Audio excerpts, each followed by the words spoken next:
Lost artifacts, vanished civilizations, and mysteries hidden within the pages of history. Our past holds secrets far stranger than most realize. Tonight, we journey into the depths of time to explore real, factual, historical puzzles that remain unsolved, even today. From disappearing ships and cryptic manuscripts to ancient treasures and ghostly occurrences, these are stories without easy answers, mysteries that have baffled historians for generations. And remember, as always with our videos, the visuals you'll see here are simply for extra context and enjoyment, but they're not necessary to follow along. So whether you're studying, working, relaxing, or drifting off to sleep, treat this as your calming background companion. Now, settle in, get comfy, and let the outside world fade for a while as we explore this collection of the most intriguing, unexplained historical mysteries. As we begin tonight's journey into history's unsolved mysteries, we first travel back over 2,500 years to an event that continues to elude historians, the story of the lost army of Cambyses. In 525 BCE, the ambitious son of Cyrus the Great and ruler of the expansive Persian Empire achieved one of his greatest military successes by conquering Egypt. He defeated Pharaoh Psamtik III decisively at the Battle of Pelusium, securing his rule over the rich lands of the Nile. With Egypt firmly under Persian control, Cambyses sought to expand his influence even further, setting his sights on a destination shrouded in mystery, prestige, and religious significance. The Oracle of Amun, situated at the distant Siwa Oasis, deep in Egypt's forbidding western desert. The Oracle of Amun, already legendary in Cambyses' time, held extraordinary religious and political significance throughout the Mediterranean world. It was believed to be a sacred sanctuary capable of providing divine wisdom, guidance, and legitimacy to rulers who sought its counsel. Many famous figures from the ancient world would later visit this oracle, including Alexander the Great, who famously journeyed to Siwa centuries later seeking divine confirmation of his rule. For Cambyses, gaining control of this oracle was more than just strategic. It symbolized his supremacy over Egypt's religious establishment, bolstering his legitimacy as ruler of this newly acquired territory. Such a conquest would not only consolidate Persian power, but also send a powerful message across the known world of Cambyses' unmatched authority. Determined to subdue this symbolic target, Cambyses organized a massive expedition to conquer the remote oracle. According to the detailed but later historical accounts provided by the Greek historian Herodotus, Cambyses assembled a staggering force, approximately 50,000 soldiers, complete with horses, provisions, and necessary supplies. It was an enormous undertaking, a clear testament to Cambyses' ambition and willingness to marshal vast resources in pursuit of his goals. In Herodotus's writings, the scale and preparations of this army were portrayed as almost unprecedented, emphasizing the significance Cambyses attached to this mission. Setting off from the city of Thebes, present-day Luxor, the Persian army moved westward into the desert.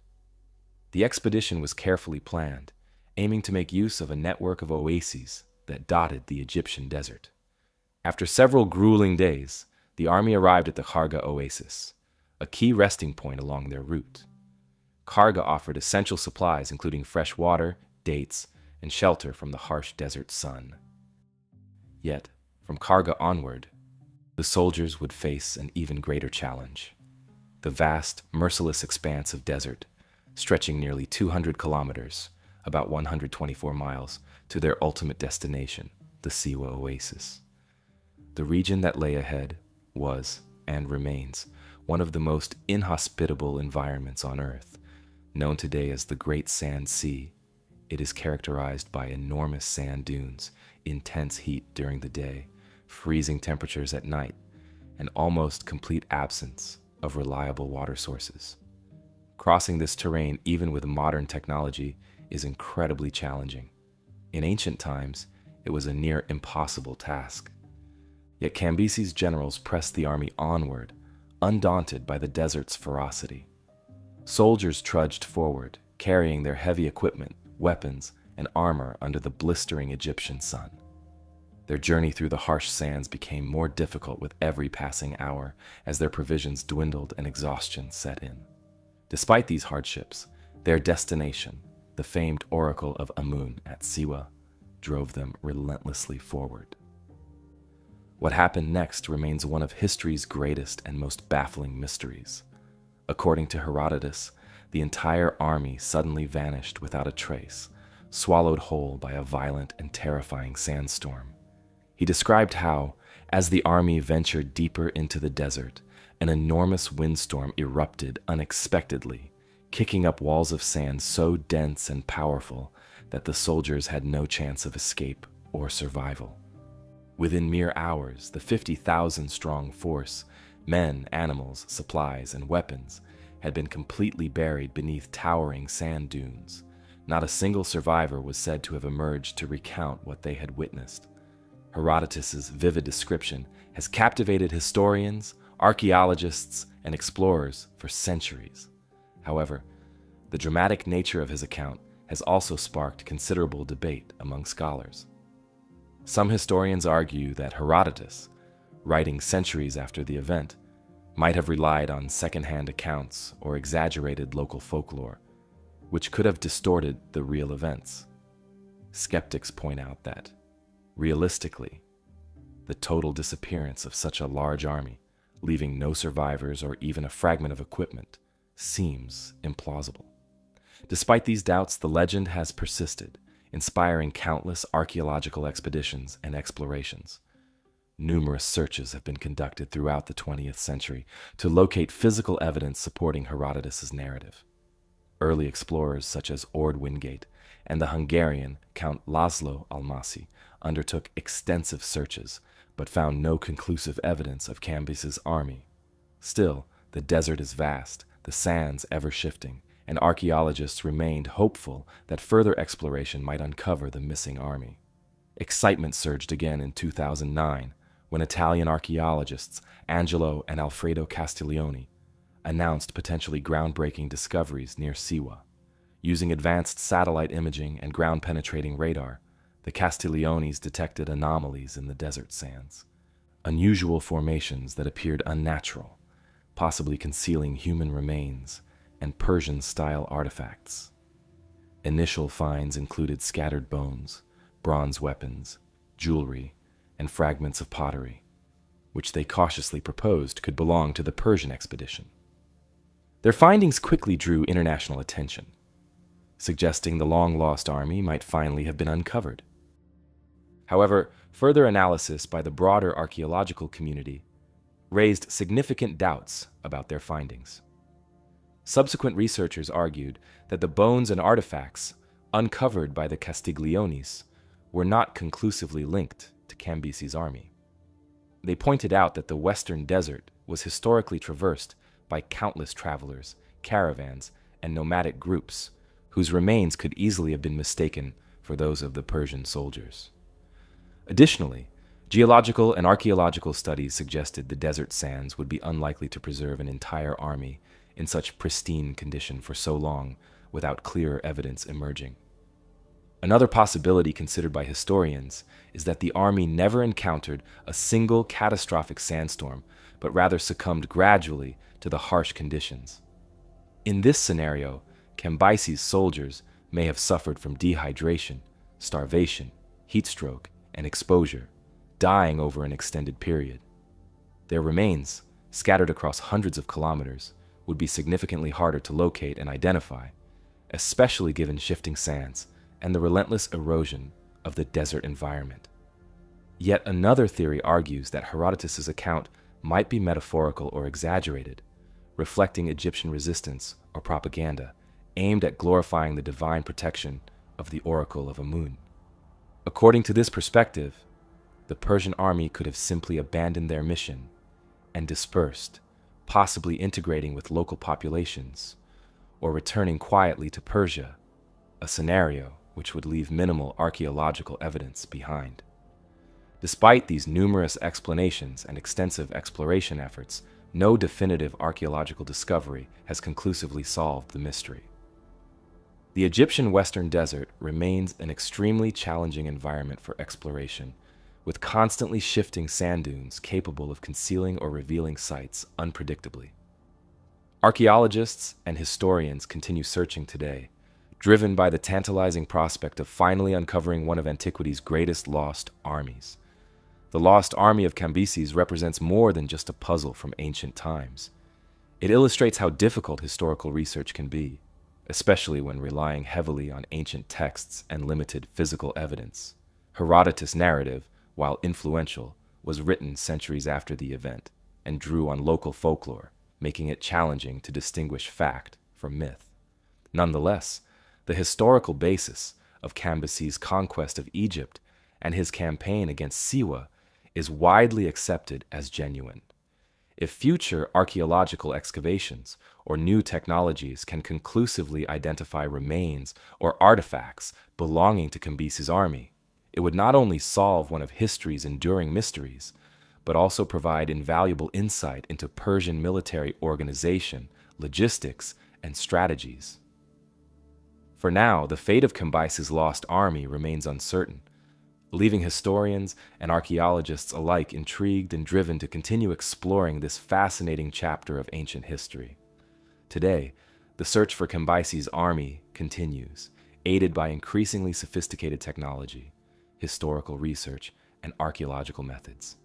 As exploration pushes deeper into Egypt's vast deserts, researchers remain cautiously optimistic that someday, beneath shifting sands and weathered dunes, definitive evidence will finally emerge, solving one of history's greatest mysteries. Moving from the sands of ancient Egypt, let's shift our focus thousands of years forward and thousands of miles north to the isolated forests of Siberia to explore one of modern history's most mysterious and powerful events, the Tunguska event. On the morning of June 30th, 1908, deep within the remote Siberian wilderness, near the Tunguska River, something extraordinary occurred.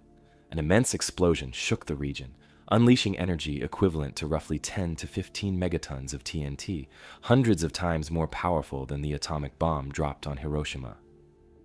This massive blast flattened an estimated 80 million trees across an area of approximately 830 square miles. Witnesses hundreds of miles away described seeing a bright flash of light illuminating the sky, followed by powerful shock waves that knocked people off their feet and shattered windows in distant villages. Yet, despite its immense destructive power, the event occurred in such a remote and sparsely populated region that no human lives were confirmed lost. At the time, Russia was undergoing major political upheavals, and due to its remote location, international awareness and investigation were minimal. It wasn't until nearly 2 decades later, in 1927, that the first serious scientific expedition, led by Soviet scientist Leonid Kulik, journeyed deep into the Siberian wilderness to investigate. When Kulik and his team arrived at the blast site, they found something utterly astonishing.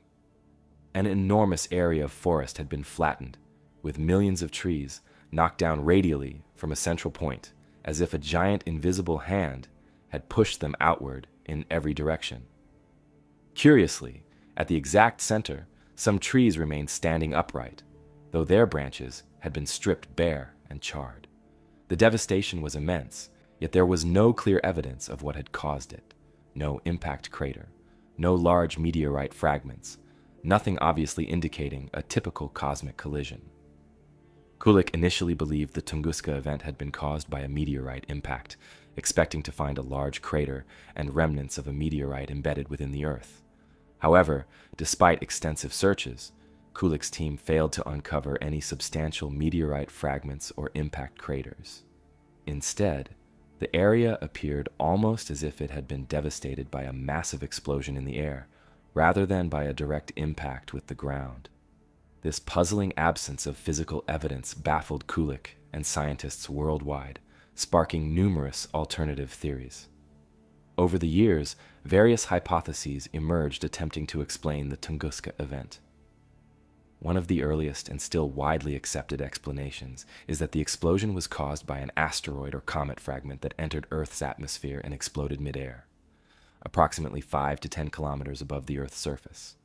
This would account for the enormous explosion and extensive damage without leaving a significant impact crater. Modern scientists call this phenomenon an airburst, and similar, smaller-scale events have been documented elsewhere around the world, lending credibility to this explanation. In support of the asteroid or comet theory, microscopic spheres of silicate and magnetite were discovered in tree resin collected at Tunguska, suggesting extraterrestrial origin.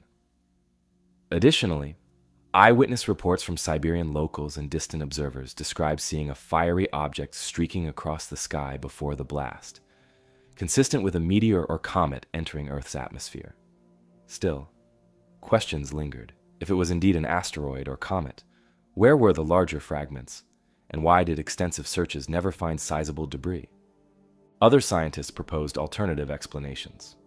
In the mid-20th century, some researchers suggested volcanic gas explosions or natural gas eruptions from beneath Siberia's vast permafrost as possible explanations.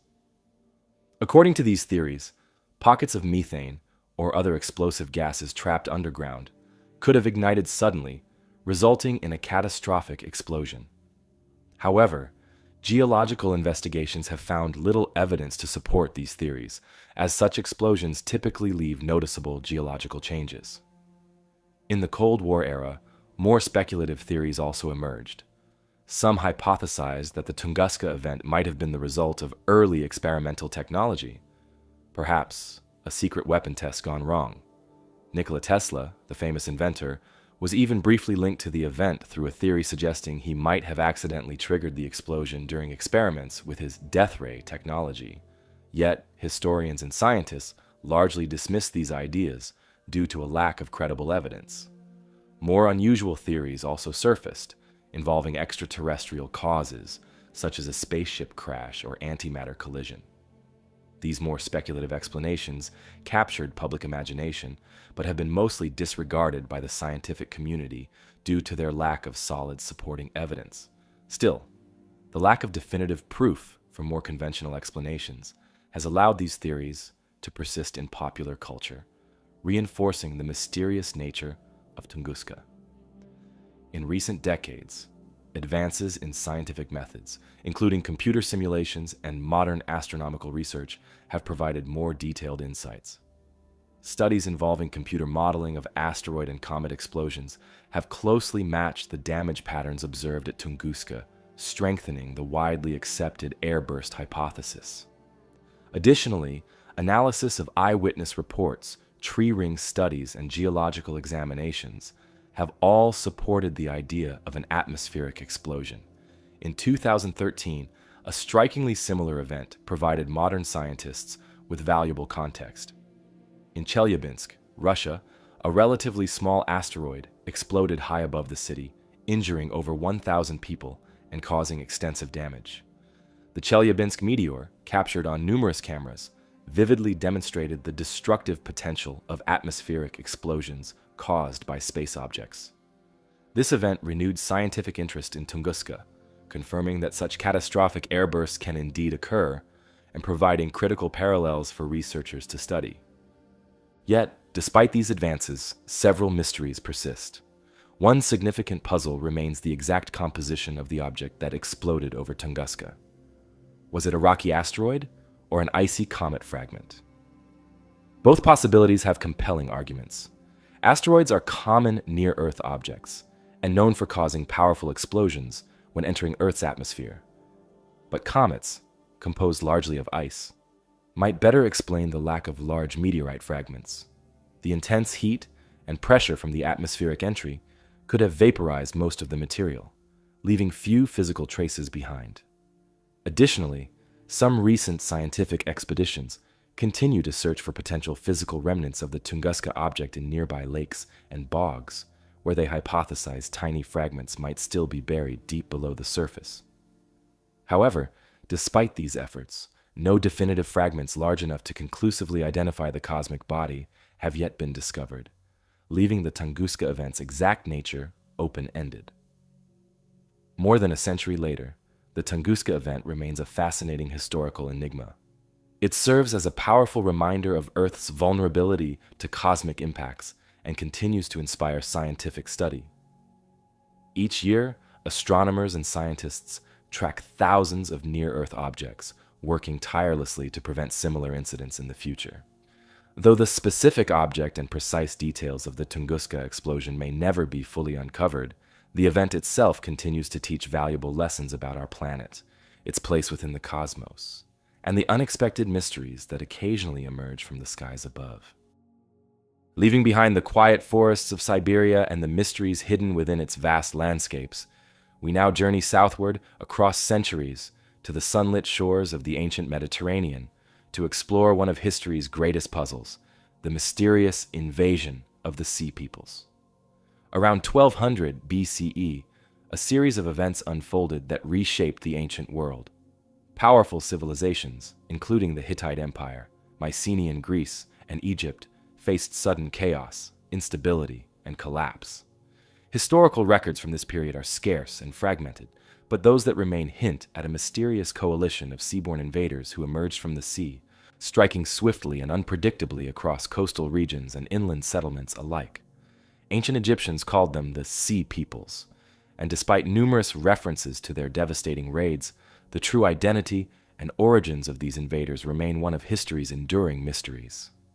Egyptian texts, notably from the reign of Pharaoh Ramesses III, offer some of the most vivid accounts of the Sea Peoples. Inscriptions on the walls of his mortuary temple at Medinet Habu describe fierce battles fought along the Nile Delta and the Mediterranean coast. Ramesses portrayed these sea peoples as formidable warriors, arriving in fleets of ships intent on invasion and conquest. Egyptian reliefs depict them wearing distinctive helmets and armor, armed with swords, shields, and spears. The inscriptions emphasize their destructive intent and their vast numbers, making it clear that Egypt faced a critical threat during Ramesses III's reign. Historical records from other civilizations in the region also document similar disturbances. Around the same time, the mighty Hittite Empire, located in modern-day Turkey, collapsed abruptly after centuries of dominance. Archaeological excavations of the Hittite capital, Hattusa, have uncovered extensive evidence of destruction, burnt buildings, scattered artifacts, and signs of a sudden violent attack. While it is unclear precisely who caused this devastation, many historians believe that the Sea Peoples likely played a major role. Their presence aligns closely with the time frame of the Hittite collapse, suggesting a coordinated series of invasions that disrupted trade routes and destabilized the region. Mycenaean Greece, home to legendary warriors described in Homer's Iliad and Odyssey, also faced sudden upheaval. Once thriving palaces and fortified cities across mainland Greece collapsed around this time, entering a prolonged period of decline known as the Greek Dark Ages. Ancient Greek historians left few written accounts from this era, making it difficult to pinpoint the exact reasons behind their downfall. Yet archaeological evidence indicates widespread destruction and abandonment, again strongly suggesting involvement by external invaders, possibly the elusive Sea Peoples. Who exactly were these mysterious invaders? The ancient Egyptians left behind a few tantalizing clues. Ramesses III's inscriptions list specific groups within the Sea Peoples coalition, using names such as the Peliset, Shekelesh, Denayan, Shurdan, and Luca. Modern scholars have tried connecting these ancient names to known historical peoples. For example, the Peliset are often identified with the Philistines, who later settled in what is today the Gaza Strip region. Similarly, the Shurdan may relate to ancient Sardinians, and the Luca to peoples from southwest Anatolia. However, these identifications remain speculative, as ancient sources do not provide conclusive details about their origins. Various theories have emerged to explain why the Sea Peoples invaded and how they caused such widespread devastation. Some historians believe they were refugees, displaced by drought, famine, or environmental crises in their homelands. As their traditional territories became unlivable, these groups could have banded together, seeking new lands along the Mediterranean coast. Others suggest the Sea Peoples were aggressive raiders or mercenaries driven by the prospect of wealth and conquest, capitalizing on the weakened state of established empires. Another popular hypothesis argues that the Sea Peoples were not a single unified group, but rather an assortment of different ethnic groups and tribes that shared a common goal of conquest and settlement. These separate peoples might have temporarily joined forces, forming loose alliances to mount large-scale attacks against powerful civilizations. Ancient artwork and inscriptions seem to support this theory, depicting sea peoples in varied styles of dress and armor, suggesting diverse backgrounds and cultures. Recent archaeological research has added depth to our understanding.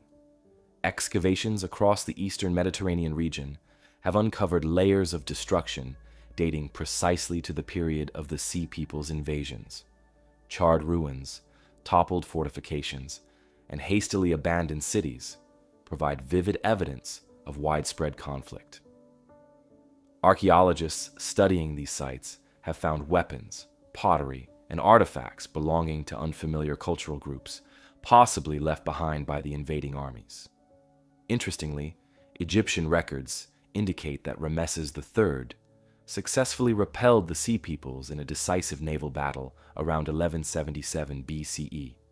Relief carvings at Medinet Habu depict Egyptian forces using arrows, spears, and grappling hooks to defeat the invaders' ships and warriors. Rameses described his victory as a monumental achievement, portraying himself as the defender of Egypt's stability.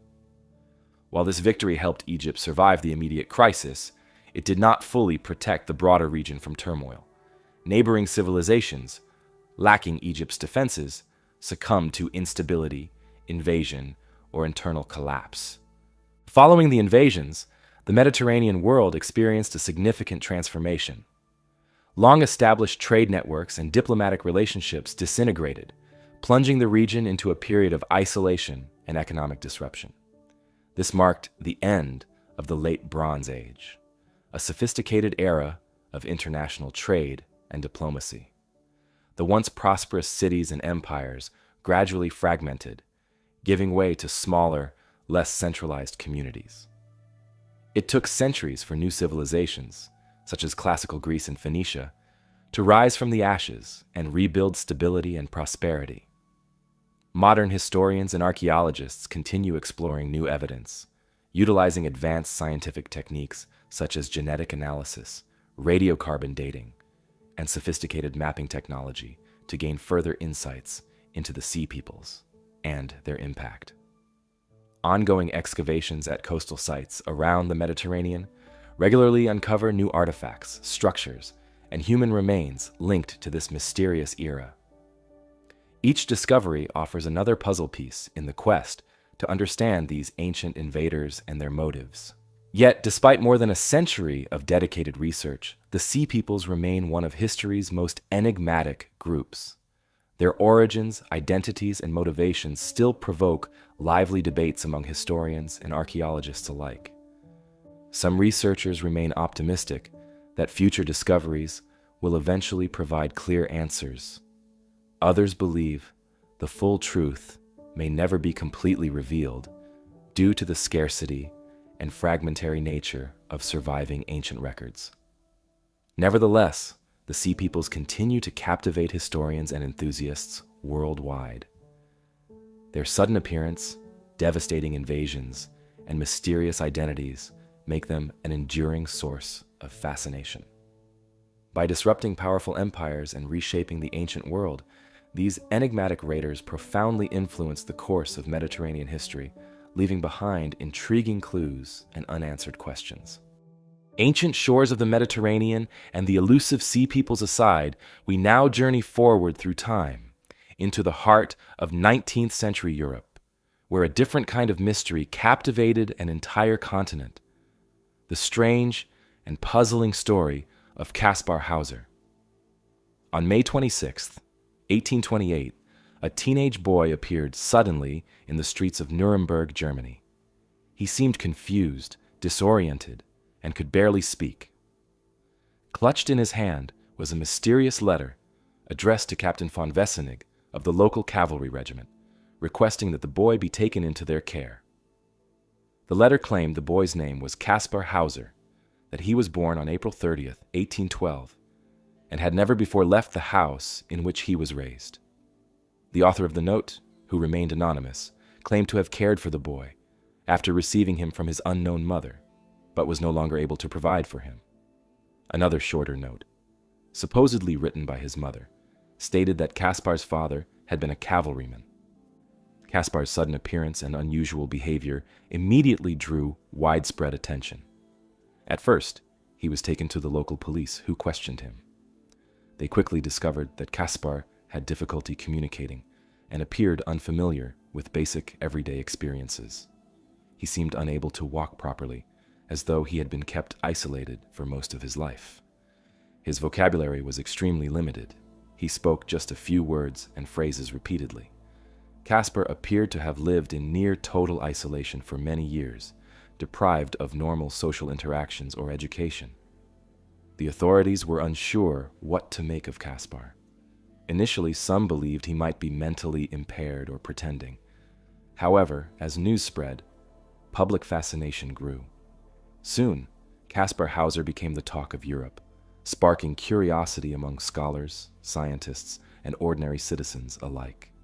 People traveled from far and wide to see him, curious about the mysterious boy from nowhere. They marveled at his innocence, wondering how someone could grow up completely isolated from human contact. As interest intensified, so did speculation about Kaspar's origins. He eventually learned to speak and communicate more clearly, though with some difficulty. As his language skills improved, Kaspar described living most of his childhood in a small, dark cell without human contact, surviving only on bread and water. According to Kaspar, a mysterious caretaker periodically visited him, bringing him food and water, but rarely spoke to him or interacted in any meaningful way. This caretaker eventually taught Kaspar a few words and helped him write his name before leaving him abandoned in Nuremberg. Kaspar's story fascinated people, yet doubts lingered. Some skeptics believed he fabricated his tale for attention or sympathy. Others, however, found his claims genuine, sparking theories about why Kaspar had been hidden away. One particularly popular theory suggested he was actually a lost prince, secretly imprisoned to prevent him from claiming a royal inheritance. Specifically, rumors spread that he might have been the legitimate heir to the Grand Duchy of Baden. The rightful heir, a child of the royal family, had allegedly died under suspicious circumstances around the same time Kaspar was supposedly born. This led some to speculate that Kaspar had been kidnapped as a baby and hidden away to prevent him from becoming ruler, while an impostor was placed on the throne. To add to the mystery, Kaspar claimed that his caretaker had prevented him from ever seeing their face clearly. He described his cell as completely devoid of stimulation, no books, toys, or even a window to look outside. His sole possessions were 2 wooden horses. Kaspar's detailed and consistent descriptions convinced many observers of his sincerity, but there was never enough solid proof to confirm his royal identity. Despite multiple investigations, no concrete evidence surfaced to definitively verify Kaspar's claims. Throughout his brief life after being discovered, Kaspar was taken in by various caretakers who sought to provide him education and help integrate him into society. He learned to read, write, and gained basic social skills, though he struggled to fully adapt. He became a celebrity of sorts, attracting scholars, nobility, and ordinary people alike. Kaspar often found himself the center of heated debates, as supporters and skeptics argued vehemently over his credibility. His unusual mannerisms and childlike innocence seemed to further authenticate his mysterious past. However, the intrigue surrounding Kaspar Hauser took a darker turn in 1829. On October 17th, he was discovered bleeding from a head wound, claiming he had been attacked by an unknown assailant. Though authorities investigated, no attacker was ever identified. The incident fueled speculation that someone intended to silence him permanently. possibly to prevent his identity from being discovered. Yet, skeptics also believed Caspar might have harmed himself to gain further attention, keeping his mysterious story alive. Despite lingering doubts and suspicions, Caspar remained popular among his supporters. He continued his education, began writing his own account of his experiences, and even had his portrait painted. But tragedy struck again in December 1833. Caspar returned home one evening, stumbling and gravely wounded, claiming he had been attacked once more in a nearby garden. This time, he had a serious stab wound to the chest. Despite medical attention, Caspar succumbed to his injuries several days later, dying on December 17, 1833. His final words reportedly described his attacker as a stranger who handed him a mysterious note. The note, found at the scene, was cryptic and poorly written, suggesting that the attacker came from a faraway place and might have had a grudge against Caspar. After Caspar Hauser's death, investigations intensified, yet again failed to provide definitive answers. The circumstances of his life and death became the subject of countless theories and speculation, with no conclusive evidence ever emerging. Over the years, historians, criminologists, and forensic experts have continued examining the limited available information. Modern DNA analysis of items reportedly belonging to Caspar has provided conflicting and inconclusive results, only deepening the mystery. Today, Caspar Hauser's true identity remains unknown, and his story continues to intrigue and baffle scholars. Was he genuinely a lost heir to a European throne, hidden away to prevent him from claiming power? Or was he simply an unfortunate victim of neglect, whose unusual upbringing made him famous, but ultimately led to tragedy? Perhaps the truth lies somewhere in between, obscured by time, limited evidence, and human imagination. Caspar's tale inspired countless works of literature, film, and art, highlighting society's ongoing fascination with unsolved mysteries.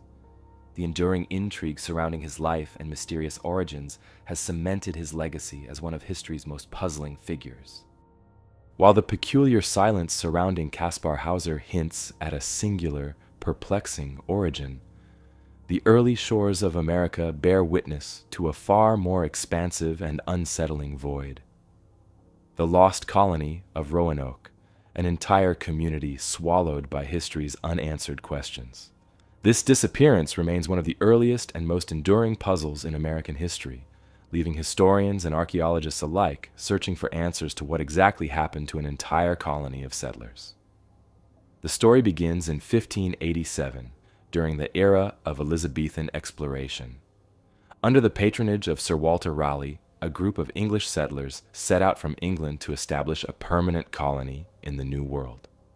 They sailed across the Atlantic, eventually landing on Roanoke Island, situated off the coast of what is now North Carolina.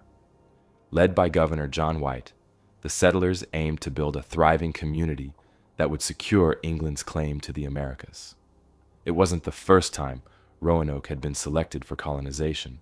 An earlier attempt in 1585 ended abruptly when the settlers abandoned the settlement, returning to England after facing harsh conditions and strained relationships with local indigenous tribes. Determined not to repeat past mistakes, John White and around 115 settlers arrived on Roanoke Island in July of 1587. Initially, they worked to establish a sustainable community, building shelters, planting crops, and attempting to foster peaceful relations with nearby Native American groups. It was here that Virginia Dare, the first English child born in the Americas, was delivered, symbolizing hope and optimism for the new settlement. Yet tensions soon arose. Relationships with local indigenous peoples were complicated and often hostile, creating uncertainty and unease among the settlers. Supplies began to dwindle, and the colony soon found itself facing potential starvation. Governor John White, seeing the desperate need for provisions, reluctantly decided to return to England to secure additional supplies and support. Before departing, White instructed the colonists to leave a clear sign if they decided to relocate, and to carve the name of their new location on a tree or wooden post. If danger forced their departure, they were to carve a cross alongside the name. White's return to England was intended to be brief, but political turmoil intervened. At that time, England was locked in fierce rivalry with Spain, culminating in the arrival of the Spanish Armada in 1588. England's naval forces were entirely preoccupied with defending against this formidable invasion, delaying White's return. It took nearly 3 years before he was finally able to sail back to Roanoke in August of 1590. When White finally arrived at Roanoke Island, expecting a joyous reunion, he instead found a chilling silence. The entire colony had vanished without a trace. No settlers remained, no homes stood occupied, and the colony appeared eerily deserted. Most unsettling was the absence of signs indicating violence or struggle. Buildings had been dismantled carefully, suggesting a deliberate and orderly departure, but the colonists themselves had completely disappeared. The only clues left behind were cryptic carvings found etched into trees and a wooden post. On one post, the word Croatoan was clearly carved, and on another tree, just 3 letters, CRO. Governor White recognized Croatoan as the name of a nearby island, home to a tribe of Native Americans who were generally friendly towards the English. But attempts to sail to Croatoan Island were repeatedly thwarted by bad weather, storms, and navigational difficulties. With supplies running dangerously low, White was forced to return to England without ever confirming whether the settlers had actually moved there. This unresolved disappearance has sparked centuries of speculation and investigation. Numerous theories have been proposed to explain the settlers' fate. One popular theory is that the Roanoke colonists, facing starvation and harsh conditions, willingly joined nearby Native American tribes, gradually integrating into their societies. Archaeologists have discovered artifacts and English-made goods among indigenous settlements in the region, suggesting some cultural exchange or integration did occur. However, conclusive evidence remains elusive. Another prevalent theory suggests the settlers relocated inland, driven by the need to secure a more stable and defensible position.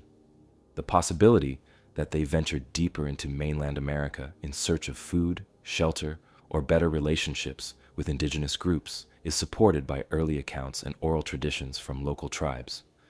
Yet no definitive archaeological evidence has emerged to confirm precisely where they might have settled. Darker explanations also persist. Some historians speculate that the colony was attacked by local indigenous tribes who resented the English intrusion and their encroachment on resources. Violent confrontations had already occurred in the region during earlier colonization attempts. Nevertheless, this theory raises the question of why no clear signs of struggle or violence were found by Governor White upon his return. Another unsettling possibility suggests Spanish forces from Florida attacked and captured or killed the settlers, viewing the English presence as a threat.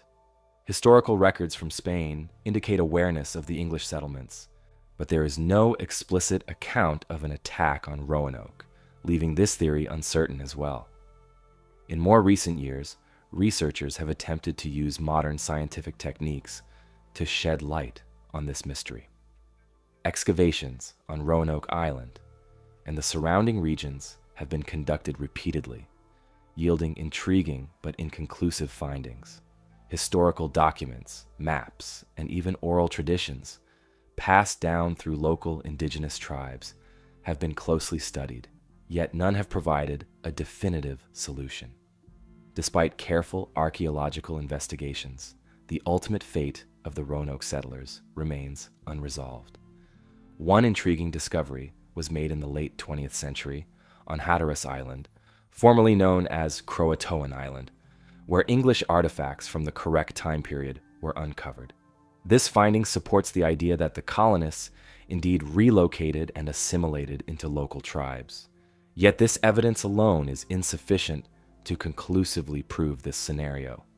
Similarly, recent studies using DNA analysis have attempted to find genetic links between descendants of local indigenous tribes and known families of the original settlers. Such studies have yet to produce definitive conclusions, leaving the mystery very much alive. The settlers' true fate remains an open question, one which modern science has not yet fully illuminated.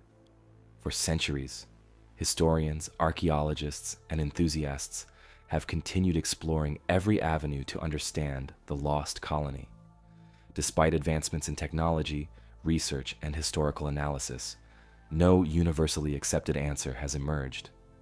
The lost colony of Roanoke endures as an enduring mystery, a captivating story that highlights the uncertainties faced by early European settlers and the unpredictability of the New World. The story of Roanoke is woven deeply into American folklore, inspiring countless novels, films, and cultural references.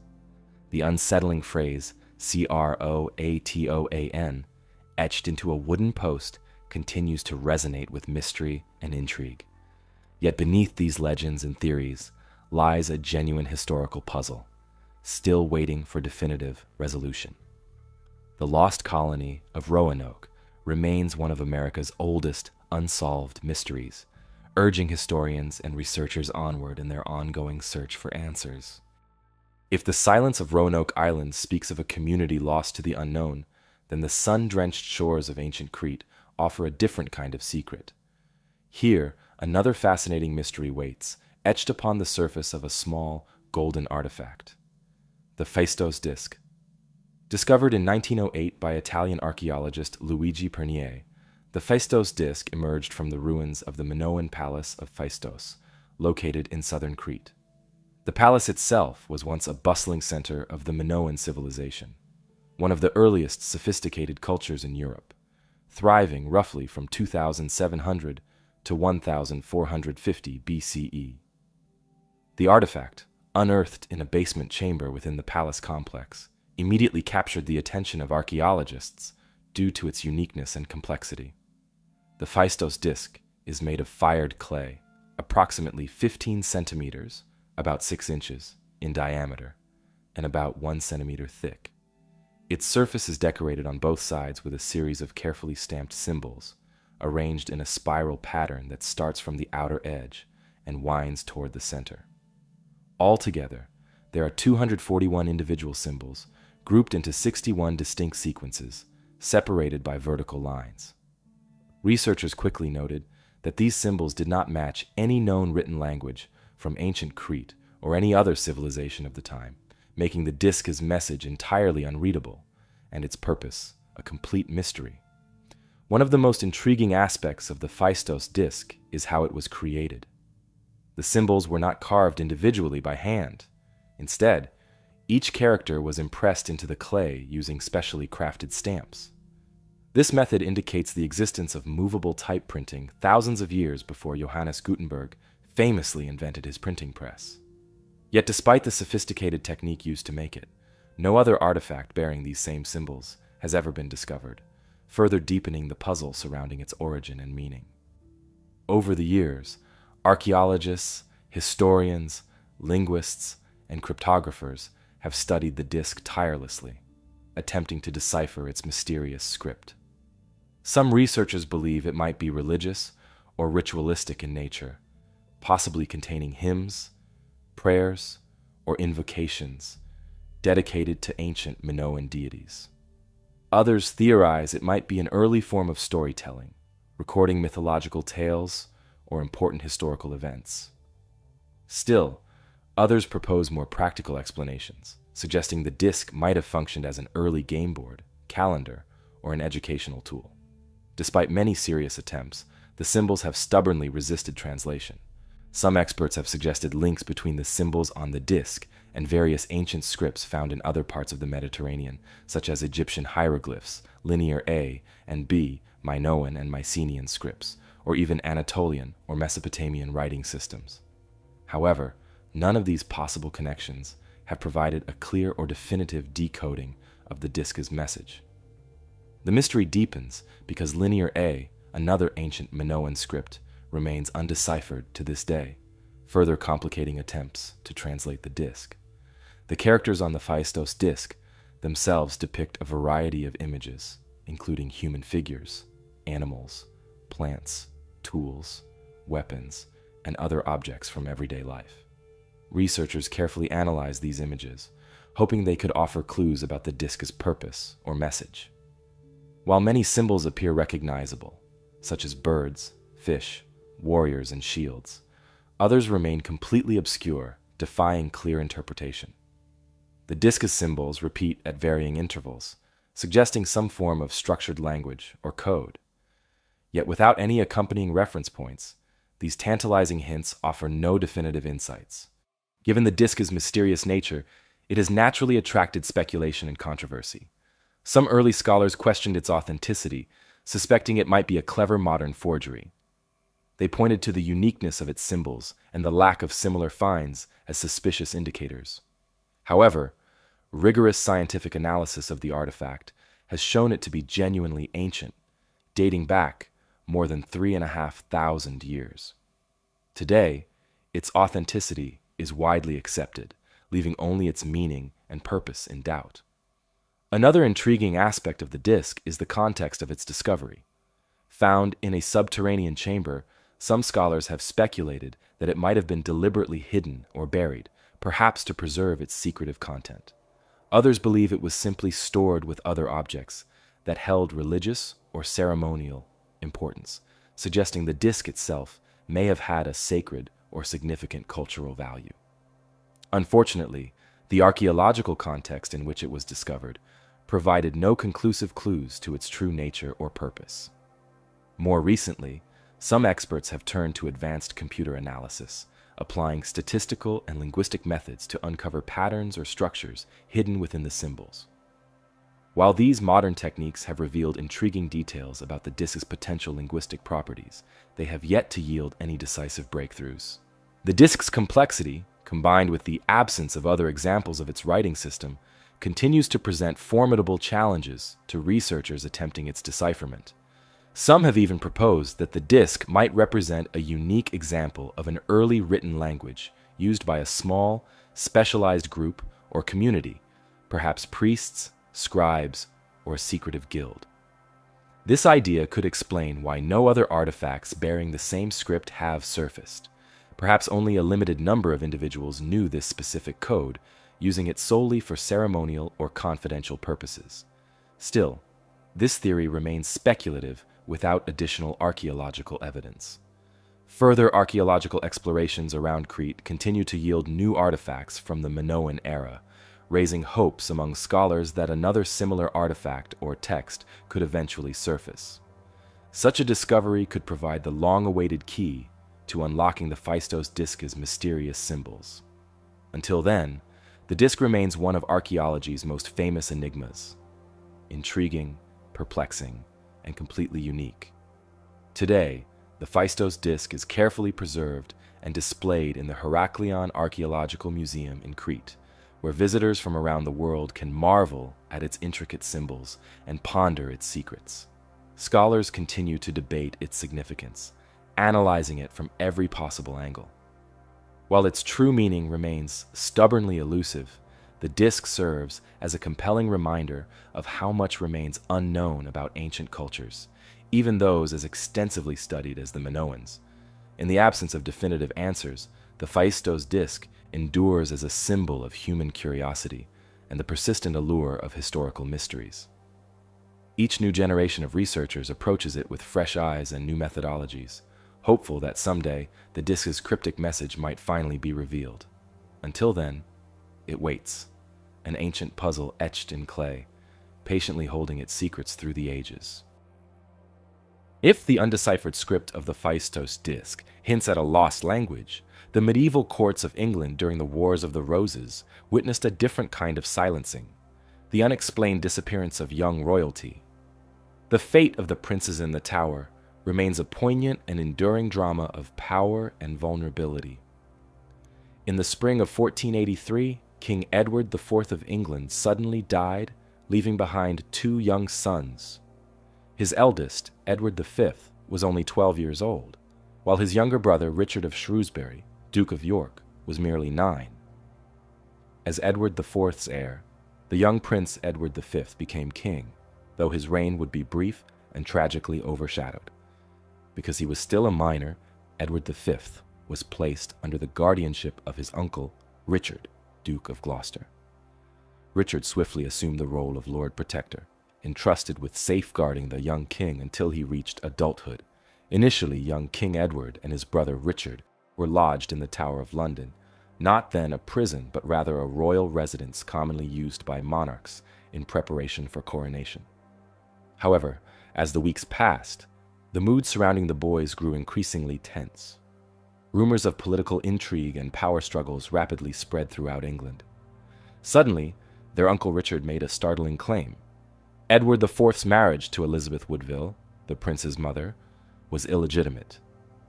Consequently, Richard declared the two young princes illegitimate heirs, and himself the rightful successor to the throne. In July 1483, Richard, Duke of Gloucester, became King Richard III. Following Richard III's coronation, sightings of Edward and Richard, the princes in the Tower, as they came to be called, began to diminish. Soon, they ceased altogether. What exactly happened to the two young princes after that point remains a mystery that historians have sought to unravel for over 5 centuries. Historical accounts from the period offer conflicting and often ambiguous details about the prince's fate. Some chroniclers claimed that the boys were seen playing in the Tower Gardens for a time, while others reported increasingly restricted sightings before the brothers vanished entirely. By late 1483, rumors circulated throughout England that the princes had been murdered on the orders of their uncle, Richard III, who was anxious to solidify his hold on the crown by eliminating potential rivals. This dark suspicion was strengthened when Richard III's reign ended abruptly just 2 years later at the Battle of Bosworth Field in 1485. His victorious opponent, Henry Tudor, became King Henry VII. Seeking legitimacy and support for his rule, Henry quickly publicized the theory that Richard III had killed his nephews, casting his predecessor as a villainous usurper. However, Tudor propaganda, aimed at solidifying the new king's rule, inevitably complicated historical clarity, leaving modern historians skeptical of its reliability.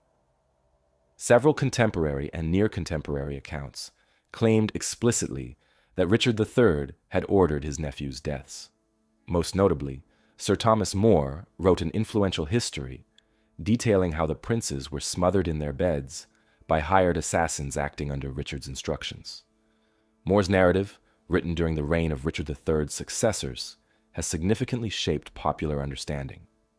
Yet, as a product of later Tudor propaganda, historians debate its accuracy, recognizing it as politically influenced rather than fully objective history. In 1674, the mystery took a startling turn. Workers conducting renovations in the Tower of London unearthed a wooden box beneath a staircase containing the skeletal remains of 2 children. The bones were promptly identified as those of the missing princes, and King Charles II ordered them to be reburied in Westminster Abbey. However, these remains were never conclusively proven to belong to Edward V and his brother Richard. Modern forensic analysis could potentially resolve the question, yet the British monarchy has repeatedly denied permission for such examinations, leaving this critical piece of evidence tantalizingly unexplored. Richard III's culpability in the prince's disappearance remains debated today. Some historians assert that Richard had clear motive and opportunity. As long as the princes lived, they represented a significant threat to Richard's rule, offering potential focal points for rebellion and unrest. Yet other scholars argue against Richard's guilt, citing his lack of clear historical evidence and suggesting alternative culprits. One popular alternative theory suggests Henry Tudor himself orchestrated the prince's disappearance, eliminating future rivals to strengthen his claim. Henry had good reason to fear the boys. His own claim to the throne was tenuous and reliant on a combination of military force and political maneuvering. Ensuring that no legitimate claimants survived would have provided Henry VII with critical security, making him another plausible suspect. However, this theory encounters timeline challenges, as the princes disappeared well before Henry's rise to power. Another intriguing possibility points to Henry Stafford, Duke of Buckingham, a powerful noble initially aligned with Richard III. Buckingham possessed both ambition and the means to act independently, potentially plotting against Richard or seeking leverage in England's volatile political landscape.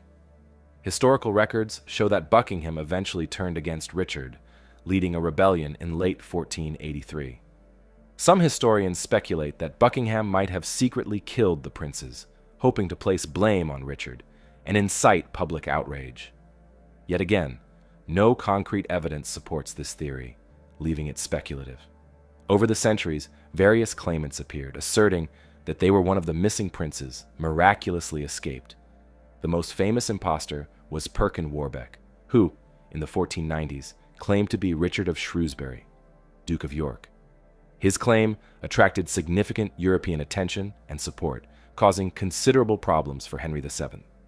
Warbeck's eventual capture and execution ended this chapter of intrigue, yet his appearance highlighted the continued fascination and uncertainty surrounding the prince's fate.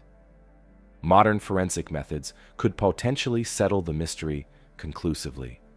But without royal approval for examining the remains, researchers can only hypothesize. DNA testing could determine if the bones belonged to Edward and Richard, and detailed forensic examination could even shed light on the manner of their deaths. Until such investigations are permitted, the mystery will persist. Historians continue piecing together details, carefully analyzing period documents, royal correspondences, and contemporary accounts. Each theory offered about the prince's disappearance illuminates new facets of a deeply complex historical landscape.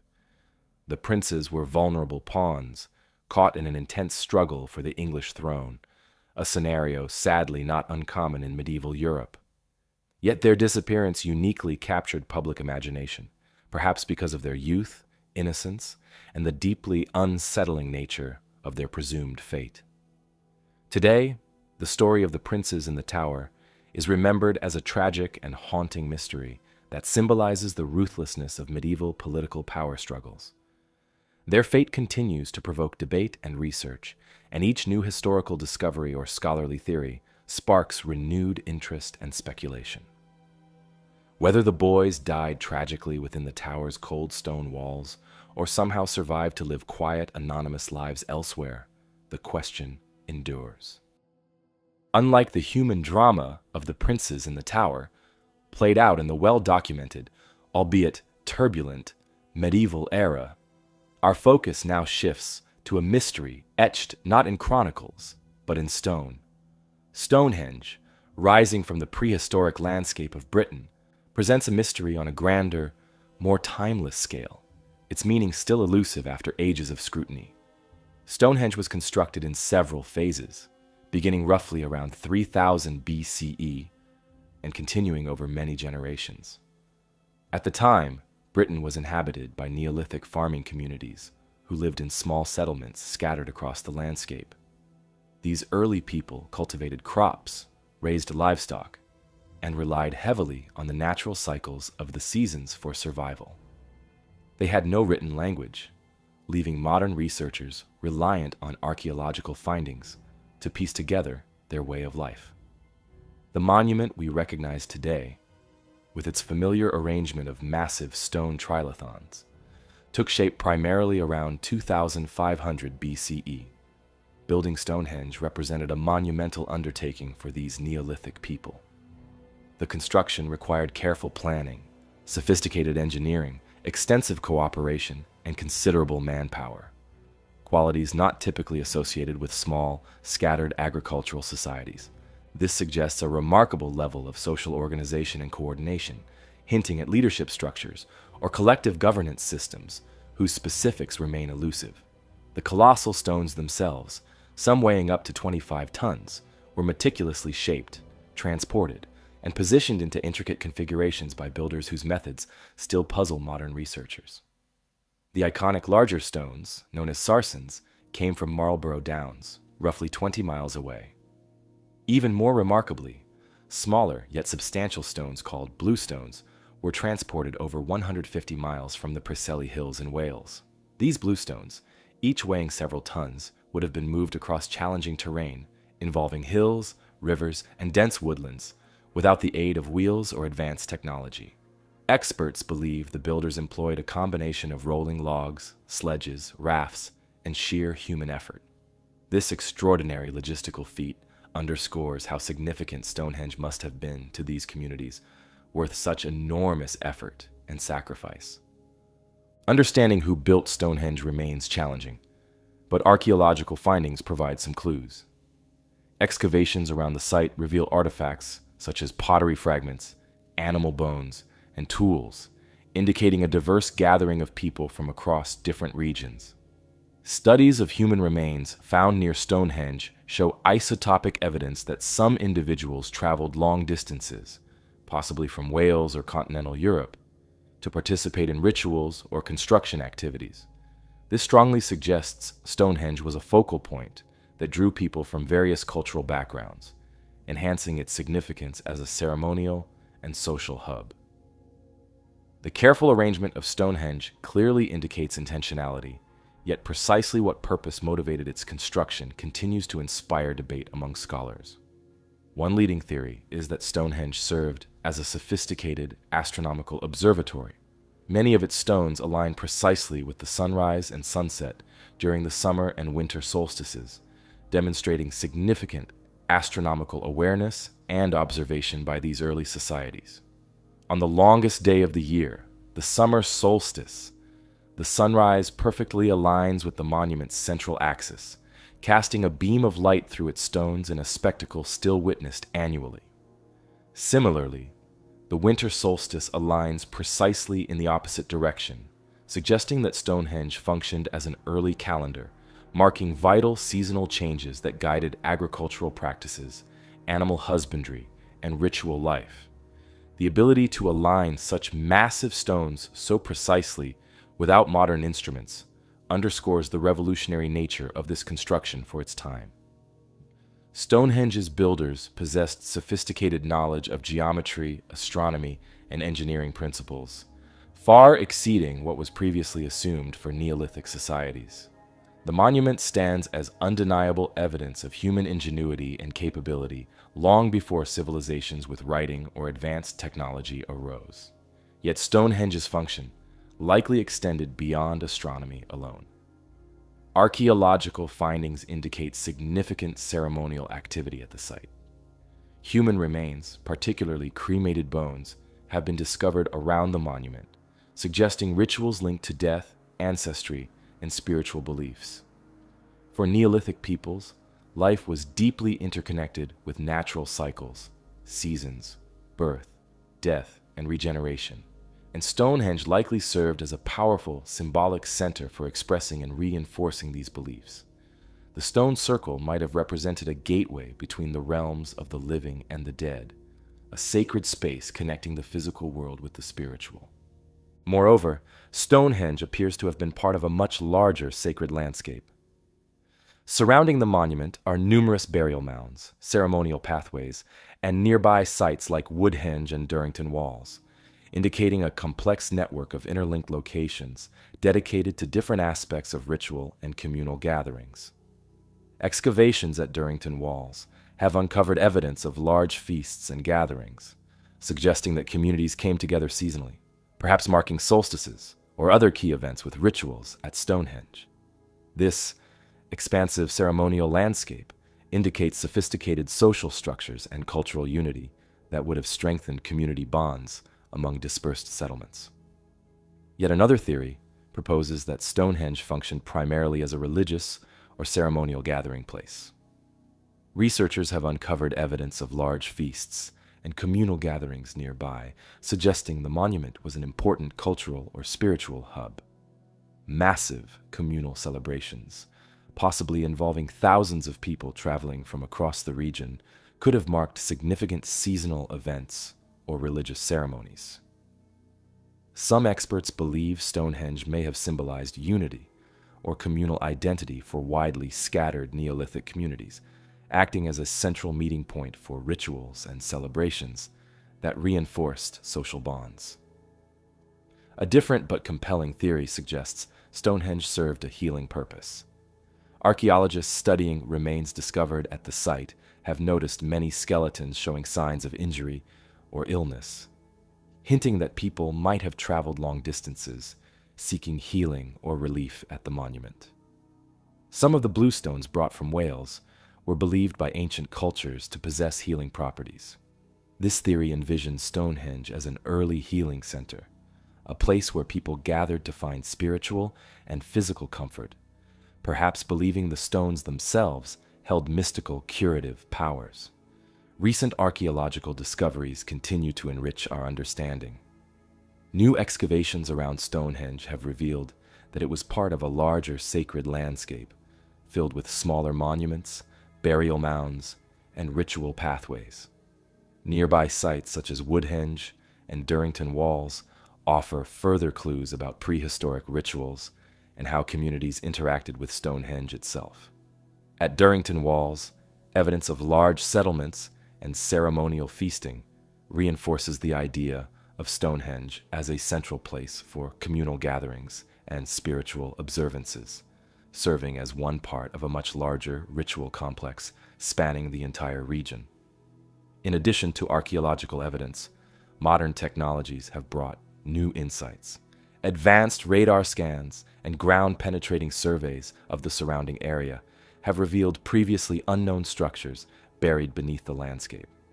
These hidden features suggest the Stonehenge we see today was just the heart of a broader network of ceremonial sites, connected by carefully constructed pathways and earthworks.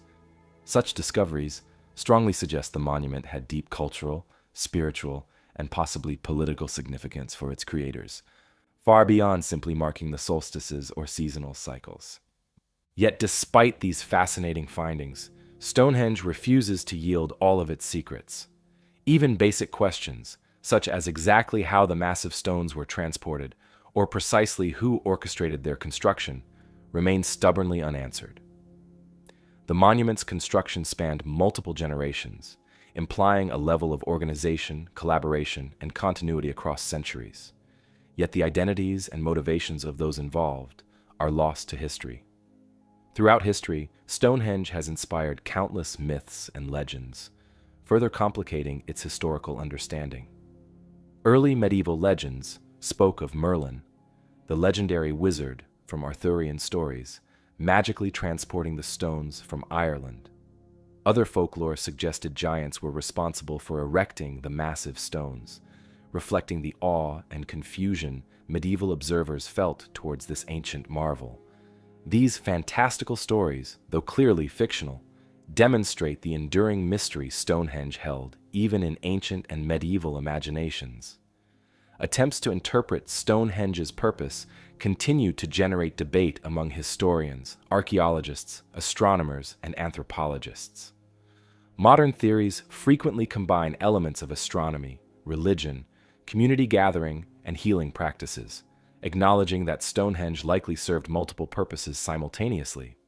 Yet without clear written records or definitive archaeological evidence, its precise meaning remains impossible to conclusively determine. The careful preservation of Stonehenge ensures ongoing archaeological study and continued public fascination. Each year, visitors from around the globe flock to the monument, captivated by its ancient stones and unresolved mysteries. English Heritage, the organization responsible for Stonehenge's preservation, balances conservation efforts with archaeological exploration, ensuring the site remains intact for future generations to ponder. Stonehenge represents more than just an ancient structure. It encapsulates humanity's timeless curiosity and desire to understand our past. As archaeologists continue excavations and apply increasingly sophisticated scientific techniques, we come incrementally closer to grasping its true purpose. Each new finding provides additional clues, deepening our appreciation of Stonehenge's complexity without ever fully revealing its secrets. As we explore this remarkable ancient monument, we recognize that its true meaning likely combines spirituality, astronomy, community identity, and healing, interwoven threads that guided prehistoric people in ways we may never completely understand. The silent questions posed by Stonehenge now give way to the more urgent inquiries surrounding a modern aviation mystery.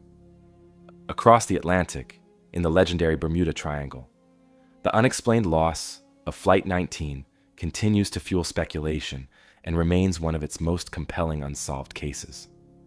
On December 5, 1945, a bright and clear day in Fort Lauderdale, Florida, 5 U.S. Navy Avenger torpedo bombers took off on what was expected to be a routine training mission. The squadron, known as Flight 19, consisted of 14 airmen. Each pilot experienced enough to navigate and manage the mission with ease. Commanded by Lieutenant Charles Carroll Taylor, an instructor with more than 2,500 flight hours, the pilots embarked on a simple navigation exercise. The plan was straightforward.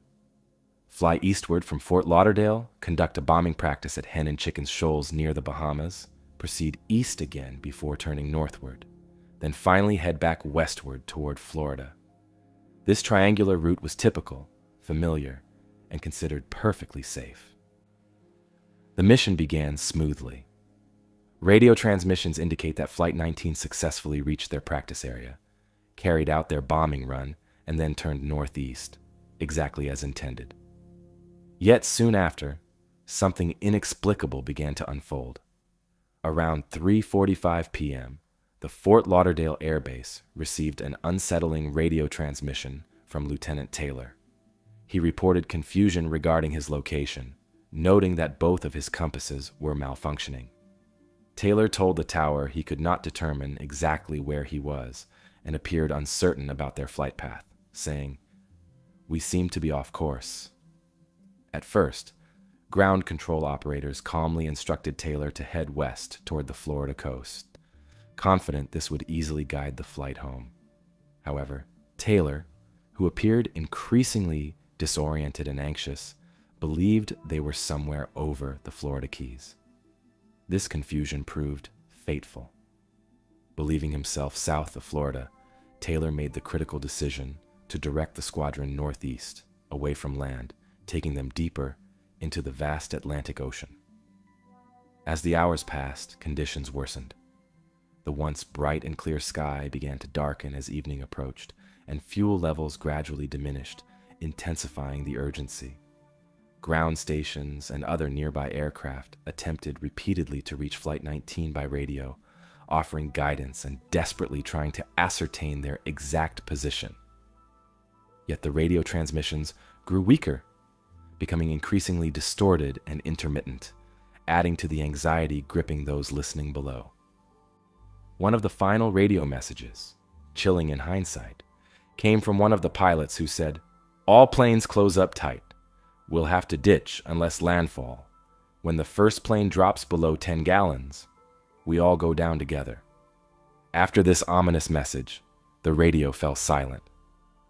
As night descended, Flight 19 vanished into darkness, never to be seen again. Immediately after the planes disappeared from radar and radio contact, the U.S. Navy launched an intensive search and rescue operation. Hundreds of aircraft and dozens of ships combed the surrounding seas and skies in one of the most comprehensive searches in naval aviation history. Remarkably, the mystery deepened further when one of the rescue aircraft, a Martin Mariner flying boat with a crew of 13, also disappeared without a trace during the initial search efforts. Eyewitnesses later reported a distant explosion, suggesting the Mariner may have experienced a catastrophic accident. But the remains of this rescue plane, like Flight 19 itself, were never recovered. Despite extensive searching over thousands of square miles, no wreckage, no debris, and no signs of Flight 19 or its crew ever surfaced. This baffling disappearance quickly became one of the cornerstones of Bermuda Triangle legend, a region roughly bounded by Miami, Bermuda, and Puerto Rico, infamous for mysterious disappearances of ships and aircraft. Speculation began almost immediately, with theories ranging from rational explanations, such as navigational errors, fuel exhaustion, and mechanical failures, to more extraordinary claims involving magnetic anomalies, sudden rogue storms, and even theories involving extraterrestrial encounters or unexplained supernatural phenomena. One rational theory proposes that Taylor and his pilots simply became disoriented due to compass malfunctions combined with rapidly deteriorating visibility. Investigations suggest Taylor, unfamiliar with the region after transferring from Miami, mistakenly believed he was flying over the Florida Keys. His decision to fly northeast, thinking he would find land, tragically led the flight into open ocean. Without landmarks or functioning navigational equipment, the planes likely exhausted their fuel supply and crashed into the sea. This theory is logical, widely accepted, yet fails to answer why no trace of wreckage or crew was ever found. Another possible explanation centers on adverse weather conditions and unpredictable atmospheric phenomena common to the Bermuda Triangle region. Reports indicate sudden, powerful storms can develop rapidly, creating violent turbulence, waterspouts, and intense lightning, conditions more than capable of bringing down planes and obscuring wreckage from searchers. Still, no solid meteorological evidence conclusively supports this scenario for the day Flight 19 vanished. Over the decades, interest in Flight 19 has persisted, driven largely by its association with the Bermuda Triangle legend. Theories of magnetic anomalies interfering with navigation equipment remain popular, pointing to reports of abnormal compass behaviors, documented by mariners and pilots in the area. The Bermuda Triangle region has a long maritime history of strange occurrences and unexplained disappearances, prompting some to suggest a natural or geological explanation, such as underwater methane hydrate eruptions that could theoretically reduce the density of ocean water suddenly, causing vessels or aircraft to sink rapidly. While intriguing, such scenarios have yet to be conclusively proven.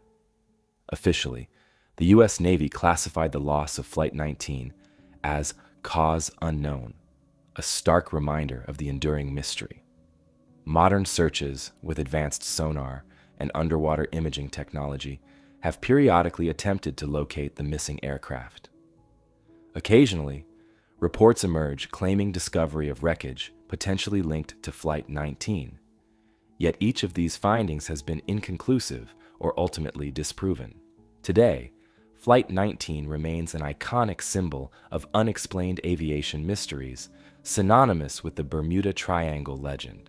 The story has captured imaginations around the world, featured extensively in documentaries, books, films, and popular culture. As aviation technology advanced and navigation became increasingly reliable, disappearances such as Flight 19 became rarer.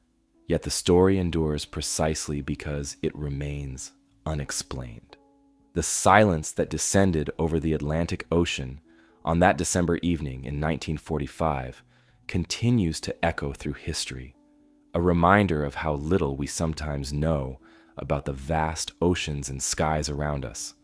Whether Flight 19 fell victim to navigational confusion, sudden storms, or phenomena we have yet to understand, their story remains both compelling and unsolved. It serves as a powerful testament to the mysteries still waiting in the depths of the world's oceans and skies, reminding us that despite all our modern technology, there remain events whose explanations continue to lie just beyond our reach. The unanswered questions surrounding Flight 19 in the Bermuda Triangle highlight a modern mystery of sudden absence. Our exploration now takes us from the open sea to the secluded valleys of Norway, where a different kind of unexplained occurrence has captured attention. In Hessdalen, a tranquil and remote region, the frequent and baffling appearances of the Hessdalen Lights have presented a persistent scientific curiosity since the early 1980s. The Hessdalen Lights refer to mysterious, unexplained glowing orbs of light that have appeared regularly in the skies above Hessdalen Valley. These strange illuminations have been observed by local residents, travelers, and researchers alike, sparking curiosity, investigation, and speculation for decades. Typically described as bright, luminous spheres of varying colors, often white, yellow, red, or blue, the lights hover silently above the valley, sometimes moving at remarkable speeds, other times remaining perfectly still. Witnesses have reported lights merging together, splitting apart, or disappearing suddenly without a trace. Their unpredictable nature and eerie silence have made the Hessdalen Lights an ongoing subject of fascination and investigation. Reports of the lights first surfaced in significant numbers in December 1981. Initially, residents in the small community noticed bright, unexplained lights drifting silently above the valley and nearby mountains. Over the next several months, sightings dramatically increased, reaching a peak between 1981 and 1984. when lights were sometimes reported multiple times each week. Some nights, the lights appeared so frequently and vividly that residents became accustomed to their presence, despite having no clear explanation. The frequency of sightings drew attention from researchers and scientists around the world, hoping to better understand the phenomenon. Norwegian researchers established Project Hessdalen in 1983, a dedicated scientific effort to observe, document, and analyze the lights using rigorous methods. This marked one of the first structured scientific attempts to study a recurring, unexplained phenomenon of this nature, bringing a new level of credibility and seriousness to the Hessdalen mystery. Project Hessdalen scientists installed automated observation equipment, including cameras, radar, electromagnetic detectors, and spectrometers, carefully positioned around the valley to collect data whenever the lights appeared. The instruments captured multiple recordings of the phenomenon, providing researchers with valuable scientific evidence and detailed analysis possibilities. Despite extensive efforts, however, Project Hessdalen has not yet conclusively determined the true nature or cause of these mysterious lights. Various hypotheses have emerged from decades of investigation, ranging from natural atmospheric explanations to more speculative ideas. One scientific theory proposes that the Hessdalen lights result from a unique type of plasma phenomenon created by geophysical or atmospheric conditions specific to the valley. According to this idea, the valley's geological structure, rich in minerals and metallic deposits, could generate natural electrical fields. These fields, combined with certain atmospheric conditions, might cause electrically charged gases, known as plasma, to form and emit visible light, creating the glowing orbs observed by witnesses. Another plausible theory relates to piezoelectricity, a natural electrical charge generated under pressure in certain minerals like quartz, abundant in the Hessdalen region. Some scientists suggest that subtle seismic activity or stress within underground rock formations could generate piezoelectric charges, which then manifest as visible glowing orbs when they reach the atmosphere. This geological and atmospheric explanation has gained some support, though it has not yet been definitively proven through experimental observation.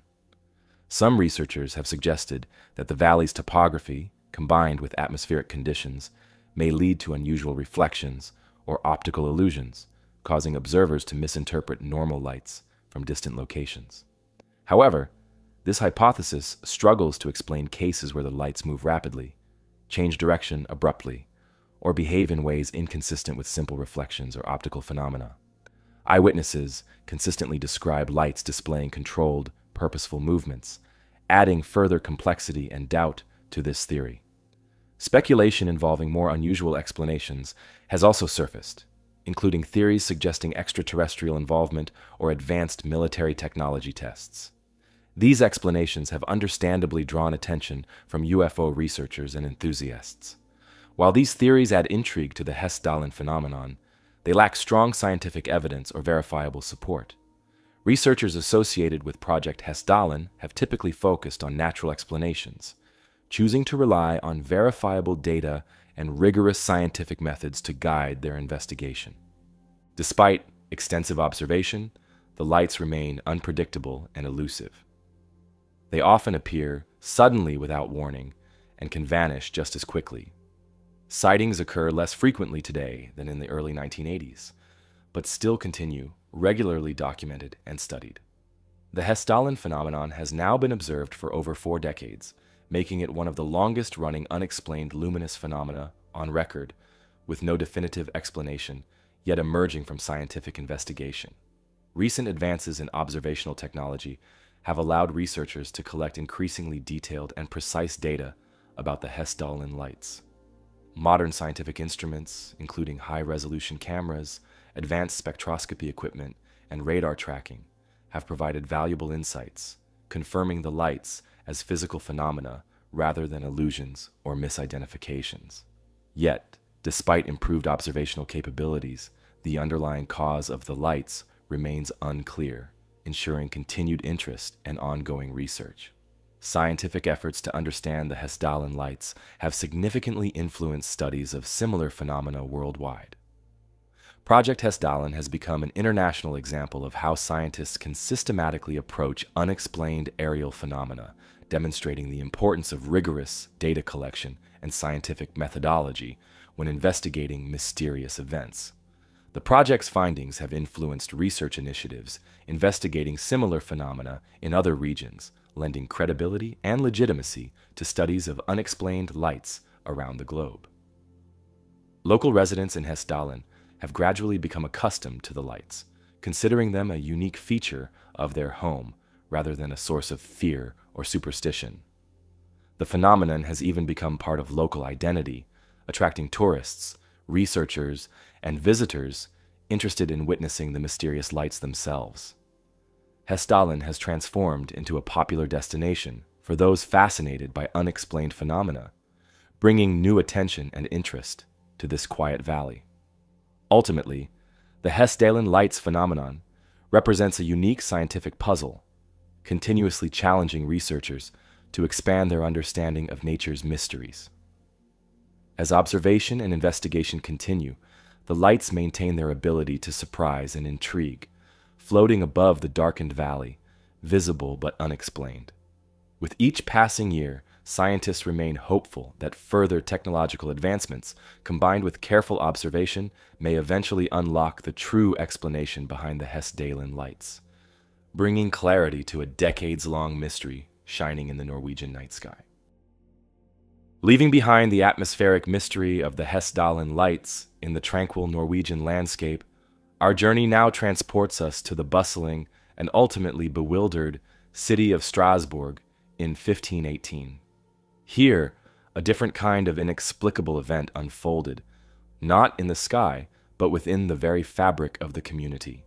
The bizarre and unsettling dancing plague, a historical anomaly that continues to defy definitive explanation. It began in the streets of Strasbourg, a bustling city within the Holy Roman Empire, located in what is today modern France.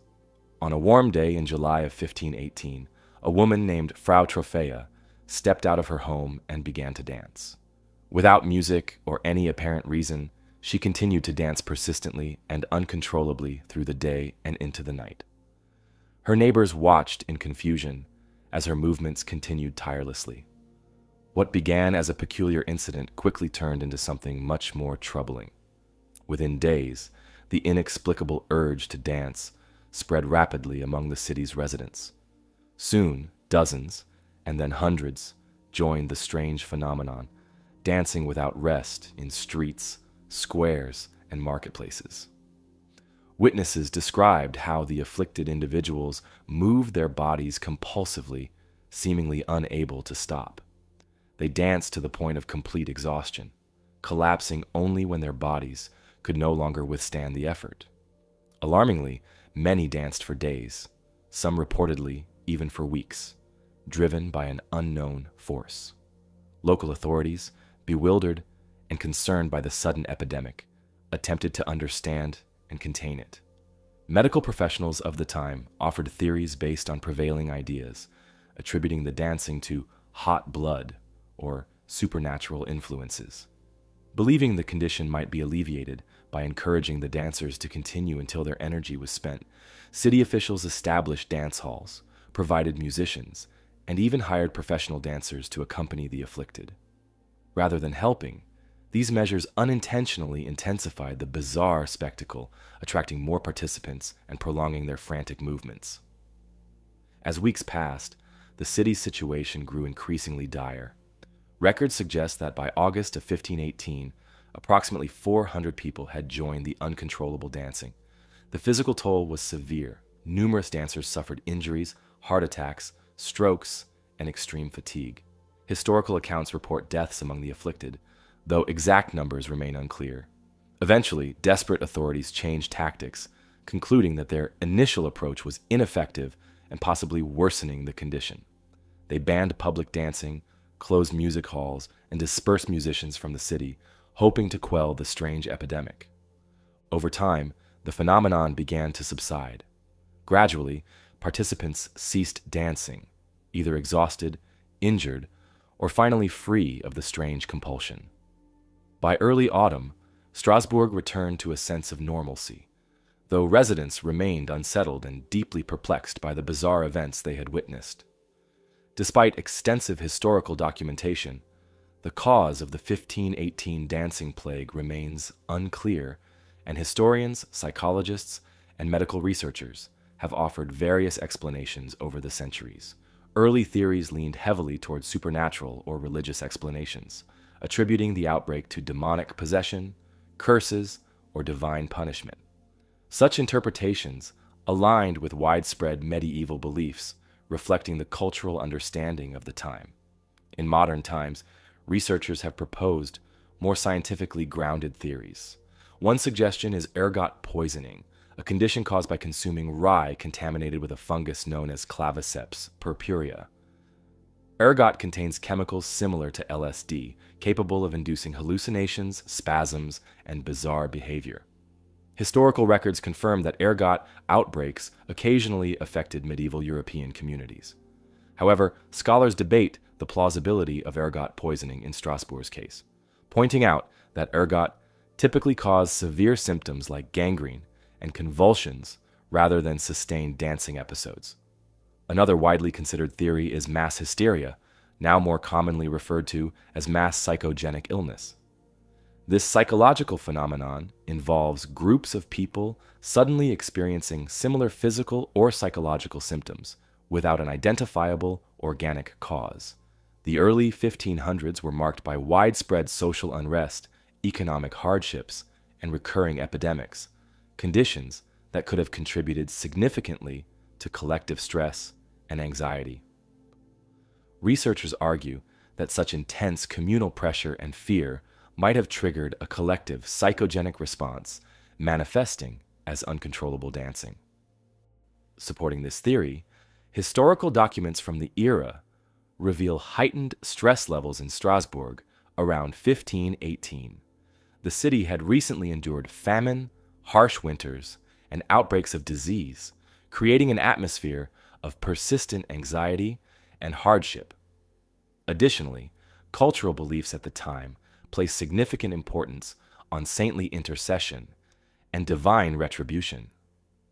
Historical records indicate that residents, overwhelmed by chronic stress, may have subconsciously turned their anxiety into physical expression, resulting in a mass dance phenomenon that provided temporary psychological relief or collective catharsis.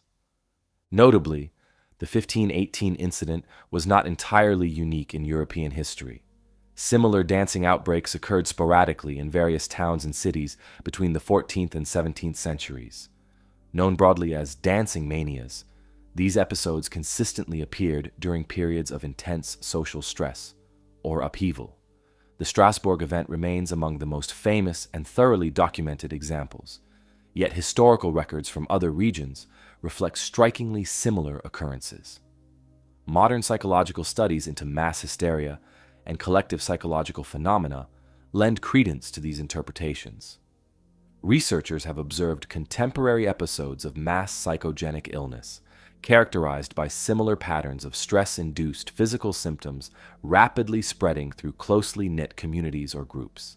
Such modern cases reinforce the plausibility of a psychological explanation for historical dancing plagues like Strasbourg's. Despite the advances in understanding human psychology and historical research methods, the dancing plague of 1518 remains fascinating precisely because it resists a singular definitive explanation. The historical accounts of this bizarre event continue to intrigue scholars, inviting ongoing analysis and debate. For historians, psychologists, and casual observers alike, the Strasbourg dancing plague remains a compelling mystery that highlights the complex interplay between collective psychology, social stress, cultural beliefs, and physical symptoms. Today, the city of Strasbourg has embraced its unusual historical legacy, commemorating the event through cultural activities and historical markers. Tourists and historians alike visit the city, curious about the locations where hundreds of people once danced uncontrollably through the streets. The strange phenomenon of the Dancing Plague of 1518, like many historical mysteries, continues to challenge our understanding of human behavior. Even with modern psychology and medicine, the event remains partly unexplained, a puzzle preserved through historical records and eyewitness accounts. As researchers continue studying similar psychological phenomena, the mystery of why hundreds of people suddenly danced themselves into exhaustion 5 centuries ago still lingers, a curious chapter in human history that, despite extensive inquiry, still dances just beyond our complete understanding. If the dancing plague of Strasbourg presented a psychological and communal mystery played out in the streets, our focus now shifts to a specific archaeological site in Sweden that speaks of a sudden and brutal end. The remains uncovered at the Sandbyborg fortress on the island of Öland reveal a chilling scene. An entire community seemingly massacred and left unburied, posing profound questions about who, why, and the broader context of this violent event in early Scandinavian history. On the tranquil island of Öland, off Sweden's southeastern coast, archaeologists uncovered evidence of a tragic event that had been hidden beneath the soil for more than 1,500 years. In 2010, researchers made a discovery at Sandbyborg, an Iron Age ring fort dating back to approximately 400 to 500 CE. What they found beneath the grassy surface was an unexpected scene of devastation, a snapshot frozen in time, untouched and unnoticed for centuries. Sandbyborg was one of several fortified villages built during Sweden's Iron Age, designed for protection during a period marked by conflict and instability. Typically, these ring forts provided safety for local communities, enclosing their homes within strong stone walls. Inside Sandbyborg, dozens of houses formed a tightly knit community, suggesting a thriving settlement that housed farmers, traders, artisans, and families. However, the archaeological excavation quickly revealed that something had gone terribly wrong. Within the fort's walls, researchers uncovered skeletal remains scattered across the settlement, seemingly exactly where they had fallen. The placement of the bodies indicated a sudden and violent attack, catching the inhabitants off guard. Archaeologists found victims still inside their houses, near doorways, and even alongside fireplaces, implying that the violence struck unexpectedly and swiftly. The bodies showed clear evidence of violent deaths, wounds caused by swords, knives, axes, and blunt force trauma. Yet even more puzzling was the condition in which these remains were found. Normally, ancient communities would bury their dead respectfully, observing ritual customs and ceremonies. But at Sandbyborg, the victims lay abandoned exactly as they fell, untouched and undisturbed. No attempts were made to move or bury them, indicating that no survivors returned to the fort after the attack to care for their loved ones. This eerie abandonment raised significant questions about who the attackers might have been, why the massacre occurred, and why no one ever came back. Further analysis revealed the scale of the tragedy. Archaeologists discovered that all victims appeared to have died within a single event. Even more disturbing, the victims included adults, adolescents, and children alike, suggesting a merciless attack that spared no one. Jewelry and valuables remained untouched, ruling out robbery as the primary motive. Houses still contained personal belongings, cooking utensils, and even partially prepared meals, emphasizing the abruptness and brutality of the massacre. The identity of the perpetrators remains unclear, as does their motivation. Scholars have proposed several theories. One possibility is an internal conflict within the region, perhaps a power struggle between rival clans or families. During the Iron Age, political and social rivalries could escalate quickly and violently. The location and defensive design of Sandbyborg itself suggest an era when conflict was common, making an internal feud plausible. However, this theory does not fully explain why no one returned afterward, leaving the settlement eerily frozen in time. Another theory suggests an external threat, perhaps raiders from overseas or neighboring territories. The 5th century in northern Europe was marked by shifting power dynamics, migrations, and invasions. The settlement's coastal location made it potentially vulnerable to seaborne attackers. An assault from outside forces could explain both the ferocity and abruptness of the massacre. Still, the fact that valuables and wealth remained untouched seems unusual if the attackers were motivated by conquest or plunder. Researchers have also explored whether the abandonment could have been caused by fear or superstition. It's possible the surrounding communities deliberately avoided returning to Sandbyborg after the massacre due to a belief that the site had become cursed or spiritually polluted. Ancient societies often viewed places of violent death as taboo, dangerous, or haunted by restless spirits. Such beliefs could have kept survivors or neighbors from coming back, leaving the fort forever abandoned and the dead unburied.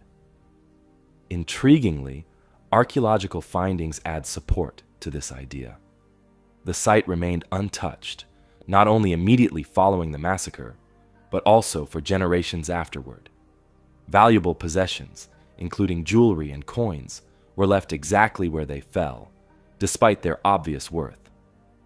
In one house, researchers found a hoard of exquisite Roman gold coins, objects of considerable value at the time, still hidden beneath the floor. No one returned to recover this treasure, reinforcing the notion that Sandbyborg was considered cursed or forbidden. To date, researchers have excavated only a small portion of Sandbyborg, but each excavation uncovers new details that deepen the mystery. Radiocarbon dating and forensic analysis have confirmed the massacre occurred around 480 CE, a period of significant upheaval in Europe, often linked to the decline of the Western Roman Empire. Trade routes shifted, populations moved, and warfare increased throughout the continent, perhaps influencing events even as far north as Öland. Ongoing genetic analysis and osteological examinations of the remains continue to provide insights. Preliminary results suggest that the inhabitants had familial ties, indicating a tightly connected community rather than random settlers. The attackers, on the other hand, remain unidentified. No direct evidence points clearly to their origin, though they may have been culturally similar to the victims, perhaps neighbors or rivals from nearby settlements. The Sandbyborg massacre stands out not only for its brutality, but also because it offers a unique archaeological snapshot of a community caught unprepared by sudden violence. Unlike other ancient massacres, the site remained untouched and hidden until modern excavation. The evidence preserved beneath the soil allows historians to reconstruct vividly the events of a single tragic day in an otherwise forgotten village. The unanswered questions continue to fuel research and debate. Why did the attackers choose Sandbyborg specifically? Why were no survivors allowed to return, bury their dead, or reclaim valuable possessions? How did surrounding communities react to this sudden tragedy? Each discovery at Sandbyborg provides clues that historians piece together, gradually forming a clearer picture of this dark moment in history, yet leaving crucial details frustratingly uncertain. Today, the Sandbyborg massacre is recognized as one of Europe's most compelling archaeological mysteries. Scholars continue excavations, hoping that future findings will help unravel the tangled story of violence and abandonment. They seek not only to identify those responsible and their motives, but also to understand how ancient communities coped with violence, loss, and trauma. Visitors to Öland can now see the site, where low stone walls partially outline what was once a thriving village. Grassy earth now covers the remains, offering few visible clues to the violent history beneath. Yet below the surface, archaeologists continue to uncover more details of the massacre, adding depth to our understanding of life and conflict in ancient Europe. Ultimately, the massacre at Sandbyborg serves as a chilling reminder of humanity's capacity for sudden, unexplained violence. It is a historical puzzle, preserved silently beneath the soil, a moment of tragedy that remains unresolved.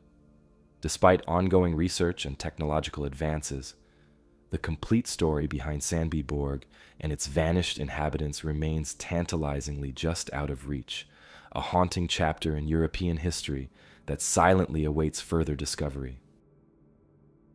The unsolved tragedy of Sandbyborg leaves us contemplating a lost narrative of violence. However, our exploration now ventures to a vastly different landscape, and a mystery fueled by the potential for discovery. Hidden within the caves near the Dead Sea, the Copper Scroll offers a tantalizing prospect, a detailed, if cryptic, guide to a significant treasure, its existence and location debated and sought after for decades. Discovered in 1952 among the renowned Dead Sea Scrolls at Qumran, the Copper Scroll immediately stood apart due to its unusual material and intriguing contents. The Dead Sea Scrolls themselves represent one of the most significant archaeological discoveries of the 20th century, consisting of around 900 documents found hidden within a network of caves near the ancient settlement of Qumran, located along the northwestern shore of the Dead Sea. These ancient manuscripts, dating primarily from the 3rd century BCE to the 1st century CE, include some of the oldest known copies of the Hebrew Bible, along with other religious texts, legal documents, apocalyptic literature, and historical records.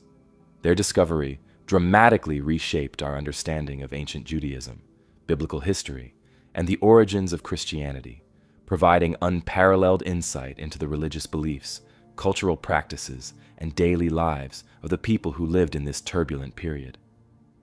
While most of the Dead Sea Scrolls were carefully penned on parchment or papyrus, the Copper Scroll stood uniquely apart, engraved meticulously onto thin sheets of copper, which made its preservation and interpretation significantly more challenging.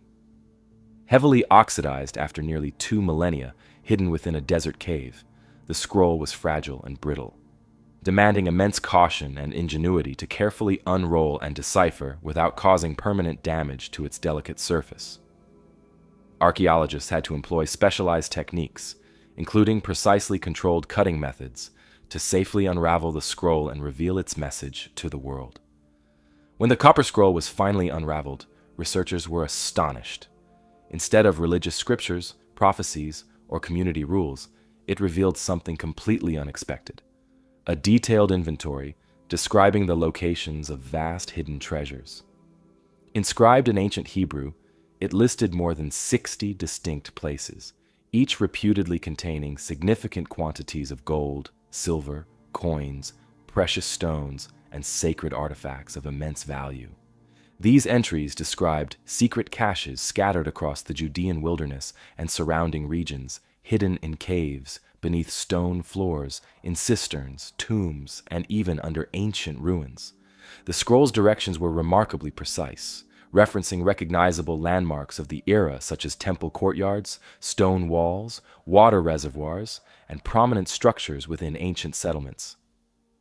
Despite this specificity, pinpointing these exact hiding places has proven extremely challenging. Over 2,000 years, landscapes have altered drastically through natural events, human activity, wars, and urban development.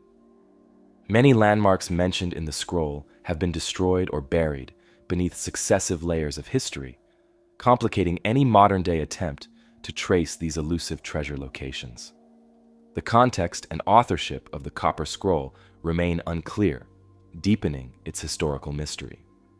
Scholars generally date its creation to the 1st century CE, closely associating it with the period surrounding the Jewish revolt against Roman rule, 66 to 70 CE. During this turbulent era, the Roman Empire brutally crushed the uprising, culminating in the tragic destruction of Jerusalem and its sacred temple in 70 CE. With Jerusalem besieged and the temple at imminent risk, many speculate that Jewish leaders, priests, or communities created this detailed inventory to safeguard precious temple treasures and religious artifacts from Roman plunder, by carefully hiding their wealth in locations only known through the scroll's directions. They hoped future generations might someday reclaim these sacred and valuable objects. Other historians have proposed alternative explanations. Some suggest the scroll represented the collective efforts of various wealthy Jerusalem families or merchant groups seeking to protect personal fortunes during the Roman advance. Still, others theorize that rebel factions involved in resisting Roman occupation created the scroll to preserve their resources for future campaigns, or as a symbolic gesture of defiance against Roman authority. While some researchers initially considered a connection between the Copper Scroll and the Essenes, a mysterious, ascetic Jewish sect, thought responsible for producing many of the Dead Sea Scrolls, significant differences in language, content, and purpose have cast doubt on this direct association. Unlike other scrolls, which primarily contain religious writings and community guidelines reflecting Essene beliefs, the Copper Scroll's secular financial inventory style makes it unique among Qumran documents. The Dead Sea Scrolls collectively, including the Copper Scroll, are immensely important because they offer unparalleled insights into the beliefs, practices, and historical contexts of Second Temple Judaism. They represent the oldest surviving manuscripts of biblical texts, offering scholars crucial comparisons that help confirm or correct modern translations of the Hebrew Bible. They also provide glimpses into the diversity of religious thought and community life that existed during the time of Jesus, thus significantly informing our understanding of early Christianity's origins. The Copper Scroll itself, though distinct from the others, highlights a different dimension of the era. It reveals the practical and strategic concerns faced by people under extreme historical pressures, reflecting broader social anxieties about preserving wealth, culture, and religious identity during a period of profound upheaval. Regardless of authorship, the scroll captured imaginations immediately upon discovery. Almost instantly, adventurous individuals and archaeological teams set out to locate the treasures. Guided by translations and clues, researchers scoured the deserts and ruins around Jerusalem, the Dead Sea, and throughout the broader region. Yet each search ended in frustration, with nothing substantial ever found. This lack of discovery puzzled experts. Was the scroll a genuine inventory, or perhaps an elaborate hoax or symbolic narrative? One widely supported theory posits that the Romans likely discovered and seized many of these treasures during their conquest of Jerusalem in 70 CE. Ancient historians document the Romans' extensive looting of the Jerusalem temple, famously depicted in the Arch of Titus in Rome, where soldiers carry away the temple's golden menorah and other treasures. Thus, it's possible that the caches described in the Copper Scroll were already emptied in antiquity, leaving behind only tantalizing descriptions and an enduring puzzle. However, some researchers maintain optimism that at least portions of the treasure remain undiscovered. Several locations detailed in the scroll are remote, inaccessible, or lost beneath modern developments, making comprehensive searches exceedingly difficult. Complicating matters further, some of the scroll's descriptions are cryptic or vague, referencing landmarks no longer recognizable or using terms whose meanings have become obscure over the centuries. In recent years, advancements in technology and archaeology have revived interest in the Copper Scroll. Ground-penetrating radar, satellite imaging, and drones now enable researchers to survey potential hiding spots in ways impossible in earlier searches. Detailed geological analyses and archaeological excavations around sites matching the scroll's descriptions continue to offer hope that hidden caches might eventually be uncovered. Still, definitive findings have yet to emerge, leaving the scroll's treasure firmly in the realm of historical mystery. Another intriguing aspect of the Copper Scroll lies in its potential religious significance. Some scholars propose the treasures listed might include religious artifacts of profound historical and spiritual importance, such as sacred temple vessels, priestly garments, or even relics linked to early Judaism. If true, their discovery could provide valuable insights into ancient religious practices, temple rituals, and historical events surrounding the First and Second Temples of Jerusalem. Yet caution remains essential. The scroll's authenticity as a treasure map, rather than symbolic literature, has occasionally been questioned. Some suggest it might represent a form of symbolic writing or allegorical message rather than literal instructions. However, the practical, detailed nature of the descriptions strongly suggests a genuine inventory, making the scroll unlike other known religious or literary texts from the same period. Throughout the decades, the Copper Scroll has inspired numerous books, documentaries, and speculative theories, feeding into the mystique surrounding it. Treasure hunters and enthusiasts continue to visit the Judean desert and surrounding regions, guided by translations and speculation, each hopeful that they might be the one to finally solve the scroll's puzzle. Despite these ongoing efforts, the Copper Scroll's treasure remains hidden, protected perhaps by the very sands and stones described within its ancient engravings. Each archaeological survey or exploration deepens our understanding of the scroll's historical context, but leaves its ultimate secrets frustratingly out of reach. Today, the Copper Scroll is securely preserved in a climate-controlled facility in Jordan, protected as one of humanity's most intriguing archaeological discoveries. Researchers continue to study its inscriptions meticulously, analyzing language, grammar, and historical references, hoping to glean new clues or perspectives. Each new translation or interpretation sparks renewed searches, reinforcing the scroll's ongoing allure. The mystery of the Copper Scroll captivates precisely because it lies somewhere between history, legend, and possibility. A genuine ancient inventory waiting to be solved, it invites speculation, yet resists easy answers. Whether or not its treasures are ever uncovered, the scroll offers profound insights into the turbulent period surrounding Jerusalem's destruction and the desperate measures taken by its inhabitants. As excavations and research continue, the scroll maintains its hold over imaginations worldwide. The possibility that ancient sacred treasures remain concealed, waiting beneath desert sands and hidden chambers, ensures the Copper Scroll's enduring fascination. For historians, archaeologists, and treasure hunters alike, it remains an enticing secret, a whisper from the distant past, inscribed in copper, patiently awaiting discovery. Leaving behind the dry desert caves of Qumran and the mysteries of ancient treasures etched in copper, our journey now takes us far eastward to the tranquil shores of early 19th century Japan. It was here, along the remote coastline of Hitachi Province, in what is now modern-day Ibaraki Prefecture, that a curious event unfolded, recorded by local fishermen and villagers, later captivating historians with its enduring mystery. Known as the Utsuro-bune Incident, this puzzling story revolves around the unexpected arrival of a strange and beautifully crafted vessel and the obscure woman found aboard.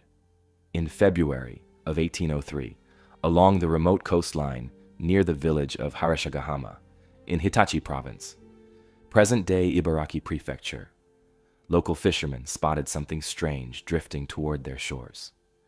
The day was clear, with calm waters stretching out across the horizon, making the appearance of this peculiar vessel all the more intriguing.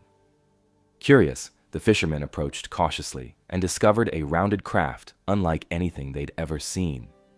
Eyewitnesses described it as resembling a large hollow capsule, about 3 meters tall and roughly 5 meters wide. The vessel was skillfully crafted from polished reddish wood, reinforced with metallic plates intricately engraved with unfamiliar symbols, hinting at an origin beyond the fishermen's known world. Remarkably, the craft also had clear windows, possibly glass or crystal, a material that was exceedingly rare and expensive in Japan at the time, especially for maritime use. Inside the capsule, to their astonishment, villagers found a young woman. She was strikingly different from anyone they'd seen before. Long, flowing hair of an unusual reddish hue, styled meticulously and beautifully. Her garments were finely woven from fabrics unfamiliar to the villagers, rich in color and texture, suggesting either noble or foreign origins. She appeared composed, courteous, and gentle, yet attempts at communication quickly proved futile. Her language was completely unintelligible to the villagers, and no amount of gestures or signals bridged the gap. Most intriguingly, the mysterious woman carried with her a small, ornate box, exquisitely decorated yet sealed tightly. According to all recorded accounts, she refused to allow anyone to handle, open, or even closely inspect this box, holding it protectively at all times. This secretive behavior only deepened the villagers' curiosity and uncertainty. They speculated endlessly about its contents, perhaps valuable treasures, important documents, or sacred artifacts, but its true purpose remained unknown. Detailed records of this curious event survive in multiple contemporary Japanese texts, all written and circulated during the early 19th century.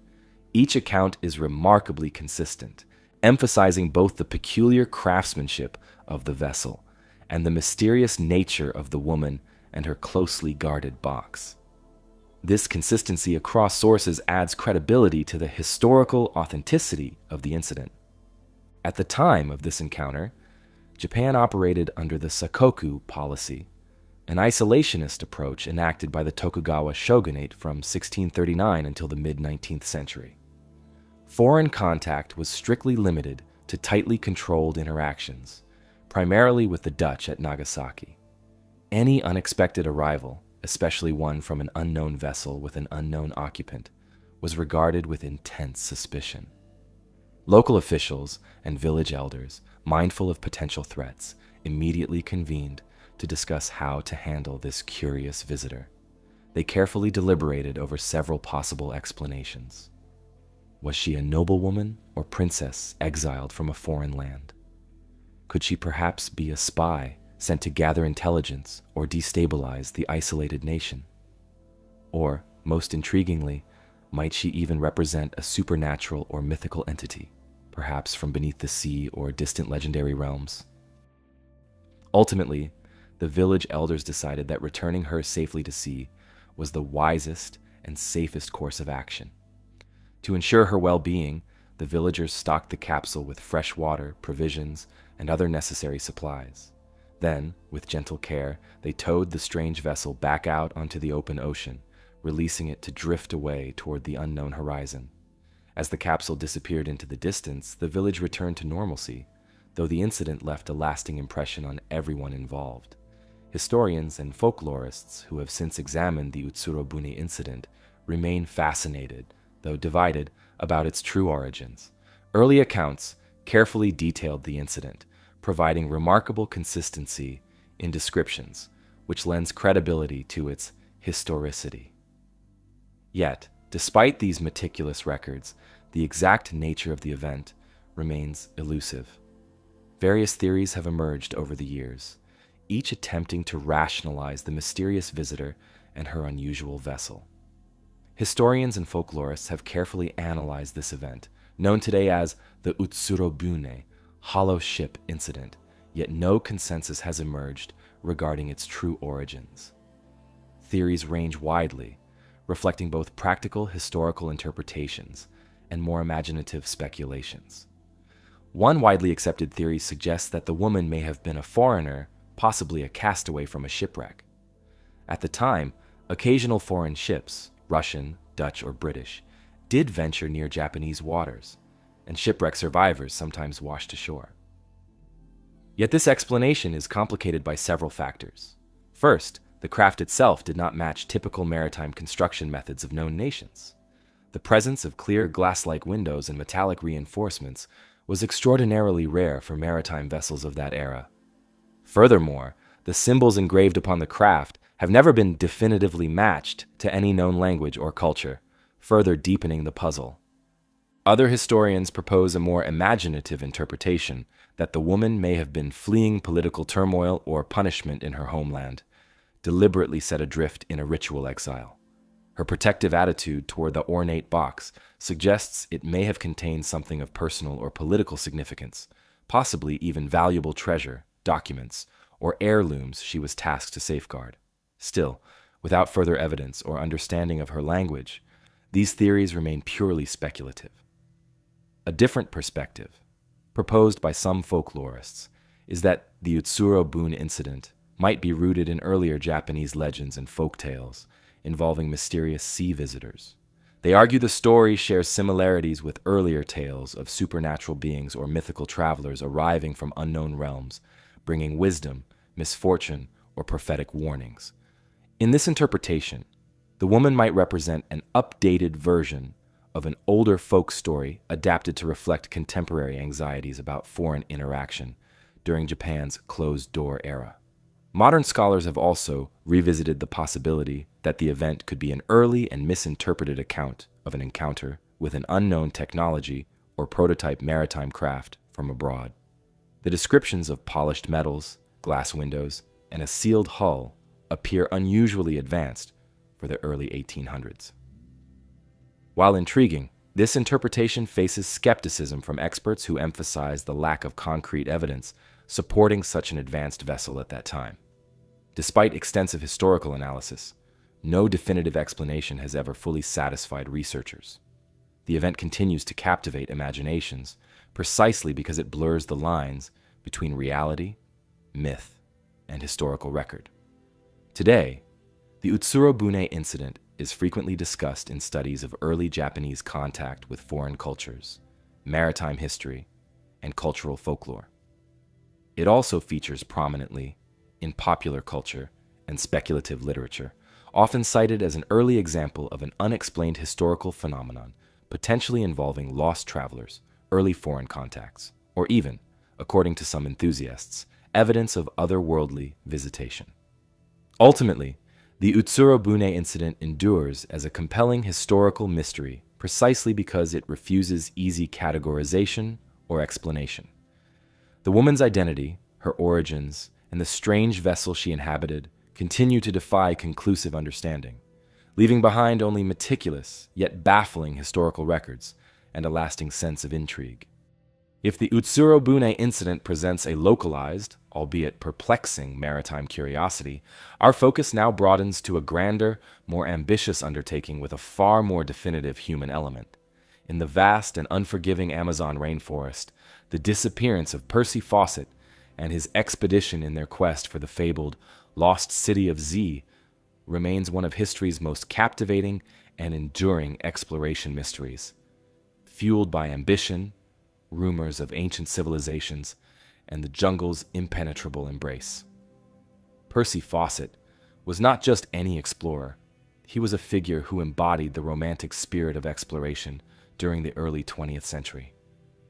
Born in England in 1867, Fawcett spent his early career as a surveyor and cartographer for the British Army, honing skills that would later define his expeditions.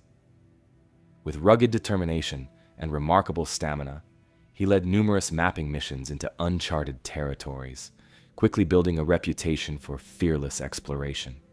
But Fawcett had one great obsession, a dream that consumed his life and fueled his imagination: the discovery of an ancient lost city deep within the Amazon, a city he named simply Zed.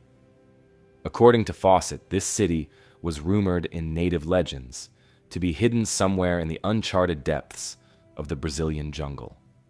These indigenous stories spoke of grand stone buildings, mysterious inscriptions, and the remnants of an advanced civilization, which, if found, would completely rewrite our understanding of South American history. Fawcett became convinced that Zed was no mere myth, but a tangible archaeological discovery waiting patiently in the dense rainforest. By 1925, after years of meticulous planning and extensive research into indigenous histories and local legends, Fawcett was ready to make his definitive journey to find the lost city. He carefully assembled a small expedition team consisting of only 3 members: himself, his eldest son Jack Fawcett, and Jack's close friend Raleigh Rimmel. Fawcett deliberately kept the group small, believing that a compact, efficient team would move more quickly and through difficult terrain. Their expedition carried minimal equipment and supplies, including basic survival tools, compasses, firearms, and essential food provisions. Fawcett intended to rely heavily on the team's wilderness skills and local knowledge of friendly indigenous tribes encountered along their route.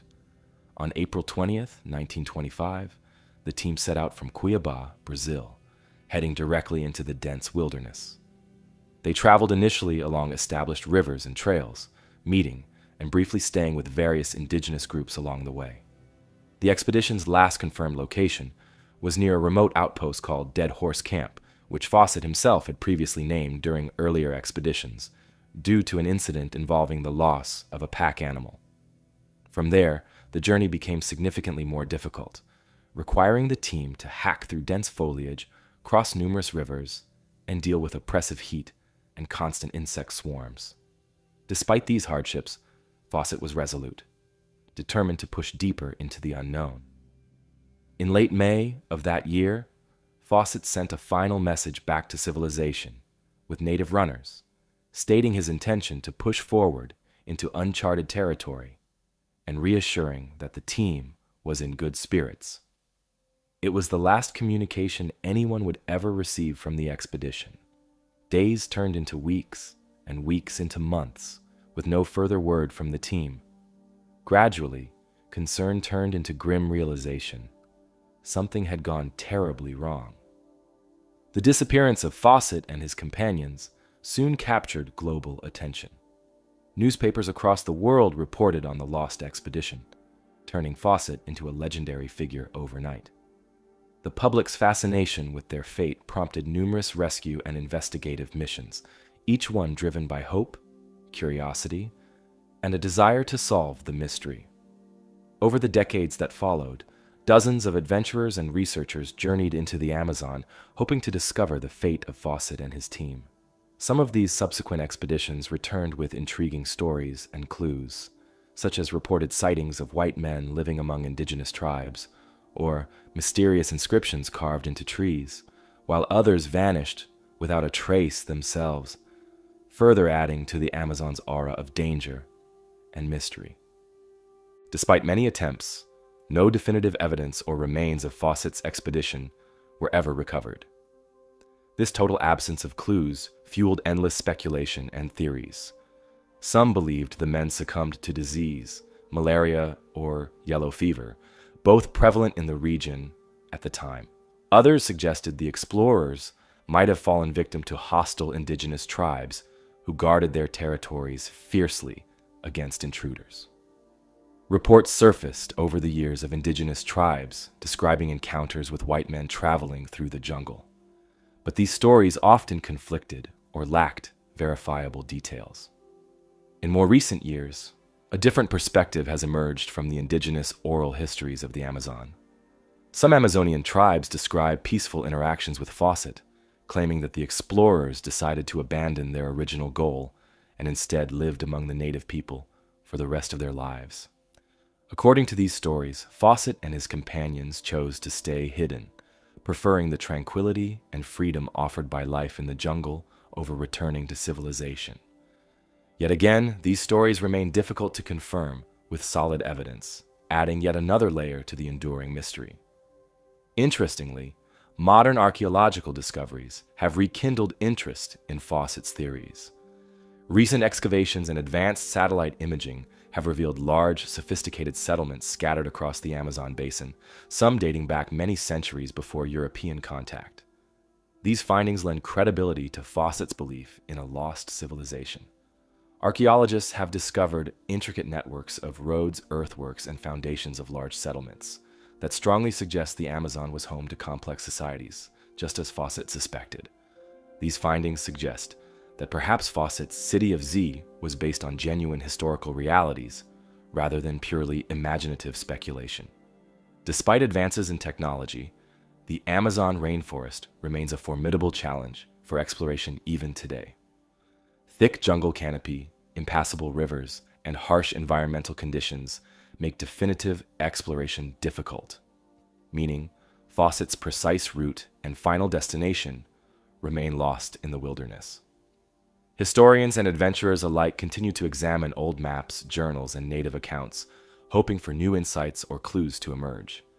Many consider Fawcett's expedition to be a turning point in exploration history, a bold attempt to illuminate the mysteries of the Amazon that, even in its failure, expanded our knowledge and deepened the allure of the unknown. The lost expedition of Percy Fawcett continues to hold a unique place in history. Fawcett himself is remembered as both a heroic explorer and a tragic figure, his fate forever entwined with the mysteries of the Amazon. His story inspired generations of explorers, authors, filmmakers, and historians, capturing the imagination of millions worldwide. In books, documentaries, and films, Fawcett's last journey is revisited repeatedly, each retelling breathing new life into his quest and its unanswered questions. As the dense jungles of the Amazon guard the secrets of Percy Fawcett's lost expedition, another mystery, perhaps even more famous, rests in the shadows of history, drawing millions with its presence.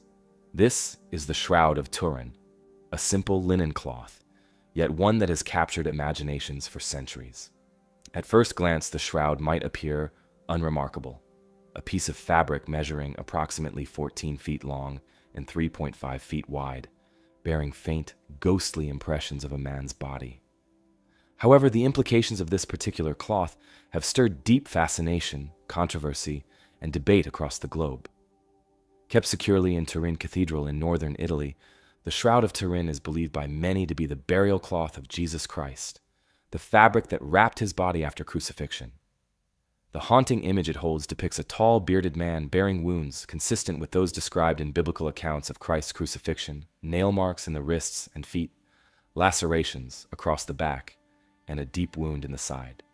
This image is most clearly visible in photographic negatives, where it emerges with startling clarity, heightening the shroud's mystery and appeal. Despite its religious associations, the Shroud of Turin has always been a subject of scientific intrigue. Its first documented appearance in European history dates back to the 14th century when it came into the possession of a French knight named Geoffroy de Charny. From this point onward, the shroud's journey through history is well documented, changing hands through noble families and various religious authorities until arriving at its current resting place in Turin in 1578. Yet the cloth's origins prior to the 1300s remain unclear, leaving historians and researchers puzzled about its true age and provenance. Scientific inquiry into the shroud began in earnest in 1898, when Italian photographer Secondo Pia captured the first detailed photographic negative of the cloth. As he developed the negative, Pia discovered that the shroud's image was more defined and detailed than the original. This revelation stunned scholars and sparked widespread interest, transforming the shroud from a revered religious artifact into a subject of scientific study. Pia's photographs prompted an array of analyses and sparked intense scientific debate that continues today. The most significant and controversial scientific examination occurred in 1988. Carbon-14 radiocarbon dating tests were performed by independent laboratories in Oxford, Zurich, and Arizona. The results placed the shroud's origin between 1260 and 1390 AD, suggesting it was likely a medieval creation rather than a first-century artifact. While these findings initially seemed to settle the debate, many researchers and believers quickly challenged their validity, citing possible contamination or errors introduced by historical repairs to the cloth. They pointed out that parts of the shroud had been patched and restored following damage from fire and aging, potentially skewing the radiocarbon results. Advocates arguing for the shroud's authenticity highlight numerous anomalies and characteristics that they claim cannot be easily dismissed as medieval forgery. The image on the cloth, for example, does not appear to have been painted or drawn. Microscopic examination reveals no pigments, paints, dyes, or brushstrokes typically associated with artwork from any historical period. Instead, the fibers themselves seem altered, as if exposed to intense energy or heat, creating the subtle, ghostly imprint that remains inexplicable through conventional artistic methods. This strange feature has led some researchers to theorize that a natural, albeit unknown, process may have formed the image, perhaps related to radiation or a flash of light. Adding further intrigue is the shroud's astonishingly accurate depiction of anatomical details. Modern forensic and medical experts have noted precise details consistent with wounds inflicted during crucifixion, such as blood flow patterns, wrist punctures, contrary to medieval artistic depictions of nail wounds through the palms, and evidence of severe scourging. These precise details would have been exceptionally challenging, if not impossible, for medieval forgers to replicate with such anatomical accuracy, as historical knowledge of Roman crucifixion methods was limited during the medieval period. Pollen analysis of the cloth has also raised interesting questions. Microscopic pollen samples found on the shroud include plants native to regions around Jerusalem, supporting claims of Middle Eastern origins. Additionally, soil and mineral particles embedded in the cloth's fibers align closely with those found near Jerusalem and other biblical regions. While these findings are intriguing, critics caution that contamination from pilgrims Relic traders, or simply centuries of storage could explain these particles without necessarily proving the shroud's ancient origin. Yet despite decades of analysis and debate, no conclusive explanation for the shroud's image has emerged. Theories range from the scientifically plausible, such as a chemical reaction involving burial spices or bodily fluids, to more speculative explanations, including radiation emitted during a miraculous resurrection event. Still, no scientific consensus has been reached, leaving the shroud suspended between faith and skepticism. Throughout its history, the Shroud of Turin has remained central to religious devotion and pilgrimage.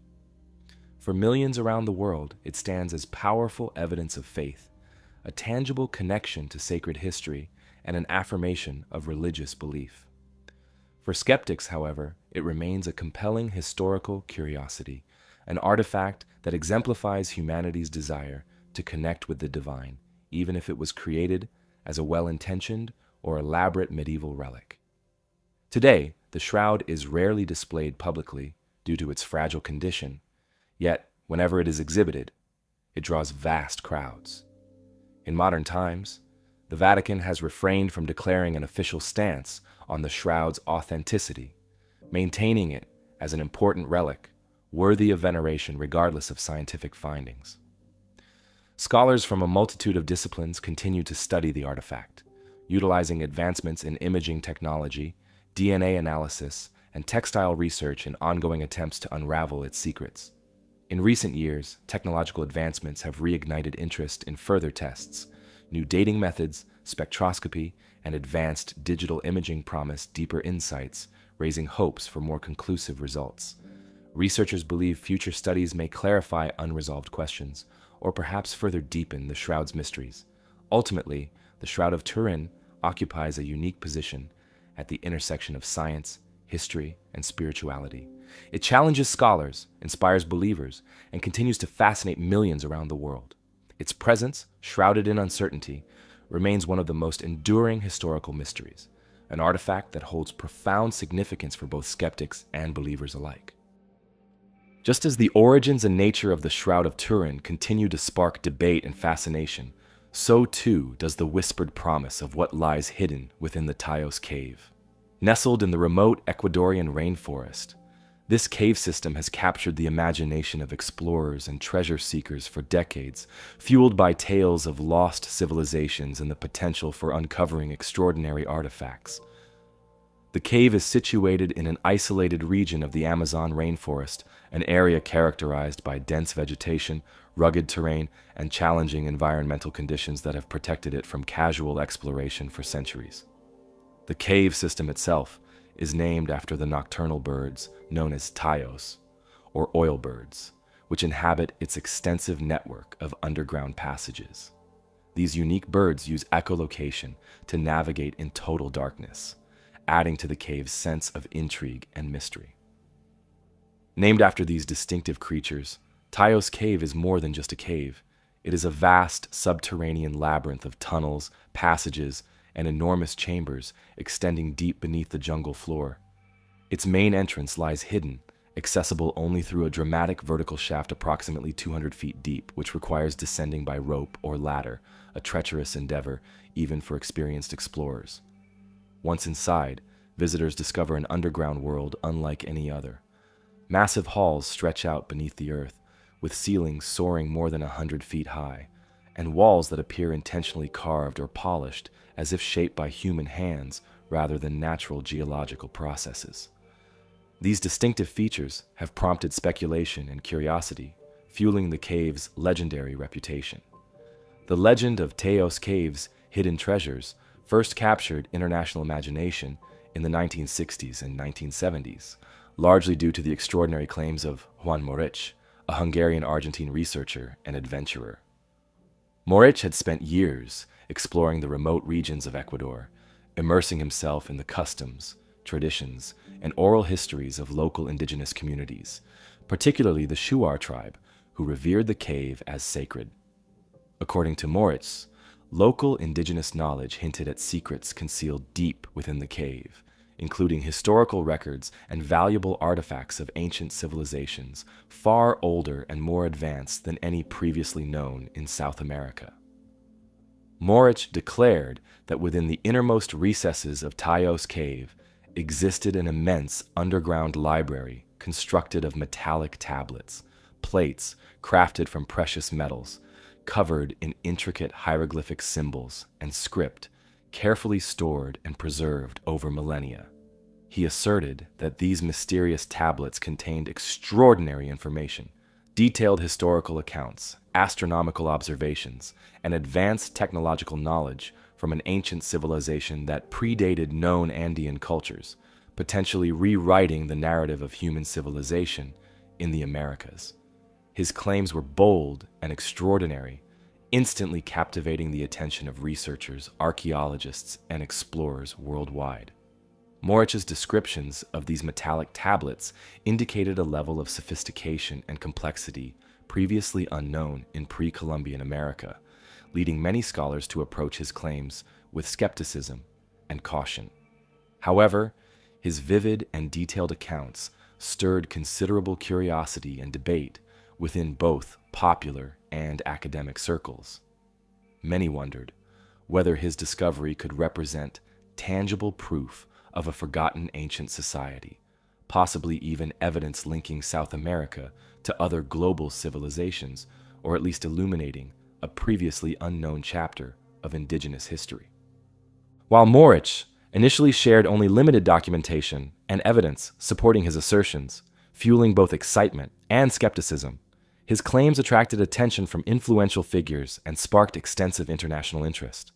The allure of discovering an ancient library hidden beneath the rainforest, potentially containing records that could reshape historical understanding, quickly transformed Taos Cave into an archaeological legend, drawing expeditions from around the world eager to verify or debunk Moritz's extraordinary story. His extraordinary claims quickly captured the imagination of people around the world, including Swiss author Erich von Däniken, famous for his book Chariots of the Gods, which popularized theories about extraterrestrial contact with ancient civilizations. Von Däniken visited Moritz, toured the caves briefly, and later included descriptions of Taos Cave in his controversial works, suggesting a possible extraterrestrial connection to the metallic library. While his claims were met with significant skepticism from the academic community, they further fueled global curiosity and fascination with the cave. Intrigued by these remarkable stories, a significant and well-publicized British-Ecuadorian expedition was organized in 1976 to explore and thoroughly document Taos Cave. The expedition included a diverse and noteworthy team: British military personnel, archaeologists, speleologists, and even astronaut Neil Armstrong, who participated as honorary expedition leader. Armstrong's involvement generated considerable international media attention, increasing public fascination with the cave's potential mysteries. The 1976 expedition systematically explored and mapped extensive sections of the cave, taking detailed scientific measurements, collecting biological samples, and examining geological formations. Despite their thorough investigation and careful documentation, the expedition did not find the extraordinary metallic library or any definitive evidence of a lost civilization. However, they did discover intriguing archaeological evidence, including pottery fragments, bones, and stone carvings, indicating that ancient peoples had indeed occupied or visited these chambers centuries ago. Local indigenous peoples, including the Shuar community, who have lived in this region for countless generations, hold the caves as sacred and significant cultural sites.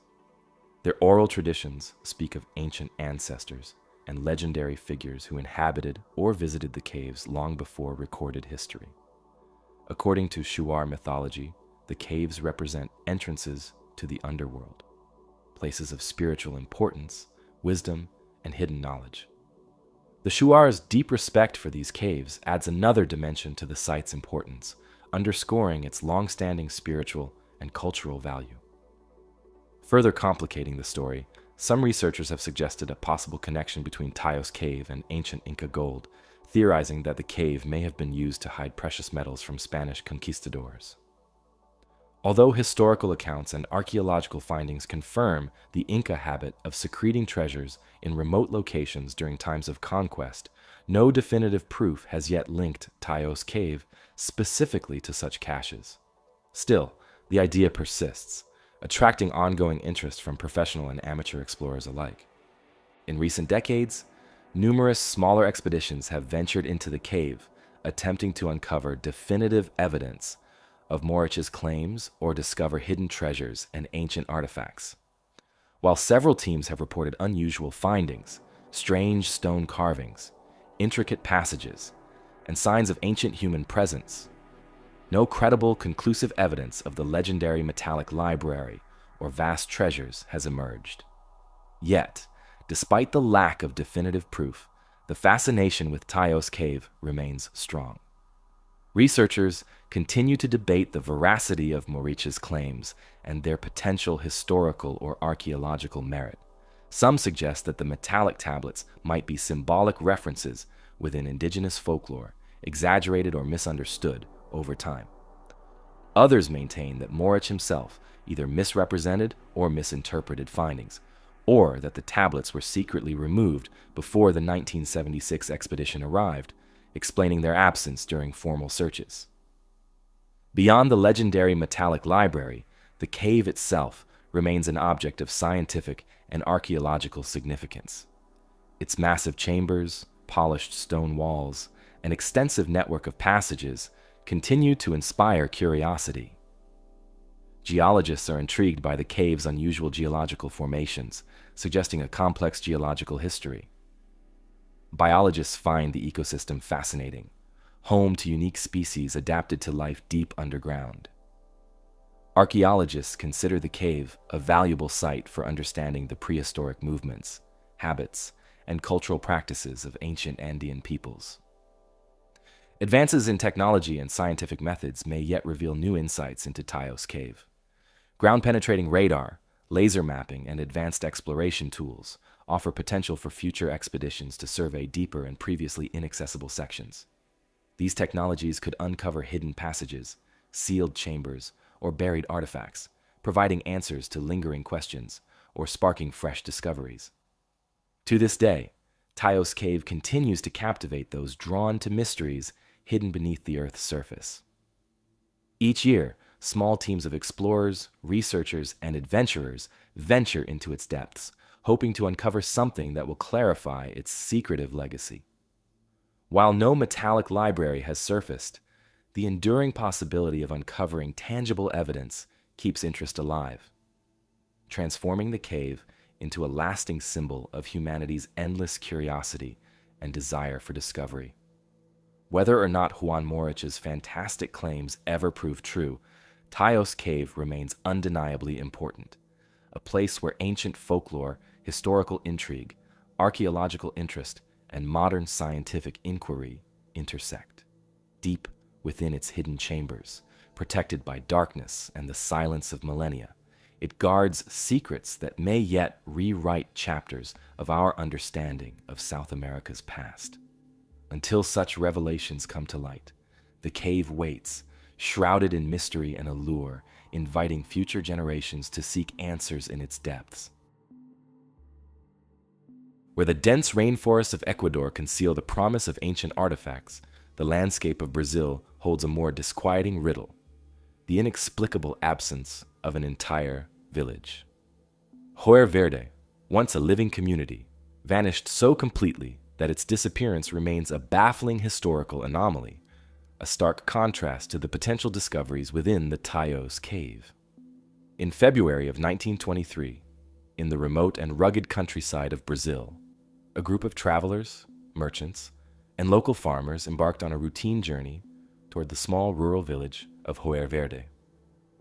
Located deep within a region characterized by dense forests, winding roads, and scattered settlements, Joer Verde was known for its isolation and peaceful atmosphere, far removed from bustling cities and towns.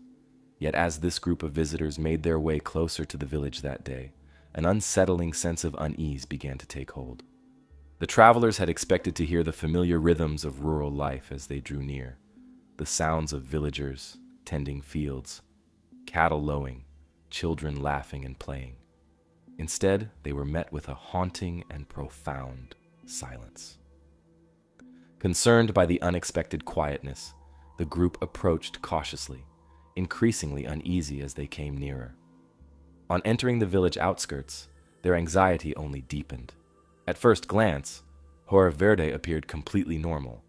No signs of struggle or disturbance were immediately apparent. Houses stood silent, neatly arranged along dirt paths, smoke rising from some chimneys, as if daily life had been interrupted only moments before. Food was set on tables, freshly prepared meals that had yet to be touched, pots still warm on stoves, doors wide open as if residents had stepped out for a moment, intending to return quickly. Livestock remained tethered in their pens, grazing idly, clearly unfed and unattended for some time. Laundry hung limply on clotheslines, gently swaying in the breeze. Clothes that were still damp. The village school stood empty, with lessons and books carefully arranged, as if awaiting students who never arrived. As the travelers ventured further into Hoarverde, it became increasingly clear something was terribly wrong. The silence felt heavy, oppressive, and deeply unnatural. Not only had the villagers vanished, but they had done so suddenly, leaving behind all their possessions and essentials, taking nothing with them, not even valuables, money, or personal belongings. There was no immediate evidence of violence or struggle, no broken windows, no signs of panic or chaos. The village seemed simply to have emptied in an instant, as though the entire community had abruptly decided to abandon their homes and lives without warning or preparation. Desperate to understand what had happened, the visitors quickly sent word to authorities in nearby towns, urging them to send help and investigators. When authorities arrived days later, they conducted an extensive and detailed examination of Hoarverde. They combed through houses and public spaces, hoping to uncover some clue or piece of evidence that might explain where the villagers had gone and why. But the more closely they searched, the more perplexing the mystery became. No footprints or trails led away from the village. No notes, letters, or explanations were found. There were no indications that the villagers had packed belongings or prepared for travel. It seemed almost as though the residents had stepped into thin air and vanished entirely. The only potential clue authorities discovered was an eerie and cryptic message written on the village school's blackboard. In hastily scribbled chalk, it read simply, "There is no salvation." This chilling phrase did little to clarify the mystery. Rather, it only deepened investigators' fears and fueled speculation. Some wondered if the villagers had faced some existential threat, a crisis so dire and sudden that escape seemed impossible. Others suggested perhaps an outsider or group had coerced the population to leave, though no evidence of violence or force supported this theory. This haunting message became a focal point of investigation, yet offered no clear solution. Rumors soon spread throughout the region, as word of Hoarverde's bizarre abandonment became widely known. Neighboring communities, themselves rural and isolated, were gripped by fear and confusion. Stories and theories circulated wildly, ranging from supernatural explanations to secret governmental experiments gone awry, to outbreaks of mysterious disease. Some villagers from surrounding towns reported strange sightings in the days preceding Hoarverde's disappearance. Mysterious lights in the sky, unfamiliar visitors passing through roads and fields. Others claimed to have heard whispers and unusual sounds drifting through the forests at night. Yet all these accounts remained vague, anecdotal, and unproven, further entangling the mystery. What made the disappearance even more peculiar was that there were no immediate signs of violence, struggle, or disaster. Homes remained untouched, with tables set for meals, food still fresh, and personal belongings left behind, as if everyone had stepped out momentarily. Livestock were left tethered, crops still standing, and laundry hung on clotheslines. It was as though the entire population had vanished into thin air. The only clue to this sudden departure was a cryptic message scrawled on a blackboard in the village schoolhouse, which read, "There is no salvation." This haunting phrase, written in Portuguese, raised more questions than answers and deepened the mystery surrounding Hoyer Verde's sudden emptiness. Soon after the discovery, news of the village's disappearance spread quickly throughout Brazil. Local authorities dispatched an investigative team to examine the settlement closely. The investigators meticulously searched homes, farms, and surrounding areas, but found no clear evidence pointing to where the villagers might have gone or why they left. Although various theories emerged, ranging from attacks by bandits or rebels to outbreaks of disease or mass hysteria, none of these theories had solid evidence to support them. The lack of signs of violence or distress seemed to eliminate many plausible explanations, adding further complexity to the case. Adding to the confusion, detailed historical records about Hoyer Verde itself are limited. The village, located in a remote, sparsely populated region of Brazil, had minimal outside contact, making it difficult for authorities and historians to reconstruct the precise events leading up to the disappearance. Its residents, mostly farmers and families living a simple rural life, left little documentation of their existence. As a result, tracing their possible destinations or movements after the disappearance proved extremely challenging. Historians and researchers who later investigated the case found themselves facing numerous dead ends. The absence of direct evidence and the passage of time allowed the mystery to deepen rather than resolve. Some theories persisted, suggesting the residents left willingly, perhaps fleeing an unknown threat or hoping for a better life elsewhere. Others speculated they might have been coerced or forced out by an external danger, though no evidence of such coercion was ever uncovered. Despite the passing decades, the story of Hoyer Verde continues to capture imaginations, occasionally resurfacing in popular media and documentaries as one of history's most baffling disappearances. While the village itself eventually fell into disrepair and was reclaimed by nature, the haunting memory of the empty homes, abandoned streets, and the message written in the schoolhouse persists. In recent years, researchers and historians have made fresh attempts to investigate the case using modern technology and historical archives. Yet these efforts have produced little new information. Satellite imaging, archival record searches, and interviews with descendants of people from surrounding regions have yielded few clues. The isolation of Hoyer Verde, coupled with the scarcity of contemporary records, continues to obscure the truth. Today, the vanished village remains a subject of speculation, storytelling, and local folklore. Visitors to the region occasionally trek to the area where Hoyer Verde once stood, hoping perhaps to find some overlooked clue or forgotten evidence. The lush vegetation now covers most traces of the village, leaving behind only faint remnants of stone foundations and crumbling walls. Despite extensive efforts, the mystery remains unsolved.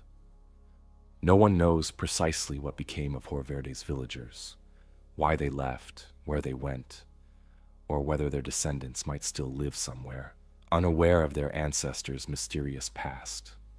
Like many unsolved historical mysteries, Hoyer Verde remains a compelling puzzle, a reminder of how easily the stories of ordinary people can become lost in the passage of time.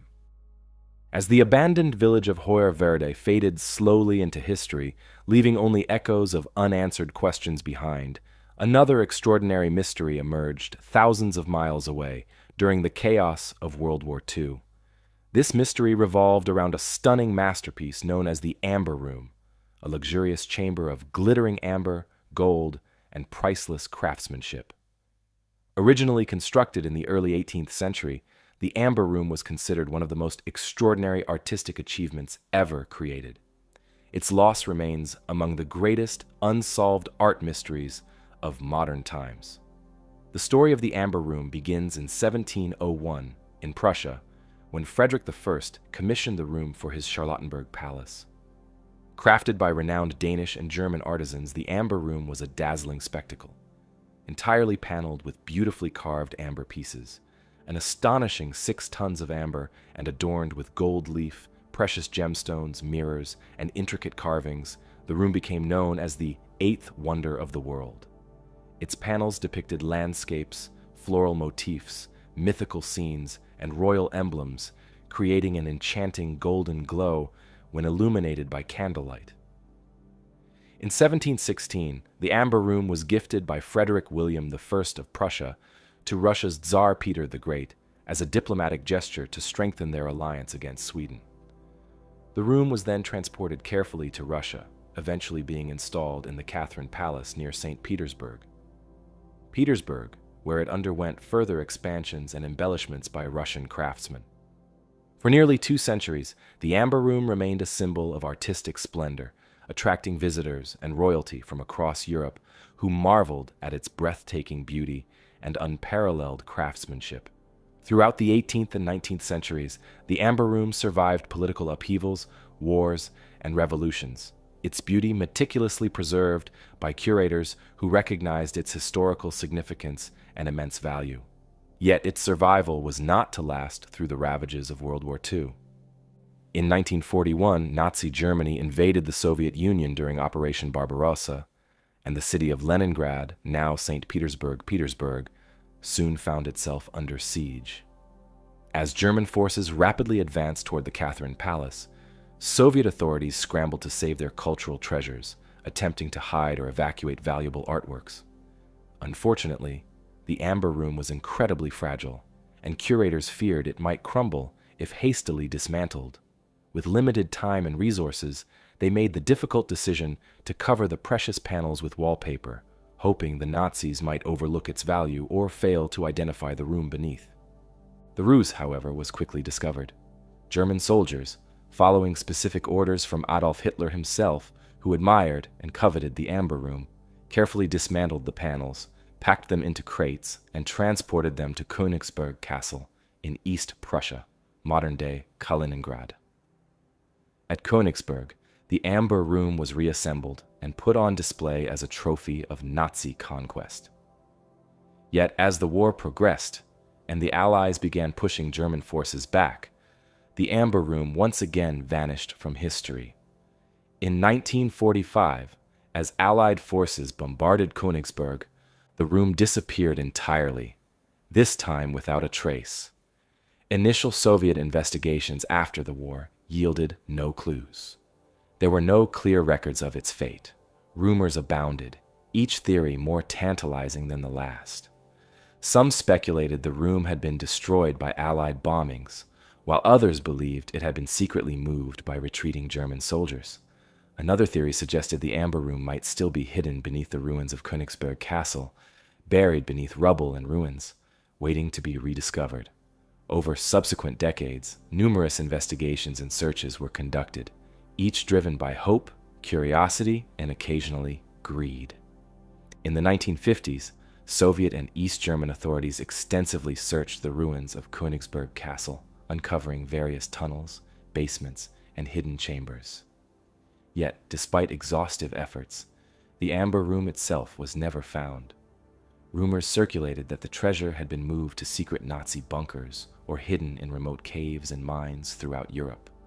In the 1960s and 1970s, investigators pursued leads suggesting the Amber Room had been buried in mine shafts, stored beneath lakes, or secreted away in underground facilities, but these explorations yielded nothing concrete. Occasionally, small fragments of amber, claimed to be from the original room, surfaced in the black market, fueling speculation that at least some pieces had survived. Authorities seized several genuine fragments from private collections, but these only deepened the mystery, providing tantalizing hints without concrete answers. In 1997, a detailed tip led German investigators to the town of Deutsch-Neudorf, where hidden compartments and tunnels beneath an old silver mine were carefully explored, yet again yielding no significant results. In recent years, new theories have emerged, including claims that the Amber Room was secretly taken by high-ranking Nazi officials, possibly even Hitler himself, to remote locations across Europe or South America. Historians have combed through recently declassified documents, hoping for fresh clues to the room's final location, yet the Amber Room continues to evade discovery. In 2003, a high-profile reconstruction was completed and unveiled. in St. Petersburg. A meticulous reproduction of the original room, based on historical photographs and detailed records. While impressive, this reconstruction serves as a bittersweet reminder of what has been irrevocably lost. Today, the Amber Room remains among history's greatest missing art treasures. Its story has captivated generations of historians, treasure hunters, and art enthusiasts. Modern investigative techniques, archival research, and exploratory technologies continue to fuel searches, yet no definitive answer has emerged. The fate of the Amber Room has transcended mere history, transforming into legend. Countless documentaries, books, and films explore its mysterious disappearance, perpetuating its allure. Scholars and experts maintain the possibility that someday, perhaps in a forgotten bunker, hidden cave, or secret vault, the shimmering panels of amber, gold, and gemstones may yet be discovered, waiting patiently for the day they can once again astonish the world. Until then, the missing Amber Room remains an enduring puzzle, an extraordinary masterpiece lost amidst the chaos of war, leaving behind an unsolved mystery as captivating and elusive as the golden glow of amber itself. With the search for the Amber Room fading into the background of history, another mystery from Europe's past emerges, equally captivating and shrouded in secrecy. This tale takes place within the cold stone walls of 17th century France, involving one of history's most infamous prisoners, the Man in the Iron Mask. The Man in the Iron Mask first appeared in historical records around 1669 during the reign of King Louis XIV, famously known as the Sun King. At this time, Louis XIV ruled with absolute authority, a period marked by power struggles, political intrigue, and secretive dealings within the French royal court. The prisoner was initially confined at the fortress of Pignerol, located in northern Italy, territory then under French control. Pignerol was already notorious for housing significant political prisoners, including disgraced ministers and high-ranking figures who had fallen from favor. Placing the unknown prisoner there underlined his perceived political importance from the very beginning. Under the strict and watchful custody of a trusted jailer named Bénigne d'Auvergne de Saint-Mars, the prisoner's life became subject to meticulous oversight and rigidly enforced secrecy. Saint-Mars himself was carefully selected for his unwavering loyalty and discretion, having previously overseen the imprisonment of other sensitive prisoners. Throughout his imprisonment, the mysterious prisoner was transferred carefully from fortress to fortress, initially from Pignerol to the fortress of Exilles in 1681, then to the island fortress of Sainte Marguerite in 1687, and finally, in 1698, to the infamous Bastille prison in Paris, where he would spend the remainder of his life until his death in 1703. What immediately drew attention from those involved, and later from historians, was the remarkably unusual and highly restrictive treatment of this particular prisoner. His identity was kept an absolute secret, deliberately concealed behind a velvet mask, a detail later romanticized by writers like Voltaire into the image of an iron mask. In reality, historical records indicate the mask was likely made of velvet or cloth, designed not for punishment, but purely to obscure his features and prevent any recognition. This peculiar and extraordinary measure was an indication of the prisoner's immense political sensitivity. His identity was apparently dangerous enough that even casual glimpses by guards or visitors had to be prevented.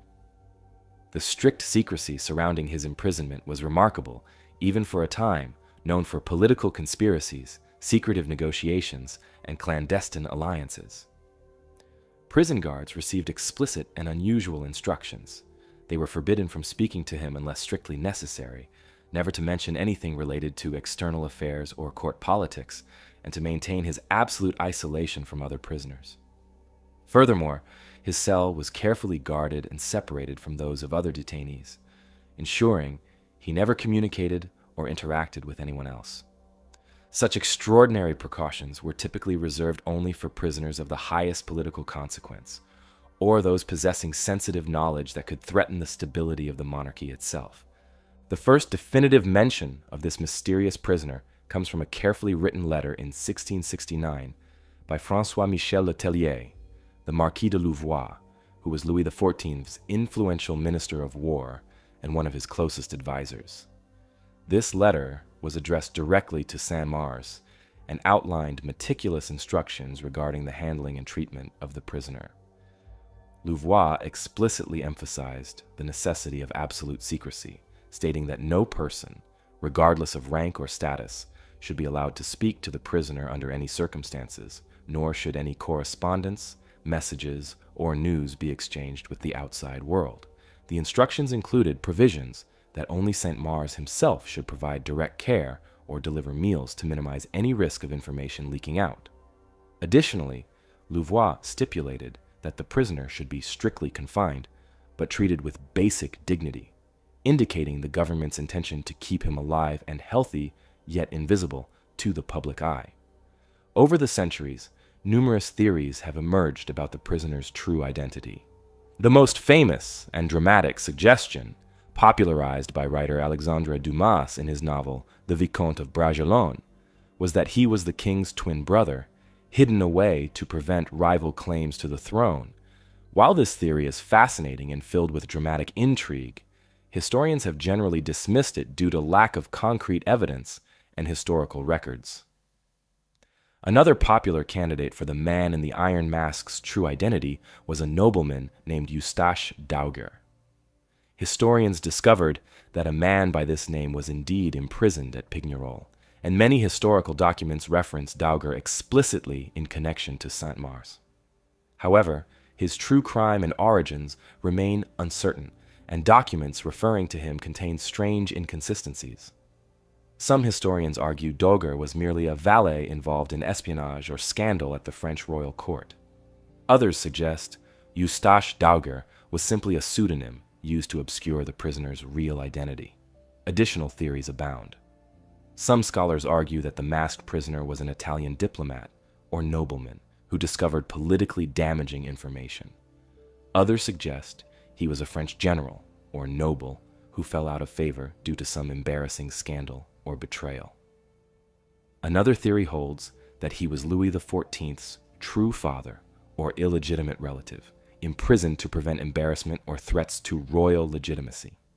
Each theory possesses intriguing possibilities, yet each ultimately lacks definitive proof, fueling further speculation and debate. The prisoner lived under these conditions for over 3 decades until his death in the Bastille on November 19, 1703. Upon his death, the prison authorities went to extraordinary lengths to ensure his identity remained hidden. Official records were meticulously altered or destroyed, his belongings were burned, and he was hastily buried under a pseudonym, Marchioli, without ceremony in the nearby church of St. Paul. The deliberate effort to erase every trace of his existence suggests a profound level of secrecy, perhaps one directly linked to the security of the French crown or state secrets. Historians attempting to unravel this mystery rely on scattered contemporary accounts, letters, and official documents. Voltaire, the renowned Enlightenment philosopher, was among the first to publicize the prisoner's story widely in the 18th century. While Voltaire introduced the idea that the prisoner wore an iron mask, historians now believe this was likely an embellishment, with the original mask more probably being made of velvet or cloth to hide his identity comfortably yet securely. Still, Voltaire's dramatic retelling sparked public imagination, ensuring the prisoner's tale survived through centuries as a powerful legend. Efforts to conclusively identify the prisoner through archival research have continued into modern times, yet none have yielded definitive answers. A notable breakthrough occurred in the late 19th century when French historian Jules Lair discovered a cache of previously unknown letters referring to Eustache d'Auger. Yet even these letters raised more questions than answers, as their ambiguous language and gaps in information provided few concrete conclusions. In recent decades, historians utilizing advanced research techniques, including archival analysis and modern forensic methods, have tried to settle the mystery. Researchers studying the handwriting and language used in letters about the prisoner have attempted to match them to other known documents, hoping to connect the prisoner's jailers and correspondents to other historical figures. Yet despite these efforts, the prisoner's true identity continues to elude historians, with each discovery simply fueling new questions rather than answers. Today, the man in the Iron Mask remains one of history's most enduring and enigmatic mysteries. His story continues to captivate imagination, inspiring novels, films, and countless historical studies. Despite centuries of research, historians have yet to definitively uncover his true identity or the exact reasons behind his lifelong imprisonment. The extraordinary precautions taken to conceal this prisoner's identity, along with the deliberate destruction of nearly all evidence after his death, suggest he was undoubtedly someone of significant importance. Yet, precisely who this mysterious figure was, and why it was so crucial that his face never be seen again, remains lost within the shadows of France's past, silently urging historians to continue their search for the elusive truth. Just as the true identity of the man in the Iron Mask continues to fuel historical debate and speculation, so too does the legendary fate of the lost treasure of Lima. Shifting our gaze to 19th century Peru, a time of significant upheaval, we encounter a compelling mystery centered around vanished wealth and the enduring allure of discovery. In 1820, Lima, then the prosperous capital of the Spanish colony of Peru, faced a growing threat. Revolutionary forces, led by General José de San Martín, approached steadily, determined to liberate Peru from Spanish rule. As the revolutionaries advanced, Spanish officials and clergy feared the imminent seizure of the vast treasures accumulated by the Catholic Church and Spanish authorities over centuries. This treasure, said to be composed of vast amounts of gold, silver, precious gems, and intricate religious artifacts, represented not only immense wealth, but also religious and historical significance to the colonial authorities. Desperate to protect this treasure from the revolutionaries, the Viceroy of Lima and local church authorities devised a hurried plan. They entrusted Captain William Thompson, a British sea captain known for his reliability and naval skill, with safely transporting the entire treasure aboard his vessel, the Mary Dear, and safeguarding it until political stability could be restored. Thompson and his crew were tasked specifically with sailing far enough from Lima's shores to evade detection and to keep the treasure hidden until Spanish control was reestablished. Confident in Thompson's reputation, Spanish officials believed the treasure would return safely into their hands after the revolutionaries were repelled. However, as the ship sailed from Lima and disappeared beyond the horizon, Thompson's loyalty quickly unraveled. Faced with an unimaginable fortune, the temptation proved too great. Captain Thompson and his crew turned to piracy, seizing the precious cargo for themselves. They reportedly navigated to the remote and uninhabited Cocos Island, located approximately 550 kilometers, 340 miles, off Costa Rica's Pacific coast. According to historical accounts and legends, the pirates concealed the treasure within deep caves, carefully burying and hiding the immense wealth so it could remain safe until their return. The treasure's magnitude is said to have been staggering, encompassing solid gold statues, intricately decorated crosses and chalices, hundreds of precious gemstones, chests of silver coins, and countless jewels, originally intended to adorn Spanish churches and palaces. But Captain Thompson and his crew's act of betrayal would quickly catch up with them. Spanish naval vessels soon discovered and captured the Mary Dear. Thompson and his crew were arrested, imprisoned, and interrogated fiercely about the whereabouts of the stolen treasure. The crew members steadfastly refused to disclose any information, but under severe pressure, Thompson reportedly made a partial confession.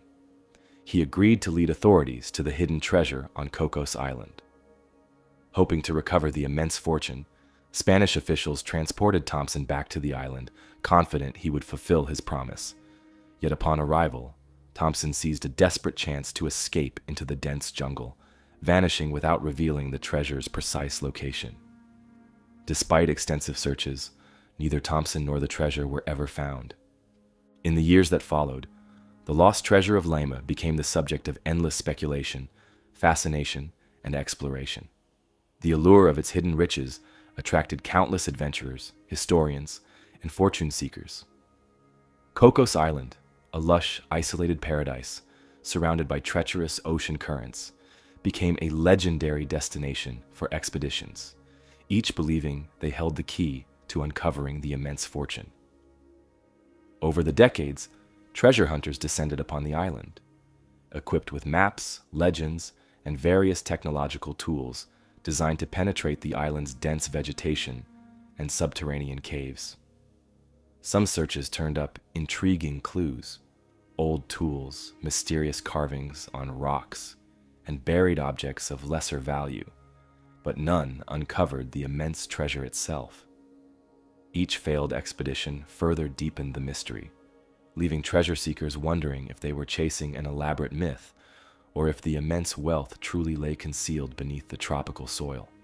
Despite multiple efforts, no one conclusively confirmed the treasure's existence or its exact location, although several tantalizing accounts suggest that some artifacts may have surfaced over the years without clear provenance, fueling speculation further.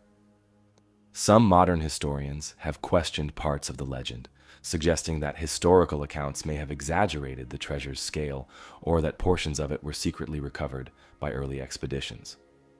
Yet, documented testimonies from the period strongly indicate the authenticity of the cargo and the genuine existence of a vast, carefully hidden fortune. Official records from the Spanish authorities, along with testimonies and confessions from members of Thompson's crew, provide compelling evidence supporting the legitimacy of this legendary treasure. Today, the lost treasure of Lima remains one of the world's most enduring historical mysteries. Its legend endures precisely because of its combination of historical reality and persistent uncertainty. Each year, new theories emerge, and fresh expeditions set out toward Cocos Island, hoping to succeed where others failed. Advances in technology, ground-penetrating radar, advanced sonar, and drone surveillance have all been utilized in modern-day searches, yet the exact location remains undiscovered. Even now, nearly 2 centuries after Captain Thompson's betrayal and disappearance, the vast fortune remains concealed, awaiting discovery by someone lucky or determined enough to uncover its secrets. The lost treasure of Lima represents more than just material wealth. It symbolizes the shifting tides of history, colonial struggles, and the enduring human fascination with hidden fortunes. Its story vividly captures the tension and turmoil of 19th century South America, marked by revolution, upheaval, and the waning days of Spanish imperial power.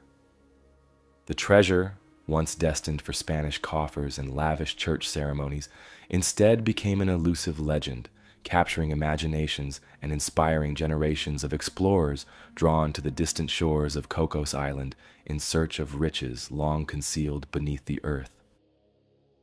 England holds its share of historical puzzles, and the tale of the Pollock sisters stands as a particularly compelling one, not for lost artifacts or grand historical events, but for the unsettling questions it raises about the human mind and the potential for phenomena that transcend typical understanding. This small-town story has resonated for decades, intriguing those who seek answers beyond the conventional boundaries of science. In the sleepy town of Hexham in Northumberland, England, John and Florence Pollock lived a seemingly typical family life. They were loving parents to their 2 young daughters, Joanna and Jacqueline.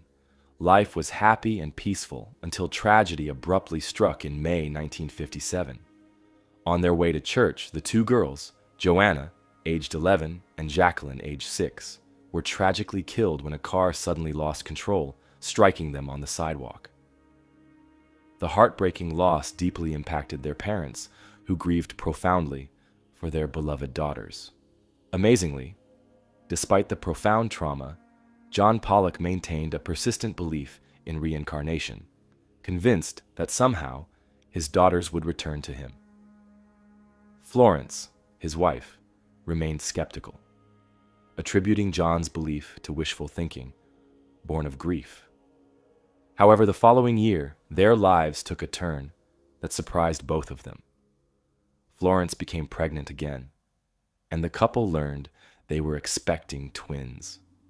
While twins were not uncommon, the Pollocks had no known history of multiple births in their family, which made the arrival of twins especially surprising. Nonetheless, John remained confident in his belief that these twins were the reincarnations of Joanna and Jacqueline, returning to him once more. On October 4th, 1958, Gillian and Jennifer Pollock were born, identical twin girls who immediately became the focus of their parents' attention. From birth, the girls displayed peculiar physical marks that baffled their parents and doctors alike. Jennifer had a distinctive birthmark on her forehead, exactly matching a scar Jacqueline had sustained from a childhood accident. Another birthmark on her waist mirrored one that Jacqueline also bore. The physical similarities were unusual enough, but as the twins grew older, their behaviors added further mystery. When Gillian and Jennifer reached the age where they began to speak, their parents noticed odd and unsettling details.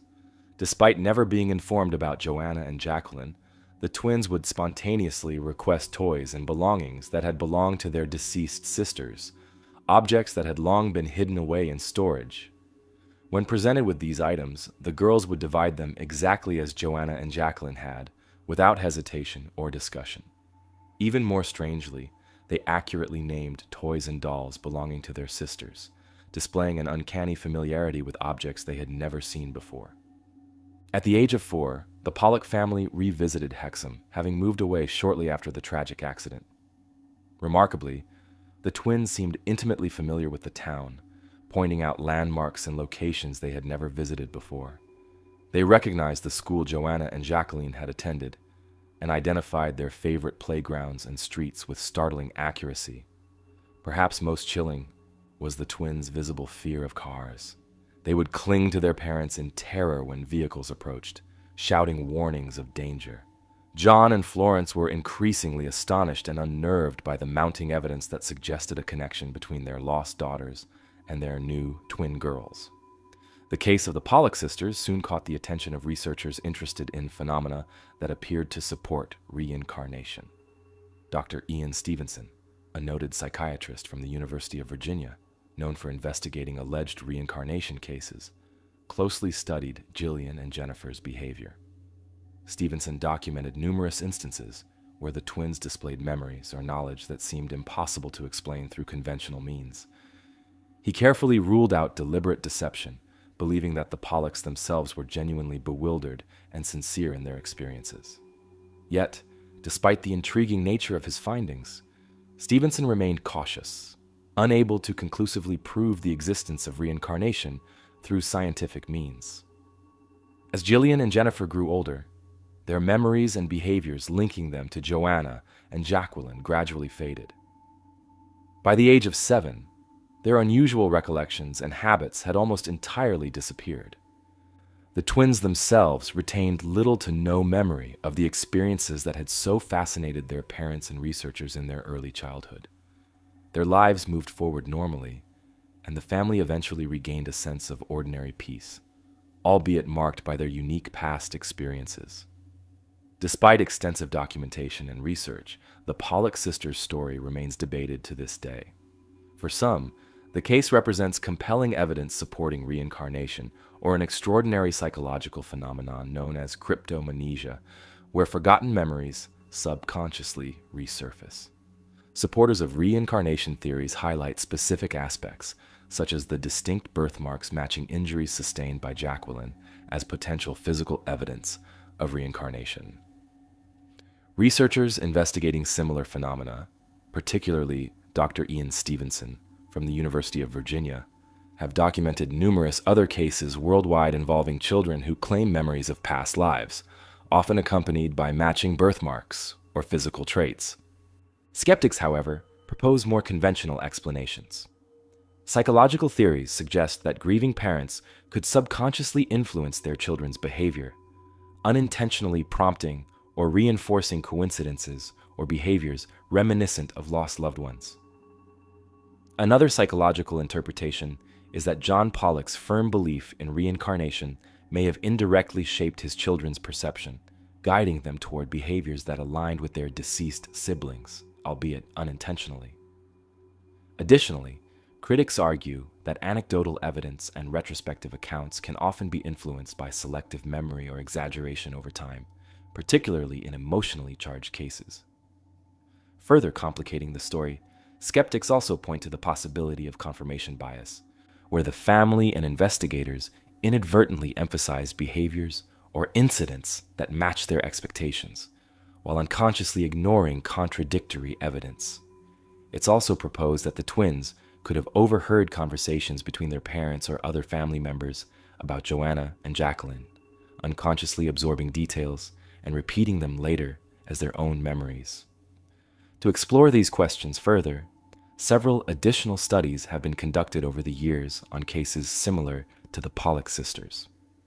Dr. Stevenson, who dedicated much of his career to studying reincarnation, published numerous detailed accounts documenting children recalling past lives, particularly focusing on birthmarks as potential connections to previous identities.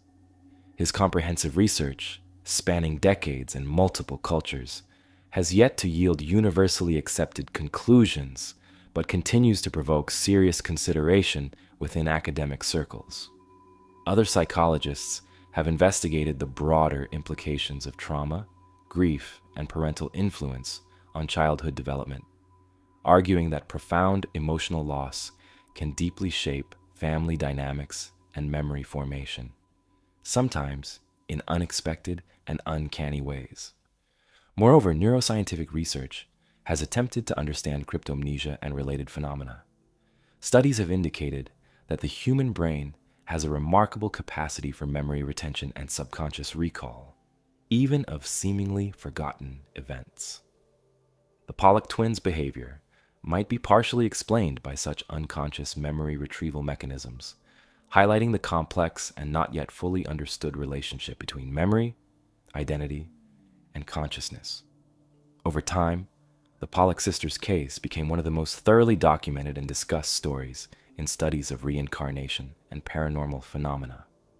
Despite rigorous examination, no clear consensus has emerged, leaving their story a fascinating puzzle that continues to provoke thoughtful debates within psychological, scientific, and spiritual circles. The account of Gillian and Jennifer Pollock stands as a rare, compelling narrative, a story not just of grief and loss, but also of extraordinary possibilities and mysteries that remain tantalizingly unresolved, encouraging continued exploration into the profound depths of human memory, identity, and belief. Moving away from the intriguing and mysterious memories of the Pollock sisters, we now venture into another cryptic historical puzzle, an ancient manuscript that has baffled experts for centuries. Known as the Voynich Manuscript, this peculiar book has resisted all attempts at decoding, safeguarding its secrets within pages that have confounded historians, linguists, and cryptographers alike. Discovered in 1912 by rare book dealer Wilfrid Voynich among a hidden collection at the Villa Mondragone, a Jesuit college near Rome, the Voynich Manuscript immediately sparked intrigue and curiosity. Voynich, an avid collector and expert in rare manuscripts, recognized its uniqueness immediately. The manuscript was like nothing he had encountered before. Carbon dating conducted in 2009 confirmed the manuscript was created between 1404 and 1438, placing its origins firmly within the late Middle Ages. Yet, despite this precise dating, the manuscript's exact geographical origins and authorship remain entirely unknown.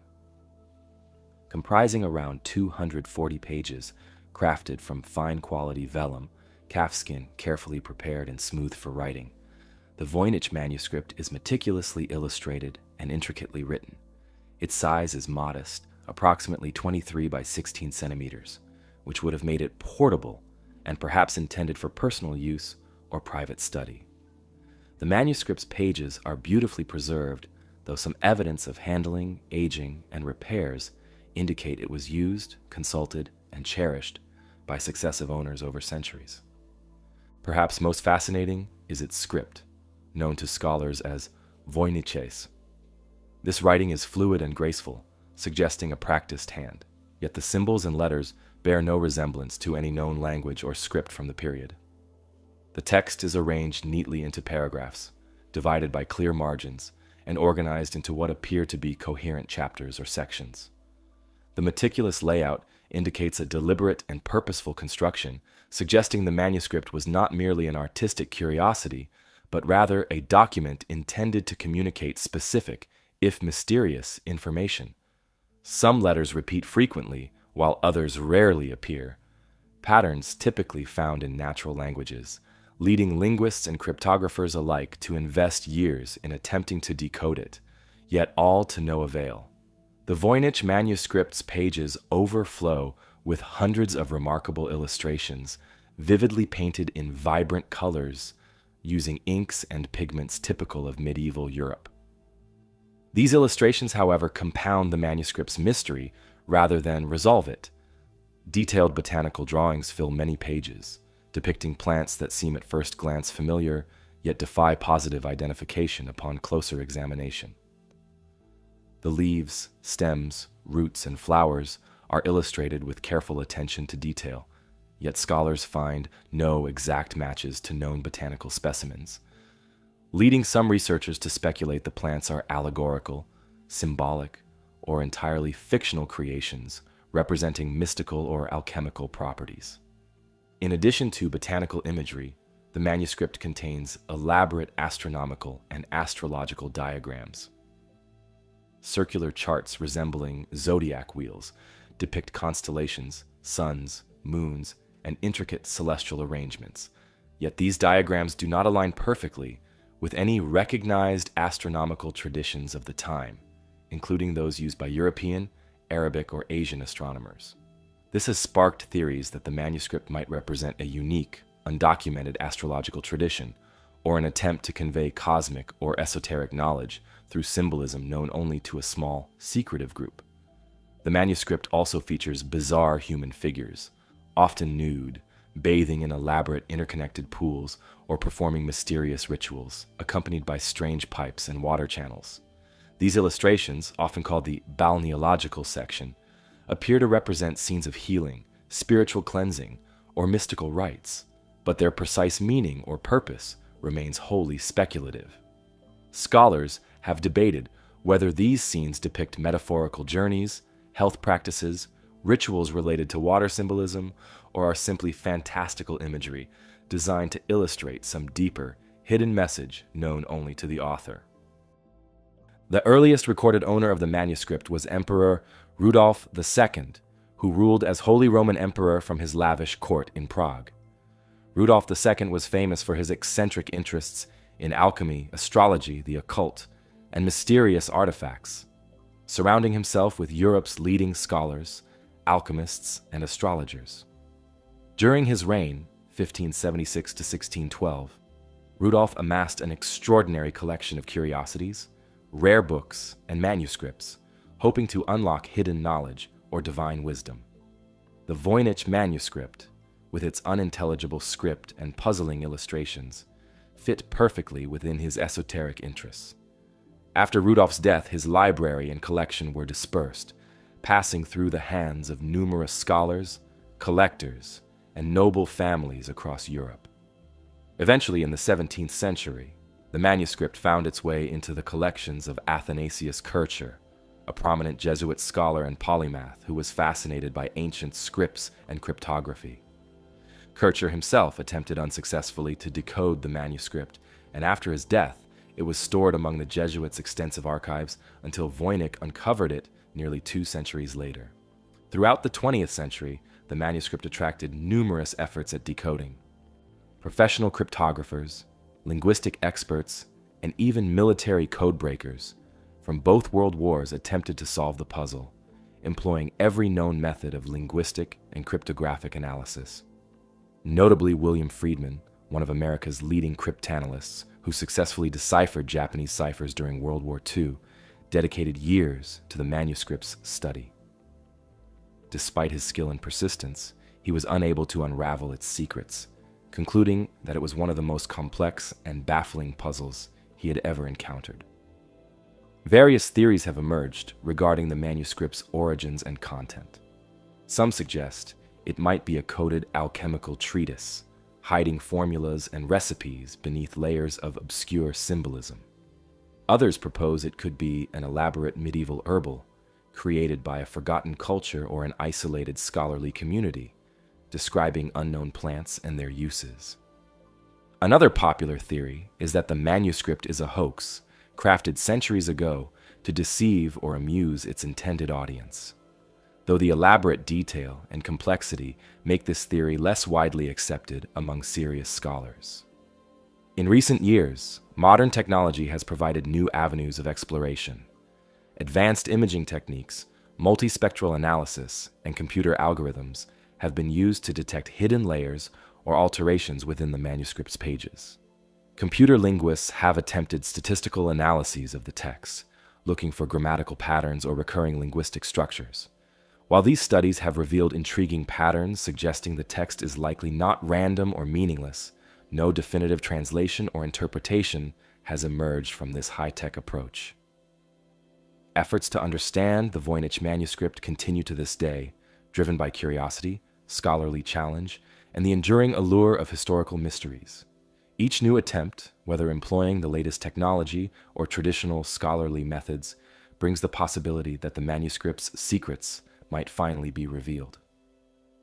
Until then, this ancient book remains silent, guarding its secrets carefully, a tantalizing testament to the depth and complexity of history's enduring mysteries. The undeciphered script of the Voynich manuscript presents a puzzle for the mind. Now, our exploration shifts to a more tangible, though equally elusive, historical target, the final resting place of a legendary warrior. Deep within the plains and forests of Eastern Europe lies the rumored, and as yet undiscovered, tomb of Attila the Hun, a mystery steeped in ancient secrecy.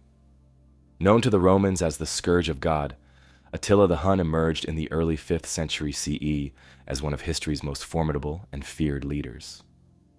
Born around 406 CE, Attila and his brother Bleda inherited leadership of the Huns following the death of their uncle Rugila in 434 CE. Initially sharing power, the brothers embarked on a series of ruthless campaigns, raiding and subjugating tribes across Central and Eastern Europe. However, in 445 CE, under unclear circumstances, Bleda died. Many historians suggest he was assassinated on Attila's orders, though concrete proof remains elusive. With his brother's death, Attila became the sole and undisputed ruler of the Hunnic Empire. Under Attila's leadership, the Huns transformed into an exceptionally organized and feared fighting force, renowned for their speed, mobility, and devastating tactics. Their success hinged primarily on cavalry warfare, utilizing swift, horse-mounted archers who could quickly encircle enemies, deliver lethal attacks, and withdraw before opponents had the chance to respond effectively. These tactics proved devastating against traditional Roman legions and heavily fortified settlements. During Attila's reign, the Hun Empire stretched across an enormous territory, spanning from the Ural River in the east to the Rhine River in the west, and from the Baltic Sea in the north down to the Danube and Black Sea regions in the south. Tribes and kingdoms throughout this vast expanse paid substantial tribute to Attila, providing him with immense wealth and power. His reputation as a fierce warrior and unyielding leader spread rapidly, ensuring submission from many rivals without the need for prolonged conflict. Attila's campaigns against the Roman Empire are particularly notable in history. In 441 CE, seizing upon the Roman Empire's vulnerability due to internal strife and external threats, Attila launched major invasions into the Eastern Roman Empire, also known as the Byzantine Empire, devastating territories in the Balkans and laying siege to key cities such as Constantinople's suburbs. His relentless attacks forced the Roman Emperor Theodosius II into humiliating negotiations and costly payments of tribute. These invasions left the Eastern Roman Empire weakened and financially drained, highlighting Attila's dominance over Europe's most established powers. Perhaps Attila's most infamous campaign was his incursion into the Western Roman Empire in 451 CE. This invasion culminated in the legendary Battle of the Catalaunian Plains near modern-day Châlons-en-Champagne, France. Attila faced a massive coalition army composed of Romans under General Flavius Aetius, alongside Visigoths, Franks, and various other tribes who temporarily united against the Huns. The battle was fierce, resulting in staggering casualties on both sides, yet it concluded without a definitive victory for either army. Attila withdrew to regroup, temporarily ending his advance into Western Europe. Undeterred by this stalemate, Attila soon turned southward, invading Italy directly in 452 CE. His forces swept through northern Italy, capturing and looting major cities like Aquileia, Milan, and Pavia. Rome itself appeared vulnerable, prompting widespread panic within the empire. According to historical accounts, Attila halted his advance toward Rome after an encounter with Pope Leo I, though whether this was due to diplomatic negotiation, supply problems, disease among troops, or superstition remains debated. Regardless, Attila returned eastward, sparing Rome and leaving behind a trail of devastation that profoundly impacted the Roman world. Aside from military campaigns, Attila's personal and political life was complex. Historical records suggest he maintained multiple wives and fathered numerous children, reflecting customary practices among powerful nomadic rulers. Diplomatically shrewd, Attila regularly negotiated with various kingdoms and empires, extracting tribute and forming strategic alliances when beneficial. His court was described as lavish yet militaristic, with envoys from distant lands bringing gifts, tributes, and diplomatic overtures. The historian Priscus of Panium, who visited Attila's court in 449 CE as part of a diplomatic mission, offered vivid descriptions, noting Attila's authoritative presence, simple yet dignified attire, and the disciplined manner of his court and warriors. Yet, despite his considerable achievements and terrifying reputation, Attila's life abruptly ended in 453 CE. Historical accounts vary on the exact details, but most scholars reference the historian Jordanes' account, which states that Attila died suddenly after celebrating his marriage to a young Gothic bride named Ildiko. Reportedly, Attila had celebrated excessively during the wedding feast, retiring to bed intoxicated. The next morning, his attendants discovered him dead, with blood streaming from his nose. Speculation ranges widely regarding the precise cause. Possible explanations include a fatal nosebleed, choking on his own blood, internal bleeding due to heavy drinking, or even assassination via poisoning. Though some contemporaries suspected foul play, no concrete evidence has emerged to definitively solve the mystery of his death. Attila's sudden demise threw his empire into immediate chaos as his sons and subordinates swiftly engaged in bitter internal conflicts.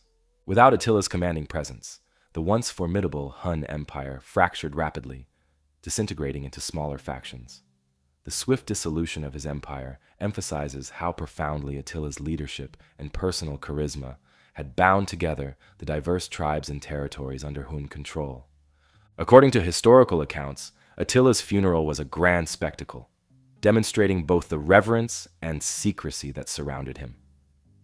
Jordanes described vividly how Attila was placed in 3 coffins, a golden coffin inside a silver coffin, which was then enclosed in an iron one, symbolizing his immense wealth, power, and the respect he commanded. This triple coffin was then interred deep beneath the earth in a secret location, chosen carefully by his most trusted followers. To ensure that Attila's resting place remained forever hidden from outsiders, the slaves who dug the tomb were reportedly executed immediately after its completion, guaranteeing that no living soul would ever reveal the tomb's location. Stories surrounding Attila's tomb grew over centuries, as scholars and treasure seekers alike became fascinated by the immense wealth and priceless artifacts thought to be buried alongside him. Legends spoke of untold gold and precious jewels, weapons, ornaments, and countless treasures plundered from his raids on Roman territories. These rumors only intensified the interest in uncovering Attila's burial site, igniting numerous searches and excavations across the Hungarian plains and surrounding regions. Historians have widely debated the probable locations of Attila's secret tomb. Many suggest it may be situated somewhere within modern-day Hungary, particularly in the Great Hungarian Plain, an expansive area historically associated with the Huns. Several local legends pinpoint the region surrounding the Tisa River as a possible burial site, asserting that the tomb was cleverly concealed beneath riverbeds or marshes, carefully chosen for their shifting landscapes and natural protection from discovery. Over the years, numerous expeditions have attempted to locate the hidden grave. During the 19th and 20th centuries, amateur archaeologists, historians, and treasure hunters conducted exhaustive searches along the banks of rivers, within remote forests, and across expansive grasslands. But despite their efforts, not a single trace of Attila's tomb has been conclusively identified. Modern archaeological techniques, such as aerial photography, ground-penetrating radar, and satellite imagery, have been applied in recent decades, but these too have failed to produce tangible evidence of the legendary burial site. While definitive evidence remains elusive, historical documents provide glimpses into the burial practices of nomadic peoples like the Huns. Typically, these burials included elaborate ceremonies, extensive grave goods, and strategic concealment, particularly for leaders of Attila's magnitude. Archaeological discoveries across Central Asia and Eastern Europe indicate that prominent nomadic rulers were indeed often buried with significant treasures, weapons, and ritual objects. This lends historical credibility to the legends surrounding Attila's burial. One notable theory proposes that Attila's grave was intentionally located in a remote, inaccessible area. Supporters of this theory argue that Attila's followers deliberately chose a site that was difficult to access, then erased all visual traces of burial activity, leaving only vague clues for later generations. Other theories suggest that the tomb was hidden beneath flowing rivers or marshes, which would naturally alter their courses over time, further obscuring the site from discovery. This method of concealment was a known practice among various nomadic groups, adding weight to such hypotheses. In addition to theories and expeditions seeking Attila's tomb, the legend itself has deeply influenced Hungarian culture and identity. Attila is often portrayed as a heroic ancestor figure in Hungarian folklore, and numerous sites across Hungary claim connections to the legendary leader. Villages and towns in the region proudly reference their proximity to possible burial sites, keeping alive local traditions and legends passed down through generations. While the existence of Attila's tomb itself is widely accepted among historians, the precise location, condition, and contents of the burial remain purely speculative. Archaeologists caution that even if Attila's tomb were eventually found, centuries of flooding, erosion, and geological changes might have destroyed or dispersed much of the physical evidence. Still, the possibility of uncovering this historically significant site remains a tantalizing prospect, as any genuine discovery would undoubtedly offer profound insights into Hun culture, burial practices, and the historical figure himself. Thus, the search for Attila's tomb continues to captivate imaginations. Whether the burial holds vast treasures or simply offers valuable historical context, the tomb's elusive nature has ensured that it remains one of history's most enduring and intriguing mysteries.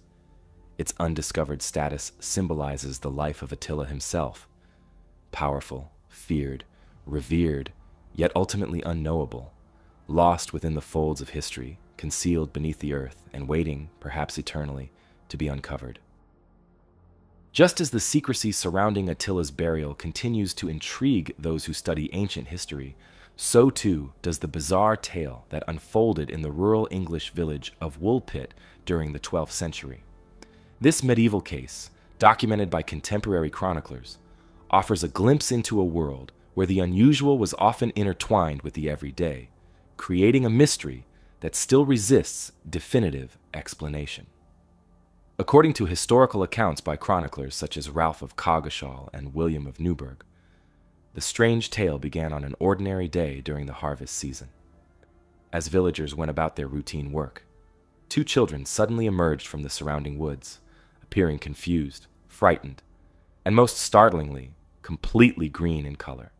Their skin had a distinct greenish hue, unlike anything the villagers had ever seen before. Both children, A boy and a girl wore clothing made of unfamiliar material and spoke a language completely unknown to the villagers. Bewildered by their sudden appearance, the villagers brought them into town, where their strange appearance and unfamiliar speech quickly drew curiosity and concern from the entire community. At first, the children refused all food offered to them, seemingly bewildered by the villagers' simple diet.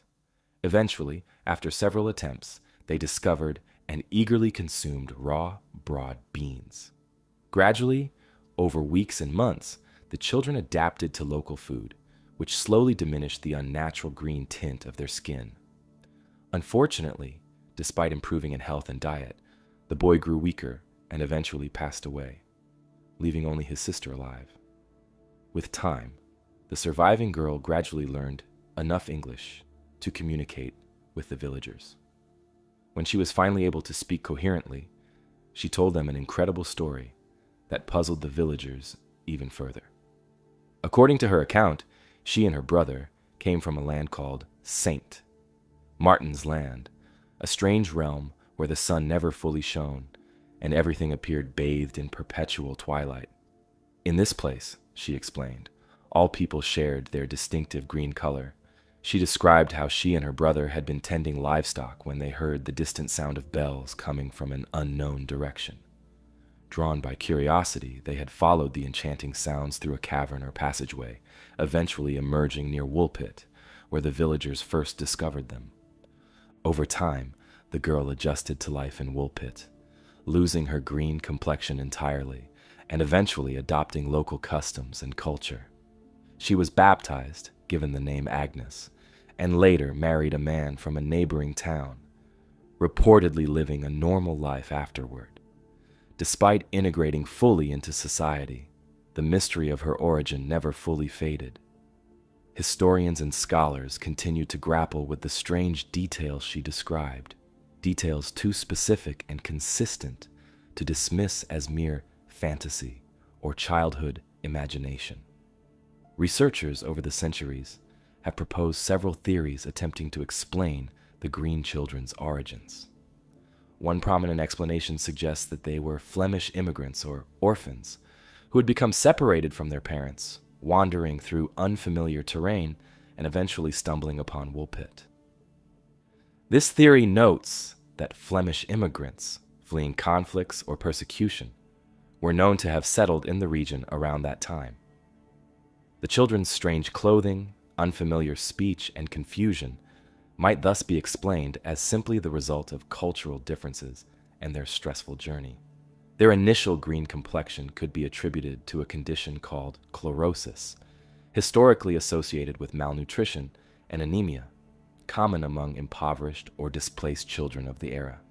Another theory proposes that the children were from a remote and isolated village nearby, perhaps one situated underground or in a secluded valley, giving rise to the idea of a dimly lit land of perpetual twilight. According to this perspective, the bells they followed might have been those of Woolpit's own church or another nearby settlement. Yet another interpretation views the story more symbolically, suggesting that the account was an allegorical narrative crafted by chroniclers to reflect anxieties or lessons about encountering foreign cultures or unknown people. However, no single theory has managed to completely resolve the contradictions and mysteries within the historical accounts. The village of Woolpit itself has preserved the story as an important part of its cultural heritage. Its very name is said to come from the Old English wolf pit, meaning wolf pit, a reference to ancient pits dug to trap wolves. Some accounts suggest the children may have emerged from one of these wolf pits, adding further intrigue to the tale. Even today, the village church still bears symbols and decorations commemorating the appearance of the Green Children, preserving their memory and intriguing visitors who learn about the remarkable event. In modern times, the story of the Green Children of Woolpit remains a unique medieval story. Scholars continue examining medieval documents, linguistic evidence, folklore, and historical context, hoping to unravel the tale.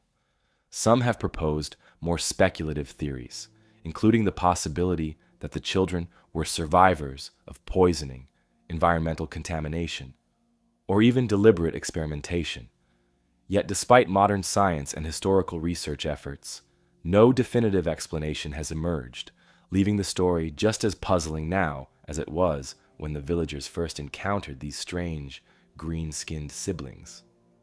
Ultimately, the green children of Woolpit continue to capture the imagination precisely because the story resists easy categorization or straightforward explanation.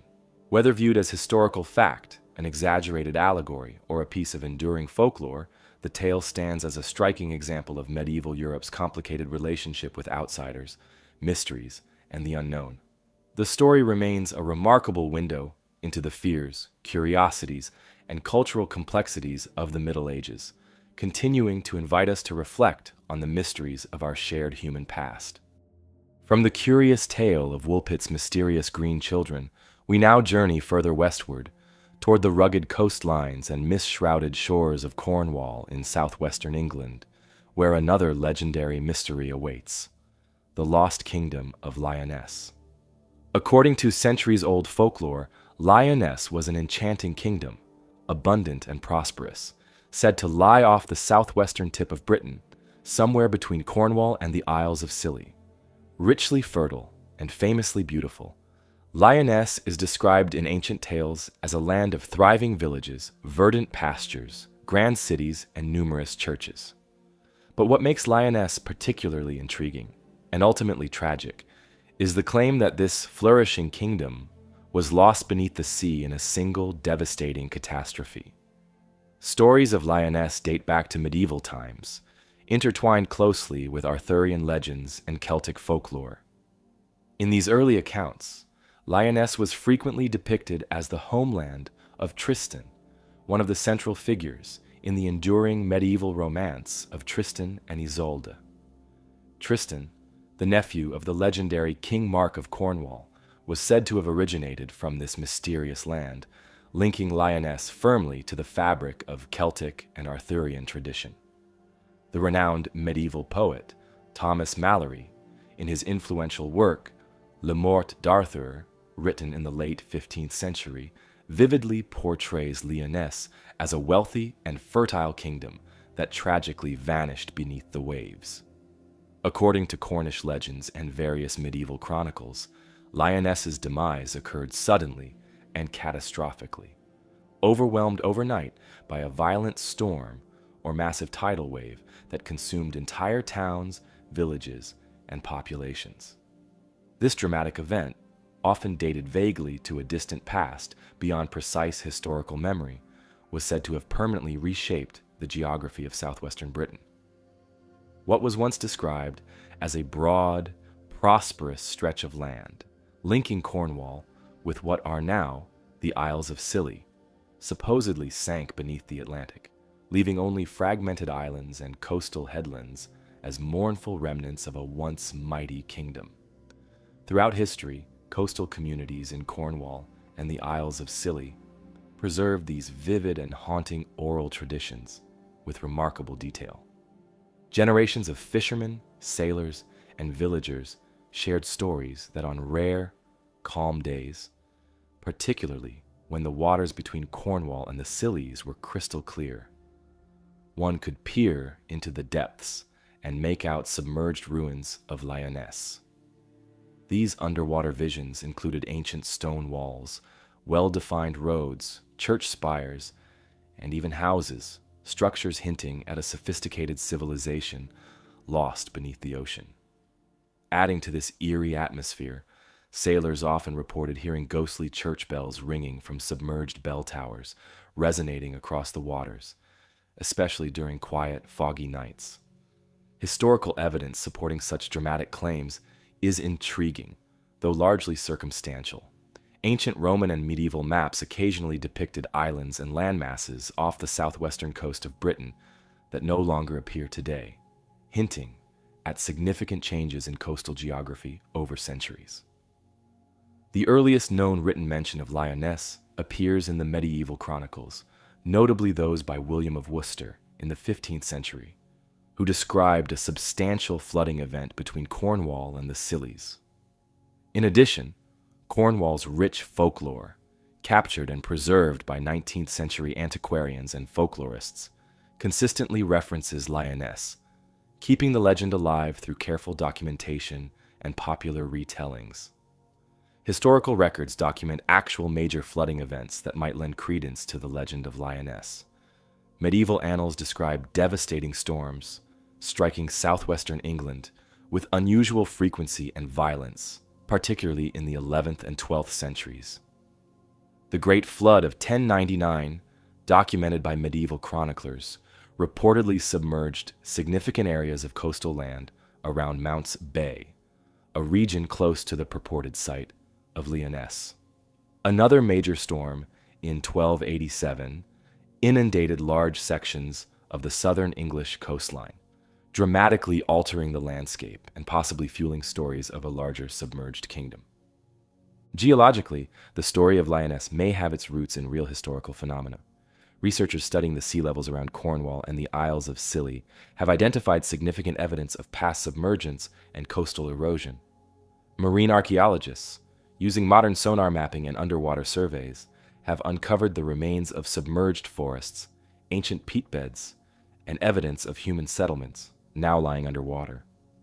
In places such as Mounts Bay near Penzance, divers have documented submerged tree stumps, ancient trackways, and foundations of stone structures, all clear indications that coastal lands inhabited by people thousands of years ago now rest beneath the waves.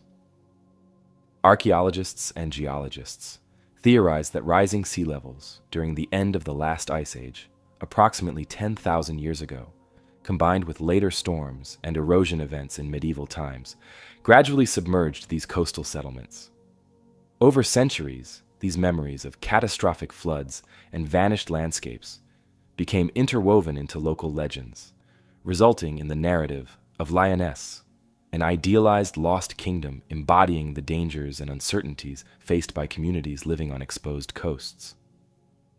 Moreover, Lyonesse shares similarities with other legendary lost lands, such as Atlantis in Greek tradition or Weiss from Breton folklore, reflecting a broader European cultural motif of submerged kingdoms, serving as cautionary tales of nature's power and human vulnerability. Lyonesse's enduring presence in popular imagination was strengthened through literature and poetry, notably during the Victorian era, when romantic fascination with medieval and Arthurian lore reached its zenith. Poets like Alfred, Lord Tennyson referenced Lyonesse in their works, further cementing its place within British literary culture. Despite its prominence in folklore, historians and archaeologists have long debated the truth behind the legend of Lyonesse. Some researchers argue that Lyonesse was simply a myth, an imaginative story created to explain the mysterious submerged landscapes visible off Cornwall's coast. Others, however, propose a more historical foundation, suggesting that Lyonesse might be based on real events. Geological studies have revealed evidence of rising sea levels and coastal erosion occurring around the southwestern shores of England over the past few thousand years. Some researchers theorize that dramatic flooding events could indeed have submerged ancient settlements, leading to the creation of a lasting myth about a lost kingdom. Supporting these theories, divers and marine archaeologists exploring the waters around Cornwall and the Isles of Scilly have discovered intriguing underwater features, including ancient stone walls, roads, and submerged forests preserved beneath the sea. At places like Mounts Bay near Penzance, researchers have uncovered remnants of prehistoric forests and settlements lying underwater, clear signs of ancient lands once inhabited, but now lost beneath rising seas. Such discoveries lend credibility to the idea that substantial coastal flooding, or erosion, might have inspired the legend of Lyonesse. In fact, medieval accounts recorded catastrophic storms striking the coastlines of Cornwall, with some chroniclers describing devastating floods that swallowed entire villages, providing historical parallels to the legendary sinking of Lyonesse. Other scholars have explored the possibility that the myth of Lyonesse might have been influenced by distant memories of lost Celtic lands and cultures, similar to the legends of Atlantis or other vanished civilizations. Some historians suggest that stories of Lyonesse represent a symbolic narrative, reflecting ancient people's anxieties about changing coastlines, unpredictable seas, and lost territories. Yet despite these rational explanations, the romance and mystery surrounding Lyonesse persist, capturing imaginations and fueling continued fascination.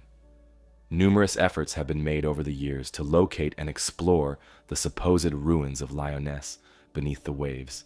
Maritime explorers, historians, and divers have searched the seabed for definitive evidence, hoping to confirm once and for all whether Lyonesse was a historical kingdom or simply a myth. These expeditions have yielded intriguing finds, stone formations, submerged woodlands, ancient paths leading into the sea, but no unequivocal proof of a lost kingdom. The ocean remains reluctant to yield its secrets, preserving the mystery of Lyonesse beneath its depths. Today, the story of Lyonesse continues to thrive in literature, poetry, music, and popular imagination. It remains an essential part of Cornish heritage, celebrated in local festivals and remembered in place names and cultural traditions. Writers and artists have drawn inspiration from the tale, producing works that romanticize its lost cities and the tragic fate of its inhabitants. Tourism in Cornwall also benefits from the mystique surrounding Lyonesse, attracting visitors who seek to experience firsthand the landscapes and coastlines associated with this legendary tale. Ultimately, whether Lyonesse was a real historical land, a myth rooted in ancient geological events, or simply a poetic creation, the story endures because it resonates deeply with human fascination about lost worlds and vanished civilizations. The possibility that such a kingdom might once have existed beneath familiar waters keeps the legend alive, a testament to the enduring power of mystery and folklore in shaping our understanding of history and our imagination of the past. Leaving behind the mythical shores of Lyonesse and its tales of submerged kingdoms and ringing church bells beneath the waves, our journey now takes us forward in time and across oceans to a chilling mystery in modern America. A puzzling and unsettling case often referred to as the Yuba County Five. On the night of February 24th, 1978, 5 friends from Yuba City, California, vanished under circumstances so peculiar they continue to puzzle investigators and captivate those who stumble across their story. The group consisted of 5 young men: Bill Sterling, Jack Hewitt, Ted Wire, Jack Madruga, and Gary Mathias. Each had either mild intellectual disabilities or psychiatric conditions, and all were close friends who bonded through their shared enthusiasm for basketball. Together, they made plans to attend a college basketball game in Chico, California, and were last seen driving away from the event, reportedly in high spirits after a satisfying victory for their team. When none of them returned home by the following morning, worried families immediately contacted local authorities. Police soon located Jack Madruga's car, a turquoise and white 1969 Mercury Montego, abandoned and stuck on a snow-covered mountain road in the remote Plumas National Forest, approximately 70 miles off the group's intended route home. This discovery bewildered investigators, as the men had no known reason to travel into such treacherous and unfamiliar territory, especially late at night during severe winter conditions. Even more perplexing, the car was in good working condition, with ample fuel and no sign of mechanical trouble. The tires spun helplessly in the snow, indicating the car had become stuck, but investigators noted that with minimal effort, 5 strong young men could have easily freed the vehicle. Yet they inexplicably left the safety and warmth of the car, venturing out into freezing temperatures and deep snow, apparently ill-prepared for the harsh conditions they would encounter. Initially, search efforts were hampered by severe winter weather, heavy snowfall, and poor visibility. The thickly wooded terrain proved difficult, and despite extensive searches involving helicopters, search dogs, and teams of volunteers, no trace of the men surfaced. Months passed without answers, intensifying the community's confusion and despair. Then, as the snow thawed in June of 1978, the mystery deepened dramatically. Hikers stumbled upon a deserted Forest Service trailer, roughly 19 miles from where Madruga's car had been abandoned. Inside, they discovered the remains of Ted Wire. The scene was deeply unsettling. Wire appeared to have survived for weeks after their initial disappearance, wrapped in layers of blankets on a makeshift bed. Strangely, despite ample provisions stored inside the trailer, including a propane heater, matches, and enough canned food to have fed all 5 men for a year, these resources had barely been touched. Instead, Weyer had suffered from starvation and exposure, losing nearly half his body weight before succumbing. Outside the trailer, searchers soon found the remains of 2 more men, Jack Madruga and Bill Sterling, located roughly 11 miles away, their bodies partially scattered along a trail, indicating they had attempted and failed to reach the trailer or return to their abandoned vehicle. Jack Hewitt's skeletal remains were discovered shortly after, located farther from the trailer, deep in the wilderness. Only Gary Mathias remained missing entirely, with authorities finding no trace of him despite intensive searches. His glasses, essential due to his poor eyesight, were later found inside the trailer, further compounding the mystery. Investigators struggled to piece together the events leading to the tragedy. Numerous theories emerged attempting to explain the bizarre behavior exhibited by the Yuba County Five, but each scenario seemed incomplete or inconclusive.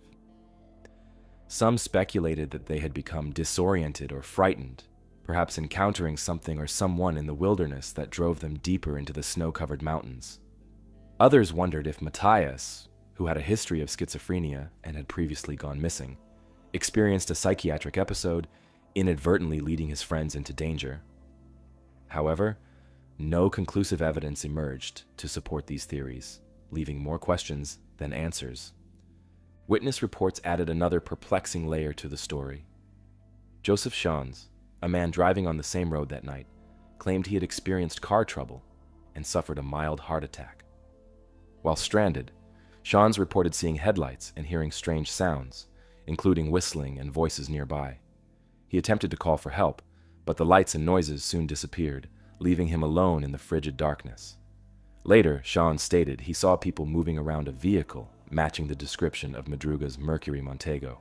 Yet, when questioned further, details of Shans's story changed or became uncertain, and investigators were unable to determine precisely what Shans had seen or if it was connected directly to the 5 friends. Decades later, the Yuba County Five remain an enduring mystery. Gary Mathias's fate remains unknown, and despite numerous appeals for information, no new leads have surfaced.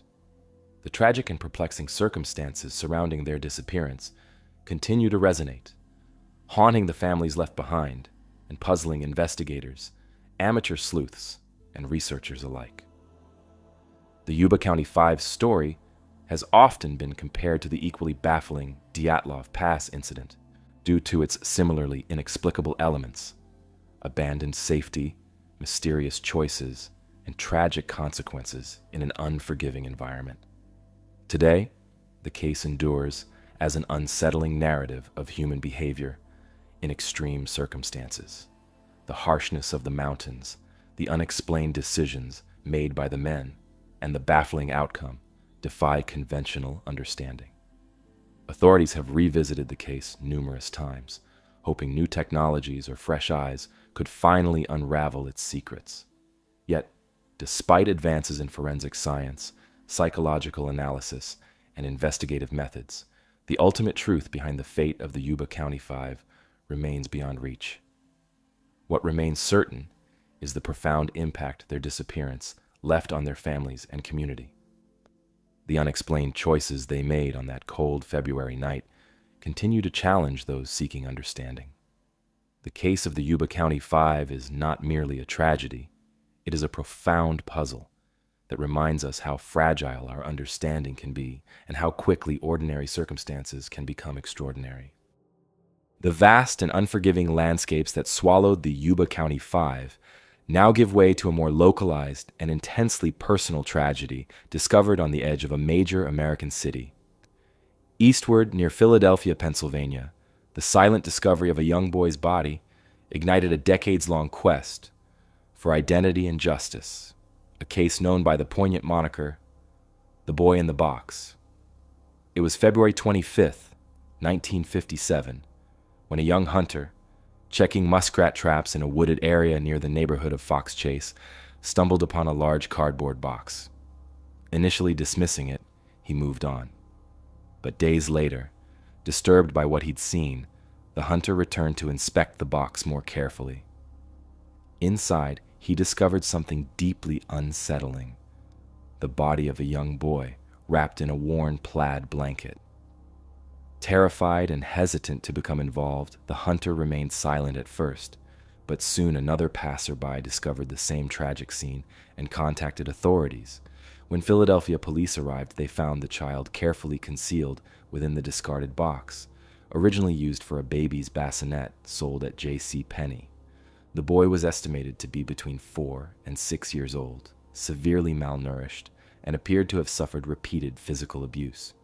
His small, fragile body bore bruises and scars, and his short hair had been crudely and recently trimmed, possibly post-mortem.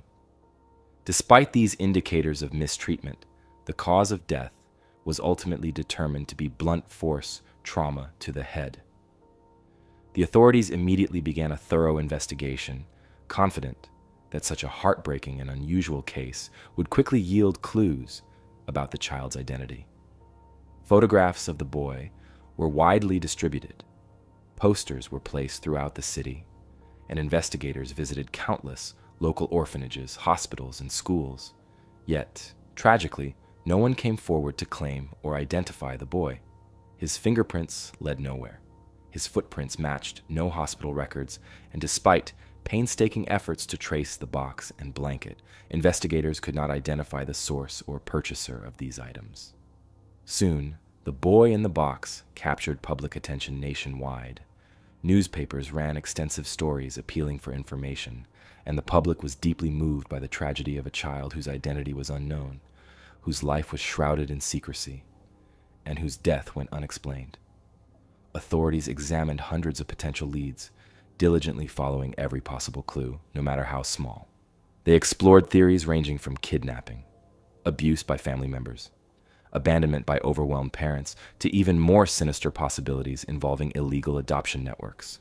Yet, time after time, promising leads turned into dead ends. In the decades since the boy's discovery, several intriguing yet ultimately inconclusive leads emerged. One particularly compelling theory involved a foster home located near the discovery site. During the investigation, it was noted that this foster home owned blankets similar to the one in which the boy was found, and there were suspicions about the sudden departure of some children from that home. Still, after extensive interviews and searches, no conclusive connection could be proven, and the foster home lead eventually fell apart under scrutiny.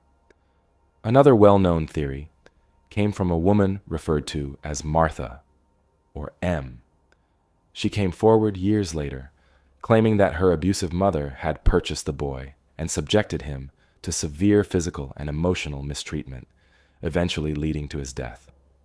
Martha's detailed account matched several known details about the case, such as the boy's haircut, but investigators found inconsistencies in her story and struggled to find enough concrete evidence to corroborate her claims conclusively. Without solid proof, authorities hesitated to accept her story fully, though they couldn't entirely dismiss it either. The mystery surrounding the boy's identity spurred a tireless search for answers. Multiple forensic reconstructions and facial approximations were created to help identify him. Renowned forensic artist Frank Bender, famed for solving other cold cases, produced a realistic sculpture of the child, hoping someone would recognize him. The sculpture attracted national media attention and numerous inquiries, yet still, the boy's true name and history remained elusive. As technology advanced, authorities turned to genetic testing, exhuming the boy's remains in 1998 to collect DNA samples. They hoped modern forensic techniques would finally unlock the decades-long mystery. Unfortunately, even after exhaustive genetic research, no match emerged. Databases yielded no relatives or connections, leaving authorities back at square one, still hoping for a breakthrough, but with fewer avenues left to pursue. Throughout the years, the boy was laid to rest twice. Initially buried in a potter's field, his remains were later moved in 1998 to Ivy Hill Cemetery in Philadelphia, where a headstone now reads, "America's Unknown Child." This poignant memorial serves as a permanent reminder of the enduring mystery and sorrow surrounding his life and death, as well as the ongoing dedication of the countless investigators, volunteers, and citizens who continue to pursue answers. In recent years, the advent of genetic genealogy, techniques that have solved other cold cases by tracing relatives through extensive DNA databases, has renewed hopes. Detectives and forensic genealogists periodically revisit the case, applying cutting-edge methods to the available DNA samples. The community that formed around solving the mystery continues to grow, with amateur sleuths, genealogists, and retired detectives dedicating time and resources to finally uncovering his identity. Today, the boy in the box case remains one of America's oldest unsolved mysteries. It symbolizes the vulnerability of those without voices and the tragic circumstances that allow some lives to slip unnoticed into history.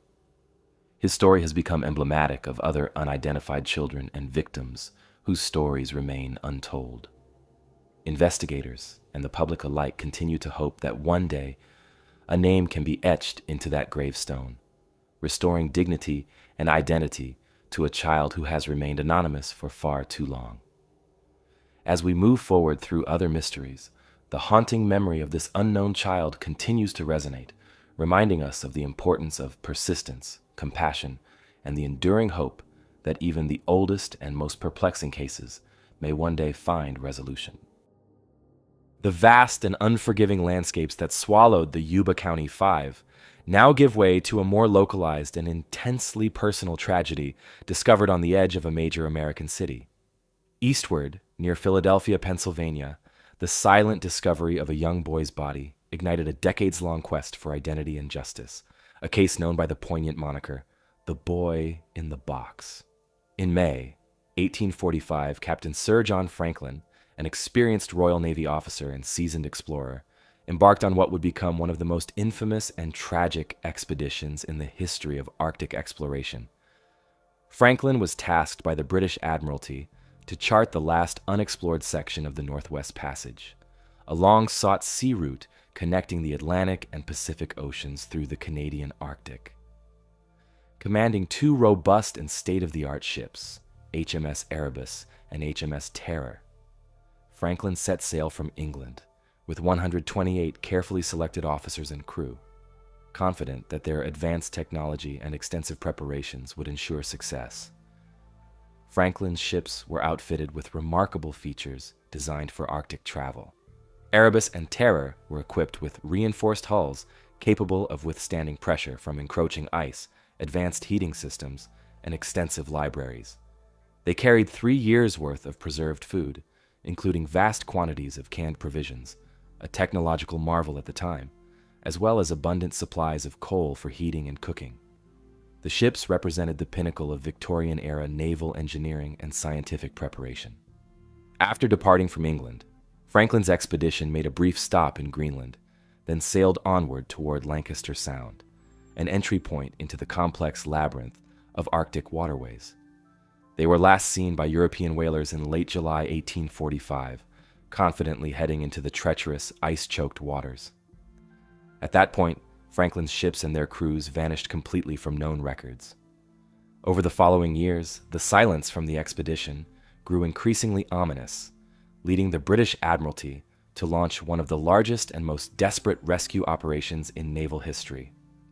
From 1847 onward, search parties scoured the Arctic, driven by a mix of hope, concern, and fascination. Both naval and private expeditions combed the northern seas, interviewing local Inuit populations and carefully examining coastlines, islands, and ice sheets for any trace of Franklin's ships or crew. Yet initially, their efforts yielded frustratingly few clues. It wasn't until 1850, on remote Beechy Island, that searchers discovered the first grim signs of what had happened. There they found a hastily abandoned campsite, complete with remnants of food supplies, abandoned equipment, and, most tragically, the graves of 3 crewmen who had perished during the first winter of the expedition. Despite the clues found at Beechy Island, the main fate of Erebus, Terror, and their remaining crews remained unknown. prompting further extensive searches. In 1854, explorer John Ray brought troubling news from Inuit communities. He reported hearing stories describing desperate European sailors who, facing starvation and exposure, resorted to cannibalism in their final months. Ray's reports caused scandal and disbelief in Victorian Britain, where the very idea of British naval officers descending into such desperation was considered unthinkable. However, subsequent expeditions and evidence would later confirm Ray's troubling accounts. In 1859, a significant discovery was made by Francis Leopold McClintock, who recovered a chilling note from King William Island. Written by Franklin's second-in-command, Captain Francis Crozier, the message revealed devastating information. Dated April 1848, it explained that both Erebus and Terror had become irretrievably trapped in thick-pack ice since September 1846. The note confirmed that Sir John Franklin had died on June 11, 1847, along with 23 other men. The remaining survivors, now numbering around 105, had abandoned their ships and were attempting a desperate trek southward across the frozen Arctic landscape, hoping to reach a distant mainland outpost nearly 1,000 miles away. Subsequent archaeological evidence gathered over decades supported this heartbreaking account. Inuit testimony, confirmed by artifacts and human remains discovered along the Canadian Arctic coastlines, revealed the grim fate of the expedition. The men, inadequately dressed for extreme Arctic conditions and suffering severely from malnutrition, lead poisoning from defective canned provisions, and scurvy, had struggled desperately against unimaginable hardships. Relics such as discarded clothing, abandoned sledges, cooking utensils, and human remains scattered along their route indicated that the survivors attempted to make their way south, on foot, but one by one succumbed to exposure, illness, and starvation. Despite these discoveries, the locations of Erebus and Terror themselves remained one of maritime history's greatest unsolved mysteries until very recently. Over a century passed before, remarkably, modern search efforts finally yielded results. In September 2014, a Canadian expedition using advanced sonar technology discovered the wreck of HMS Erebus lying intact in relatively shallow waters near King William Island.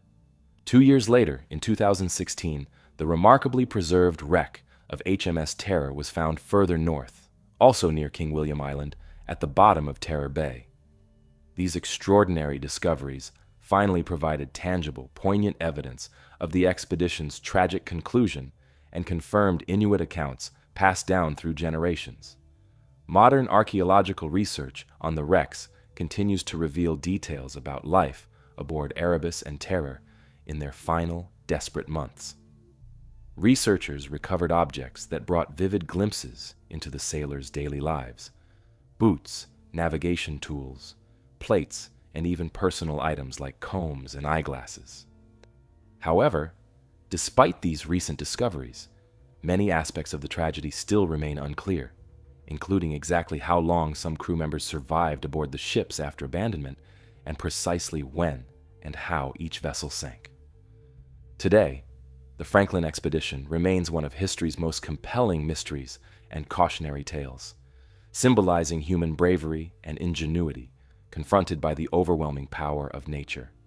Sir John Franklin and his crew, driven by the optimistic Victorian spirit of exploration and conquest, ultimately faced conditions beyond their experience and control, highlighting the limits of even the most advanced technology and careful planning. Their tragic fate continues to captivate historians, explorers, and the public alike, prompting countless books, documentaries, and continued research efforts. It also profoundly shaped Arctic exploration, demonstrating the incredible risks associated with navigating these icy, treacherous waters and altering perceptions of human vulnerability in such harsh environments. As the ice continues to reveal its secrets, the legacy of the Franklin expedition lives on as a haunting reminder of courage, tragedy, and humanity's enduring fascination with the unknown, its final chapters still being uncovered beneath the silent Arctic ice. The frozen silence that shrouds the fate of the Franklin expedition, now gives way to a warmer, yet equally perplexing, mystery nestled in the American South.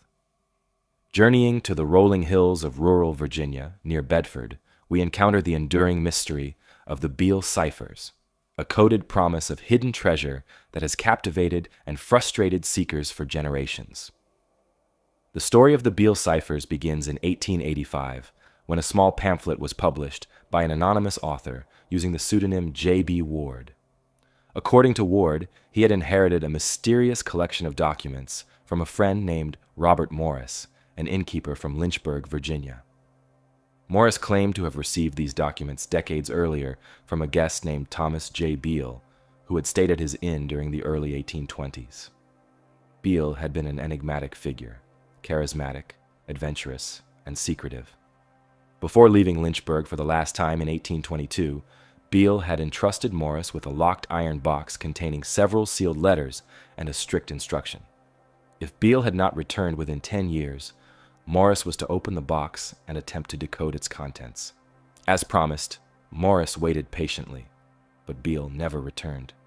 After more than 20 years passed, curiosity finally overcame him, and he carefully opened the box, revealing 3 sheets of paper densely covered in a series of seemingly random numbers. Alongside these cryptic documents was a letter from Beale, explaining that the ciphers contained detailed instructions for locating a hidden treasure, gold, silver, and precious jewels, buried somewhere in Bedford County, Virginia. The combined value of this treasure, according to Beale's letter, was immense, enough to make the finder unimaginably wealthy. The letter also described how Beale and his companions had discovered the treasure during an expedition to the American West around 1818. They had stumbled upon an exceptionally rich gold and silver mine and spent months mining and amassing a significant fortune. Concerned about safeguarding their wealth, Beale's party transported it back east to Virginia, where they secretly buried it, hoping to secure their newfound fortune and return to continue their mining. The 3 ciphers, according to Beale, would reveal the exact location of the treasure, its contents, and the identities of those entitled to shares of the fortune. Intrigued but unable to decipher the strange numerical codes himself, Morris eventually passed the documents to Ward, who became equally fascinated. Ward published the story in his pamphlet, including the ciphers themselves, in hopes that someone could decode the numbers and solve the puzzle. Since then, the Beale ciphers have become one of history's most compelling unsolved codes, drawing in countless treasure hunters and code breakers, each convinced they would be the ones to finally unravel Beale's secret. Incredibly, one of the 3 ciphers, the second one, was successfully deciphered relatively early, providing tantalizing evidence that Beale's story might be genuine. This second cipher was decoded using the Declaration of Independence as a key. Each number in the cipher corresponded to a word from the famous document, with the first letter of each word revealing a hidden message. Remarkably, the decoded cipher provided detailed information about the treasure's contents, claiming that it consisted of thousands of pounds of gold, silver, and precious gems hidden carefully in iron pots, buried deep within the Virginia countryside. The successful decoding of the second cipher sparked immense excitement. Treasure hunters, cryptographers, and historians descended on Bedford County, meticulously searching fields, hillsides, riverbanks, and caves, hoping to uncover the hidden fortune. Yet despite tireless efforts, no trace of the treasure was ever found. The first and third ciphers, which supposedly contained the location of the treasure and the names of the rightful heirs, remained stubbornly resistant to every cryptographic method attempted. Over time, skepticism has grown. Some researchers suggest that the entire story could be an elaborate hoax, possibly devised by Ward himself to boost pamphlet sales, or by another unknown prankster who wished to toy with people's imaginations. Critics point to certain inconsistencies, like the lack of solid historical evidence confirming the existence of Thomas J. Beale, as indications that the tale might be entirely fictional. Nevertheless, proponents argue that the complexity and sophistication of the ciphers themselves lend credibility to the story. They point out that creating such an intricate code, especially one partly solved using a real historical text like the Declaration of Independence, would have been highly unusual and overly complex for a simple practical joke.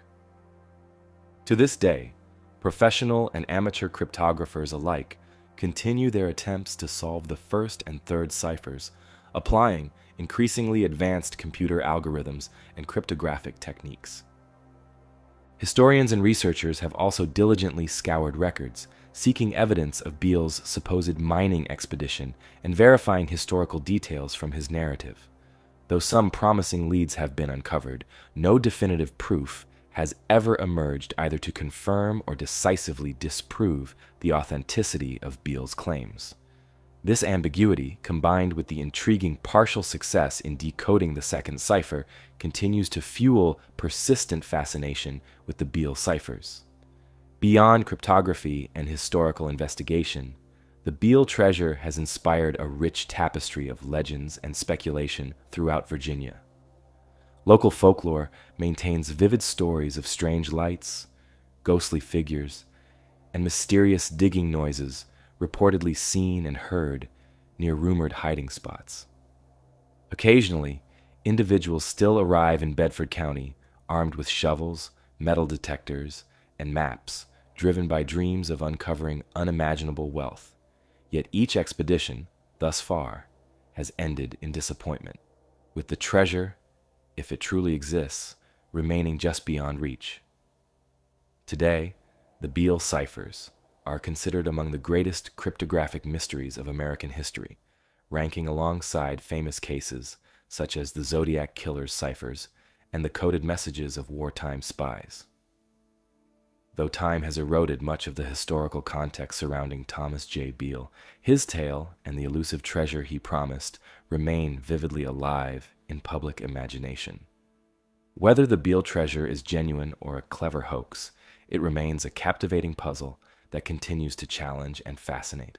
The unsolved ciphers are a testament to human ingenuity, curiosity, and hope, drawing people from all walks of life into an ongoing search for answers.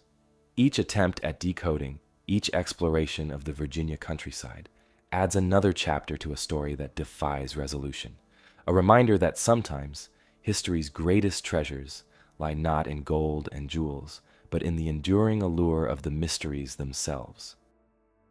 While the mystery of the Beale ciphers lies in unlocking a secret through intricate codes, our focus now shifts to a grander, more romantic quest within the dense jungles of the Amazon.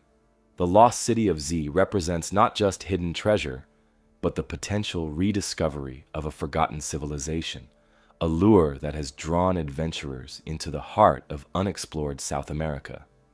The story of this elusive city revolves around one of the most captivating figures in the history of exploration, Percy Harrison Fawcett.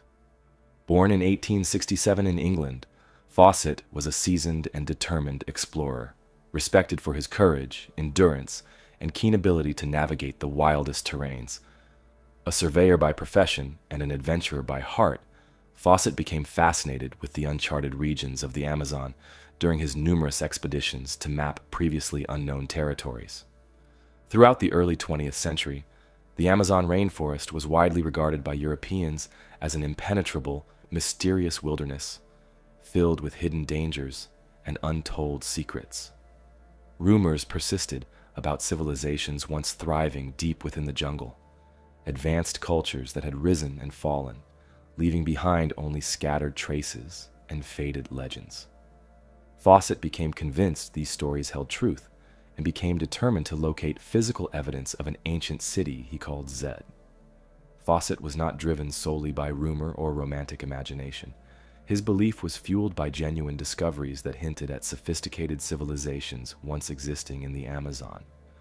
Reports from early European explorers and conquistadors, along with indigenous stories passed down through generations, described vast settlements with complex social structures, roads, agriculture, and monumental stone architecture.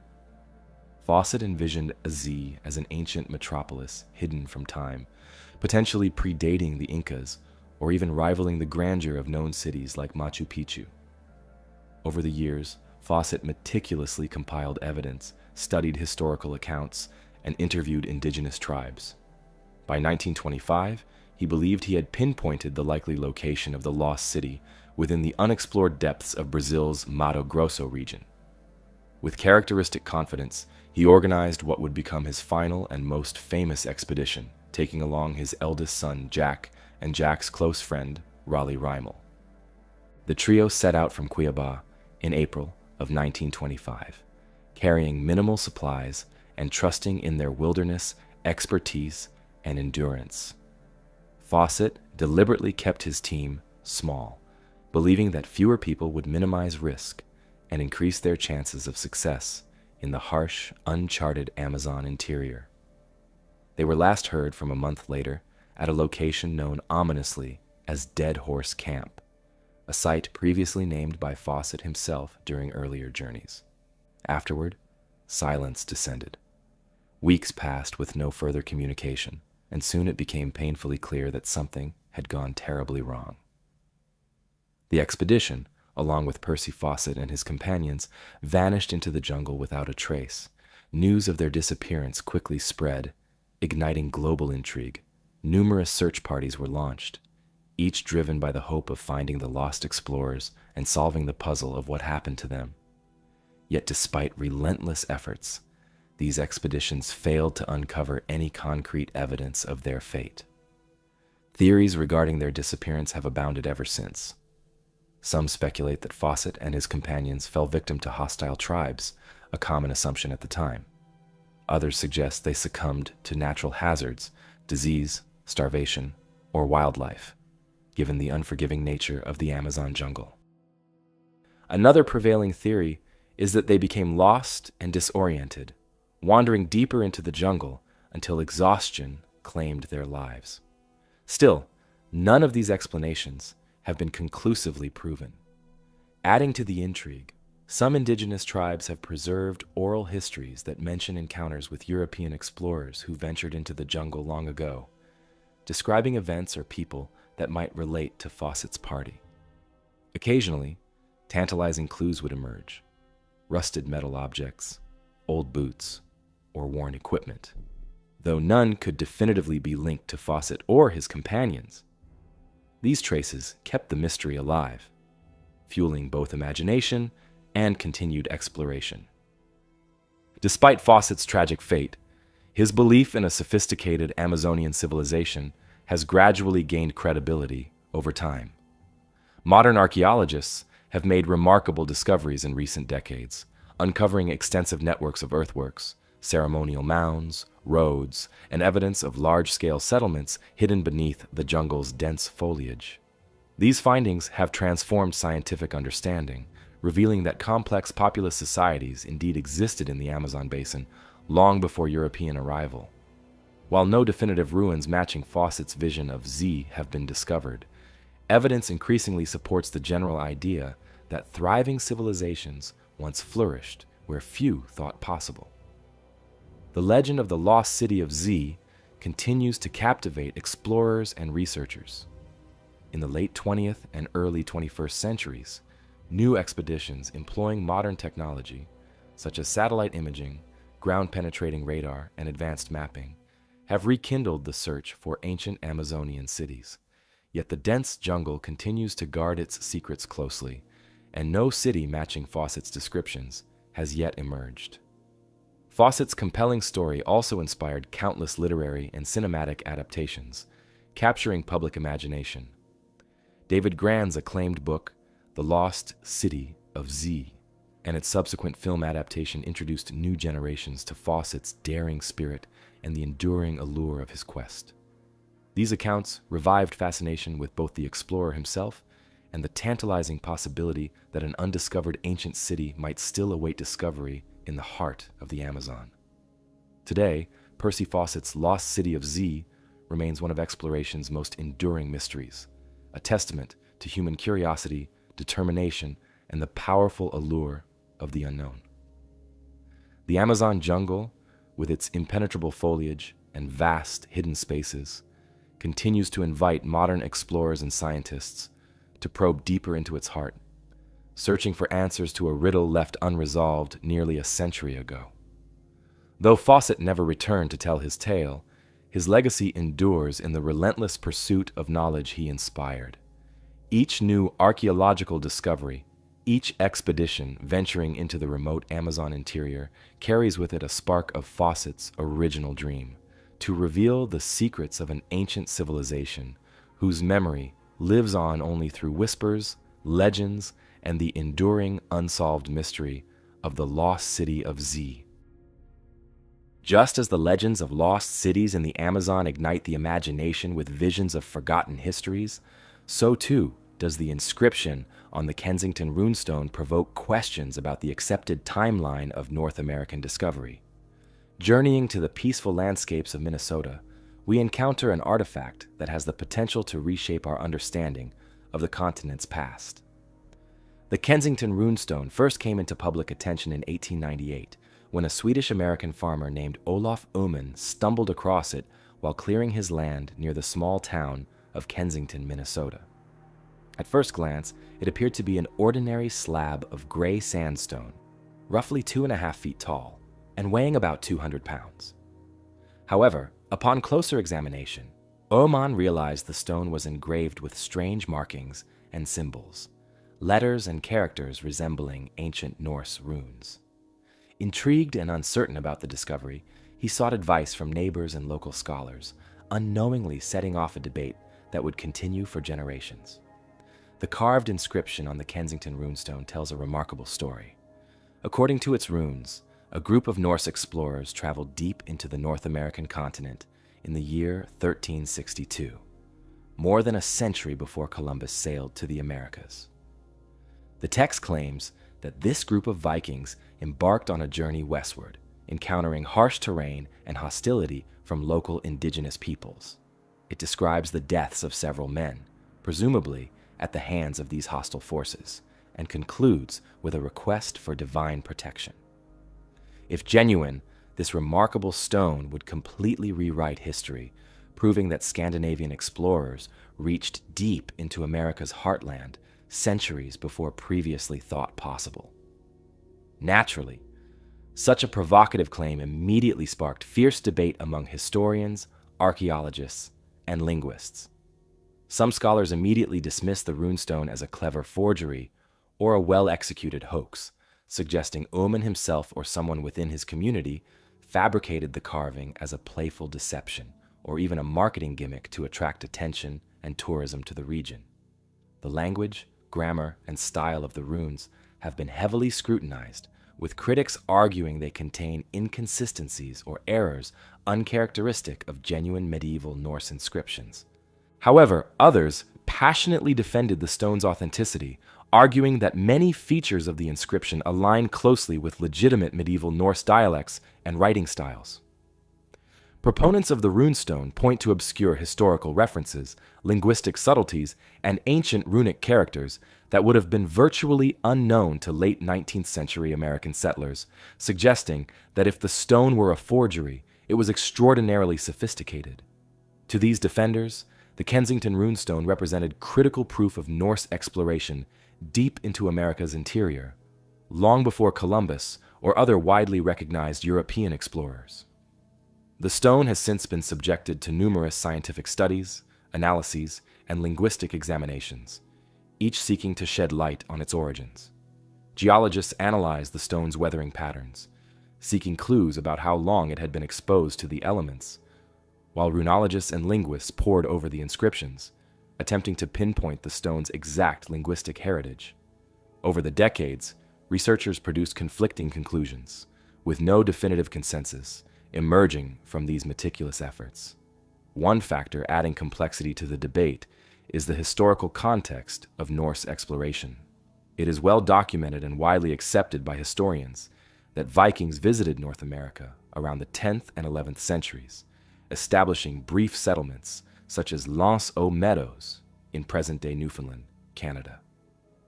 However, the Kensington Runestone's claim of a Norse presence in the American Midwest in the 14th century, several centuries later, does not neatly align with historical records. Such a late date is particularly puzzling, as it would suggest either an entirely undocumented expedition or an isolated group of Norsemen exploring deeper into the continent long after other known Viking settlements were abandoned. As the mystery persisted, public interest in the Kensington Runestone continued to grow. The stone itself eventually found a home in a museum, becoming an object of fascination and pride within Minnesota's Scandinavian American community. Debates over its authenticity have spurred countless books, documentaries, and scholarly discussions, each offering new perspectives, but never fully resolving the question. Locals around Kensington embrace the stone as a treasured piece of their heritage, proudly displaying replicas and promoting it as an intriguing part of regional history. Adding further intrigue to the mystery are scattered reports of other unusual artifacts, rune-like inscriptions, and alleged Norse relics uncovered across North America. Artifacts which, if authenticated, could support the Kensington Runestone's controversial claims. Stones bearing purportedly Norse inscriptions have been reported in places as diverse as Oklahoma, Maine, and even deep within the Great Lakes region. Yet, like the Kensington Runestone itself, these finds remain contentious, often dismissed as modern hoaxes or misunderstood natural formations. Despite the exhaustive research, the fundamental mystery of the Kensington Runestone remains unresolved. Is it an authentic medieval artifact, recording a daring Norse expedition into the American Midwest, or simply an elaborate hoax crafted by clever settlers to amuse or deceive their contemporaries? Scholars remain divided, their debates fueled by conflicting evidence and passionately held convictions on both sides. New scientific methods, such as advanced microscopic analysis, linguistic modeling, and forensic geology, continue to hold promise of eventually providing definitive answers. The Kensington Runestone's lasting appeal lies not only in its disputed authenticity, but also in the profound implications it carries. If genuine, the stone would rewrite our understanding of early transatlantic exploration and Viking history. Even if proven a forgery, its creation and enduring influence speak powerfully to human fascination with history's mysteries and the enduring allure of exploration narratives. Either way, this stone symbolizes a compelling intersection of fact, fiction, and human imagination. A tangible artifact embodying humanity's perpetual drive to understand our past, explore unknown frontiers, and question accepted truths. Today, the Kensington Runestone stands in its museum setting, inviting visitors and researchers alike to ponder its mysteries. Its inscriptions continue to whisper unresolved questions, challenging scholars, igniting imaginations, and keeping alive the hope of one day fully uncovering its secrets. Until then, the runestone remains one of history's great puzzles, an enduring mystery waiting patiently to be solved. The debate surrounding the single inscribed Kensington Runestone in Minnesota now gives way to a far more expansive and visually stunning site etched across the very surface of the earth. Journeying southward to the arid plains of southern Peru, we encounter the breathtaking Nazca Lines, a sprawling network of geoglyphs that continue to baffle researchers with their scale, precision, and purpose. Etched into the arid desert sands and clearly visible only from high above, these immense geoglyphs have intrigued explorers, historians, and archaeologists for nearly a century. Composed of hundreds of immense figures and patterns, including animals, plants, geometric shapes, and humanoid forms, these lines have silently endured for centuries, their true purpose and origins still puzzling scholars today. The Nazca Lines were first recognized in the modern era in the late 1920s and early 1930s, with the advent of commercial flights over the Peruvian desert. Pilots traversing the region began noticing strange, sprawling shapes etched into the ground below. These shapes, too vast to be discerned from the Earth's surface, quickly drew attention from the scientific community. From above, it became clear these geoglyphs were not random markings, but purposeful designs, crafted with incredible precision. They included depictions of hummingbirds, spiders, monkeys, fish, llamas, and various plants, and intricate geometric forms stretching for miles across the desert floor. The creation of these remarkable lines is attributed to the ancient Nazca culture, which thrived in the arid plains and valleys of southern Peru from roughly 100 BCE to 700 CE. The Nazca people are known to have been skilled artisans, engineers, and astronomers, leaving behind beautifully crafted pottery, textiles, and complex irrigation systems that allowed their civilization to flourish despite harsh environmental conditions. Yet, their most astonishing legacy remains these geoglyphs, drawings carved directly into the Earth's surface, achieved by removing the reddish-brown iron oxide-coated pebbles to expose the lighter soil beneath. How exactly the Nazca culture managed to produce such precise figures without the benefit of modern technology remains one of the key mysteries surrounding the lines. The sheer scale of the designs, some spanning several football fields in length, suggests an advanced understanding of mathematics, surveying, and planning. Researchers believe that the Nazca artists used simple tools and surveying techniques, carefully measuring and plotting their massive designs using stakes and ropes. Their remarkable precision, despite limited technological resources, highlights the sophisticated skills possessed by this ancient civilization. Yet beyond the impressive engineering and artistic achievement of creating these lines lies an even deeper mystery. Why were they made? The purpose behind these immense ground-based drawings remains a subject of ongoing debate among archaeologists and historians. Numerous theories have been proposed to explain the significance of the Nazca Lines, yet none have been definitively proven.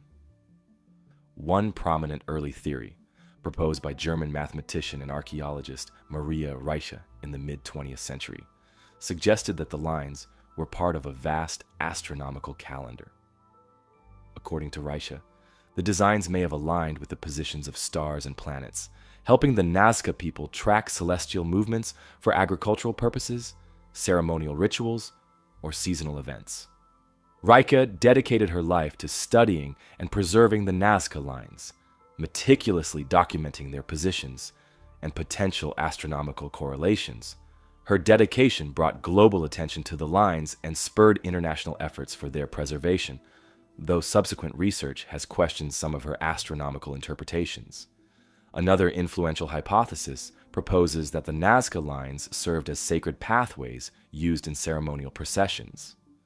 According to this theory, the Nazca people might have walked along these large figures during religious rituals or pilgrimage ceremonies, possibly believing that tracing these paths would bring spiritual benefits, fertility, or prosperity. The presence of pottery shards, offerings, and small altars found at some line intersections lends credibility to this perspective, suggesting that certain areas had a religious or ritualistic function. Additionally, some researchers suggest a connection between the Nazca Lines and water, an invaluable resource in the arid Nazca region. Several geoglyphs closely resemble aquatic creatures, such as whales, sharks, and fish, despite the Nazca Desert's inland location. Scholars propose these lines may have symbolically represented prayers or offerings intended to invoke rain, fertility, and agricultural abundance in a desert where water was essential for survival. Supporting this theory, excavations near certain Nazca sites have uncovered evidence of ancient water management systems, irrigation channels, and storage reservoirs, suggesting a culture deeply connected to water preservation and ritual. However, the most controversial explanations surrounding the Nazca Lines involve speculation about extraterrestrial influences, popularized in the late 20th century by authors such as Erich von Däniken. Proponents of this hypothesis argue that the lines served as landing strips or communication signals meant for alien visitors, asserting that their immense scale and visibility from the sky implies an extraterrestrial purpose. While this explanation remains popular in public imagination and media, the scientific community largely dismisses these claims due to lack of credible evidence and considers them speculative. Despite numerous theories and countless hours of research, the definitive purpose of the Nazca Lines remains elusive. Researchers today continue to investigate this fascinating mystery, applying new technologies such as satellite imagery, remote sensing, and drone mapping to better understand the scope and significance of these designs. Recent technological advances have even revealed previously undiscovered geoglyphs, suggesting the Nazca culture's creations extend further across the desert landscape than previously thought.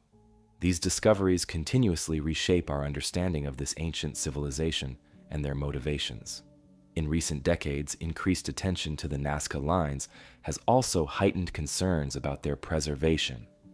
The fragile desert environment makes the geoglyphs vulnerable to erosion, vandalism, and accidental damage from modern vehicles, tourism, and climate factors. Recognizing their global significance, UNESCO designated the Nazca Lines as a World Heritage Site in 1994, providing international protection and funding for ongoing preservation efforts. Preservationists now strive to balance archaeological research, tourism, and local economic interests, ensuring these designs remain intact for future generations. Today, the Nazca Lines remain a testament to human creativity, ingenuity, and cultural complexity. They continue to fascinate scholars, visitors, and armchair adventurers alike, inviting endless speculation and exploration. As research advances, new findings may eventually provide clearer answers to the mystery surrounding their purpose and meaning. Until then, these ancient desert drawings endure, visible only from above, silent witnesses to a civilization whose intentions remain tantalizingly hidden beneath the sands of history. While the mystery of the Tartaria tablets centers on the meaning of ancient symbols, our focus now turns to the physical presence of a long-vanished urban landscape. Deep within the Colombian jungle, Ciudad Perdida offers not a written mystery, but a tangible link to a past culture, its stone structures whispering secrets of a civilization lost to time. Hidden deep in the dense greenery of the Sierra Nevada mountains lies a forgotten city, its secrets concealed by thick foliage and tangled roots for centuries. Known locally as Ciudad Perdida, or Lost City, this remarkable site is often overshadowed by other famed ruins like Machu Picchu, yet it possesses a unique story and an aura of mystery all its own. Ciudad Perdida was built by the Tairona Civilization, an indigenous culture thriving in northern Colombia for hundreds of years, long before the arrival of Europeans. Historians estimate its construction began around the year 800 AD, making it nearly 650 years older than the famous Inca site of Machu Picchu. Yet unlike Machu Picchu, Ciudad Perdida remained unknown to the outside world until relatively recent times.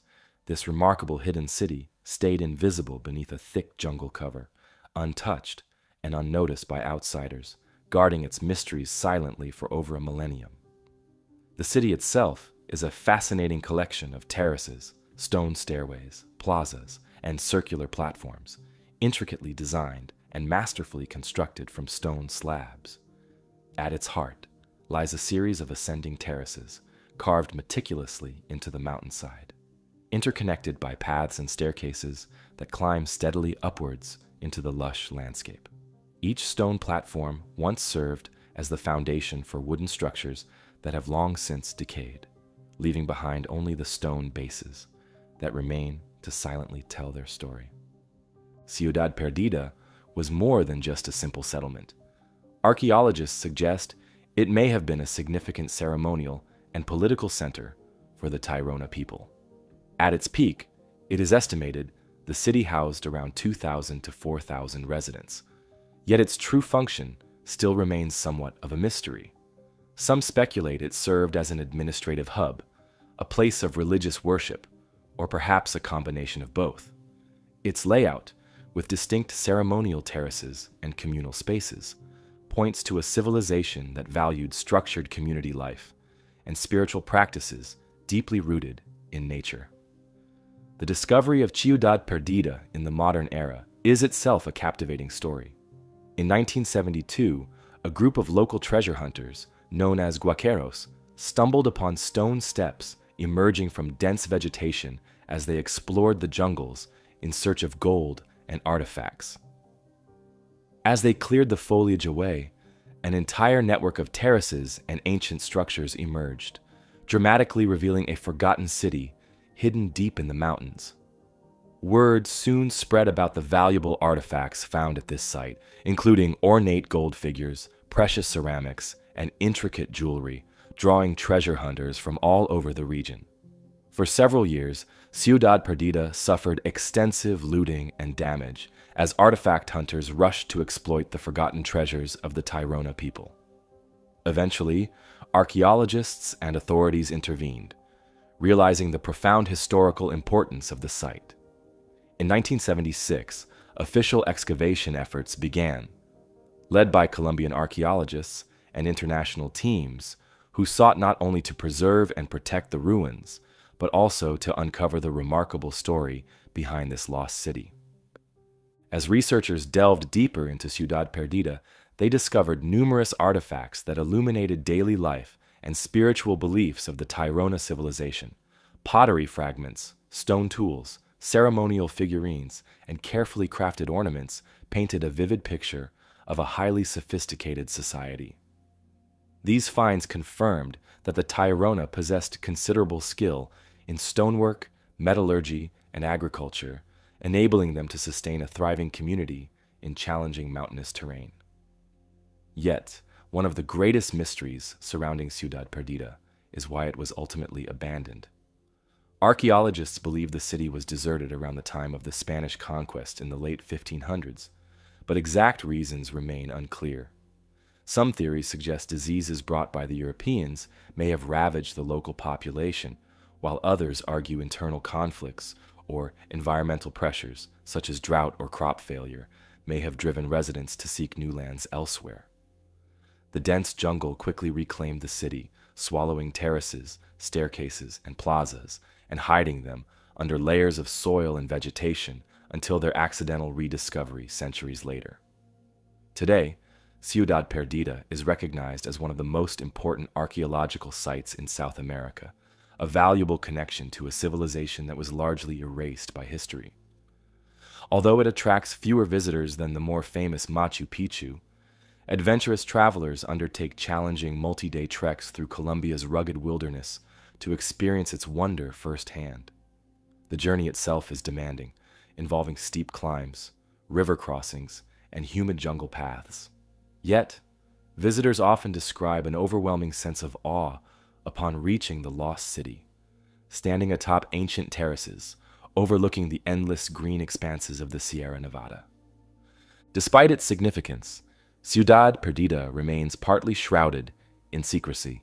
Only a portion of the sprawling site has been excavated, leaving many terraces, structures, and pathways still hidden beneath jungle growth.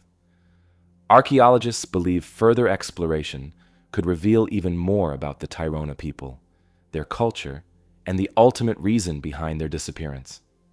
However, excavation and exploration continue at a cautious pace, respectful of the indigenous descendants still living nearby, who consider Ciudad Perdida a sacred place integral to their ancestral traditions. Today, the indigenous Kogi, Wiwa, Arhuaco, and Kankuamo peoples, descendants of the Tairona civilization, reside in the surrounding mountains. They have long revered Ciudad Perdida, viewing it not as a lost city, but as a sacred and living testament to their heritage. These communities actively participate in protecting the ruins, guiding researchers and visitors, while also preserving ancient knowledge and traditions passed down through generations. Their involvement ensures the site remains more than an archaeological curiosity. It remains a powerful living symbol of continuity and cultural identity. The story of Ciudad Perdida, then, is as much about the modern struggle for preservation and respect as it is about ancient mysteries and forgotten civilizations. The city continues to stand silently within its jungle sanctuary, patiently waiting to share more secrets, ready to offer new insights into a people whose achievements were nearly lost to time. As researchers continue to pull back the veil of nature, Ciudad Perdida may someday fully reveal the depths of its historical significance, and perhaps even the truth behind its mysterious abandonment. Emerging from the dense jungles of Colombia and the secrets of Ciudad Perdida, our exploration now takes us to the isolated expanse of the Pacific Ocean and the shores of Easter Island.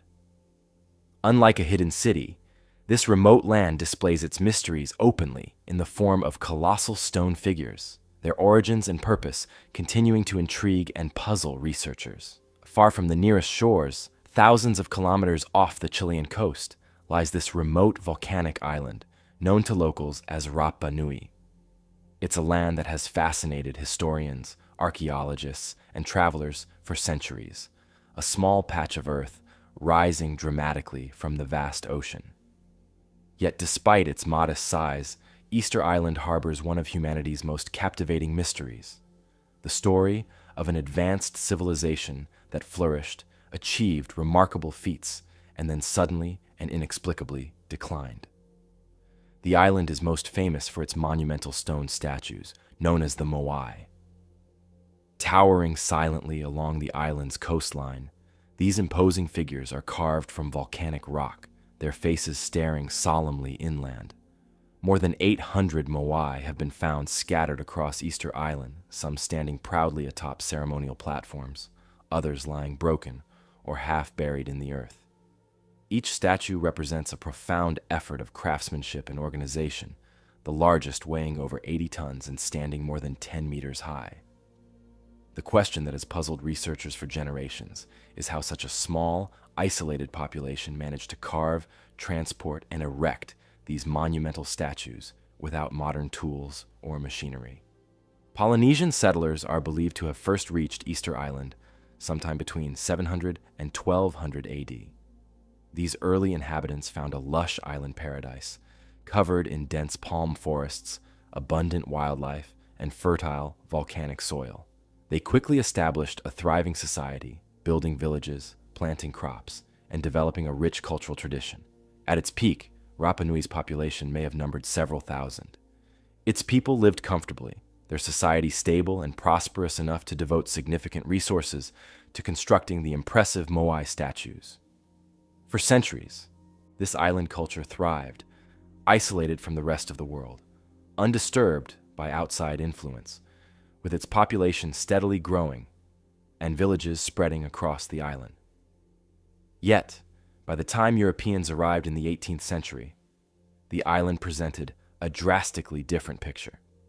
Dutch explorer Jacob Roggeveen, the first European visitor in 1722, described an island landscape marked by sparse vegetation, few animals, and a population in apparent decline.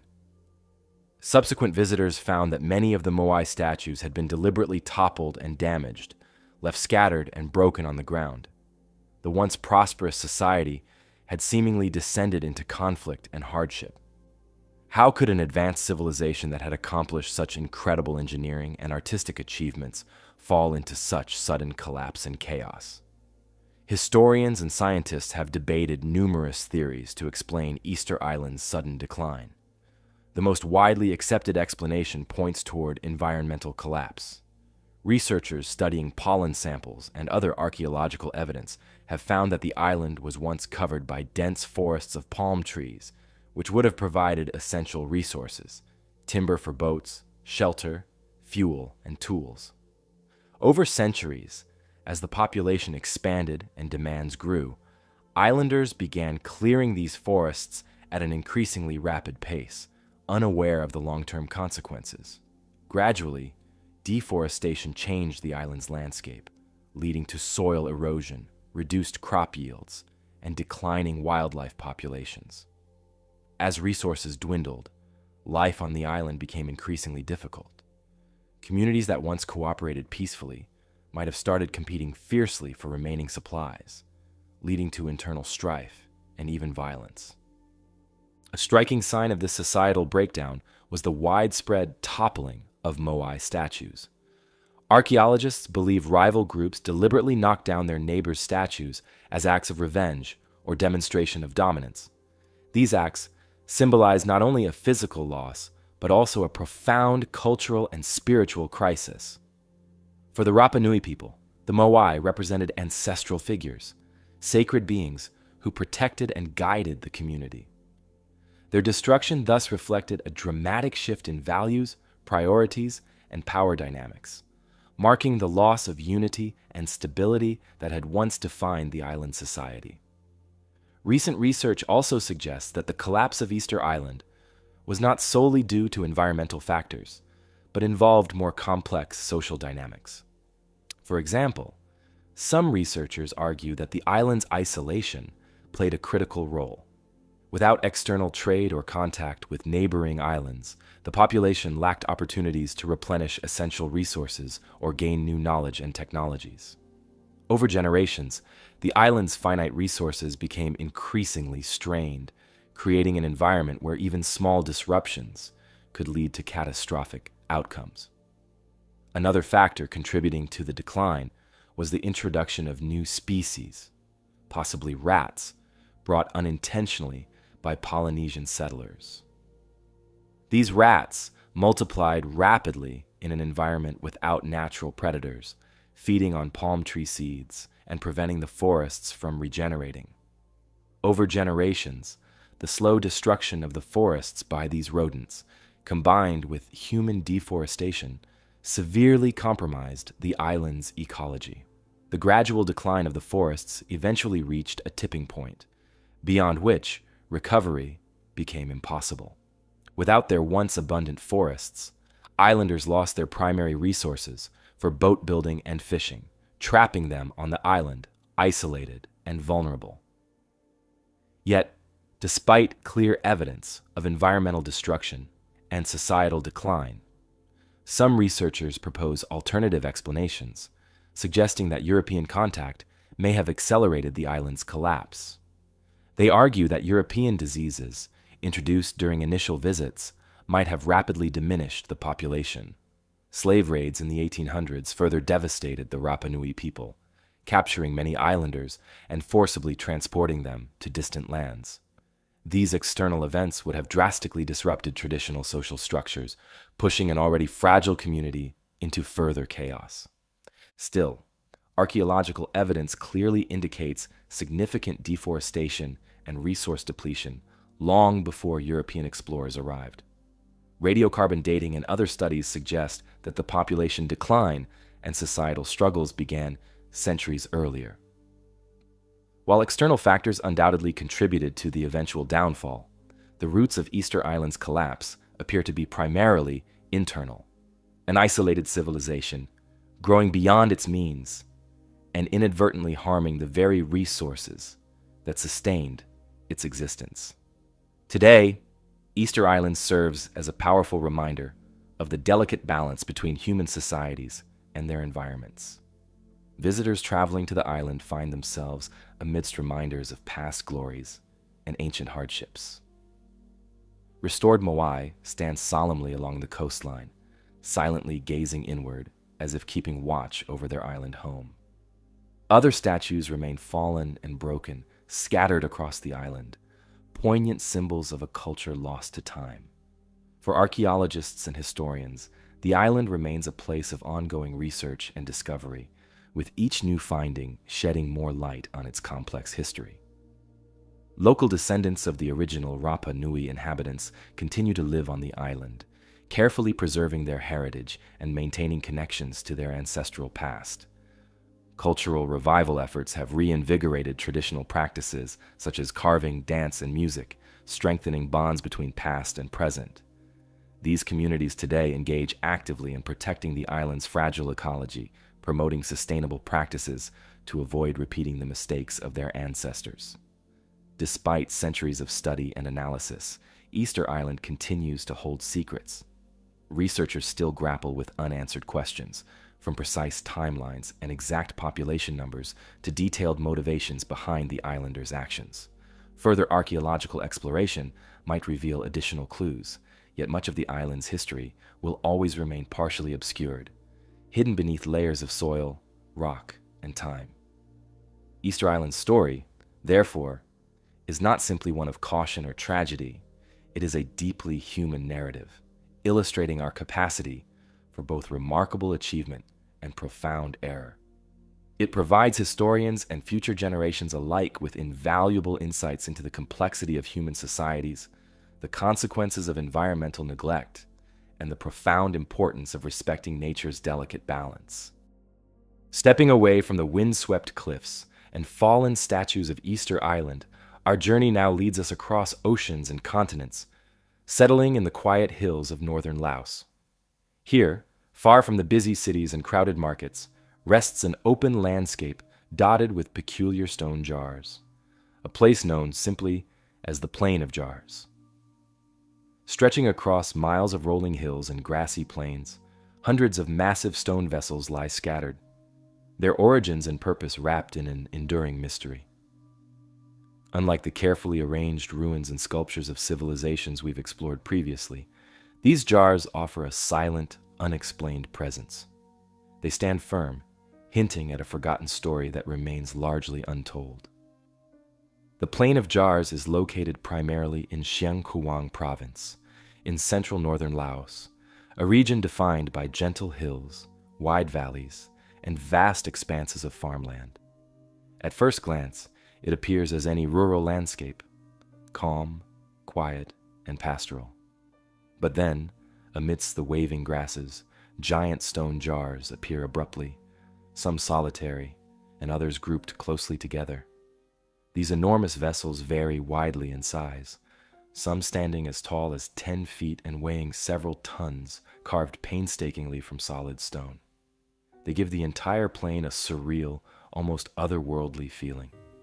Local legends have long surrounded the jars.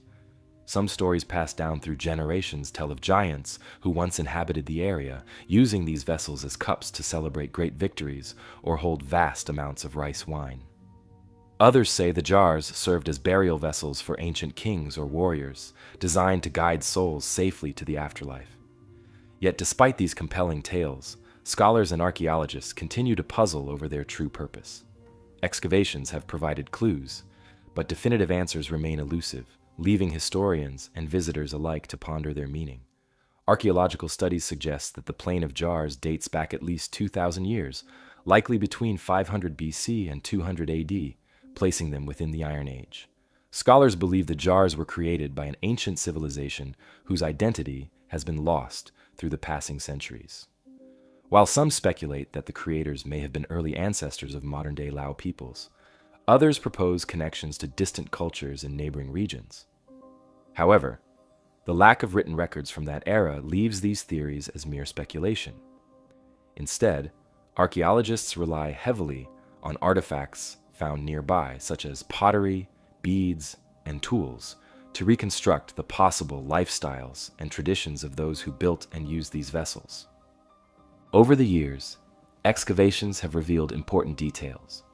Many of the jars were originally accompanied by stone lids, carefully shaped and placed on top. Most lids have since disappeared, lost to erosion or taken by locals to reuse as building material. A few surviving lids still bear intricate carvings of figures, animals, and symbols, possibly offering clues about the civilization's beliefs or social structures. Inside and around the jars, researchers have discovered fragments of bones, pottery, and charcoal, indicating that at least some of these jars likely served as burial urns or ceremonial vessels associated with death and funeral rites. Yet not all jars contained human remains, deepening the mystery around their function. One theory favored by many experts is that the Plain of Jars functioned as a widespread funerary landscape, similar to burial sites seen in other ancient cultures around the world. According to this interpretation, bodies may have been initially placed inside the jars to undergo natural decomposition. After this initial stage, bones would have been removed, cremated, or buried nearby, with the jars serving as a symbolic gateway or resting point for the spirits of the deceased. The sheer number of jars, over 2,000 scattered across more than 90 sites, implies a significant population and complex societal practices. It also suggests the existence of trade networks and organized labor, as quarrying, transporting, and carving. The massive stone vessels would have required considerable effort and skill. The stone itself used to craft these jars came from quarries located several miles away. Transporting huge slabs of rock across rugged terrain would have required extensive manpower and ingenuity, further underscoring the societal importance of these artifacts. Despite this impressive logistical feat, The exact methods used by the ancient inhabitants remain unclear. No written records or artistic depictions survive to shed light on their engineering techniques. Researchers speculate the jars were shaped using iron chisels, stone tools, and a great deal of patience and craftsmanship. But without historical records, these ideas remain hypothetical. Adding to the complexity of unraveling this mystery, the Plain of Jars endured tremendous damage during recent history. During the Vietnam War, Laos became heavily bombarded, making it one of the most bombed countries in history. The Plain of Jars was particularly affected, as intense air campaigns left countless unexploded bombs scattered across the landscape. For decades, these dangerous remnants of conflict hindered archaeological exploration and posed significant risks to local inhabitants and researchers. Only recently, through extensive clearance efforts and careful surveying, have areas become accessible again, allowing archaeologists to resume their investigations and piece together the area's history. Today, the Plain of Jars attracts visitors from around the world, drawn by the enduring allure of these silent monuments. Travelers carefully navigate safe paths through cleared areas, guided by locals who recount traditional legends and share their own perspectives on this ancient site. UNESCO recently recognized the Plain of Jars as a World Heritage Site, highlighting both its archaeological significance and the importance of preserving it for future generations. This designation also underscores the ongoing commitment needed to remove dangerous, unexploded ordnance and protect the landscape's fragile history. While archaeological teams continue their careful excavations, the Plain of Jars remains an enduring mystery. Each jar stands stalwart, a witness to an ancient culture whose precise identity remains beyond our reach. Even as new discoveries emerge, the plain reveals its secrets slowly, allowing us only fleeting glimpses of the civilization that built them. Perhaps future excavations will reveal inscriptions or artifacts that clarify their true purpose, yet until then, these jars will continue to evoke wonder and speculation. In many ways, the Plain of Jars reminds us of how much about our past remains hidden beneath the surface, waiting patiently for discovery. Each jar, in its silent stillness, symbolizes a culture's devotion to tradition, ceremony, and community, values echoed across countless generations.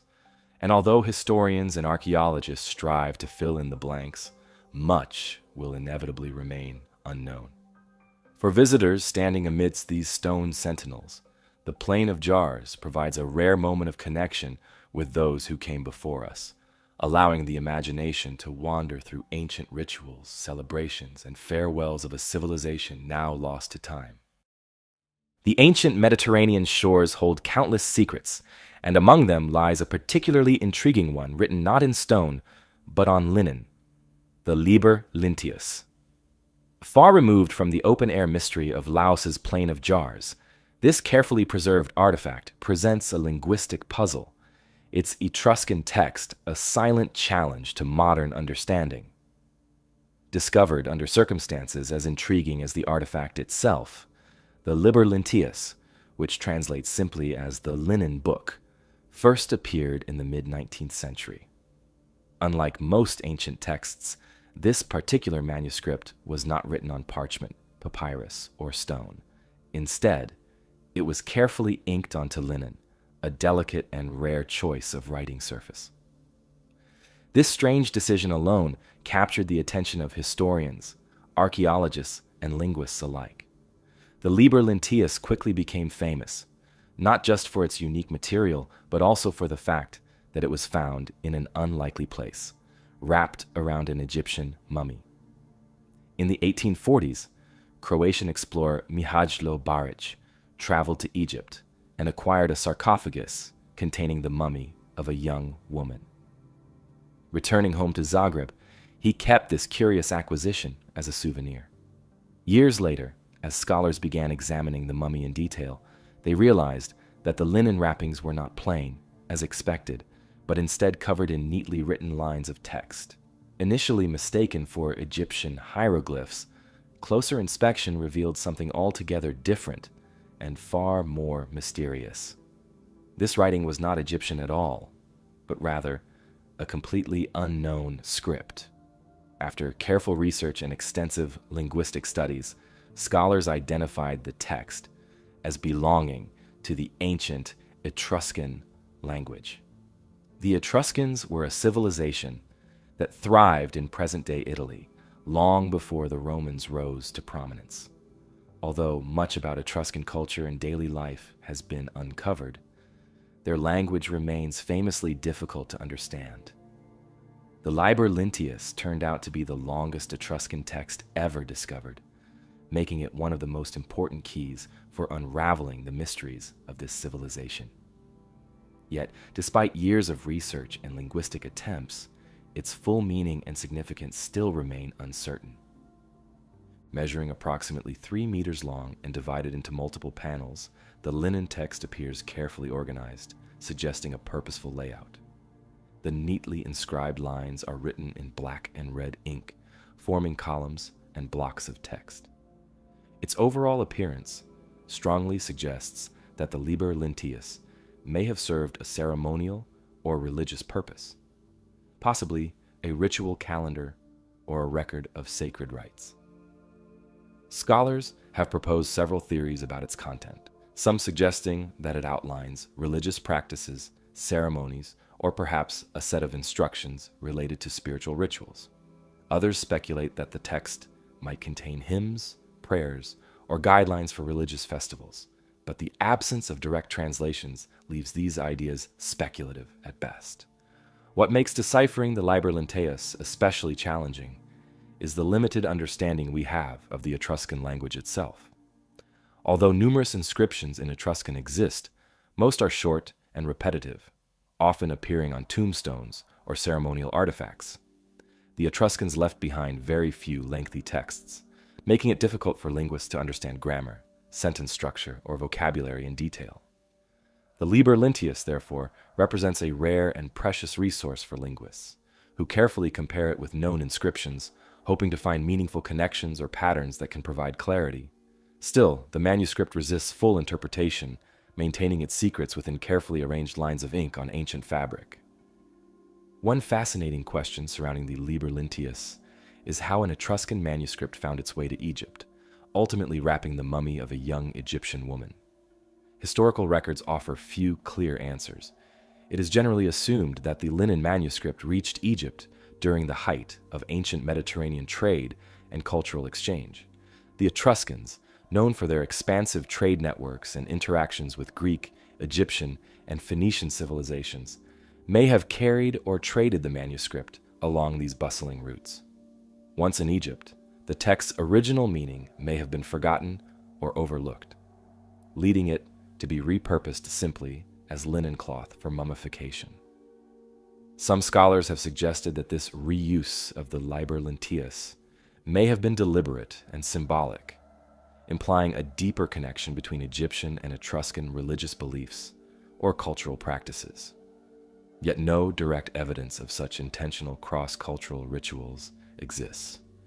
More likely, the linen's reuse was practical.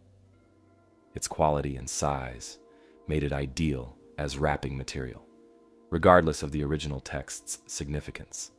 In fact, other examples of ancient manuscripts being reused as wrappings or containers have been documented throughout history, particularly when the text's meanings had become lost or irrelevant.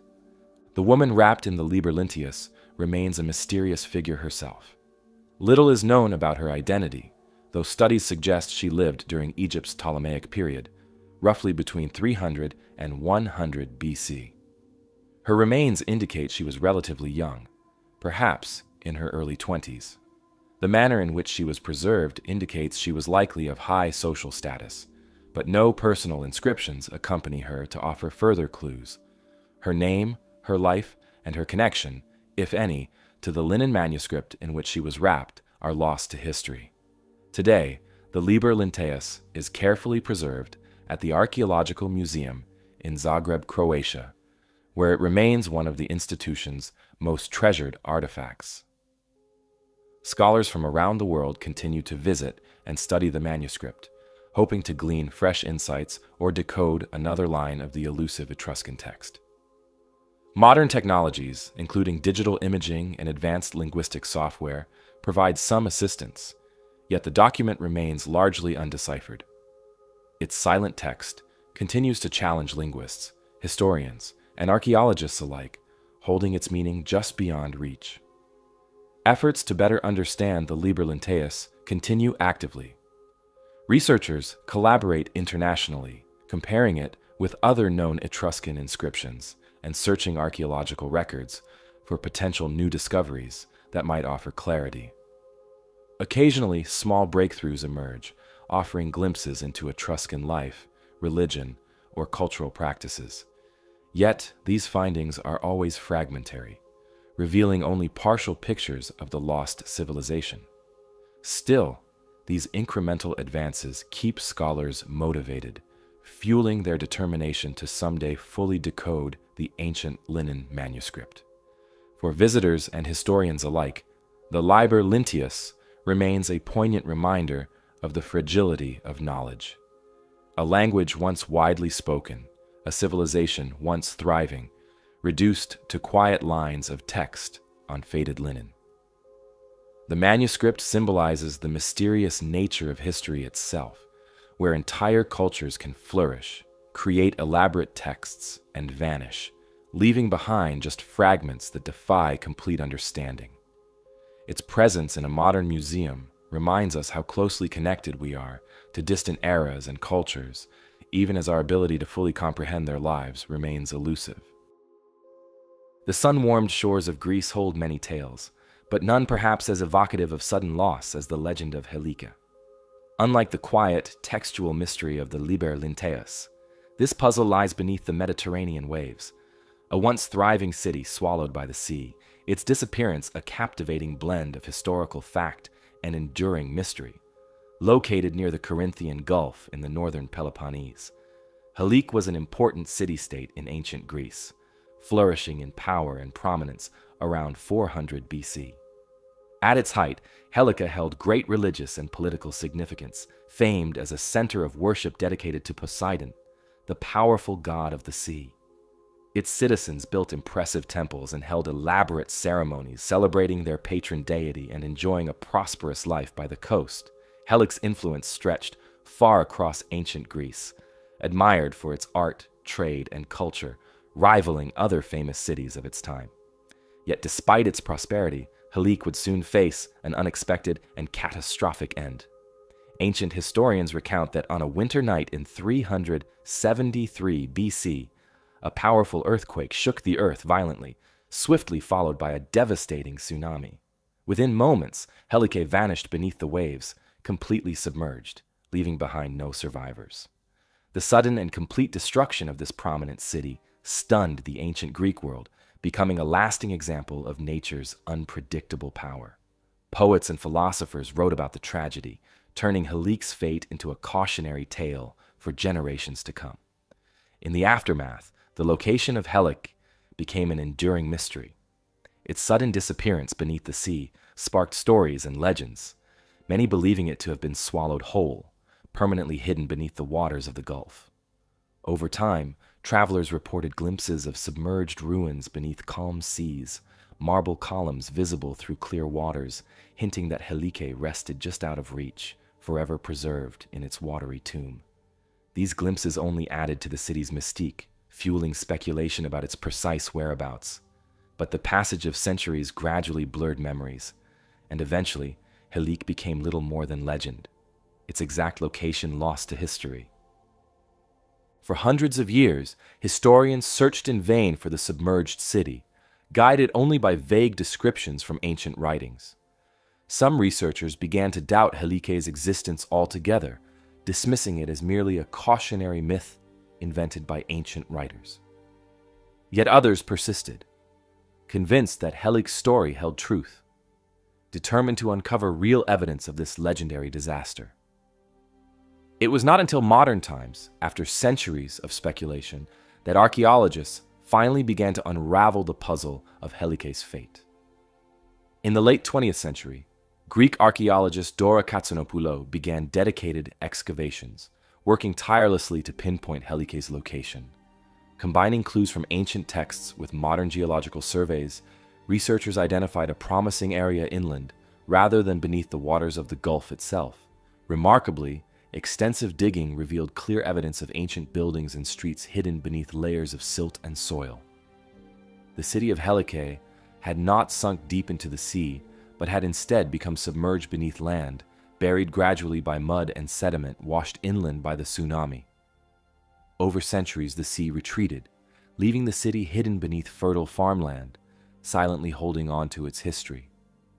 These excavations gradually unveiled fascinating insights into Helike's final moments and daily life. Archaeologists uncovered evidence of organized city planning, broad streets lined with houses, workshops, and impressive public spaces. Pottery fragments, coins, statues, and even remnants of intricate mosaics spoke to a wealthy and sophisticated society. Religious artifacts, including small sculptures and pottery dedicated to Poseidon, confirmed the city's importance as a spiritual center. Layer upon layer of carefully excavated ruins provided glimpses into a once thriving community abruptly frozen in time by disaster. Geologists studying the site discovered clear signs of seismic activity consistent with historical accounts. Layers of sediment and the positioning of artifacts confirmed the presence of a tsunami, supporting ancient descriptions of Helike's tragic end. The city's rapid burial beneath layers of earth also explained why its ruins had remained undiscovered for so long. Protected by thick mud, the structures remained remarkably intact, hidden beneath fields that local farmers had unknowingly worked for generations. As excavations progressed, researchers realized Helike's disappearance was more complex than originally thought. Rather than simply sinking beneath the sea, the earthquake dramatically reshaped the landscape, lifting some areas and submerging others. This violent shifting of land created temporary lagoons, flooding the city and burying it beneath silt. Within days, the waters receded, leaving the city submerged beneath a dense layer of mud and sand. The tragedy thus occurred not through a permanent submersion beneath the sea, but through rapid flooding and burial beneath sediment. Over generations, memories of the city's exact location faded, transforming the reality of Helike's fate into the legend known to history. Today, ongoing excavations continue at the site, uncovering further evidence of Helike's past. Archaeologists carefully piece together fragments of pottery, tools, and artworks, reconstructing a clearer image of daily life in this lost city. Each discovery offers fresh insights, helping historians better understand ancient Greek society, urban planning, and religious practices. The city's artifacts, preserved beneath layers of mud, provide an extraordinary snapshot of a society abruptly halted by disaster, offering unique historical perspectives not available for more gradually abandoned settlements. Despite decades of excavation, the site continues to yield surprises. Researchers remain hopeful that future discoveries will reveal even more about Helike's inhabitants, including details about their economy, trade networks, and cultural exchanges with other Greek city-states. Every new layer explored contributes valuable information, steadily bringing the city's distant past into sharper focus. Yet while many aspects of Helike have become clearer through modern research, some mysteries persist. For example, the exact scale of the city remains uncertain. Archaeologists speculate it was much larger than the areas currently uncovered, potentially extending across significant portions of the region. The full extent of Helike's influence, trade, and cultural interactions also remains somewhat unclear, inviting further exploration and analysis. As research progresses, modern communities around the site increasingly recognize the historical significance of Helike, actively supporting ongoing excavations and preservation efforts. Local museums display artifacts discovered from the city, allowing visitors to experience firsthand the history buried beneath their feet. Educational programs share the city's compelling story, connecting modern residents with their ancient predecessors and highlighting the powerful impact natural disasters can have on human settlements. Thus, Helike today stands as both historical lesson and archaeological treasure, revealing insights about ancient Greek society and the profound impacts of natural events. Its rediscovery represents the remarkable power of persistence and curiosity, reminding us that even cities seemingly lost forever can eventually reveal their secrets. Archaeologists continue their meticulous work, confident that Halik will keep offering important lessons about resilience, disaster, and cultural memory. In this ongoing exploration beneath fertile Greek fields, the lost city of Helike once again shares its voice, guiding us toward a deeper understanding of history, nature, and humanity. Where the submerged stones of Helike whisper of a lost civilization swallowed by the sea, the annals of the Byzantine Empire echo with the roar of a lost technology: Greek fire. This legendary weapon, whose precise recipe has eluded generations, stands as a testament to a powerful past. Its fiery impact on naval warfare, now a subject of historical fascination and enduring mystery. Greek fire first appeared during the 7th century, introduced by the Byzantine Empire at a critical moment when they faced relentless assaults by invading forces. At that time, Constantinople, capital of Byzantium, was under serious threat from Arab naval fleets. It was at this desperate moment that Greek fire emerged, credited to a Byzantine architect and engineer named Kallinikos, who hailed from the region of Syria. While precise details of its creation remain uncertain, historical sources agree that this mysterious substance proved decisive during naval battles, turning imminent defeat into improbable victory. Historical records vividly describe the incredible effects of Greek fire during naval engagements. Eyewitness accounts from sailors and historians note how this remarkable weapon unleashed roaring streams of flame, able to set enemy ships ablaze swiftly and devastatingly. What set Greek fire apart from any other known incendiary weapon of the era was its extraordinary ability to burn fiercely, even on water itself. Unlike ordinary fire, which could easily be extinguished with water, Greek fire continued burning regardless of efforts to douse it, causing widespread panic and fear among opponents. Enemy fleets quickly discovered that attempts to put out the flames only spread the fire further, dooming their ships to fiery destruction. The Byzantines understood clearly the strategic advantage Greek fire provided. Its unique properties granted them dominance over the seas, and the empire guarded its secret jealously. Byzantine emperors recognized Greek fire's immense strategic value, strictly prohibiting the disclosure of its formula. Historical records reveal how closely guarded this secret remained, so carefully protected that only a select few within the Byzantine military knew its exact composition and method of use. Those entrusted with its operation faced severe punishment if they betrayed its secret, reflecting its tremendous importance to the empire's survival. Descriptions in medieval texts suggest Greek fire was typically delivered through specialized bronze tubes mounted on warships, resembling modern flamethrowers. Byzantine ships approached enemy vessels and unleashed a torrent of burning liquid that ignited on contact, overwhelming foes rapidly. However, despite these detailed descriptions, historical texts offer little clarity about the exact ingredients and methods used to create this powerful weapon. Historians speculate that Greek fire might have contained substances such as petroleum, pitch, sulfur, quicklime, or combinations of resin and oil. Yet, despite numerous attempts, modern researchers and chemists have never managed to precisely replicate its effects, deepening its mystery further. Throughout its history, Greek fire proved instrumental in several crucial military victories.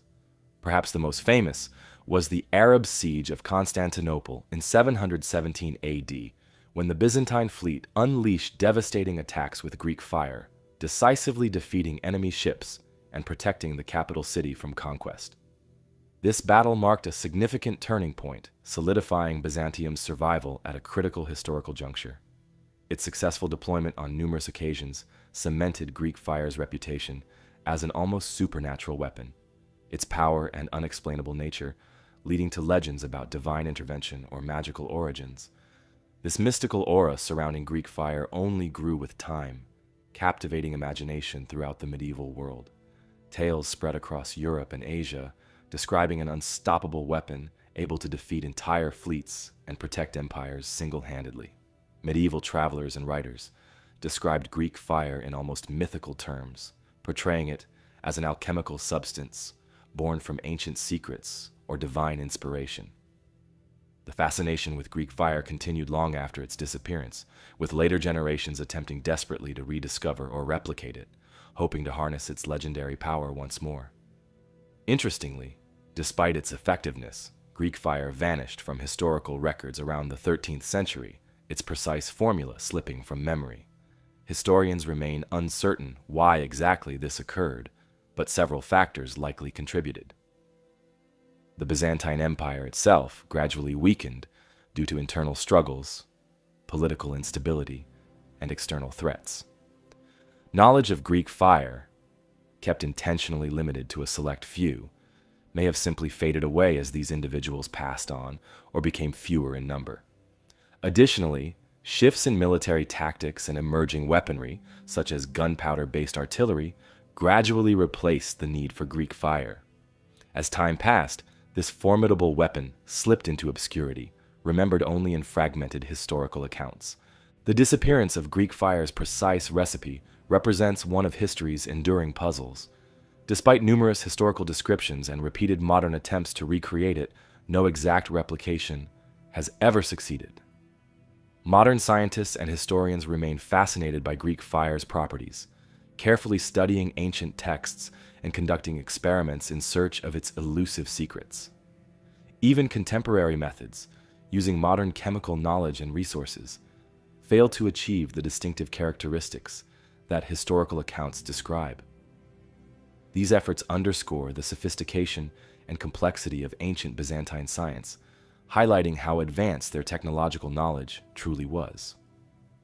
Today, Greek fire remains one of the most fascinating and enigmatic chapters of military and technological history. Historians still debate vigorously about its possible ingredients, methods of production, and reasons for its eventual disappearance. Scholars pore carefully over ancient documents, seeking overlooked clues or hidden hints that might finally unlock its secret. Although some ancient texts mention potential ingredients, no definitive source provides a complete or accurate recipe. Each historical reference adds another layer of intrigue, deepening the mystery rather than solving it. In many ways, Greek fire symbolizes the broader ingenuity and creativity of ancient civilizations. It represents human innovation and our persistent desire to overcome challenges through technology and invention. At the same time, Greek fire also serves as a cautionary example, reminding us how quickly important knowledge can become lost or forgotten. Its mystery encourages ongoing research, inspiring historians, chemists, and archaeologists to collaborate and explore, continually pushing the boundaries of our understanding. In modern times, Greek fire continues to appear in literature, films, and popular culture, its legendary status intact. Writers and filmmakers frequently depict it dramatically, emphasizing its terrifying power and mysterious nature. Its enduring appeal lies precisely in this intersection of fact and fantasy, an authentic historical weapon wrapped in legend, mystique, and secrecy. Greek fire fascinates precisely because we know it existed, and we have historical evidence of its remarkable effectiveness, yet its true composition and creation remain just out of reach. As researchers continue exploring the Byzantine world, the story of Greek fire reminds us how many aspects of ancient civilizations remain partially hidden from view. Even with modern scientific tools and methods, certain secrets continue to elude us, keeping history vibrant, engaging, and alive. Greek fire stands today as a testament to human ingenuity, innovation, and imagination, a weapon that defended empires, inspired legends, and still captivates our curiosity. Its story gently invites us to continue our careful exploration, always aware that beneath the surface of history lie countless mysteries waiting patiently to be discovered. The fiery legacy of Byzantine Greek fire, a secret of ancient warfare, now cools as our focus shifts to a more recent and equally baffling maritime riddle. On the open seas, where the echoes of past voyages linger, the disappearance of the SS Waratah remains a chilling void in modern shipping history, a passenger liner swallowed not by flames, but by the silent expanse of the ocean. In the early 1900s, sea travel was booming, offering a faster, more comfortable way to journey between distant lands. The SS Waratah, built by Barclay Curle and Company of Glasgow and operated by the Blue Anchor Line, was one such vessel. She was a grand, powerful steamship designed for long-distance voyages between Britain and Australia, carrying passengers and cargo across oceans.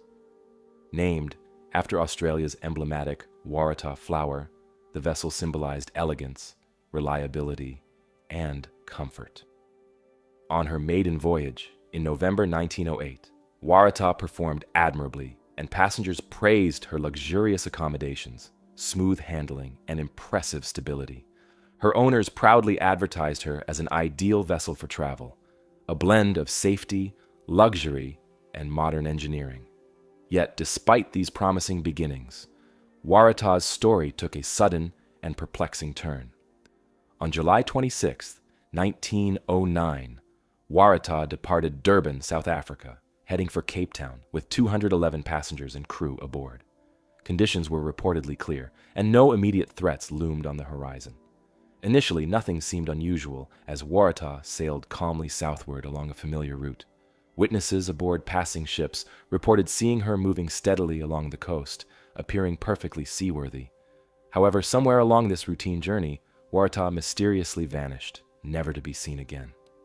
The great steamship and every soul aboard simply disappeared without leaving a single piece of wreckage or evidence behind. When Waratah failed to arrive in Cape Town as scheduled, concerns quickly grew into alarm. Initial explanations assumed the vessel might have encountered mechanical difficulties, briefly delaying her arrival. As days passed without any sign or communication, worry intensified, prompting immediate search and rescue efforts. Authorities dispatched naval ships, private vessels, and coastal patrols, meticulously combing hundreds of square miles of open ocean. Rescue teams searched tirelessly, scanning the waves for wreckage, lifeboats, or even simple signs of distress. Yet despite exhaustive efforts and careful searches, nothing emerged. Waratah had completely vanished, leaving no trace or explanation for her disappearance. The mystery deepened further when officials began examining accounts from those who had traveled on Waratah previously. Several passengers had reported concerns about her stability. Although praised for her comfort, the ship allegedly tended to roll and pitch heavily, especially in rough weather. These reports were troubling enough that several crew members and passengers publicly expressed doubts about the vessel's seaworthiness. Some described Waratah as top-heavy, prone to listing dangerously when encountering large waves or adverse conditions. Yet official inspections before departure had certified the vessel seaworthy, dismissing these concerns as exaggerated or unfounded. Theories quickly multiplied, attempting to explain Waratah's sudden disappearance. Some experts speculated she might have encountered a rogue wave, a massive swell capable of capsizing even large ships without warning. Others suggested mechanical failures, perhaps boiler explosions or steering malfunctions, which could have rendered her helpless at sea. Still, these explanations failed to address the complete absence of debris or distress signals. Typically, even the most severe maritime disasters leave floating wreckage, lifeboats, or other remnants. Waratah's absolute disappearance defied conventional explanations, fueling speculation of more unusual fates. With conventional theories unable to fully explain Waratah's fate, some observers proposed that she might have encountered an oceanic phenomenon capable of swallowing vessels whole, perhaps sudden underwater earthquakes, or unexpected whirlpools. Legends about paranormal occurrences also emerged, inevitably capturing public imagination. Reports circulated of strange lights or phantom ships sighted in the area where Waratah vanished, suggesting mysterious forces at play. Although these stories fascinated readers and sailors alike, they remained firmly speculative, with no concrete evidence supporting supernatural explanations. Over time, interest in Waratah's fate persisted, driven by continued fascination and public intrigue. Numerous expeditions set out to locate her wreckage, exploring ocean depths with advanced sonar and diving technology. These modern efforts, often funded privately or by maritime research groups, meticulously searched seabeds, reefs, and coastal waters near her last known position. Despite deploying cutting-edge equipment and careful, methodical searches, researchers found no conclusive evidence of the ship. Each failed expedition only added layers to the mystery, making Waratah's disappearance even more puzzling. Historians have also reconsidered old theories in new ways, attempting to reconstruct the events leading to the vessel's disappearance. One compelling theory suggests a cargo-related disaster. At the time, ships regularly carried heavy or hazardous cargoes, including coal, ores, or unstable chemicals. Waratah herself was transporting a significant cargo load, which might have shifted dramatically in rough seas, triggering instability or structural failure. Another possible scenario involved fire or coal explosions within the ship's cargo holds, common maritime hazards of the era. Yet even these plausible theories remain speculative without definitive evidence. Adding complexity, some eyewitness accounts from passing ships later surfaced, claiming they saw mysterious lights or distress signals from an unidentified vessel around the time Waratah vanished. The credibility and clarity of these sightings, however, remain questionable, often conflicting or vague, providing little clarity or confirmation. The uncertainty surrounding these testimonies reflects broader challenges in solving maritime mysteries, where isolated eyewitness accounts often prove unreliable or ambiguous. Waratah's disappearance significantly impacted maritime safety regulations, prompting industry-wide discussions about ship design, stability standards, and emergency preparedness. Public scrutiny following Waratah's mysterious loss pressured shipping companies and regulatory bodies to adopt stricter guidelines for ship construction and safety procedures. In this respect, Waratah's tragic disappearance contributed to lasting changes in maritime practices, influencing modern standards designed to prevent similar tragedies. Today, Waratah remains one of maritime history's most compelling mysteries, often referred to as Australia's Titanic, given its dramatic disappearance and the scale of loss involved. Books, documentaries, and historical studies regularly revisit its story, each attempt highlighting different aspects or proposing new theories. Maritime historians continue analyzing archival documents, personal letters, and inspection reports, hoping to uncover overlooked clues or insights that might finally explain what happened aboard Waratah that fateful night. More than a century after she sailed from Durban, the SS Waratah continues to captivate imaginations, reminding us that even in the modern era, nature and the open sea can hold secrets beyond our grasp. Her disappearance speaks to the vastness and unpredictability of oceans, as well as the persistent human desire to seek understanding, clarity, and resolution. Waratah's story endures, guiding us toward appreciation for maritime history, human curiosity, and the humility that comes with accepting the limits of what we know. Where the fate of the SS Waratah remains hidden beneath the ocean's surface, another ancient narrative lies subtly inscribed across the sprawling plains of Kazakhstan. The Steppe Geoglyphs, vast earthworks unseen by ground-level travelers for millennia, now emerge from obscurity through aerial perspectives, offering a glimpse into the minds and artistry of a long-vanished people. The steppe geoglyphs of Kazakhstan are large-scale patterns and shapes carefully arranged from raised earth, stones, and ditches. These figures stretch across extensive areas of remote grassland, invisible from ground level, but clearly recognizable from high above. Among these shapes are massive squares, circles, crosses, and even intricate designs resembling swastikas or labyrinths. Some of these geoglyphs measure several hundred meters across, their sheer size suggesting careful planning, considerable effort, and significant resources by their creators. Yet despite their impressive scale and precision, no clear historical records survive to explain exactly why they were constructed or who built them. The geoglyphs came to widespread attention relatively recently, as satellite technology began mapping Earth's landscapes from space.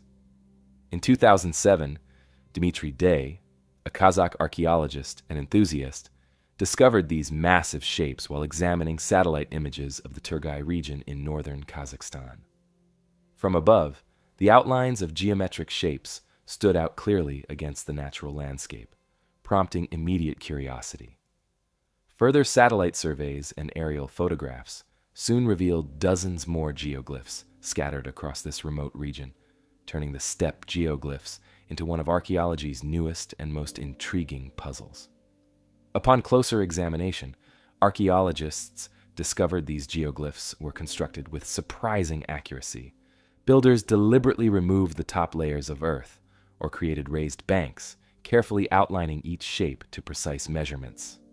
Some of these structures are so meticulously aligned that modern researchers believe the ancient builders must have had significant understanding of geometry, astronomy, or surveying techniques.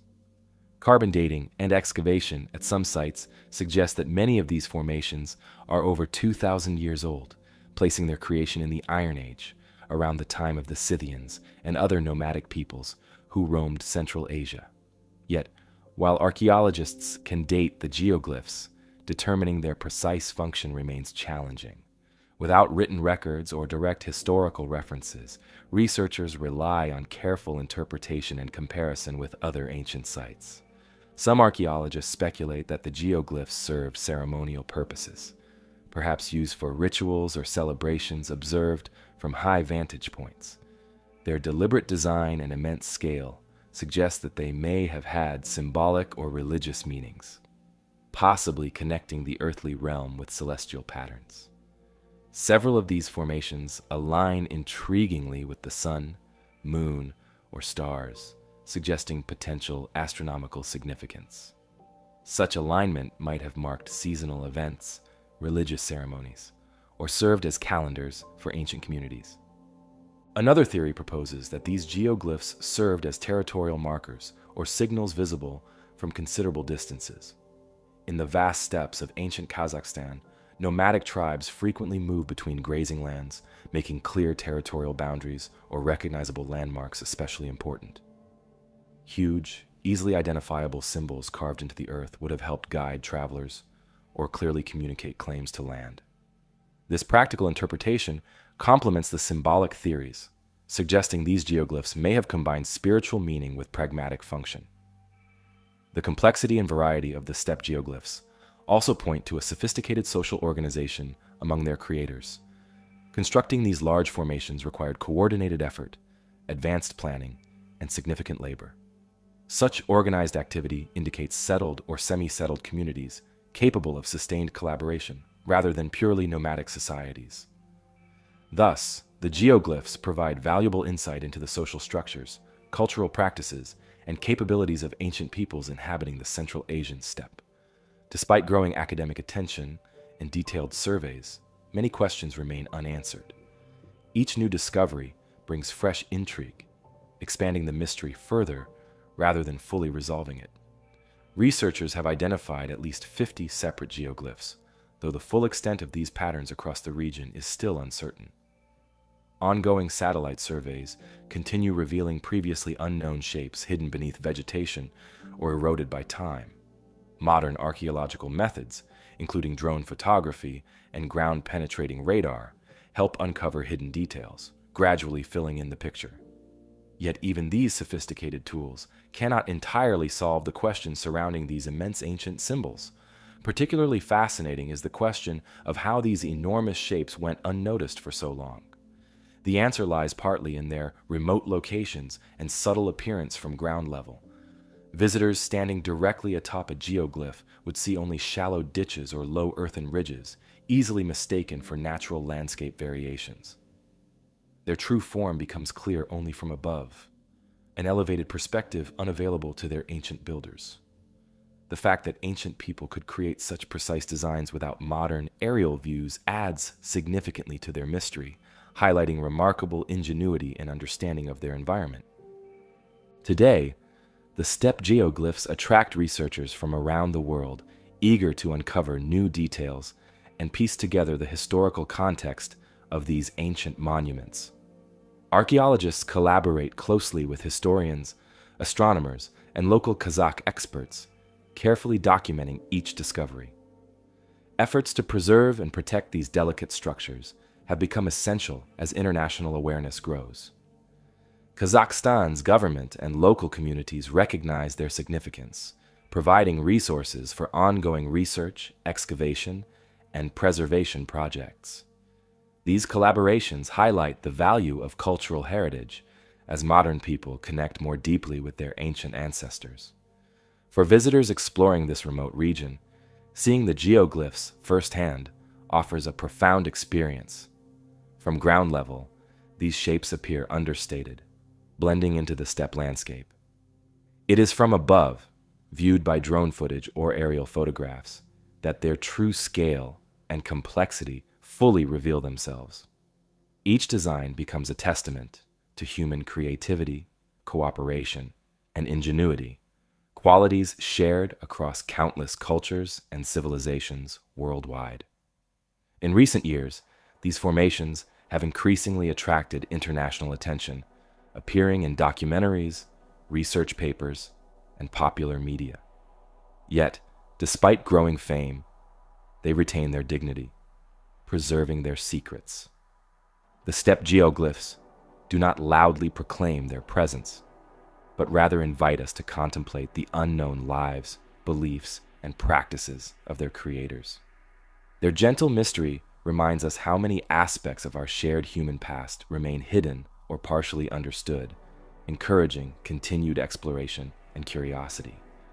As archaeologists continue uncovering these ancient symbols etched into Kazakhstan's expansive grasslands, they steadily reveal important lessons about ancient human societies, about their beliefs, their skills, and their connections to the natural world.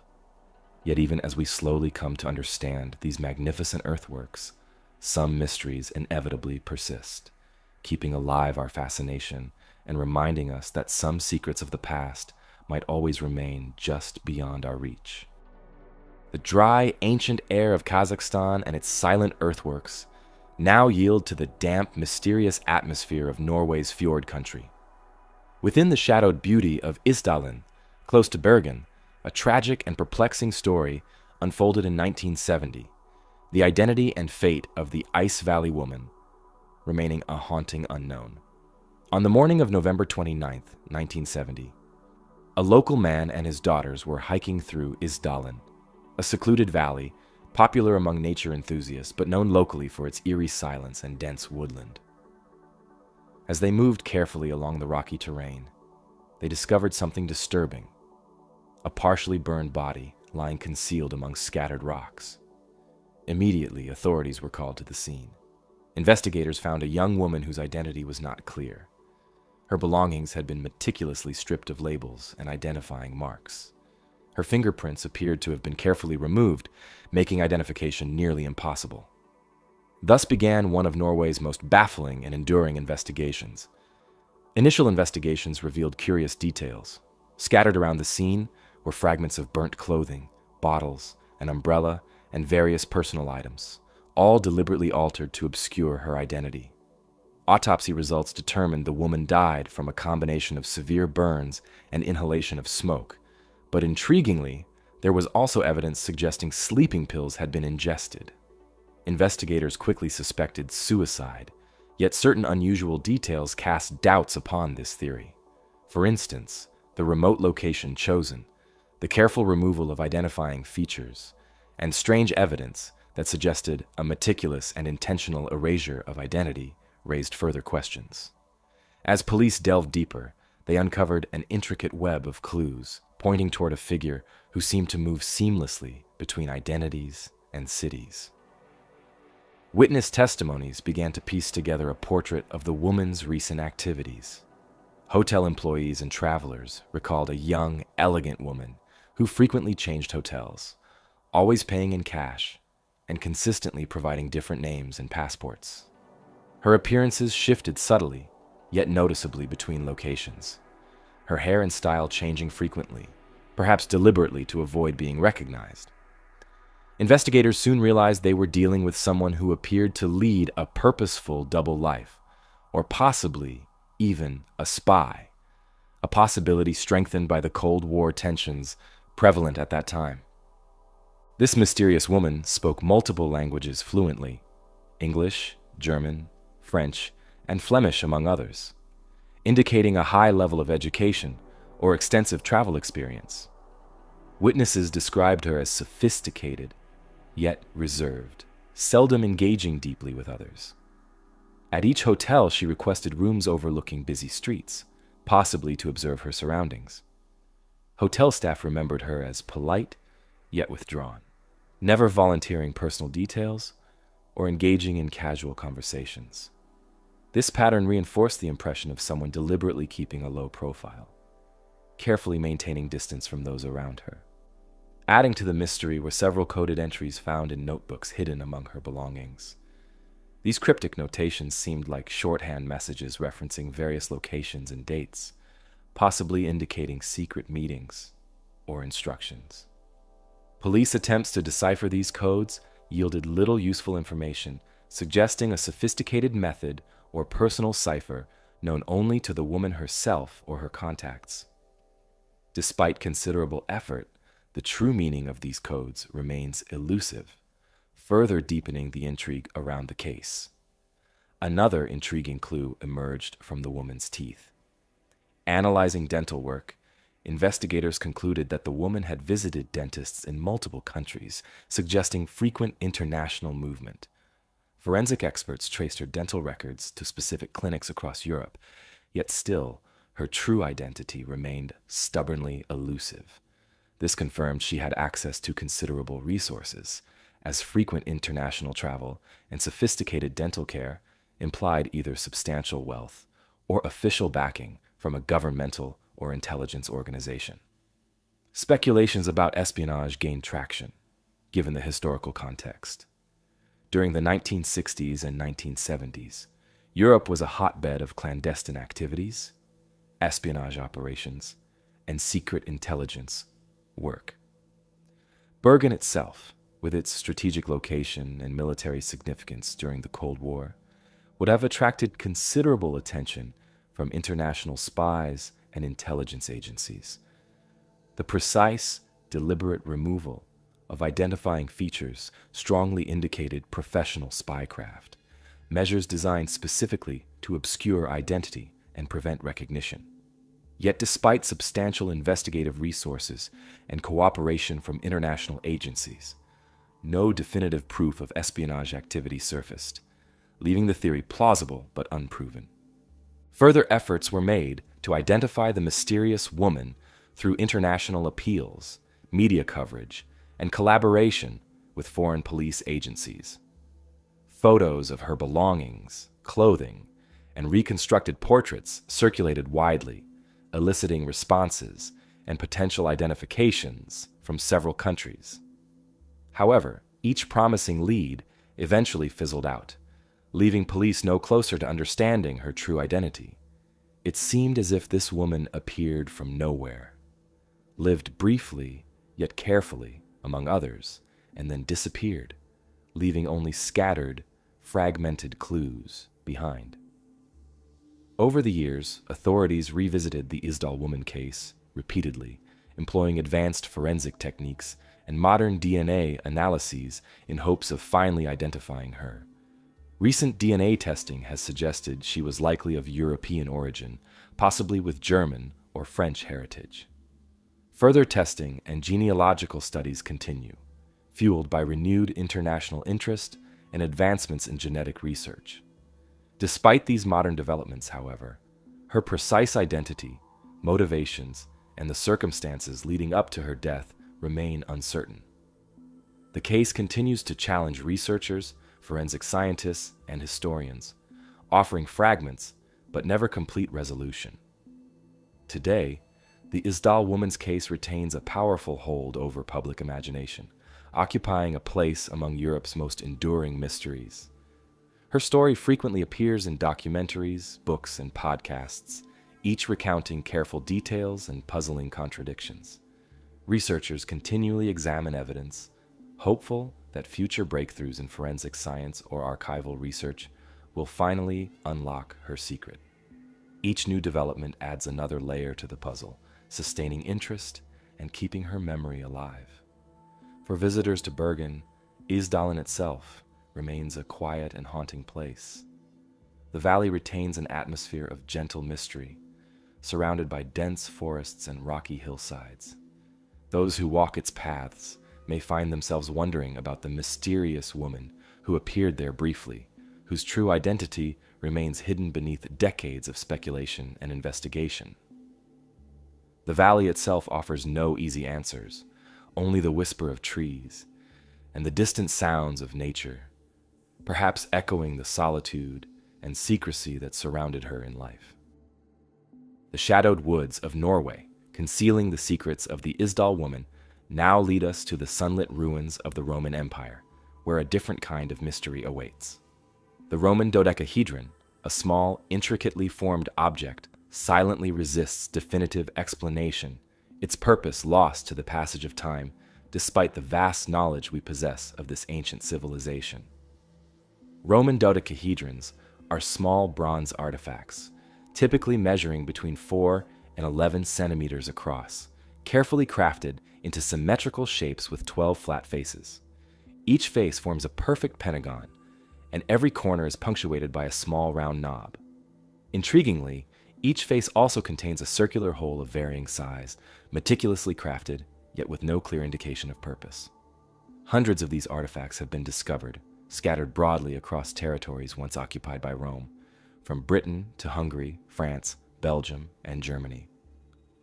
Their widespread geographical distribution implies these curious objects held significance or utility throughout the vast Roman Empire. Yet no historical writings or depictions of their use have ever been discovered, deepening the mystery surrounding their creation and purpose. The first Roman dodecahedron was documented nearly 300 years ago, discovered among ancient Roman remains near England. Since then, archaeologists have uncovered many more, typically found in contexts suggesting careful concealment or deliberate burial. The craftsmanship displayed in these bronze objects clearly indicates considerable skill and resources. Their precise geometry suggests an advanced understanding of mathematics and careful planning. Yet, despite their quality and frequency, Roman records remain frustratingly silent about these objects.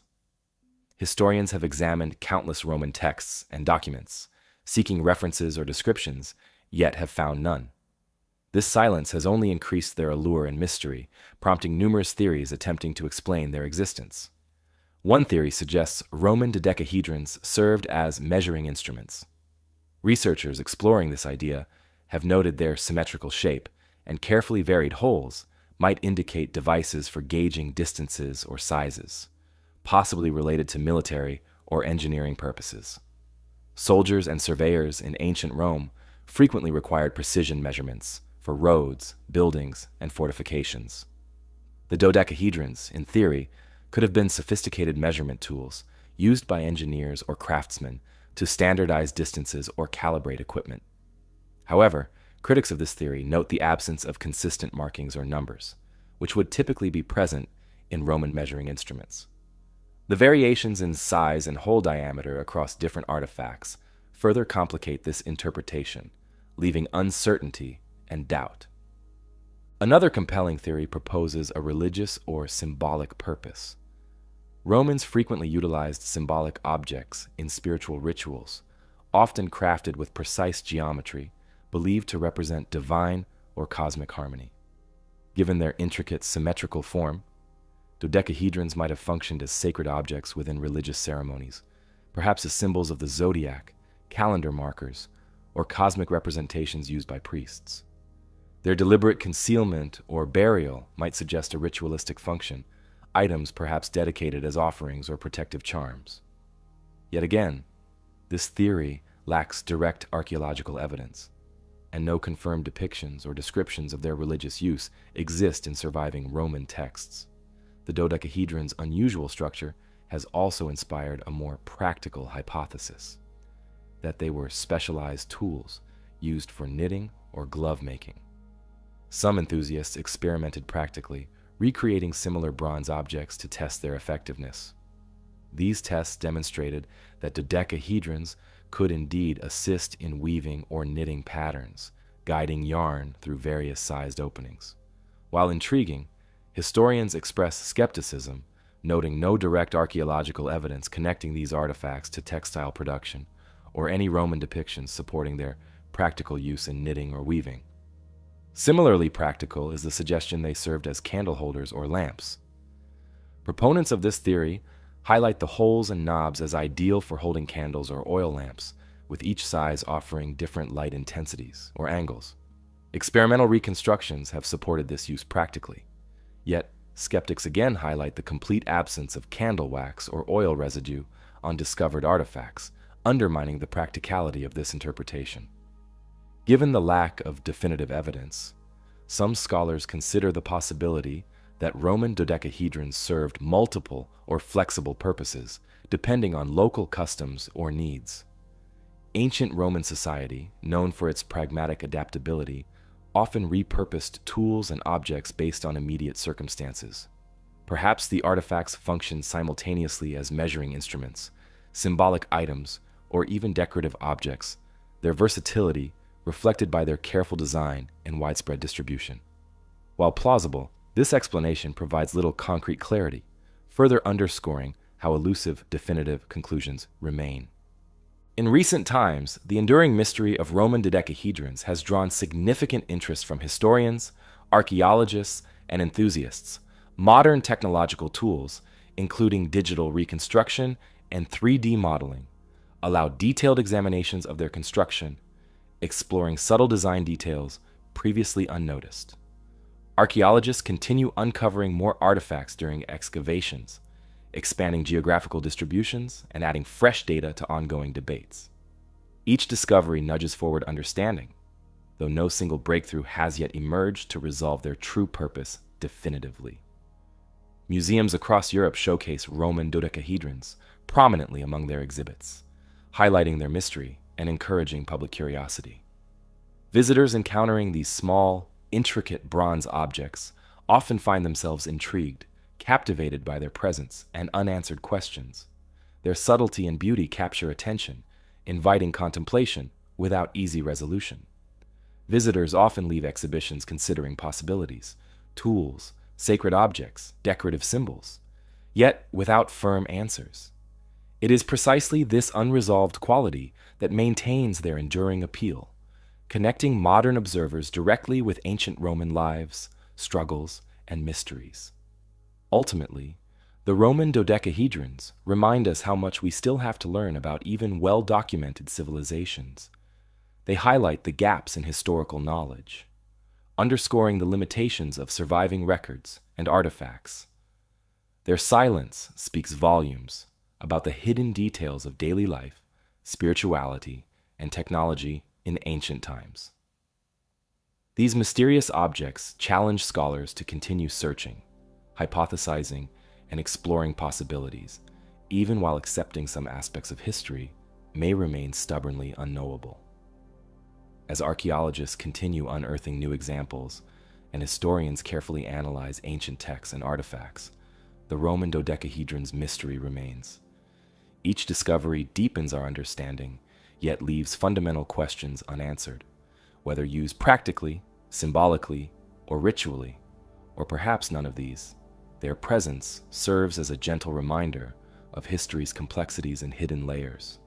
They silently encourage careful exploration, thoughtful interpretation, and continued curiosity, guiding our journey through the vast tapestry of human history, revealing small details while holding their deepest secrets just beyond our reach. The intricate handheld mystery of the Roman dodecahedrons now expands into a landscape scale along the Breton coast of France. Journeying westward, we encounter the silent grandeur of the Carnac Stones, a sprawling arrangement of ancient monoliths whose purpose, unlike the dodecahedra, is writ large across the fields, yet remains equally elusive. The Carnac Stones, named after the nearby village of Carnac, are the largest collection of standing stones, or menhirs, in the world. Scattered carefully across the landscape, thousands of granite stones stand in precise alignments, arranged meticulously into neat rows and carefully crafted patterns. Their placement reveals incredible care and intention, arranged with precision that would challenge even modern builders. Some stones rise modestly, barely taller than a human, while others tower impressively, standing several meters tall and weighing many tons. Altogether, there are more than 3,000 stones arranged across several distinct sites, creating a breathtaking landscape, its meaning shrouded in ancient secrecy. These massive stone alignments date back roughly 6,000 years, constructed during the late Neolithic period, around 4,500 to 3,300 BC. This makes them older even than Stonehenge, or the Great Pyramid of Giza, suggesting a society whose traditions and beliefs were both advanced and deeply rooted in the landscape around them. Yet despite their clear age and extensive study, no surviving records or clear inscriptions explain their purpose. Historians and archaeologists must rely entirely upon careful observation, educated speculation, and comparative analysis with other ancient sites, piecing together theories while recognizing the limits of their understanding. One prominent theory suggests that the Carnac Stones served as ceremonial or ritual sites. Given their careful alignments and scale, archaeologists speculate they might have been built for religious or spiritual purposes, perhaps associated with rituals honoring ancestors, gods, or the cycles of nature. The precise rows and deliberate patterns suggest a sophisticated belief system deeply connected to astronomy or natural phenomena. Many stones align subtly with key astronomical events, such as solstices and equinoxes, suggesting ancient peoples carefully observed and celebrated celestial movements. This connection with the heavens indicates a society deeply aware of and attuned to their natural environment, seeking meaning and order through stone markers. Others propose a practical explanation, theorizing the stones may have functioned as ancient calendars or seasonal markers. By observing shadows and alignments with the sun, communities could accurately predict crucial agricultural events, helping them plan planting and harvest cycles. In a time long before written records or sophisticated tools, such monumental stone markers would have been invaluable. Carefully placed stones could indicate precisely when crops should be planted, when animals should be moved, or when seasonal migrations might begin. This interpretation offers insight into how ancient societies might have used monumental stone construction to regulate daily life, maintaining order and stability across generations. A third theory views the stones as symbolic monuments, perhaps marking significant events, victories, or memorializing important figures from the past. Ancient cultures frequently commemorated important events or leaders with large-scale constructions, leaving lasting reminders for future generations. The sheer scale and impressive workmanship of the Carnac stones might suggest monuments built to honor significant leaders, battles, or historical moments now forgotten. Yet again, the absence of inscriptions or detailed historical records means this theory remains speculative, supported more by comparative analysis with other cultures than by direct evidence from the site itself. Despite extensive archaeological research, the original builders of the Carnac stones remain unknown. They left behind no written language or direct historical accounts to clearly reveal their culture, beliefs, or motivations. Excavations around the stones have uncovered only limited artifacts, including pottery fragments, flint tools, and occasional burials, offering subtle clues about daily life, yet providing no direct answers about their monumental stone alignments. This absence of direct evidence creates a gentle tension, clear proof of their sophisticated skills, organization, and efforts, yet quiet uncertainty regarding their deeper purposes. Modern archaeological studies use advanced technology, including radar mapping, digital reconstruction, and aerial photography, to better understand these curious stones. Such techniques allow researchers to analyze subtle details, uncovering hidden alignments or previously unnoticed patterns. Recent studies have suggested even more complex astronomical alignments, indicating the stone's creators possessed considerable knowledge of celestial movements.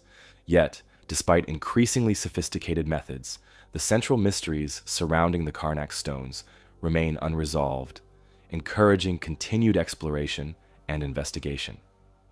In recent decades, protective measures have increased to safeguard these delicate structures from erosion, vandalism, or accidental damage. Access to some areas is carefully controlled, ensuring visitors experience the stones respectfully, maintaining their quiet dignity. Local guides offer detailed explanations and thoughtful interpretations, encouraging visitors to consider various theories without presenting definitive conclusions. This balanced approach respects the complexity and uncertainty surrounding their history, preserving their mystique. Where the Carnac Stones stand as monumental testaments to the engineering and perhaps spiritual beliefs of a prehistoric people, the Quimbaya Civilization of Colombia left behind a more delicate, yet equally thought-provoking legacy in gold. Among their exquisite craftsmanship, the Quimbaya airplanes offer a unique puzzle. Their aerodynamic forms hinting at knowledge or artistic vision that continues to intrigue. Discovered during archaeological excavations in the late 19th and early 20th centuries in Colombia's Quindío region, these artifacts are small, delicate, and intricately crafted. Made from solid gold, they date from around 500 to 800 AD, a time when the Quimbaya civilization flourished, known widely for their exceptional metalworking skills. The Quimbaya culture was sophisticated, thriving on agriculture, trade, and elaborate craftsmanship, producing beautiful gold jewelry, ornaments, ceremonial objects, and ritualistic artifacts. Yet among their richly detailed creations, these peculiar golden figurines stood out immediately due to their intriguing appearance. Carefully shaped, aerodynamic forms with symmetrical wings and tail-like features reminiscent of airplanes. Each of the Quimbaya airplanes measures only a few centimeters in length, crafted with precision and care. At first glance, many appear bird-like or insect-like, typical motifs often employed in pre-Columbian art to represent natural forms.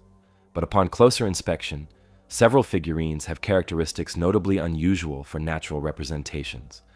Their wings are rigid and clearly positioned horizontally, while their tails appear vertical and symmetrical, strongly resembling stabilizers or rudders found on modern aircraft.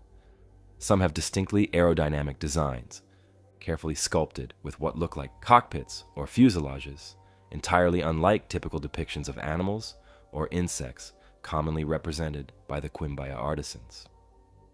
This unexpected resemblance to modern aircraft has led to extensive speculation and interpretation among historians, archaeologists, and aviation enthusiasts. One notable interpretation emerged during the 20th century when aircraft engineers and historians observed these artifacts more closely.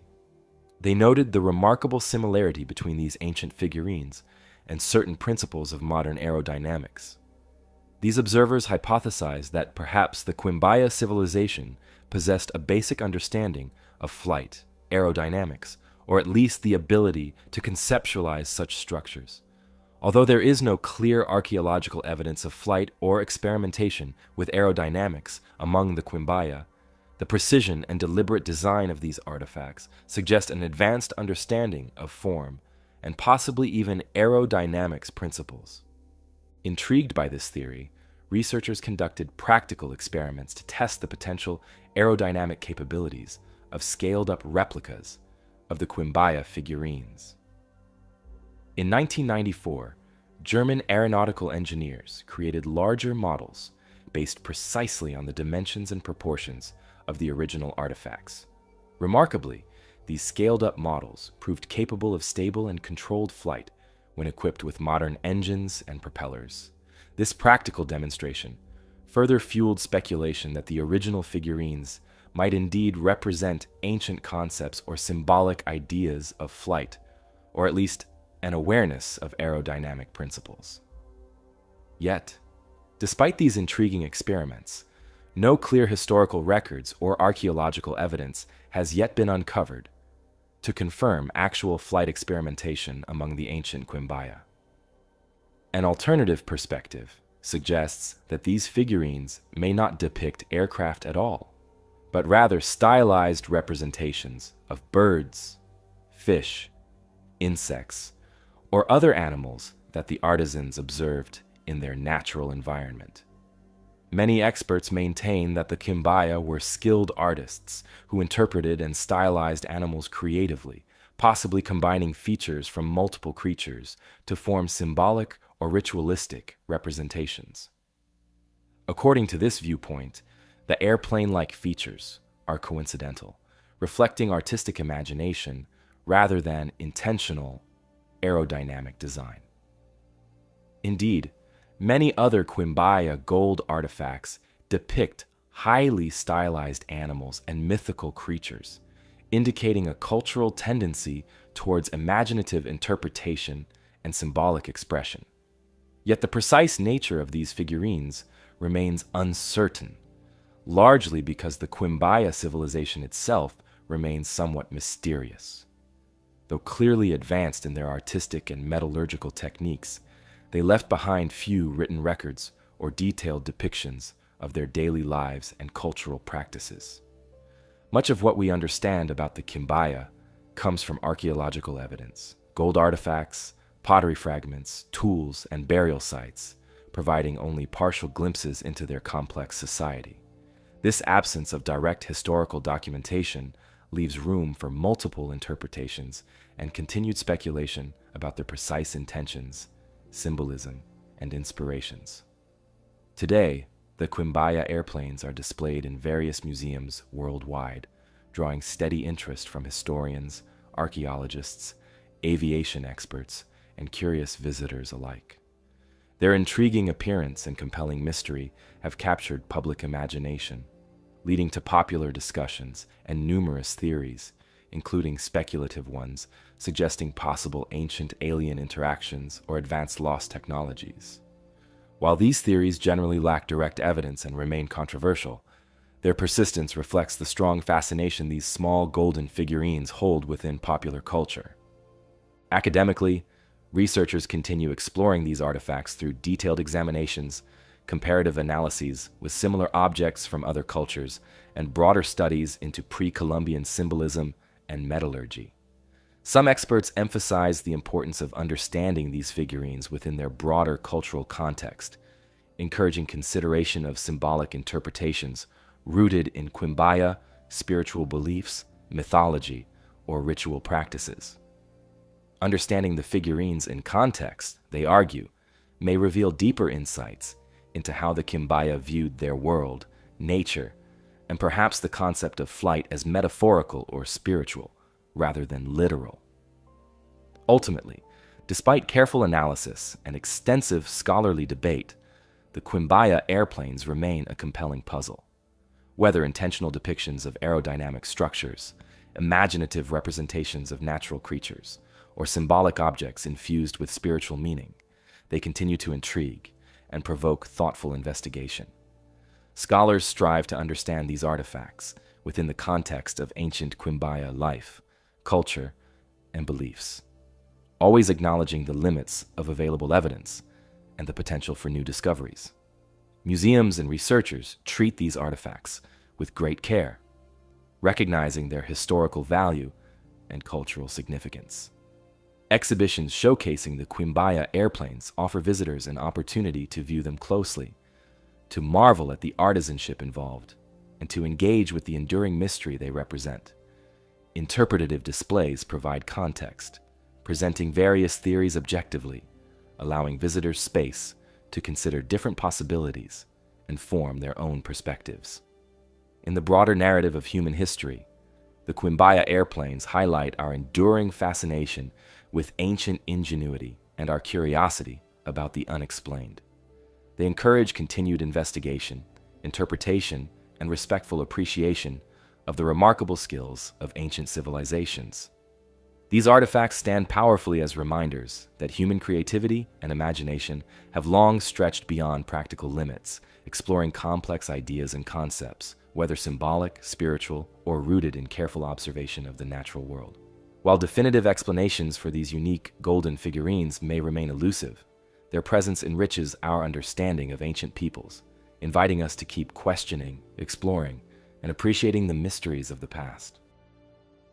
Moving now to the island of Crete, cradled in the azure waters of the Mediterranean, this island holds a linguistic mystery that has persisted for generations. Linear A. Unlike the debated interpretations of Columbia's Quimbaya figurines, this ancient Minoan script presents a more fundamental barrier to understanding, a language whose sounds and meanings remain locked within its elegant symbols. Discovered over a century ago, Linear A has intrigued and confounded historians and linguists ever since. Unearthed primarily in ancient ruins scattered across Crete and nearby islands, these clay tablets bear rows of carefully inscribed symbols, forming a writing system distinct from anything previously known. The script is visually similar to Linear B, a later system used by the Mycenaean Greeks, which has been successfully deciphered. However, despite clear similarities, Linear A has resisted all attempts at translation, leaving its meaning hidden beneath the careful markings of ancient hands. Archaeologists have found these intriguing tablets primarily in palace archives, storerooms, and places of religious significance, indicating their importance to Minoan society. Dating from around 1800 to 1450 BCE, Linear A represents one of Europe's earliest written languages, predating Classical Greek by centuries. Yet despite their evident historical value, researchers have struggled to identify even basic vocabulary, grammar, or sentence structure, largely because no bilingual inscriptions or clear references exist to guide interpretation. Each symbol, each carefully etched line, challenges modern scholars, offering tantalizing hints but no definitive answers. The Minoan civilization itself provides some context for the script. Emerging around 3000 BCE, this society became remarkably advanced, developing complex architecture, sophisticated artwork, and extensive trading networks reaching across the ancient Mediterranean. The grand palaces of Knossos, Phaistos, and Malea stand as impressive testaments to Minoan ingenuity and prosperity. Within these palaces, vibrant frescoes portray detailed scenes of daily life, religious ceremonies, and natural wonders, indicating a rich cultural and spiritual tradition. Yet, without understanding Linear A, historians must rely entirely on these visual clues and archaeological finds to piece together the story of this intriguing civilization. Linear A tablets typically appear as administrative records, with neat rows of symbols, presumably representing commodities, names, numbers, and perhaps locations. Scholars speculate these tablets recorded economic transactions, inventories, or resource management, an essential aspect of an organized and prosperous society. Other tablets, however, seem to contain more elaborate inscriptions, possibly religious or ceremonial in nature, suggesting a deeper cultural or spiritual significance. Without translation, the exact content and context remain uncertain, yet their meticulous creation and careful storage within palace complexes underscore their importance to the Minoan people. Numerous theories have emerged regarding the possible language encoded by Linear A. Some linguists propose it represents an early form of Greek or a related Indo-European language. Others suggest it belongs to an entirely different linguistic family, perhaps Semitic or Anatolian, reflecting Crete's central position within Mediterranean trade networks. Still, others believe Linear A records a language completely isolated and unique, spoken nowhere else, thus complicating efforts to decode it. Each theory presents its own set of challenges, further complicating the already difficult task of unraveling the script. A breakthrough moment came when Linear B was deciphered in the early 1950s by British architect and linguist Michael Ventris. Linear B tablets, later than Linear A, proved to encode an early form of Greek. Encouraged by this success, researchers initially believed that decoding Linear A would swiftly follow. However, decades of research and numerous attempts at translation yielded little progress. Although the two scripts share many symbols, their underlying languages appear significantly different. Linear B's successful translation provided valuable clues, but ultimately failed to unlock the deeper mystery of Linear A itself. Despite ongoing difficulties, researchers continued to examine Linear A with great care, employing modern technologies and computational analyses in hopes of finally deciphering its secrets. Digital databases, artificial intelligence, and comparative linguistic analyses have become essential tools in the ongoing quest for understanding. Researchers use these modern methods to identify patterns, frequencies, and possible linguistic structures hidden within the symbols. While significant breakthroughs have yet to occur, these technological approaches have gradually advanced our understanding, providing incremental insights and hope for eventual decipherment. Additionally, archaeological excavations continue to uncover new Linear A inscriptions, steadily increasing the available data. Recent discoveries on Crete and other Aegean islands add to the corpus of known tablets, allowing linguists to conduct more detailed analyses. Each new tablet offers another small piece of the puzzle, potentially providing the crucial link needed to bridge gaps in understanding. The hope remains that a bilingual inscription, one containing Linear A alongside a known language, might yet emerge from the earth, finally providing the long-awaited key to decipherment. The persistent mystery surrounding Linear A also highlights the significance of writing itself as a tool for preserving culture, knowledge, and identity. While its precise meaning remains hidden, Linear A's very existence underscores the advanced capabilities of the Minoans, demonstrating their ability to record and manage complex societal activities through written language. These tablets stand as tangible evidence of intellectual achievement, showcasing the ingenuity and sophistication of an ancient civilization whose words remain silent to us today. Researchers and historians maintain cautious optimism about future decipherment efforts, recognizing the possibility that ongoing studies or future discoveries could eventually unlock the script. Each tablet, carefully cataloged and analyzed, holds potential clues waiting to be discovered. Through meticulous scholarship, patient analysis, and technological innovation, researchers remain committed to solving this long-standing historical puzzle. The decoding of Linear A would profoundly impact our understanding of ancient Mediterranean cultures, revealing insights into the daily lives, beliefs, economic systems, and interactions of one of history's most fascinating civilizations.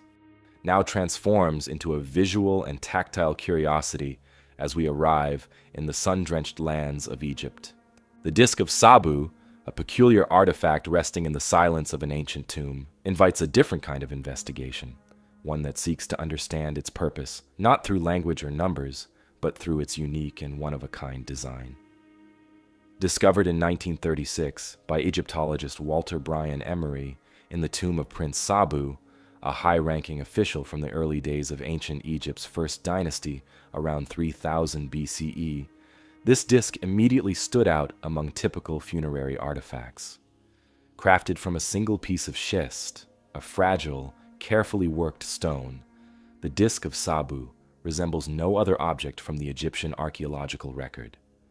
With its three symmetrically curved lobes radiating from a central hub, the disc exhibits an appearance strikingly modern, almost machine-like, as though it belonged in a technological context far beyond its ancient origins. Measuring roughly 61 centimeters in diameter, the disc displays a precision in craftsmanship that suggests considerable skill, patience, and intention. Each lobe is thin, evenly shaped, and carefully smoothed, demonstrating technical mastery uncommon for its historical period. The central hub of the disc includes a neatly bored circular hole, indicating it might have been mounted onto another object, perhaps spinning or turning around an axis. Yet, despite clear evidence of thoughtful engineering and meticulous care, the disc provides no obvious clues about its intended function. No inscriptions, hieroglyphs, or pictorial representations accompany the artifact, leaving its purpose entirely open to interpretation and speculation. Since its discovery, historians and archaeologists have proposed numerous theories attempting to explain the disk's unusual form and function.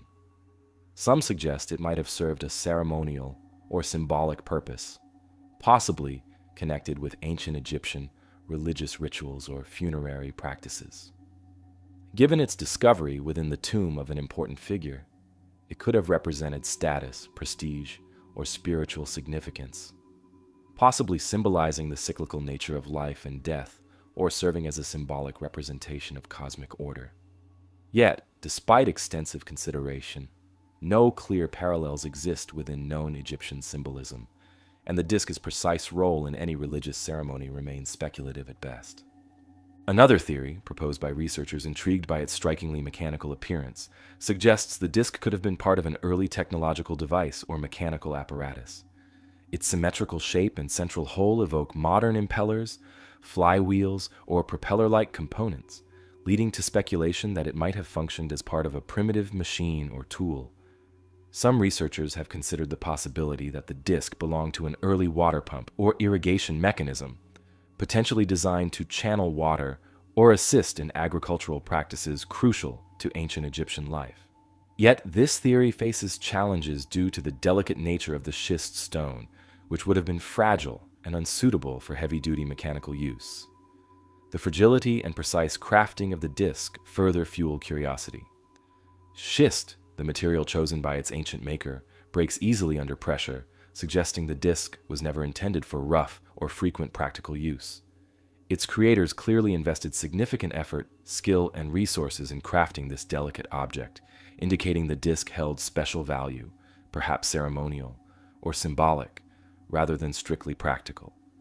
This tension between the disk's practical shape and impractical material deepens the mystery surrounding its creation, purpose, and ultimate significance to the society that made it. Adding complexity, archaeological context offers little clarity. Prince Sabu's tomb contained numerous artifacts, traditionally associated with burial, pottery, jewelry, ritual objects, each easily identified and understood within their historical context. In contrast, the disk of Sabu appears entirely isolated, unrelated to these familiar objects, distinct in its appearance and form. Archaeologists carefully examining the tomb have found no obvious clues explaining why such a unique object would have been included among traditional funerary items, leaving historians and archaeologists with an enduring mystery. In recent decades, alternative and speculative theories have emerged, reflecting the disk's intriguing appearance and unanswered questions surrounding it. Some theories, reaching far beyond conventional archaeology, suggest the disk of Sabu may represent evidence of advanced or lost ancient technologies. These interpretations propose that ancient Egyptians might have possessed sophisticated mechanical knowledge, now forgotten, capable of producing complex machines or even harnessing early forms of energy. While captivating the public imagination, these speculative theories generally lack direct archaeological evidence and remain largely outside mainstream historical discourse. Today, the disk of Sabu resides within the Egyptian Museum in Cairo, displayed prominently among Egypt's most treasured artifacts. Visitors and researchers alike encounter the artifact with curiosity and wonder, struck by its modern appearance, careful construction, and stubbornly hidden purpose. Museum curators offer cautious explanations, acknowledging its unusual nature and ongoing debate about its significance while avoiding definitive claims unsupported by evidence. Interpretative materials typically present the disk openly as an ongoing archaeological puzzle, encouraging visitors to appreciate its mystery and historical significance without overstating what remains unknown. Efforts to understand the disk continue, employing modern investigative methods and technology to shed new light on its possible functions. Researchers now use digital imaging, computer modeling, and comparative archaeological analyses to explore the disk's potential uses, contexts, and symbolism more deeply. Experimental archaeology, involving precise replicas made from stronger materials, allows researchers to test practical theories, assessing whether the disk's unusual form could function effectively as part of mechanical devices or other practical applications. These approaches produce intriguing insights, although definitive explanations remain elusive. Despite persistent investigation, the Disk of Sabu maintains its status as an intriguing historical anomaly, challenging assumptions about ancient Egyptian capabilities, knowledge, and innovation. It serves as a gentle reminder that ancient civilizations may have possessed creative insights, technological understanding, or symbolic beliefs currently unknown or misunderstood. Each careful examination, each new interpretation, moves our understanding forward, yet the disk consistently resists simple categorization or easy explanation. As historians, archaeologists, and enthusiasts continue exploring its enigmatic form, the Disk of Sabu highlights the complexity of ancient human societies and the gaps in historical understanding that persist despite careful scholarship. It remains a fascinating artifact precisely because it defies straightforward interpretation, inviting ongoing study and appreciation. The disk embodies humanity's enduring curiosity about the past, encouraging thoughtful speculation, cautious investigation, and respectful acknowledgement of history's unresolved puzzles. The wide-open skies of Kentucky witnessed a truly unusual event in the spring of 1876, a far cry from the silent mysteries buried in Egyptian tombs. The inexplicable Kentucky meat shower. This bizarre occurrence, where fragments of flesh rained down upon the land, continues to defy logical explanation, a peculiar footnote in the annals of unexplained phenomena. On March 3, 1876, near the peaceful settlement of Olympia Springs, Bath County, Kentucky, farmer Allen Crouch and his wife witnessed something strange and unsettling. Without warning, and under clear skies, fragments of meat fell steadily from above, scattering across their property. The peculiar shower lasted only minutes, yet by its conclusion the surrounding yard was littered with chunks of meat, varying in size from tiny slivers to sizable pieces several inches across. Alarmed and bewildered, the Crouch family examined the strange, unexpected debris, uncertain about its origin or significance. Word of the phenomenon quickly spread, capturing the imagination and curiosity of neighbors and soon drawing the attention of local journalists. Newspaper reports from the period detailed vivid accounts of the event, describing it as a sudden meat shower, strange and inexplicable, leaving witnesses puzzled. The pieces appeared to be fresh meat, some described as beef-like, others more reminiscent of mutton or venison, scattered seemingly at random across an area of about 100 yards. Local residents, uncertain what to make of the bizarre event, offered numerous theories and cautious speculation, unsure whether it signaled natural phenomena, supernatural events, or simply a baffling local curiosity. Intrigued by news reports, scientists and curious minds from across the region began careful examinations and analyses of the meat samples.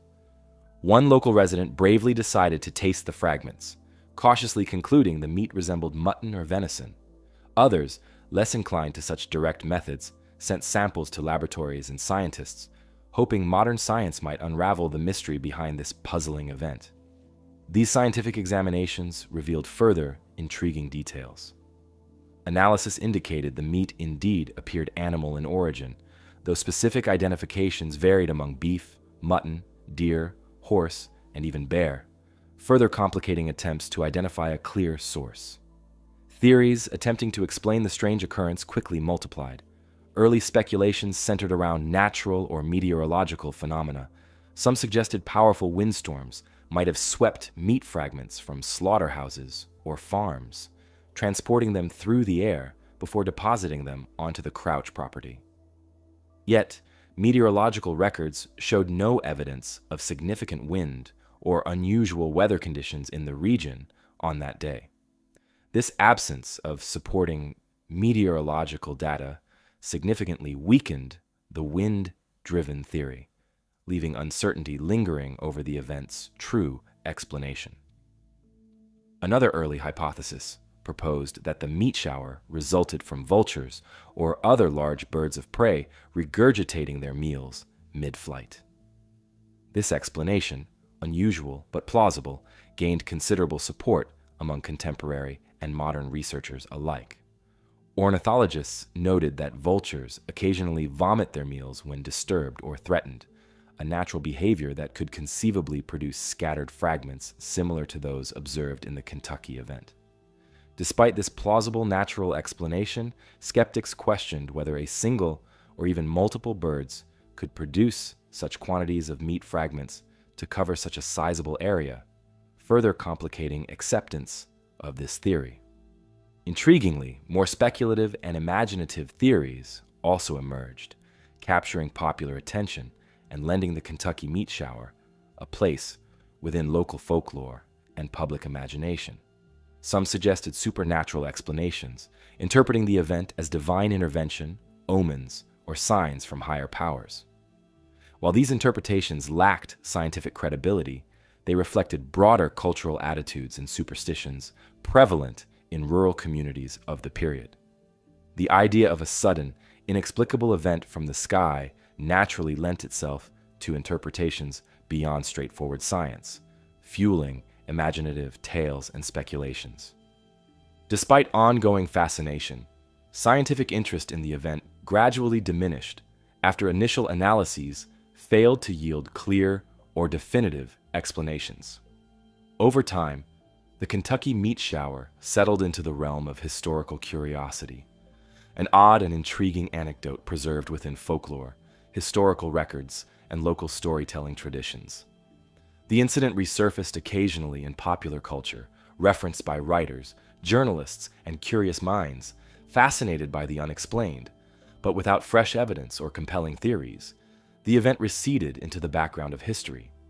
In recent decades, however, the Kentucky meat shower has experienced renewed interest among historians, researchers, and enthusiasts of unusual historical phenomena. Modern investigative techniques, including digital analysis of historical records and advanced biological testing of preserved meat samples, offer potential avenues for deeper understanding.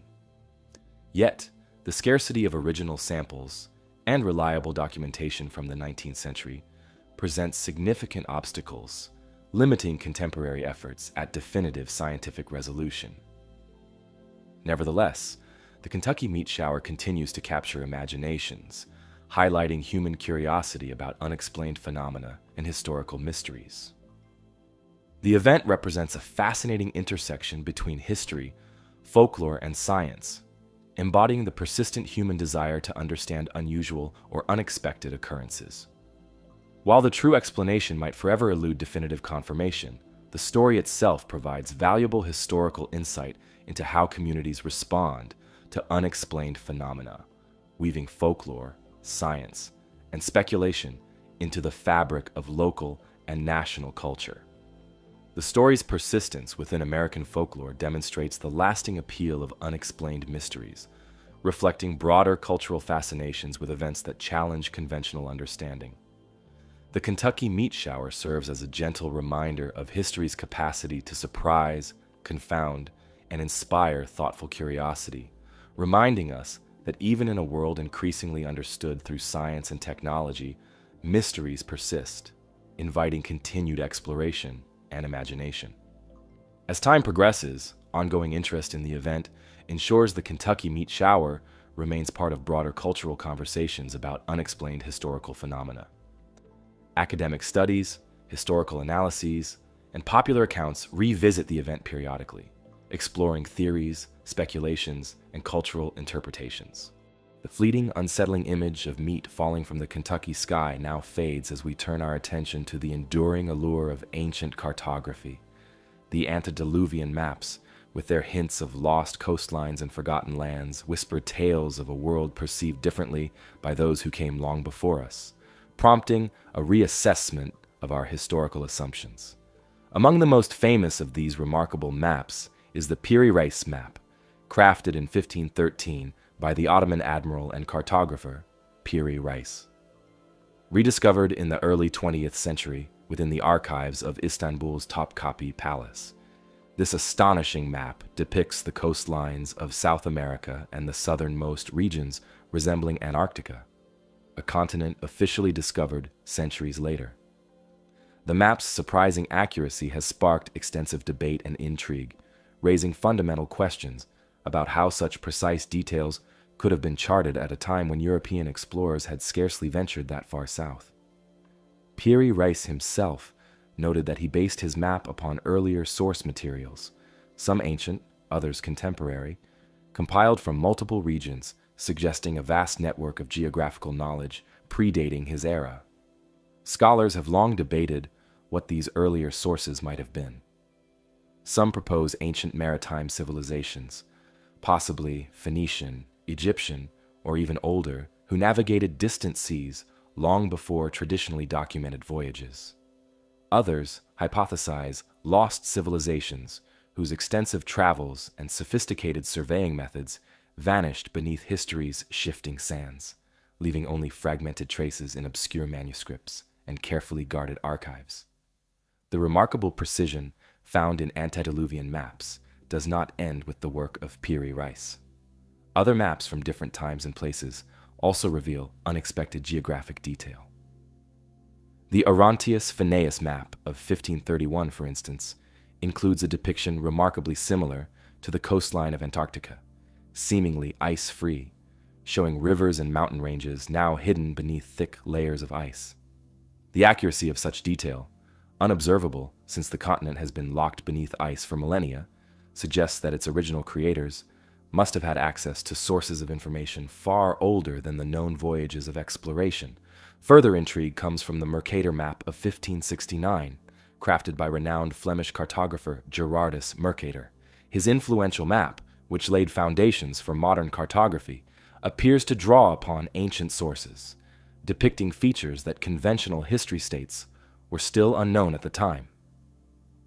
Mercator himself referenced older, obscure documents, maps and accounts from sailors and scholars, hinting at hidden stores of geographic knowledge held by secretive societies or lost archives now inaccessible. The existence of these detailed and mysteriously accurate maps fuels speculation about ancient advanced civilizations whose knowledge of geography surpassed historical expectations. Some theories propose that early mariners explored far beyond their traditional boundaries, charting distant coasts and continents with methods and tools sophisticated enough to record intricate geographic details. Others suggest that advanced surveying techniques, possibly astronomical navigation or mathematics, allowed these unknown map makers to measure and chart the Earth's surface accurately, preserving their knowledge in maps carefully handed down through generations, slowly fading into obscurity as cultures changed and empires fell.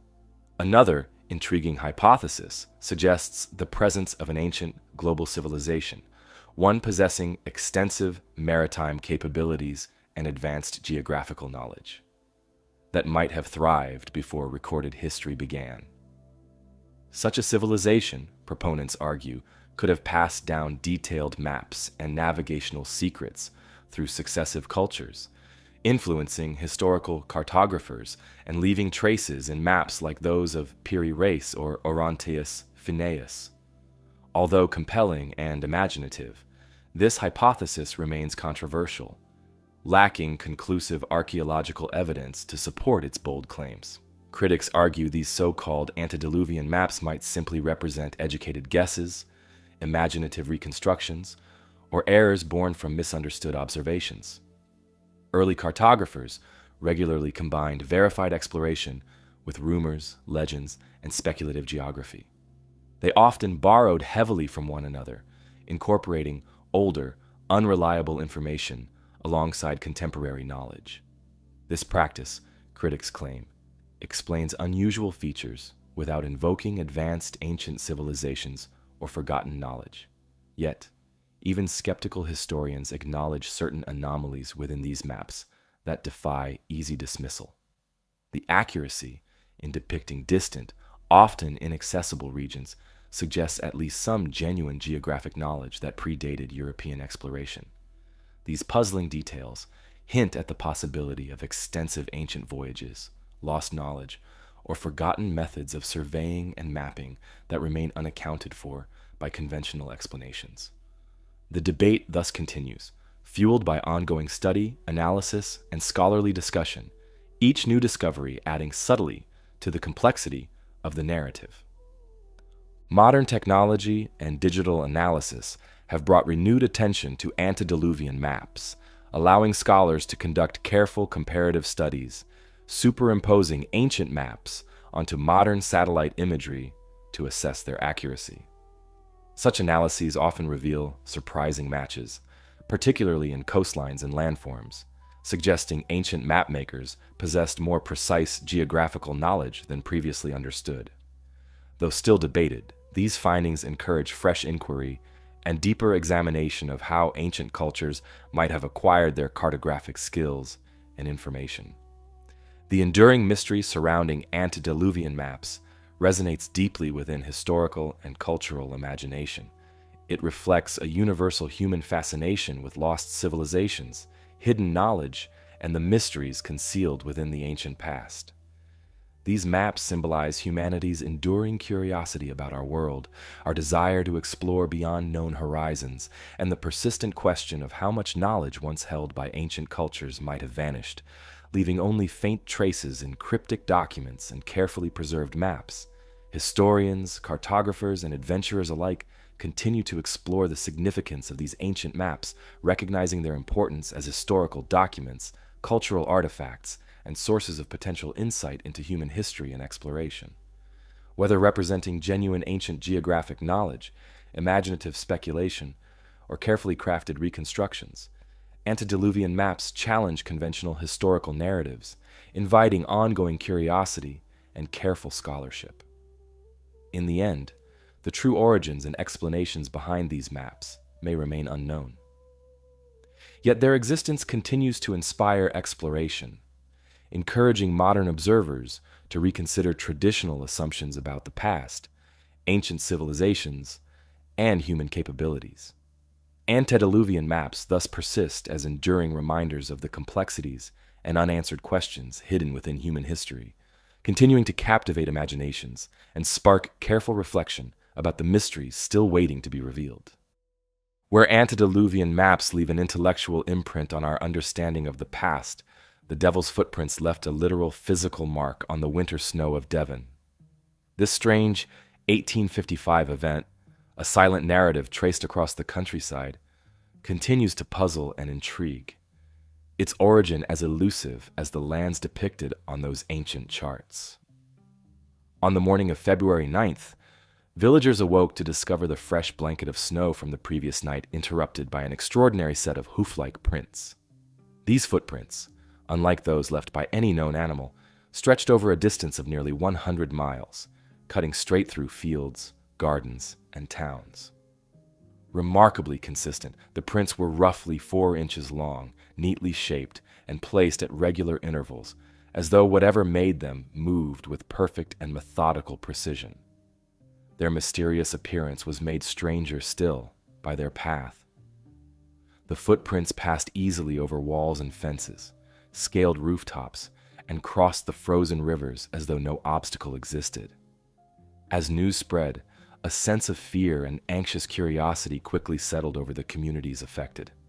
People gathered around the prints, cautiously examining their peculiar shape and the remarkable distances they covered without deviation. The uniformity of the tracks suggested they had been left by something walking upright, placing one foot neatly before the other, yet no human prints or other traces accompanied them. Observers noted how these mysterious prints often moved in perfectly straight lines, demonstrating a strange disregard for obstacles, buildings, or other natural barriers. Whatever created these marks had moved silently, purposefully, and unseen through the night, leaving behind only these peculiar tracks in the snow. With no clear explanation, theories began to circulate. Given their hoof-like shape and inexplicable behavior, the prints soon took on a sinister reputation, quickly earning the chilling nickname, the Devil's Footprints. This interpretation resonated deeply within local folklore and superstition, sparking fears of a supernatural visitation. Tales spread that the footprints were evidence of the devil himself, walking among the living under the cover of night, marking homes, villages, and communities with unsettling intention. Churches held special services, residents whispered prayers, and a tense watchfulness spread throughout Devon. its villages gripped by apprehension. Amid growing unease, investigators began examining the phenomenon carefully. Naturalists, clergymen, and curious amateurs alike offered cautious assessments, each proposing rational explanations to calm the mounting fears. Some suggested animals, such as kangaroos escaped from traveling menageries, might have left the tracks. Others proposed birds hopping along the snow, their footprints distorted by melting or refreezing, could account for the unusual markings. A few believed weather phenomena, perhaps hailstones or atmospheric conditions, had produced the strange prints. However, each of these explanations encountered serious difficulties upon closer inspection. No animals fitting the descriptions had been reported missing, no bird tracks matched the uniform consistency and distance, and no known weather condition could replicate the footprints' precise and methodical nature. Despite careful attempts to explain away the unsettling prints, no single theory emerged definitively convincing. The footprints remained stubbornly mysterious, their persistence fueling further speculation. Newspapers documented each new theory and discovery with keen interest, further amplifying public intrigue and concern. Letters flooded local publications, each writer proposing solutions or sharing personal accounts, yet each explanation unraveled under scrutiny.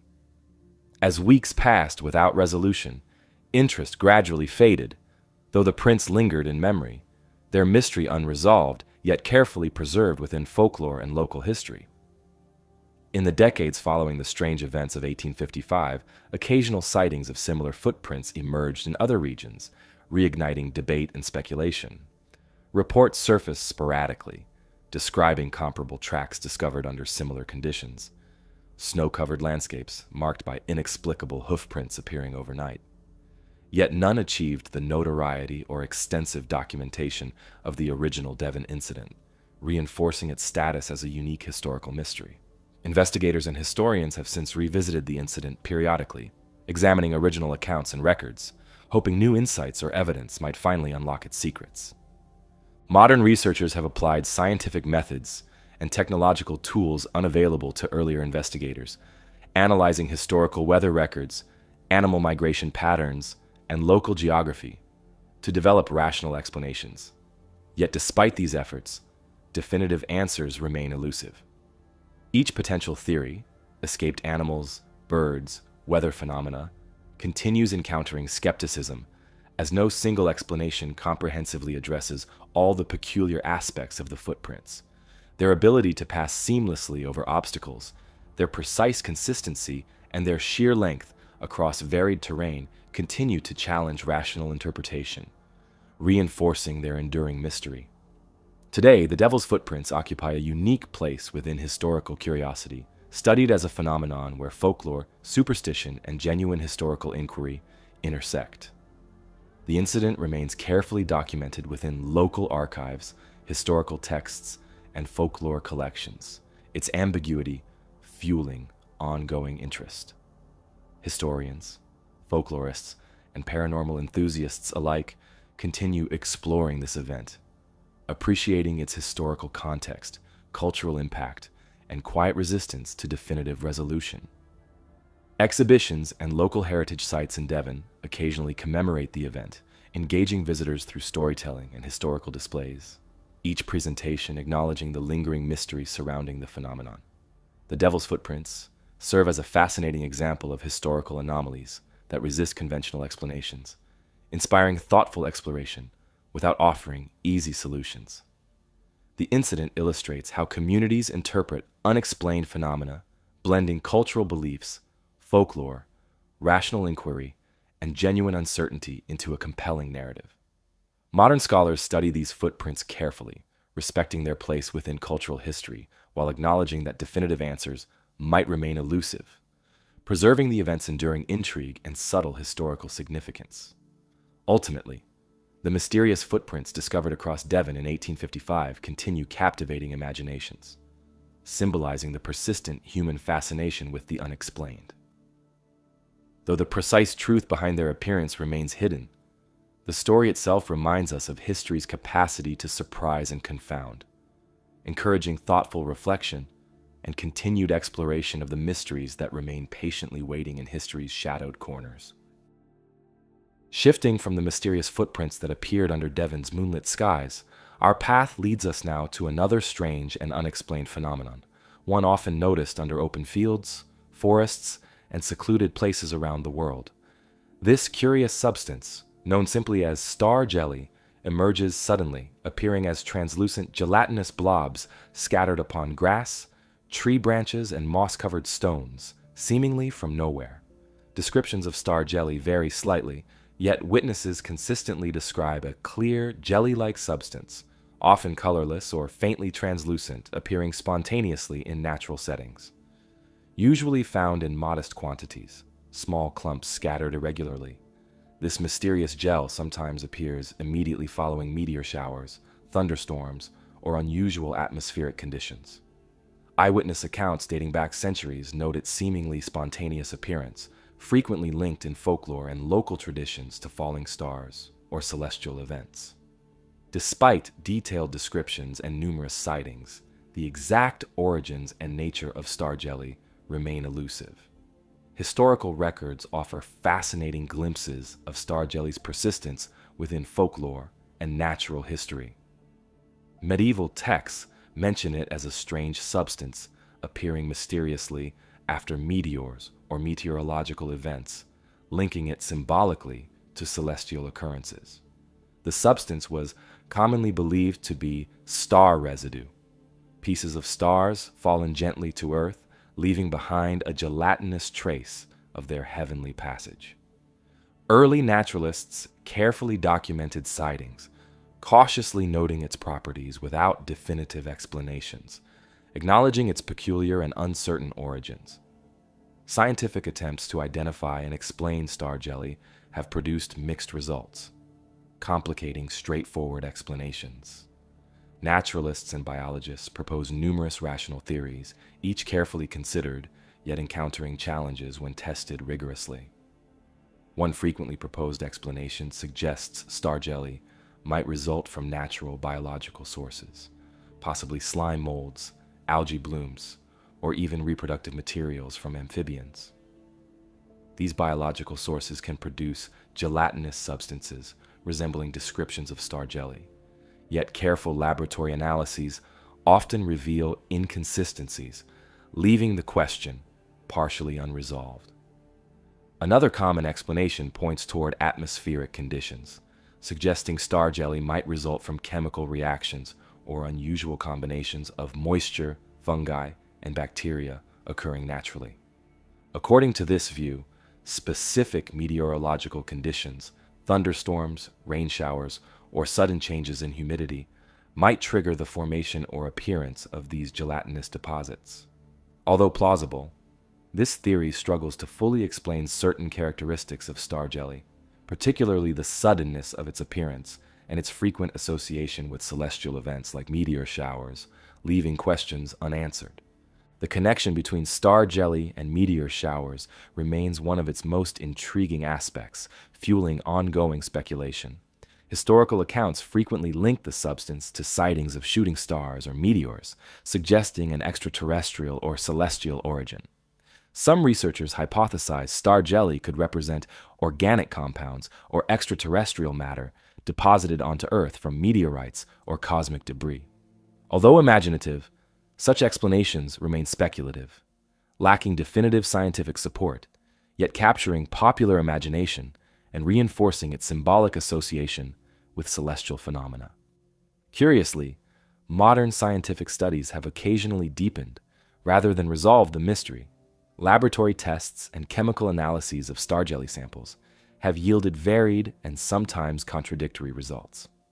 Some tests reveal organic proteins, indicating biological origins consistent with slime molds or fungi. Others find no identifiable biological materials, leaving the samples puzzling.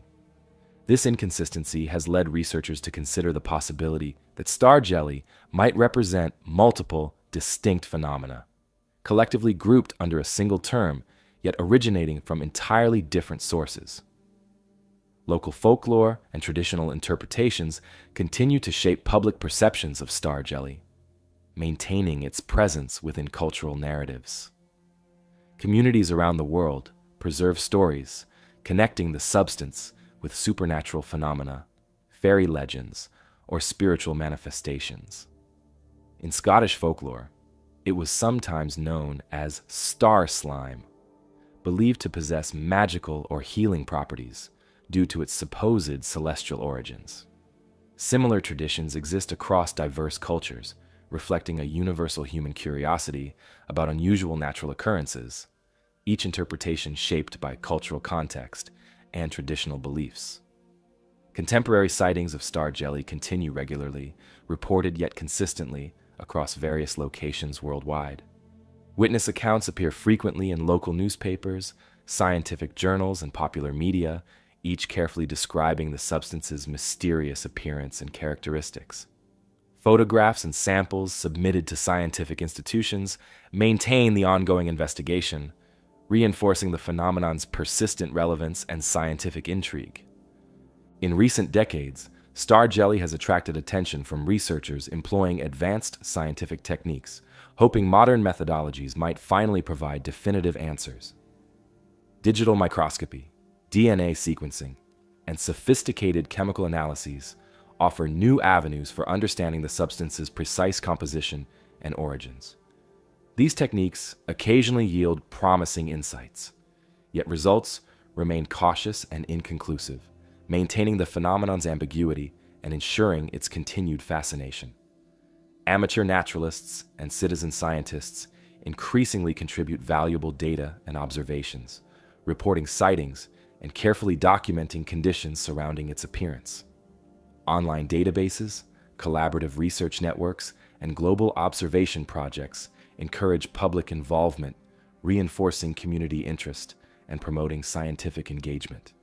This collaborative approach acknowledges the subtle complexity and diverse explanations possible for star jelly, carefully maintaining its scientific relevance without overstating certainty. Within popular culture, star jelly appears occasionally in literature, film, and artistic interpretations, symbolizing nature's subtle mysteries and unexplained phenomena. Its gentle persistence as an unresolved natural occurrence resonates deeply, encouraging thoughtful curiosity, creative imagination, and respectful exploration of the unknown. Whether depicted metaphorically or literally, star jelly's presence in cultural narratives reinforces humanity's enduring fascination with mysteries hidden within everyday experiences. As future research progresses, star jelly will undoubtedly maintain its curious allure, challenging assumptions and inspiring thoughtful reflection. Its subtle persistence within natural and cultural history reminds us that the world around us continues holding mysteries, waiting to be observed, documented, and perhaps one day understood. Star jelly thus symbolizes the gentle beauty inherent in nature's quiet complexities, inviting careful observation, respectful curiosity, and ongoing scientific exploration. Forget the ephemeral puzzle of star jelly. Here, in the sun-baked earth of Peru, lies a discovery that resonates with the weight of millennia. Caral, a city unveiled from beneath the desert's embrace, stands as a stark and silent challenge to our understanding of human origins, its ancient pyramids along the Super River Valley whispering a different story of societal emergence, one predating the familiar narratives of Egypt. Discovered in the early 20th century, yet largely overlooked for decades, Caral gained global attention only in recent times. Archaeologists now understand that this city flourished around 2600 BCE, placing it among the earliest known civilizations in the Americas. The age and complexity of Caral reshapes historical assumptions, revealing an advanced society that thrived independently from other early cultures around the world. This ancient city carefully maintained an intricate social structure, advanced architecture, and impressive urban planning, all existing in peaceful isolation, without evidence of warfare or fortifications. The most striking feature of Caral is its array of massive pyramids, monumental platforms, and carefully aligned ceremonial plazas, arranged harmoniously within the valley landscape. Dominating the site are 6 large pyramidal structures built from stone and earth, each carefully shaped and meticulously constructed. The largest pyramid, known as the Great Pyramid or Pyramid Mayor, stands impressively at the center of the city, its presence asserting authority and significance within the ancient community. Archaeologists estimate it originally reached over 18 meters high and covered a vast area, constructed with immense effort and deliberate design. These impressive pyramids differ distinctly from their Egyptian counterparts. Rather than being burial tombs for rulers, the pyramids at Caral likely served ceremonial or communal purposes. Excavations reveal large plazas in front of each pyramid, suggesting public gatherings, rituals, or communal activities occurred regularly in these carefully designed spaces. The precise alignment of the pyramids with astronomical phenomena, such as solstices and equinoxes, highlights a sophisticated understanding of astronomy and calendar systems, integral to Caral's spiritual and practical life. These alignments would have guided agricultural cycles, ceremonial activities, and the daily rhythms of life, anchoring the community within a carefully structured cosmic order. Around these central pyramids, the city spread outward into carefully planned residential and administrative areas, featuring intricate housing complexes, storage facilities, and communal structures. Archaeologists have uncovered remains of housing areas with clearly defined rooms and layouts, reflecting organized planning and social stratification within the community.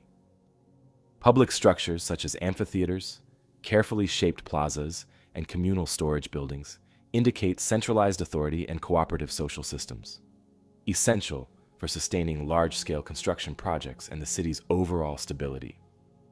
Remarkably, despite extensive excavations and thorough study, archaeologists have found no evidence of warfare or military activities at Caral. Unlike many other ancient civilizations, Caral existed peacefully, with no defensive walls, weapon caches, or signs of violent conflict discovered thus far. Instead, evidence suggests the community relied on trade, agriculture, and cooperation to sustain itself, maintaining peaceful relations both within the city and among neighboring settlements. This unique characteristic makes Caral particularly significant, offering insights into alternative pathways to civilization, emphasizing collaboration and commerce rather than conquest and conflict. One enduring mystery surrounding Caral involves its abrupt abandonment around 1800 BCE. Archaeological evidence indicates the city gradually emptied, its residents dispersing and leaving behind carefully constructed pyramids and plazas now reclaimed by desert sands. The exact reasons behind this departure remain unclear. Some researchers speculate environmental changes, such as droughts or shifts in climate, disrupted agricultural productivity, forcing residents to relocate. Others suggest changes in regional trade routes or social structures may have influenced the community's dissolution. Despite careful analysis, however, no definitive explanation emerges, preserving this aspect of Caral's story as an enduring historical mystery. Modern archaeological work at Caral continues yet steadily, uncovering new discoveries that further illuminate its cultural sophistication. Recent excavations revealed musical instruments, carefully crafted textiles, and intricate artifacts demonstrating advanced cultural expression. Flutes made from pelican bones suggest music played an important role in ceremonies or community rituals, reflecting the civilization's rich cultural life. Carefully woven textiles provide evidence of advanced weaving techniques and artistic expression, indicating specialized skills and trades within the community. Scientific studies employing advanced radiocarbon dating methods and detailed chemical analyses provide additional insights, accurately dating Caral's structures and uncovering subtle details about ancient diets, trade networks, and daily life. Researchers have identified remnants of fish bones and shells, confirming trade networks stretching to coastal regions, exchanging agricultural products from the valley for marine resources. This network of commerce further underscores Caral's peaceful interactions with neighboring communities, revealing the strength and sophistication of their social relationships. Today, Caral attracts researchers and visitors alike, drawn by its beauty, historical significance, and unresolved questions. Guided tours, archaeological exhibits, and educational programs engage visitors thoughtfully, carefully presenting the site's mysteries, historical context, and cultural importance. Preservation efforts focus, yet diligently, on protecting these ancient structures from environmental threats, ensuring Corral's legacy endures for future generations. UNESCO recognition as a World Heritage Site further emphasizes its global importance, acknowledging Corral's unique contribution to human history and civilization. The discovery and ongoing study of Corral have reshaped perceptions of ancient history, challenging the assumption that advanced civilizations always emerged from conquest and conflict. Instead, Corral stands as evidence of an alternative path to civilization, one emphasizing peaceful cooperation, sophisticated trade networks, cultural expression, and communal harmony. This unique characteristic encourages historians and archaeologists to reconsider established narratives, recognizing the diverse possibilities for human development and social organization. As excavations continue at Corral, researchers hope new findings will further illuminate its mysteries, perhaps uncovering additional artifacts, structures, or inscriptions, revealing more details about daily life, religious beliefs, and cultural practices. Each new discovery contributes to a richer understanding, yet the site continues maintaining subtle secrets, ensuring its historical allure endures. Corral thus remains a testament to humanity's enduring creativity, resilience, and collaborative spirit, reminding modern observers that alternative visions of civilization have always been possible, preserved within the sands of history. The silent grandeur of Corral's pyramids, a testament to early urban life in Peru, now recedes as we journey eastward to the very roots of settled existence in Turkey. Beneath the Anatolian plains lies Çatalhöyük, a whisper from the dawn of civilization, its buried walls slowly yielding the secrets of one of humanity's first experiments in communal living. Discovered in the 1950s by British archaeologist James Mellart, Çatalhöyük quickly captured the imagination of historians, scientists, and archaeologists worldwide. Dated back nearly 9,000 years to approximately 7,500 BCE, this ancient settlement predates even the great cities of Mesopotamia and Egypt. For centuries, Çatalhöyük lay hidden under the grassy plains of central Turkey, preserving an astonishing record of early human society, community life, and spiritual beliefs. Its discovery rewrote the story of human civilization, challenging our understanding of how early societies formed, organized themselves, and expressed their identities. One remarkable feature of Çatalhöyük is its unique architectural style. Unlike traditional ancient settlements with streets and separated buildings, the city was built as a single, cohesive complex. Houses carefully constructed side by side, sharing common walls without streets or alleys between them. Access to these homes was gained not from the ground level, but through openings in the roofs, with wooden ladders connecting rooftop pathways. This design created a community closely bound together, where residents lived side by side, their lives intimately intertwined. Beneath these homes lay carefully crafted burial sites, revealing a culture that closely integrated life and death, domestic space, and sacred rituals. Within these homes, archaeologists have uncovered astonishingly well-preserved artifacts, paintings, sculptures, and symbolic objects, offering glimpses into the beliefs, rituals, and daily lives of Çatalhöyük's inhabitants. Intricate wall murals depict hunting scenes, ceremonial activities, and symbolic imagery, bulls, vultures, and enigmatic patterns whose meanings remain elusive.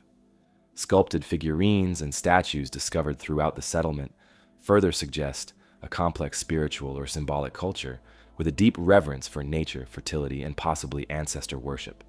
These artistic expressions testify to a sophisticated society whose beliefs and values shaped every aspect of daily life.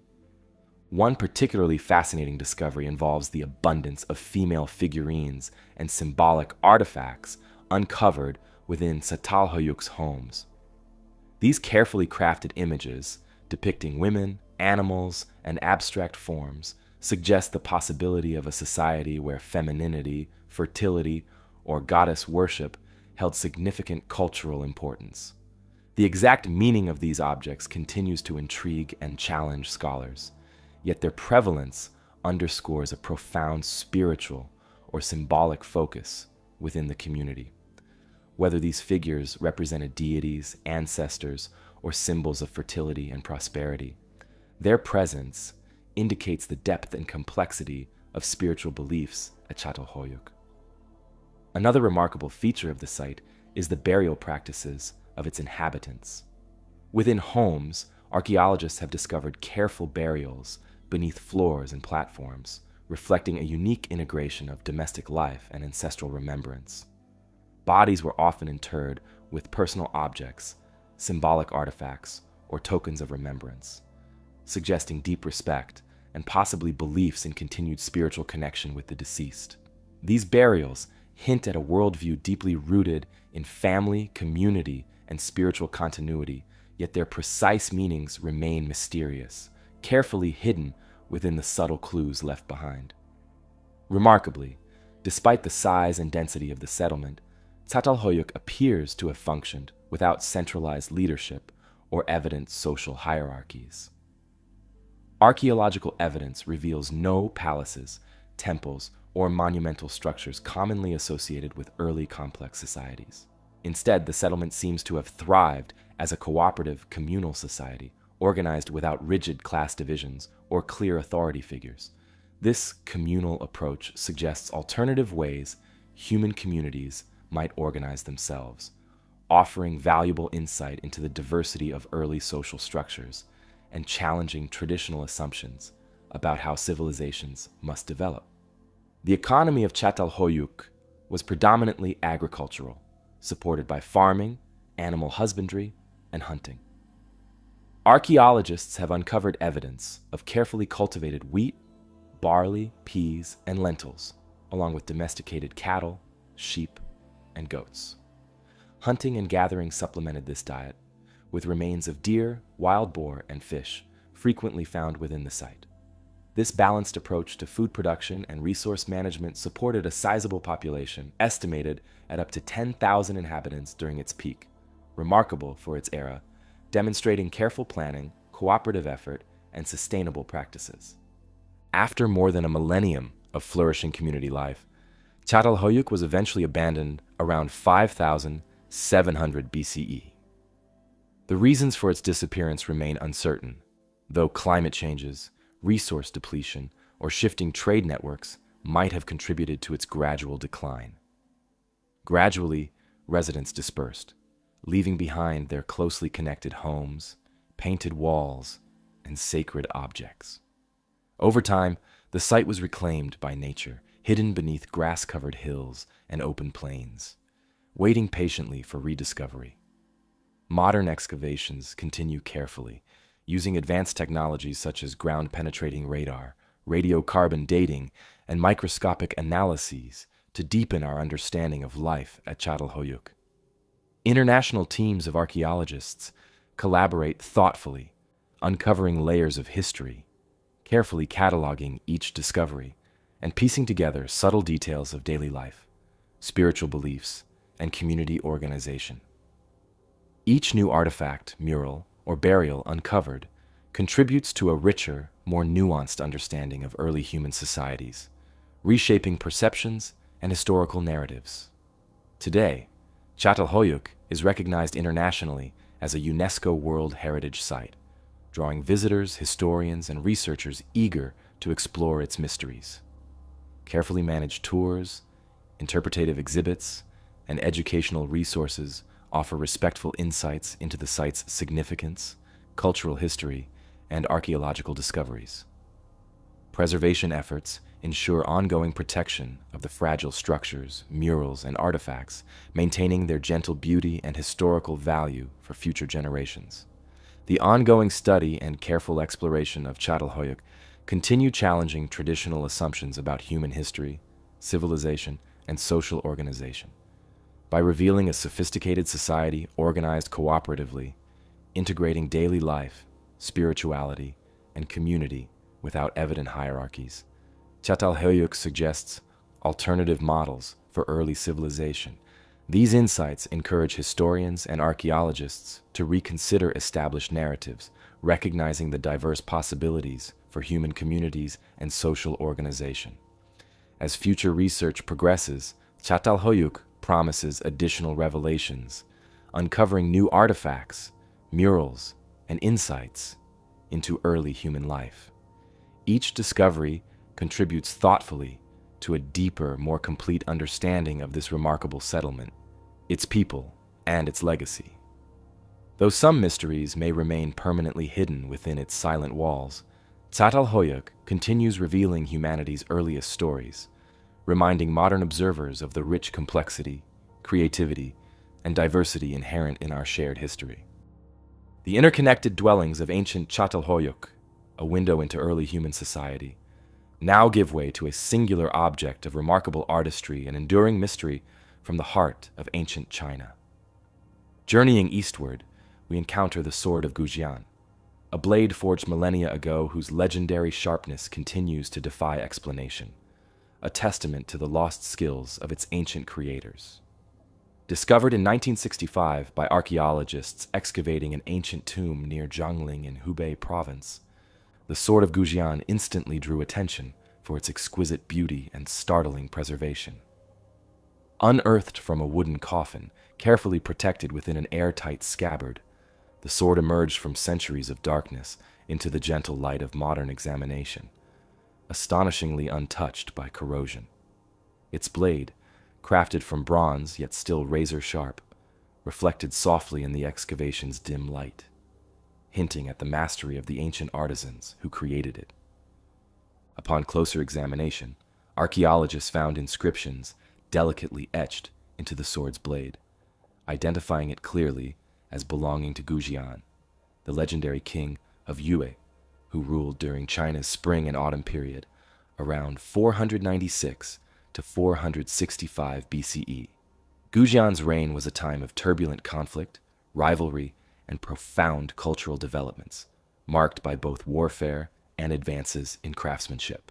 The sword's careful inscriptions confirmed its historical authenticity, linking it unmistakably to a king whose life and rule had long been woven into Chinese historical and cultural narratives.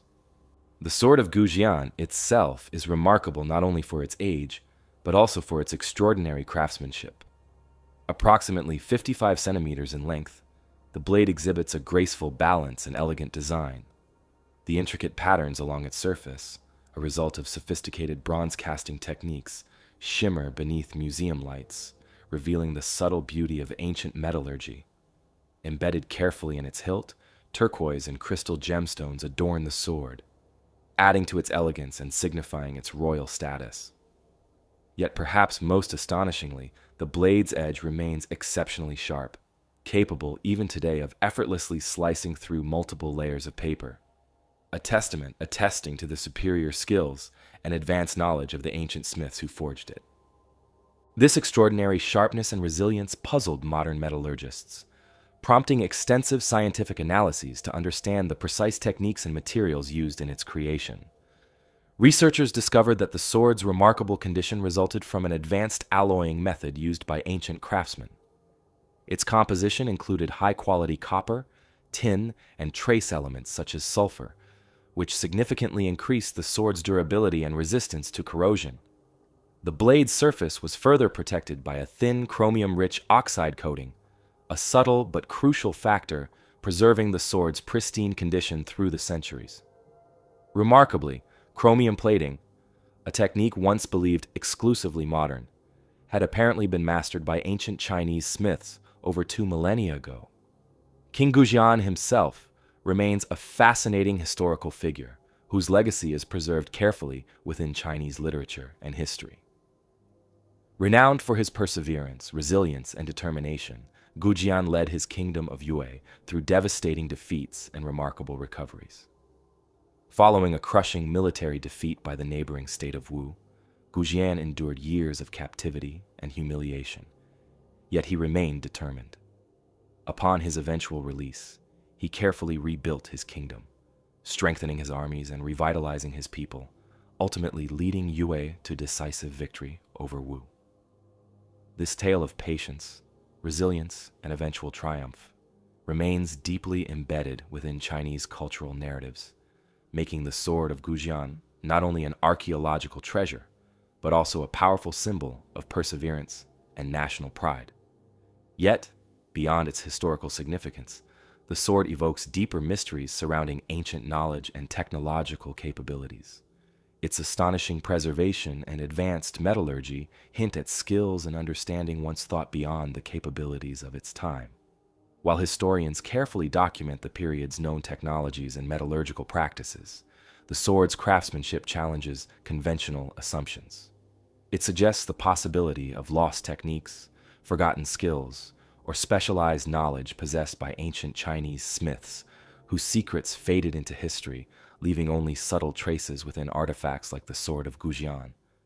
The discovery of this remarkable sword sparked renewed interest among historians, metallurgists, and archaeologists, inspiring ongoing research into ancient Chinese metallurgy, craftsmanship, and technological capabilities. Modern analytical methods, including microscopic analysis, chemical testing, and X-ray diffraction, continue uncovering subtle insights into its composition, creation, and preservation. These studies have illuminated important details, deepening our understanding of ancient alloying techniques. Yet the sword continues holding some secrets, its complete story remaining elusive. Today, the Sword of Gujian resides carefully protected within China's Hubei Provincial Museum, displayed prominently among the nation's most treasured historical artifacts. Visitors from around the world approach, drawn by its legendary sharpness, historical significance, and extraordinary preservation. Interpretative displays carefully explain its history, craftsmanship, and scientific significance, allowing modern observers to appreciate its subtle mysteries without overstating certainties. The sword's elegant appearance, shimmering softly beneath museum lights, continues captivating imaginations, inspiring curiosity, and inviting thoughtful reflection. The enduring appeal of the Sword of Gujian lies not only in its historical context, but also in its ability to challenge conventional assumptions about ancient civilizations and their technological capabilities. Its pristine condition, precise metallurgy, and subtle inscriptions remind modern observers that history often holds deeper complexities and mysteries than initially understood. Historians and scientists continue thoughtfully investigating its origins, craftsmanship, and cultural significance, expanding our appreciation of ancient Chinese civilization and technological mastery. As future research continues unraveling its mysteries, the Sword of Gujian remains a timeless artifact bridging past and present, symbolizing humanity's enduring fascination with history, innovation, and craftsmanship. While certain details about its creation and preservation may forever remain hidden, the sword continues inviting respectful curiosity, careful investigation, and thoughtful appreciation, enriching our understanding of history's subtle complexities and the extraordinary achievements waiting to be rediscovered. Where the Sword of Gujian stands as a singular example of ancient metallurgical skill, Damascus Steel represents a broader tradition whose secrets have vanished more completely into the past. The blades forged in ancient Damascus astonished the medieval world, their unique properties fueling admiration and a persistent quest to rediscover their lost recipe. Damascus steel first appeared prominently during the medieval era, becoming famous not only for its exceptional sharpness, but also for its distinctive appearance, rippling patterns that flowed along each blade, evoking images of flowing water or delicate silk. These subtle, beautiful designs captured the imagination, setting Damascus blades apart from ordinary weapons, imbuing them with an aura of mystique. Warriors and rulers across Europe, Asia, and the Middle East treasured Damascus blades, believing they conferred superiority in battle and status among peers. Yet, despite widespread fame and demand, the precise techniques used to produce true Damascus steel were known only to a select few master smiths, whose secrets disappeared centuries ago. Historical records suggest Damascus steel originated from ingots of high-quality steel called wuts, produced initially in India before traveling along trade routes to workshops in Syria, especially Damascus. Here, skilled smiths meticulously forged blades using closely guarded methods, involving precise heating, folding, and forging processes. Each step was performed with careful timing and controlled temperatures, the smiths relying on experience, intuition, and secretive knowledge passed through generations.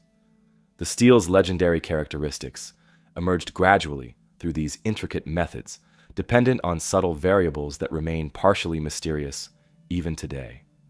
Throughout the Middle Ages, Damascus steel swords became symbols of prestige, often appearing in historical accounts, legends, and cultural traditions. Crusaders returning from the Holy Land spoke in hushed tones about blades that could slice effortlessly through chainmail, maintaining their sharpness despite repeated use in fierce combat. Middle Eastern warriors wielded these blades proudly, their weapons reflecting the refined craftsmanship and profound technological knowledge embedded within each carefully forged sword. Yet, as centuries passed, the knowledge and skill required to produce authentic Damascus blades diminished, eventually fading entirely by the mid-18th century. The sudden loss of Damascus steel's crafting techniques remains an enduring historical mystery. Various factors may have contributed to this quiet disappearance, including shifts in trade routes, interruptions in the supply of critical materials, or the gradual loss of apprenticeship traditions essential to mastering such specialized metallurgy. Some historians speculate that disruptions caused by wars or invasions impacted the transmission of knowledge between generations, causing secrets of the craft to be lost or deliberately concealed by master smiths, unwilling to share their methods widely.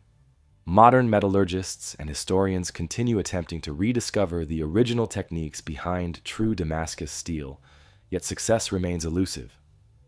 Contemporary smiths can produce visually similar blades using pattern welding methods, layering and forging different steels to create the distinctive patterns, but these modern recreations differ subtly from genuine historical Damascus blades.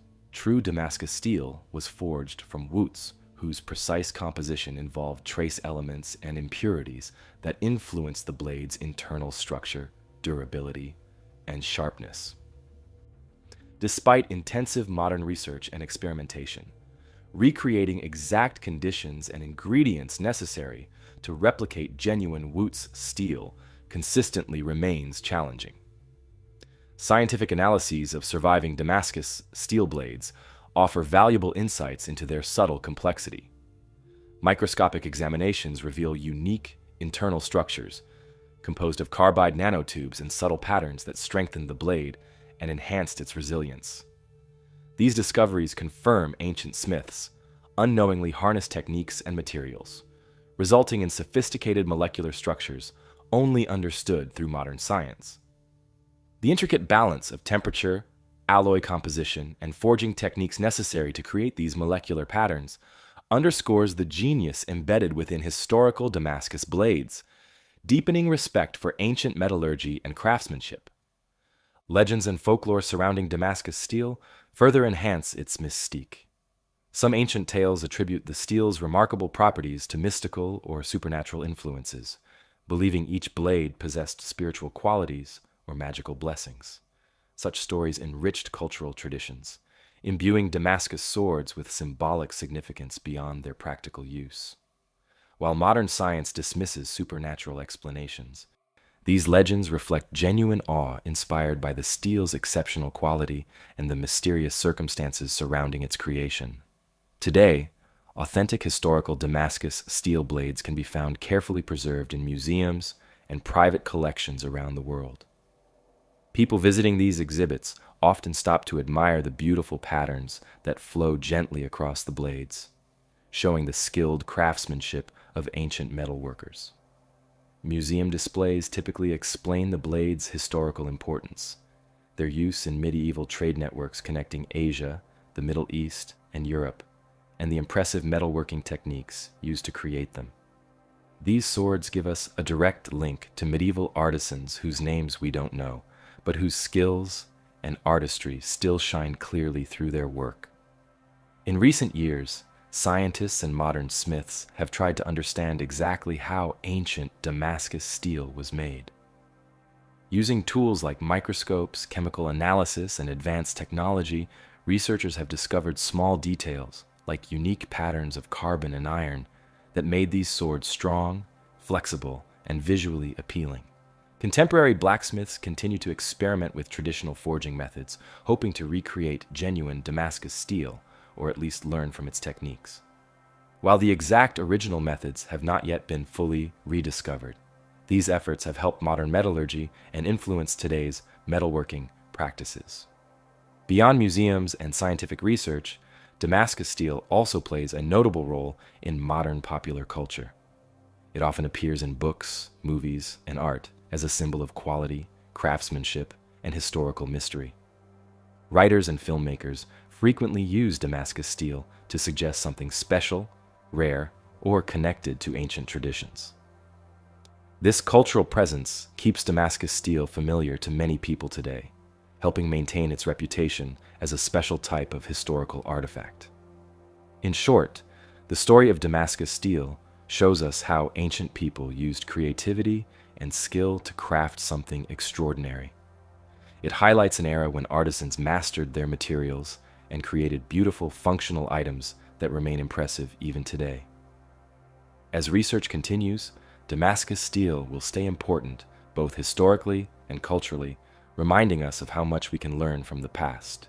The heat of the Damascus forges and the mystery of their lost techniques now fade as we arrive under the vast, silent skies of the Egyptian Sahara.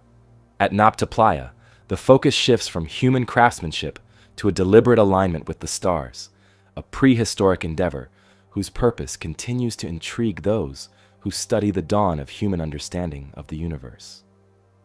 Discovered relatively recently, in the late 20th century, Nabta Playa challenged conventional narratives of early African civilization and astronomy. Radiocarbon dating places its earliest structures around 7000 BCE, long before Egypt's first dynasties rose along the Nile. At that time, the Sahara was far greener, a lush savanna, rather than today's stark desert. Seasonal rains formed temporary lakes and pastures, attracting nomadic herders and communities who gathered at Nabta Playa, carefully observing the skies and leaving behind stone monuments, whose meanings remain partially veiled by the sands of time. At the center of Nabta Playa lies its most striking feature, a carefully arranged circle of upright stone slabs, precisely positioned to align with celestial movements. Archaeologists studying this ancient stone calendar discovered it marked critical astronomical events, particularly the summer solstice, when the sun rises directly over a single carefully placed marker stone. Such precise alignments indicate a sophisticated understanding of astronomy among Nabta Playa's ancient inhabitants, revealing their meticulous observation of celestial patterns that guided their lives, rituals, and movements across the landscape. Surrounding this central stone circle, archaeologists discovered smaller stone constructions and arrangements of upright slabs, cairns, and mounds, whose purposes remain less certain. Some stones appear deliberately placed to mark star positions, mapping constellations and celestial events with remarkable accuracy. Others may have held symbolic or ritual significance, serving as ceremonial or gathering places.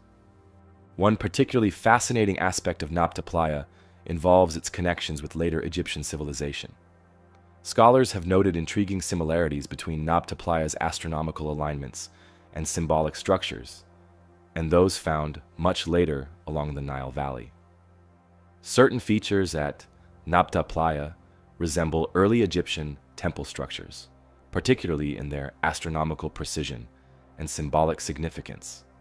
This link suggests Nabta Playa's ancient astronomy may have influenced or anticipated later Egyptian beliefs and practices, silently shaping cultural developments along the Nile thousands of years later. Another intriguing discovery at Nabta Playa involves carefully placed cattle burials found near stone arrangements, indicating the deep spiritual significance of cattle to its ancient inhabitants. These animals, central to survival in this once lush savanna environment, were honored through ceremonial burials and symbolic placement near sacred stones. This practice resonates with later Egyptian reverence for cattle, particularly the bull deity Apis, whose worship held profound cultural and spiritual importance. Such connections suggest Nabta Playa's ancient peoples held sophisticated spiritual beliefs, which later resonated subtly through subsequent cultures. Despite intensive study and careful archaeological work, Nabta Playa still holds many mysteries. Researchers continue uncovering details about life in this prehistoric site, its inhabitants' daily routines, spiritual beliefs, and astronomical knowledge. Yet, without written records, much about Nabta Playa's true purposes and precise meanings remains partially concealed beneath sand and stone. Each excavation yields intriguing clues, adding layers of understanding, yet simultaneously deepening respectful curiosity about this ancient community and its sophistication. Modern scientific techniques, including satellite imagery, ground-penetrating radar, and precise astronomical modeling, now assist archaeologists in unraveling Nabta Playa's mysteries. Advanced analyses confirm the site's remarkable astronomical accuracy, underscoring its inhabitants' deep knowledge and careful observation of celestial patterns. Contemporary astronomers and archaeologists collaborate thoughtfully, carefully reconstructing ancient star maps and alignments, illuminating the genius embedded within Nabta Playa's stone arrangements.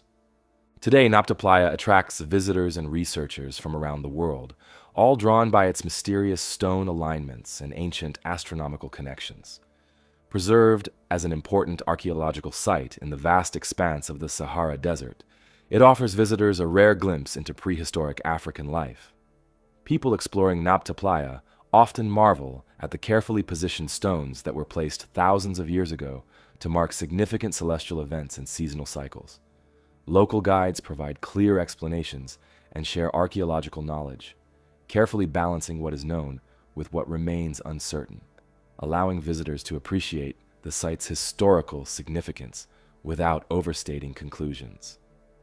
Nabta Playa also plays an important role in current discussions about African history and ancient astronomy. Its existence challenges common assumptions about early human societies, highlighting impressive achievements in astronomy, social organization, and spiritual life among ancient African communities. By providing strong evidence of sophisticated cultural practices, Nabta Playa encourages a deeper appreciation for Africa's contributions to global civilization and helps reshape our understanding of early human history. Beyond its historical and cultural importance, Nabta Playa symbolizes our shared human curiosity about the stars and the natural world. Its carefully aligned stones reveal an ancient desire to track celestial movements and harmonize daily life with cosmic cycles. As archaeologists and researchers continue to study the site, they expect to gain new insights into the people who built it, their culture, beliefs, and knowledge of astronomy. With each new discovery, Nabta Playa helps us better understand humanity's long-standing connection to the sky and the natural rhythms that guide our lives, maintaining its significance as a remarkable ancient landmark. Westward from the sky-watching stones of Nabta Playa, the humid jungles of Mexico conceal the ancient Olmec Civilization. This mother culture of Mesoamerica predates the Aztec and Maya empires, yet their influence is evident in the colossal stone heads they carved and the unique artistic traditions they established. These early cultural developments laid important groundwork for the societies that came after. Emerging around 1500 BCE in the humid, fertile regions along Mexico's Gulf Coast, the Olmecs established thriving settlements amid tangled rainforests and winding rivers. From San Lorenzo to La Venta and Tres Zapotes, their communities flourished, creating ceremonial centers and monumental architecture that spoke of a sophisticated society. Despite the harsh conditions and dense foliage, the Olmecs constructed impressive plazas, earthen mounds, and pyramidal structures, carefully aligned with celestial movements, suggesting deep astronomical awareness.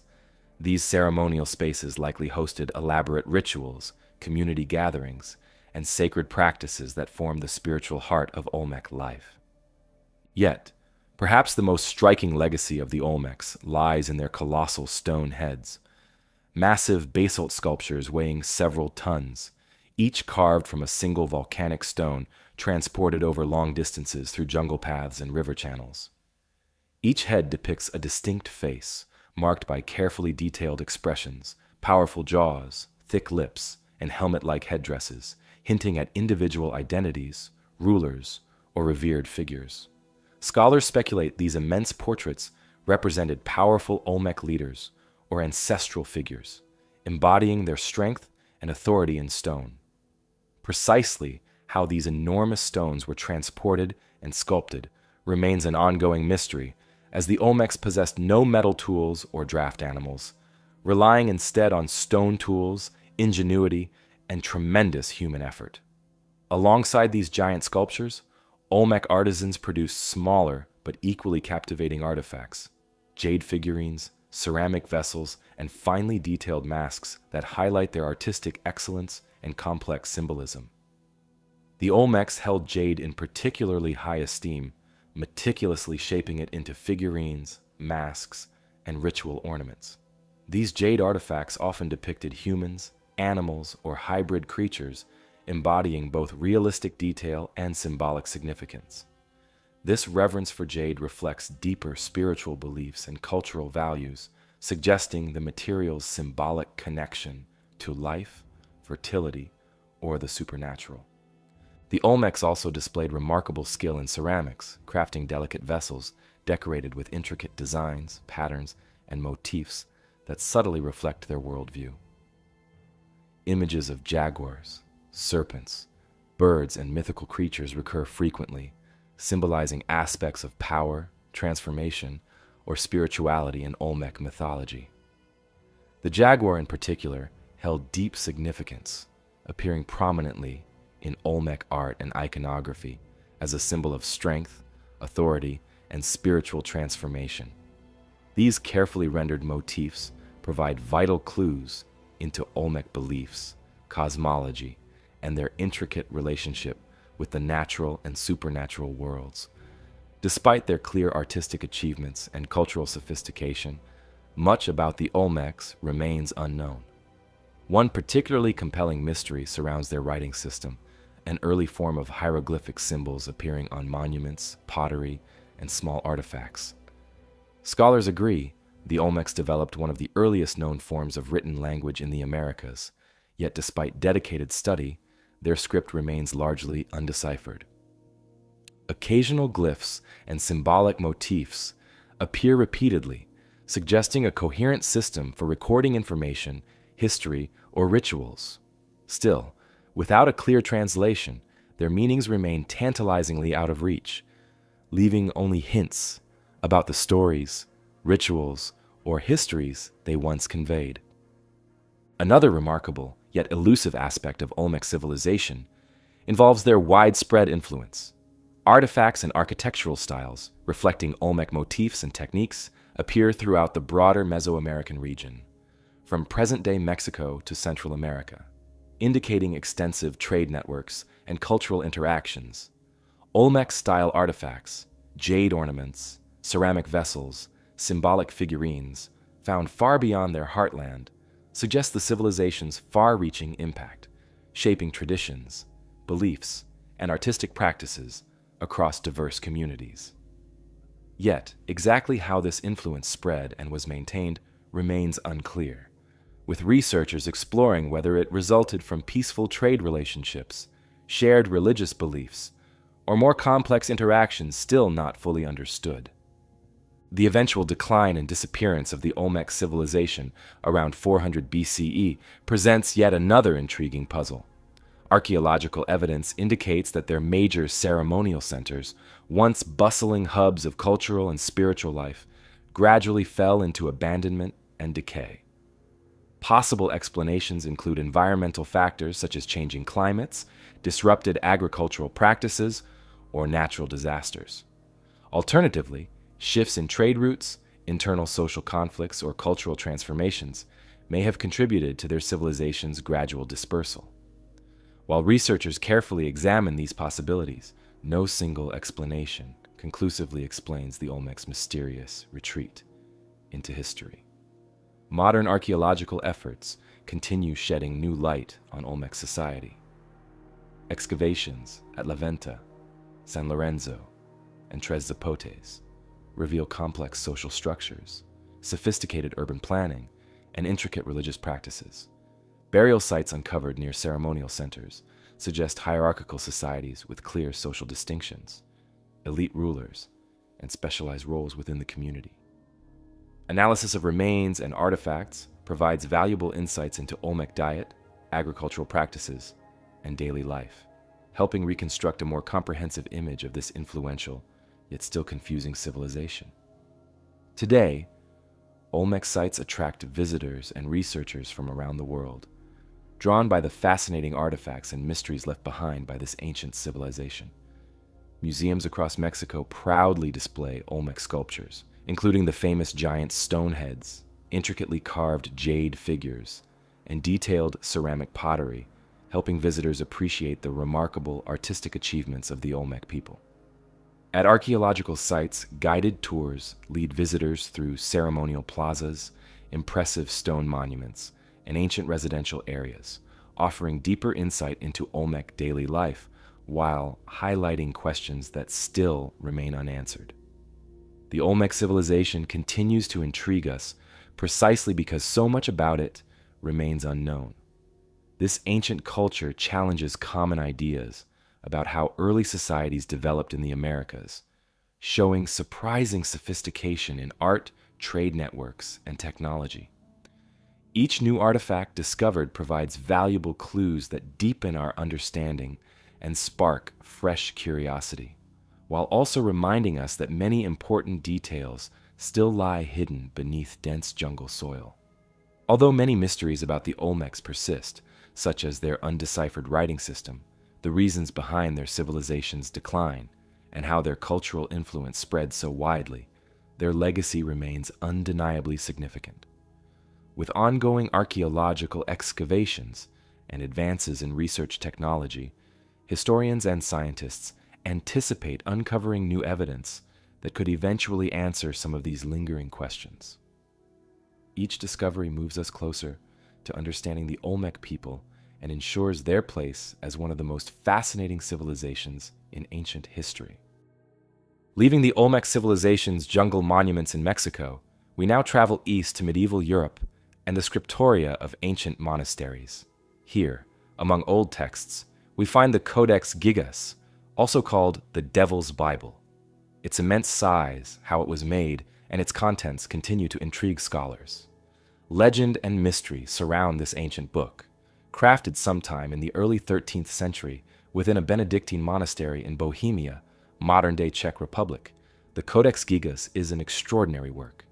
It is famed for its immense size, measuring nearly 3 feet tall, 2 feet wide, and almost a foot thick.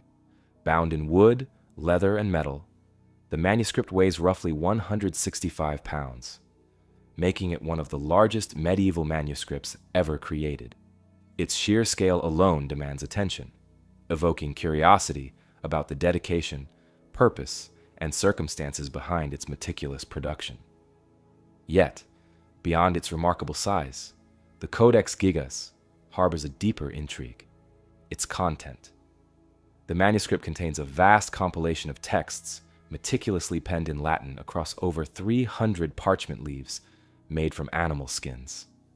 These include complete versions of the Old and New Testaments, historical chronicles, medical treatises, magical formulae, and various other writings that offer insight into medieval beliefs, practices, and worldviews. The careful organization and extensive range of subjects suggest the Codex Gigas served multiple purposes, both spiritual and practical, for the monastic community who first owned it. However, among its diverse content, one particular illustration has earned the manuscript its sinister nickname, the Devil's Bible. Toward the center of the volume, spanning an entire page, lies a striking and unsettling depiction of the devil. Rendered vividly in shades of red, green, blue, and gold, this figure stands boldly against the parchment background, bearing a distinctly grotesque appearance. Sharp claws, horns, a fierce expression, and a grimacing mouth filled with menacing teeth.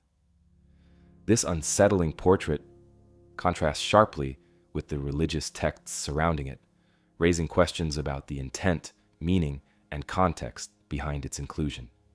Legends surrounding the Codex Gigas speak of its creation in a single night by a desperate monk seeking redemption for his transgressions.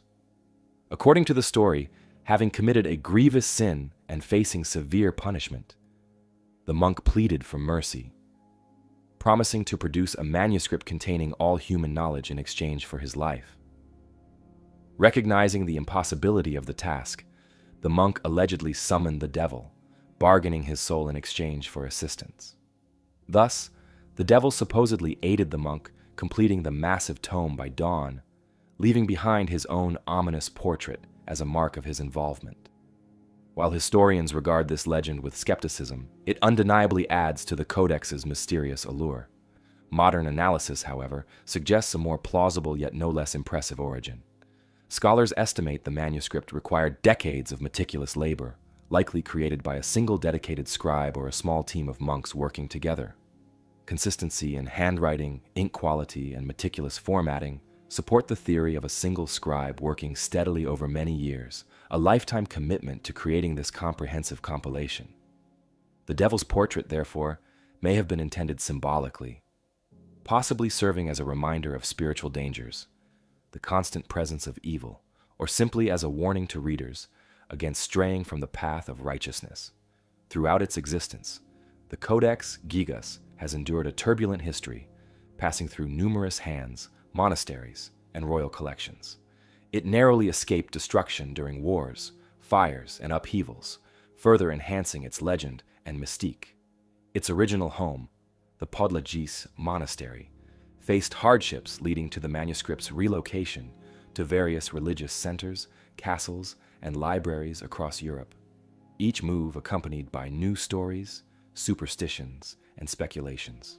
Historical records describe the manuscript's presence in royal collections, including those of King Rudolf II of Bohemia and Sweden's royal libraries, marking it as a prized artifact across generations. Today, the Codex Gigas resides safely in the National Library of Sweden in Stockholm, carefully protected, yet accessible to scholars and visitors. Modern conservation techniques help preserve its fragile parchment pages, elaborate illustrations, and ancient bindings, ensuring the manuscript's continued survival. Digitization efforts have allowed broader access, enabling researchers worldwide to study its text and imagery closely, uncovering details that further illuminate medieval life, beliefs, and practices. Ongoing scholarly research continues to explore unanswered questions about the manuscript's creation, purpose, and significance. Linguistic analyses and historical context studies deepen understanding of the text's diverse contents, from spiritual writings to medical knowledge to magical formulas. Researchers continue investigating why a single volume would contain such varied and seemingly contradictory materials. Was it intended as an encyclopedia of knowledge, a spiritual guide, a practical manual for monastic life, or perhaps all these purposes combined into one carefully compiled tome? The Codex Gigas remains significant not only for its historical and religious content, but also for its insights into medieval thought, culture, and worldview. The medical texts contained within the manuscript reflect contemporary understanding of anatomy, herbal remedies, and healing practices.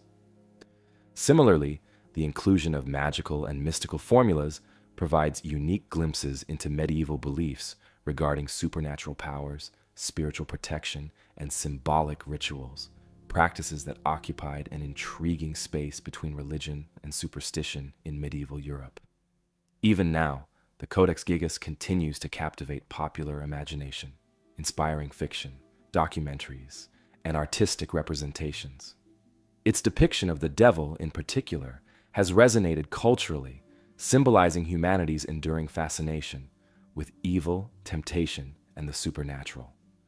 While its legendary origins might stretch historical truth, they undeniably enhance the manuscript's allure, ensuring its ongoing cultural significance and fascination for contemporary audiences.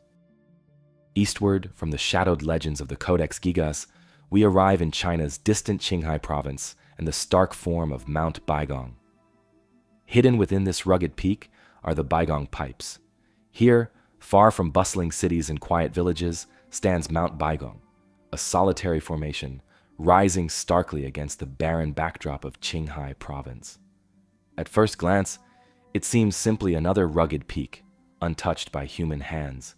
Yet, hidden within its rocky slopes, a mystery that defies straightforward explanation: the Baigong Pipes. Discovered in the early 20th century by local inhabitants and later documented by explorers, these peculiar structures immediately sparked curiosity and intrigue. They consist of an unusual network of metallic-looking tubes embedded deep within Mount Baigong's caves and along its shores. Some pipes measure only a few centimeters, while others stretch much longer, disappearing into rock formations and reappearing in unexpected places. Visually striking and structurally puzzling, the pipes suggest deliberate placement and craftsmanship, yet their true origins remain unknown. Initial examinations of the pipes puzzled researchers. Made predominantly of iron and other metallic compounds, they appear astonishingly well-formed, resembling human-made plumbing systems or industrial conduits. Chemical analyses indicate iron oxide, calcium oxide, and silica, among other substances, suggesting a complex composition not typically found in purely natural formations. Their presence within rock and sediment layers estimated to be tens of thousands of years old further complicates any straightforward explanation, fueling debate among scientists, historians, and enthusiasts. Naturally, numerous theories emerged, attempting to unravel the mystery of these remarkable structures. One common early hypothesis was that they represented ancient industrial technology, perhaps remnants of forgotten civilizations or hidden societies whose history vanished beneath shifting sands and passing centuries. The organized arrangement and consistent shapes lent credibility to the idea of human craftsmanship, implying that perhaps a lost culture once possessed advanced metallurgy and engineering skills long before commonly accepted historical timelines. However, archaeological evidence supporting such ancient industrial activity remains elusive, and no known civilizations of that era could realistically account for these enigmatic pipes. Another theory proposes natural geological processes as explanations for the Baigong Pipes. According to this view, the formations might have resulted from mineral-rich waters flowing through underground fissures, depositing iron-rich sediments over millennia and gradually solidifying into pipe-like shapes. Geological examples exist elsewhere of similar naturally occurring formations, lending some support to this interpretation. Yet, the Baigong Pipes differ significantly from typical geological structures in their remarkable uniformity, alignment, and intricate patterns, which seem improbably precise to have been created solely by chance. The unusual age of these formations adds further complexity. Some tests date certain pipes to approximately 150,000 years old, placing their origin well beyond accepted timelines for sophisticated human metallurgy.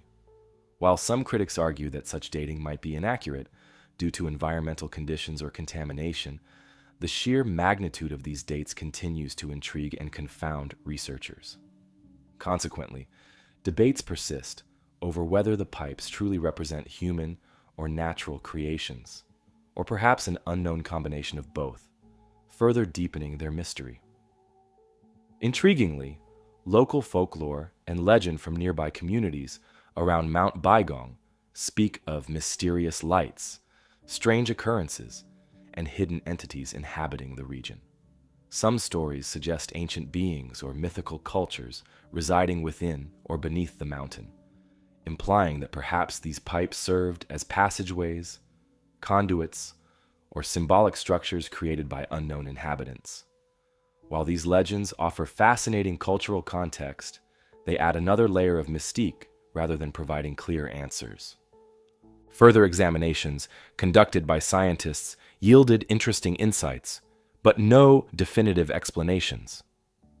Microscopic analyses of pipe samples revealed complex crystallization patterns and mineral compositions rarely observed naturally or artificially, deepening the enigma. Some researchers speculate the pipes might represent fossilized plant roots or ancient tree trunks petrified through unique geological conditions.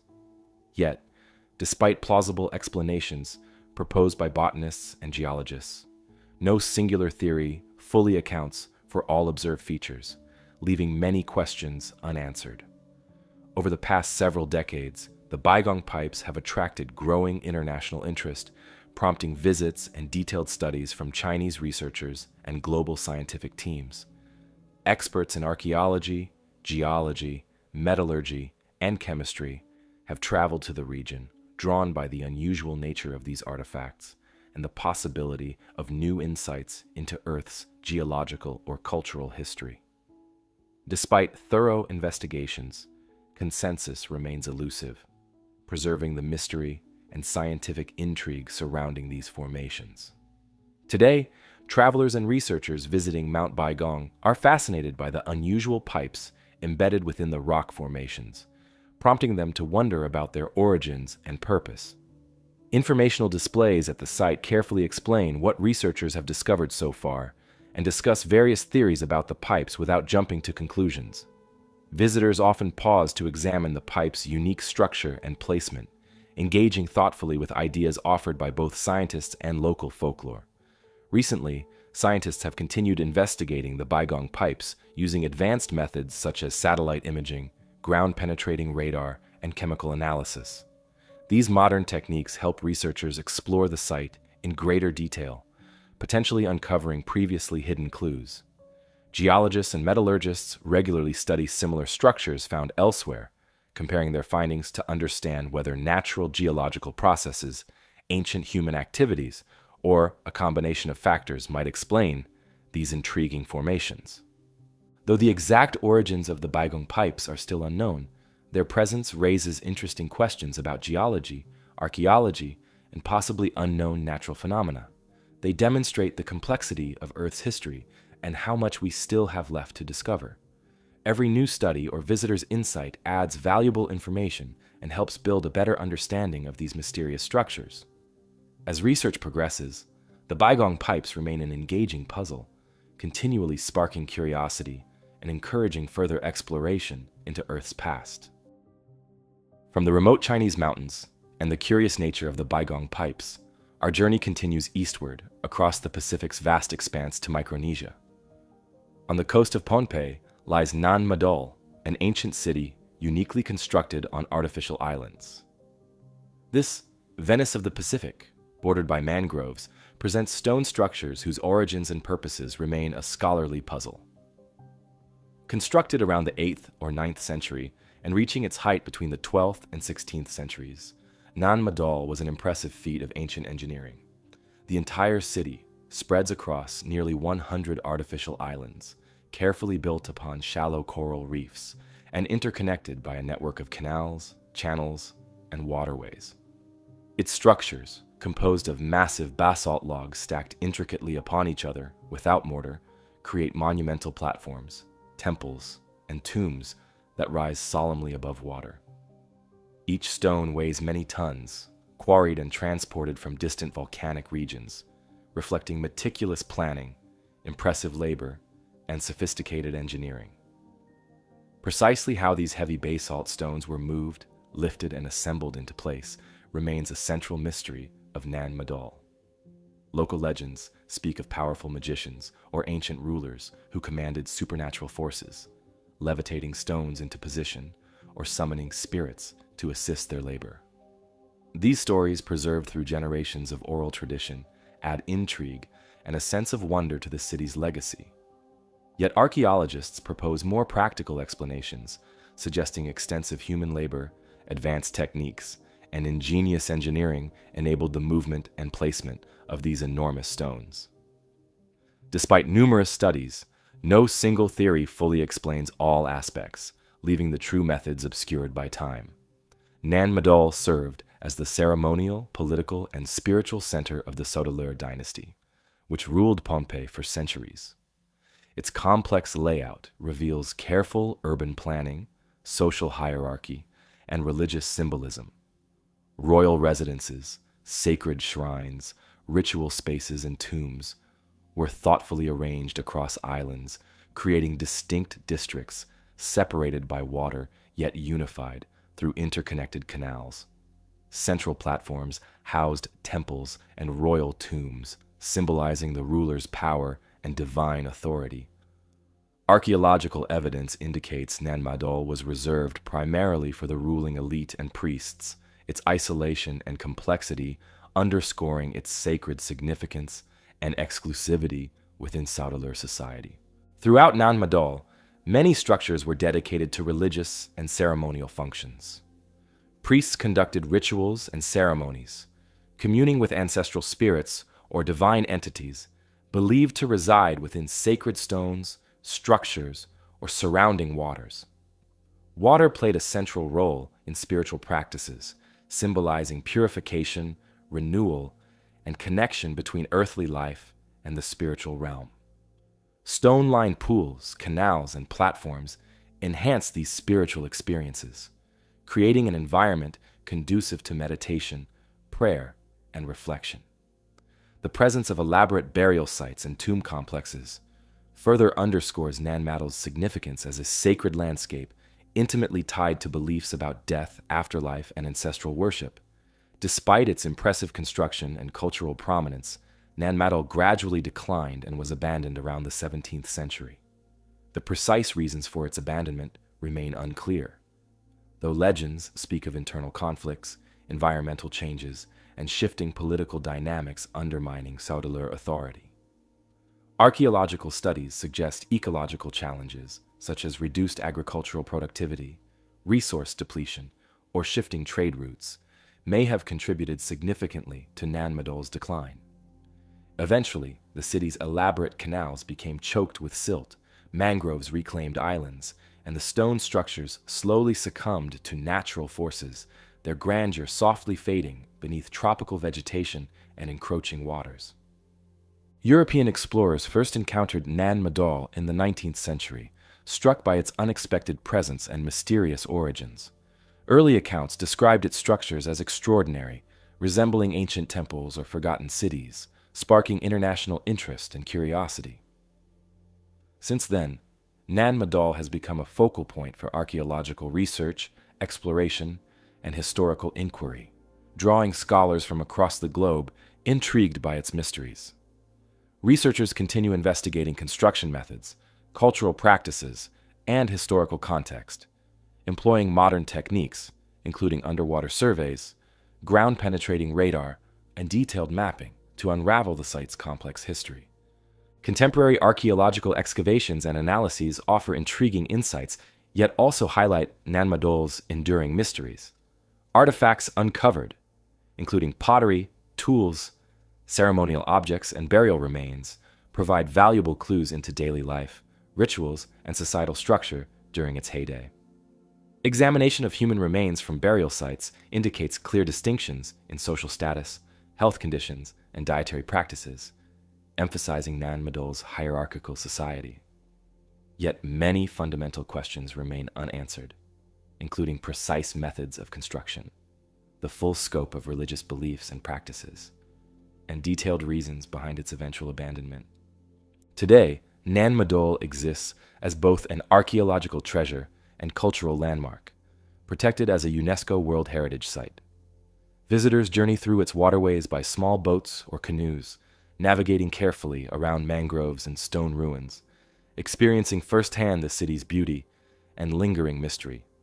Local guides provide context and historical explanations, combining archaeological insights with traditional legends and cultural perspectives.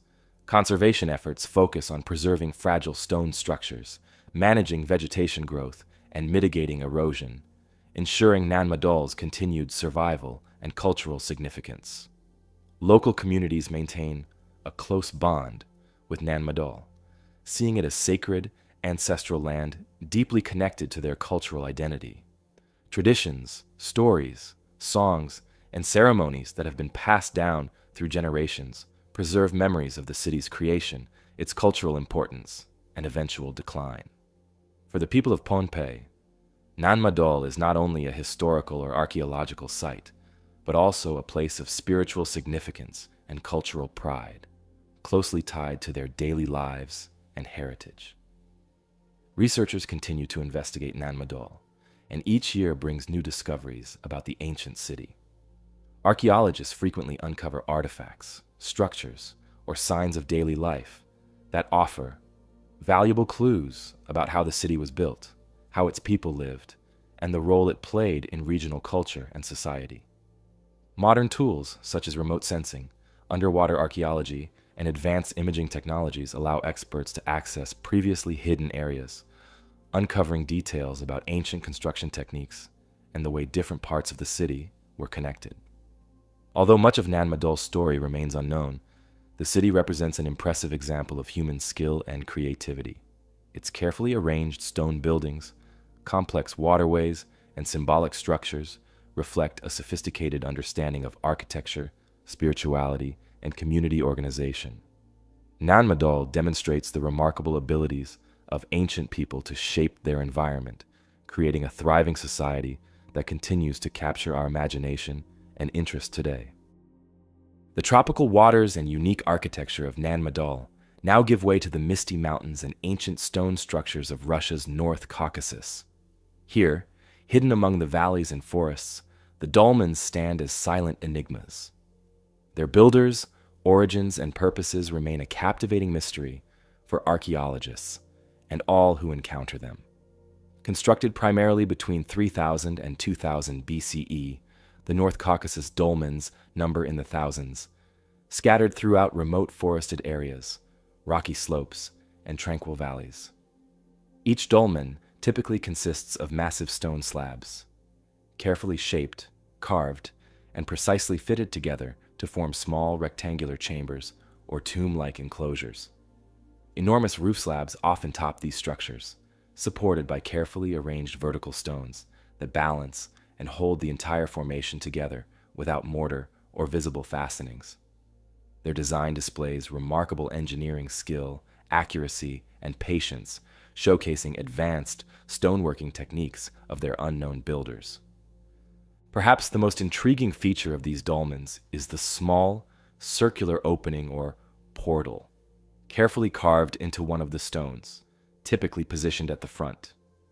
This perfectly rounded hole, too small for human entry, raises questions regarding its exact function and symbolic meaning.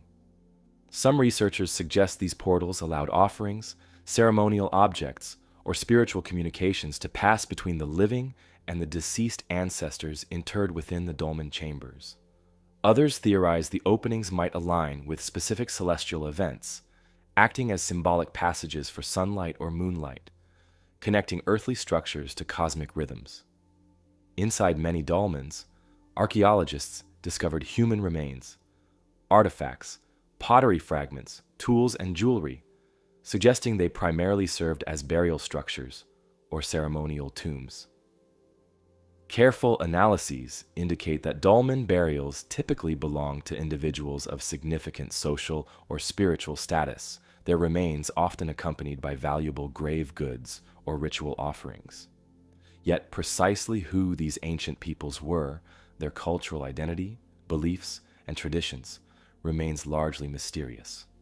No clear written records, inscriptions, or historical accounts survive, preserving their cultural heritage through these stone monuments alone.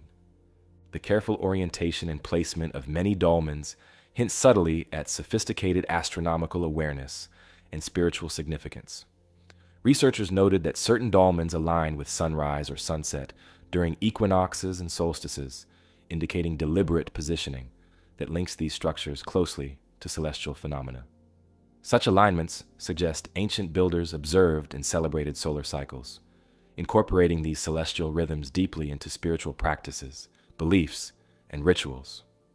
Local folklore and legends surrounding the dolmens add another intriguing dimension to their mystery. Stories passed through generations in nearby villages describe dolmens as sacred spaces inhabited by ancestral spirits, guardians, or mystical beings. According to traditional beliefs, these stone structures served as gateways or portals connecting the human world with spiritual realms, allowing communication between the living and ancestors who watched over communities. Folklore attributes healing properties, protective powers, or spiritual energy to dolmens, reinforcing their ongoing cultural significance and symbolic resonance among local populations. Over centuries, many dolmens suffered damage or destruction due to natural forces, erosion, and human interference.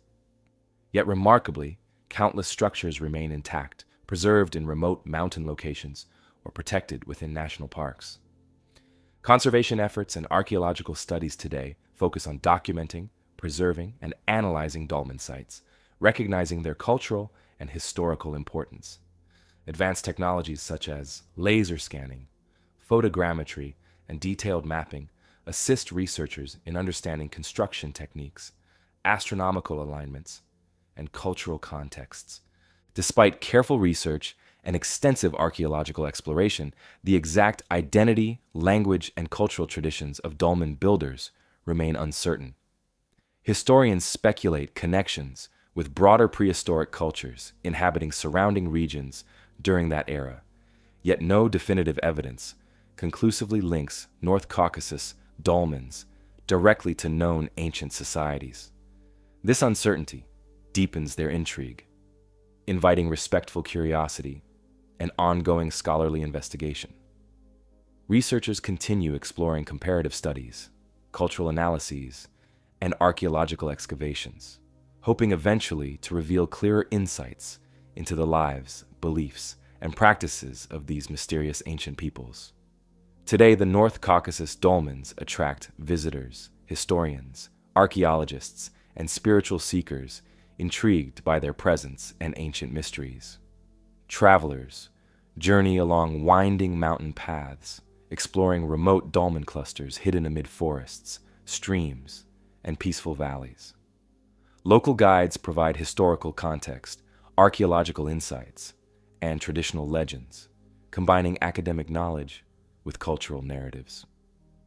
The ongoing archaeological and cultural study of North Caucasus dolmens promises additional discoveries and insights, enriching understanding of ancient peoples, societies, and spiritual practices. New excavations regularly uncover intriguing details, grave goods, artifacts, ritual items, contributing thoughtfully to scholarly interpretations and historical narratives. Advanced research methods continually enhance exploration possibilities, potentially uncovering hidden chambers, unknown alignments, or deeper cultural connections still awaiting careful discovery. Westward from the enigmatic dolmens of Russia's North Caucasus, our journey leads us to the Valley of Mexico and the ancient city of Teotihuacan. Built centuries before the Aztecs arrived and named it the City of the Gods, Teotihuacan's massive pyramids and urban design silently testify to a sophisticated civilization whose true origins and identity continue to intrigue researchers. At its peak, around the 5th century CE, Teotihuacan was one of the largest cities in the ancient world, home to an estimated population of over 100,000 inhabitants. Carefully designed with geometric precision, the city's wide central thoroughfare, known today as the Avenue of the Dead, connected grand ceremonial structures, residential districts, and marketplaces. Dominating this landscape were two monumental pyramids, the Pyramid of the Sun and the Pyramid of the Moon. The Pyramid of the Sun, the largest structure in the city, rises impressively to over 200 feet, constructed meticulously from volcanic stone, clay, and rubble, each layer carefully positioned to align with astronomical events. The careful astronomical alignment of Teotihuacan's structures indicates a profound understanding of celestial patterns. Archaeologists have observed precise orientations of its major pyramids and buildings toward key astronomical events, such as solstices, equinoxes, and specific star positions. These alignments hint at a sophisticated cosmology and spiritual belief system that govern daily life and ritual practice. Such celestial connections likely shape ceremonial calendars, agricultural cycles, and communal events, reinforcing the city's symbolic role as a nexus between the heavens and the earthly realm. Yet, despite extensive study, much about Teotihuacan's original inhabitants remains unknown. No written records or inscriptions from the city's peak have been found, leaving its builders, language, and specific cultural practices a persistent mystery. Scholars speculate that the city's founders were possibly multi-ethnic, comprising diverse peoples from surrounding regions, who merged their traditions and technologies into a unified cultural identity. Artifacts unearthed from burial sites and dwellings, obsidian tools, pottery, figurines, jade ornaments reflect sophisticated craftsmanship and extensive trade networks, suggesting wide-ranging cultural and economic interactions across Mesoamerica. One particularly intriguing discovery at Teotihuacan involves elaborate mural paintings that adorn temple walls, residential complexes, and ceremonial spaces. These murals vividly depict gods, mythical beings, animals, and ceremonial rituals, rendered in bright pigments, still vibrant after centuries. Symbolic representations, feathered serpents, jaguars, water deities, dominate these images, providing clues into Teotihuacan's complex spiritual beliefs and religious symbolism. The feathered serpent deity, often associated with fertility, creation, and cosmic order, appears prominently, reflecting deep cultural reverence and spiritual significance attributed to this figure.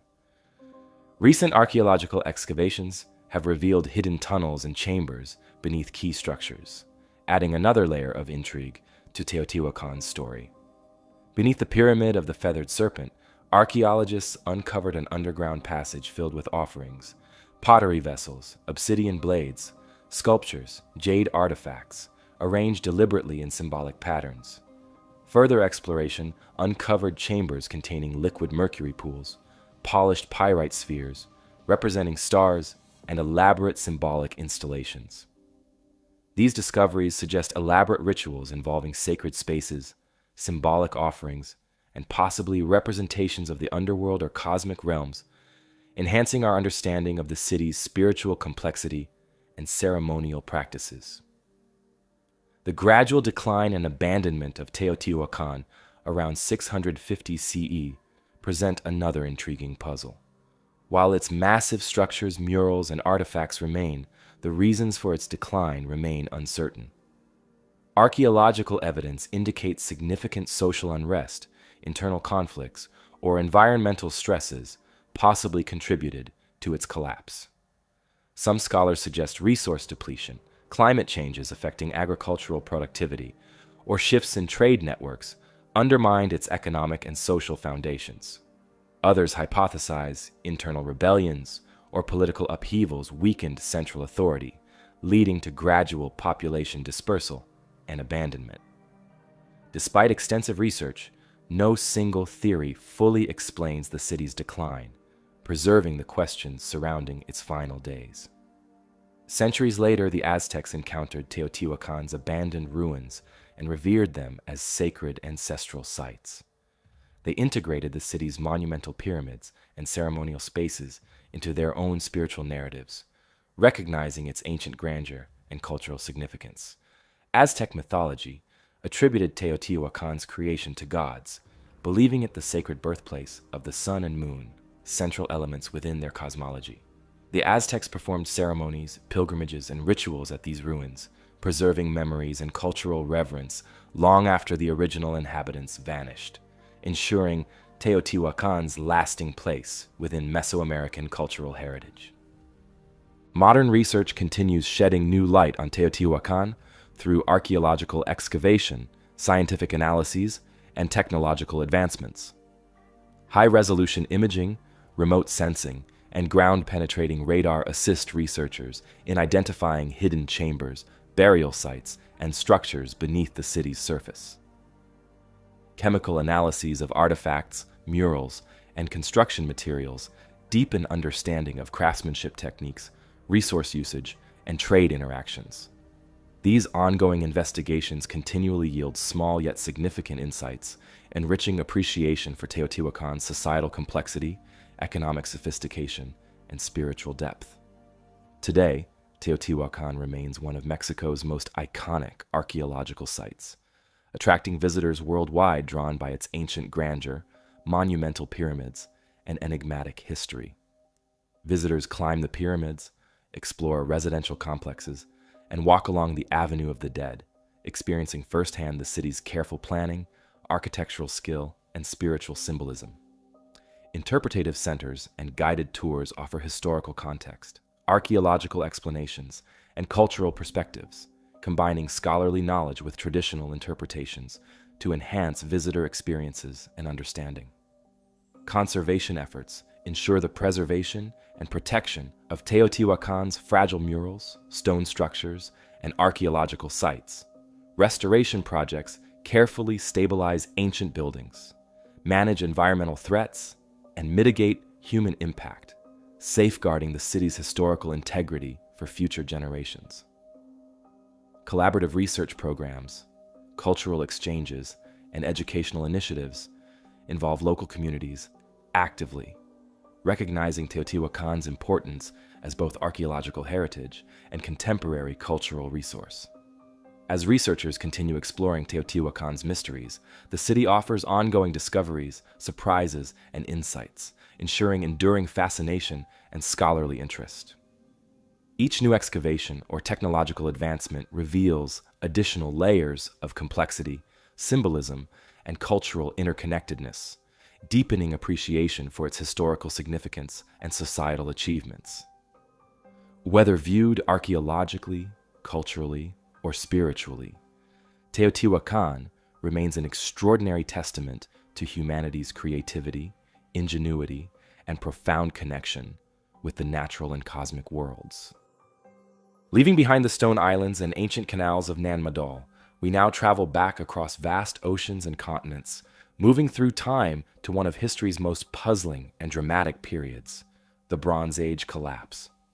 Around 1200 BCE, powerful kingdoms across the eastern Mediterranean and Near East suddenly fell apart. Empires that had thrived for centuries, such as the Hittites in Anatolia, the Mycenaeans in Greece, and powerful city-states like Ugarit along the coast, quickly crumbled into ruin and disappeared from historical records.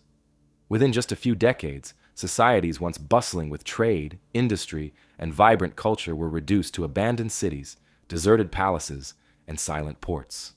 The Bronze Age had been a period marked by remarkable advancements and international connections. Bronze, an alloy of copper and tin, formed the foundation of ancient economies. The trade in bronze linked civilizations from Egypt to Mesopotamia, from Greece to the coastlines of the Levant, creating prosperous economies, artistic achievements, and powerful militaries. These societies exchanged not only goods, but also knowledge, culture, and technology, making the Bronze Age one of history's earliest eras of globalization. Yet, around the 12th century BCE, something drastic occurred. The historical record from this period is sparse and fragmented, but archaeological findings paint a vivid picture of widespread destruction.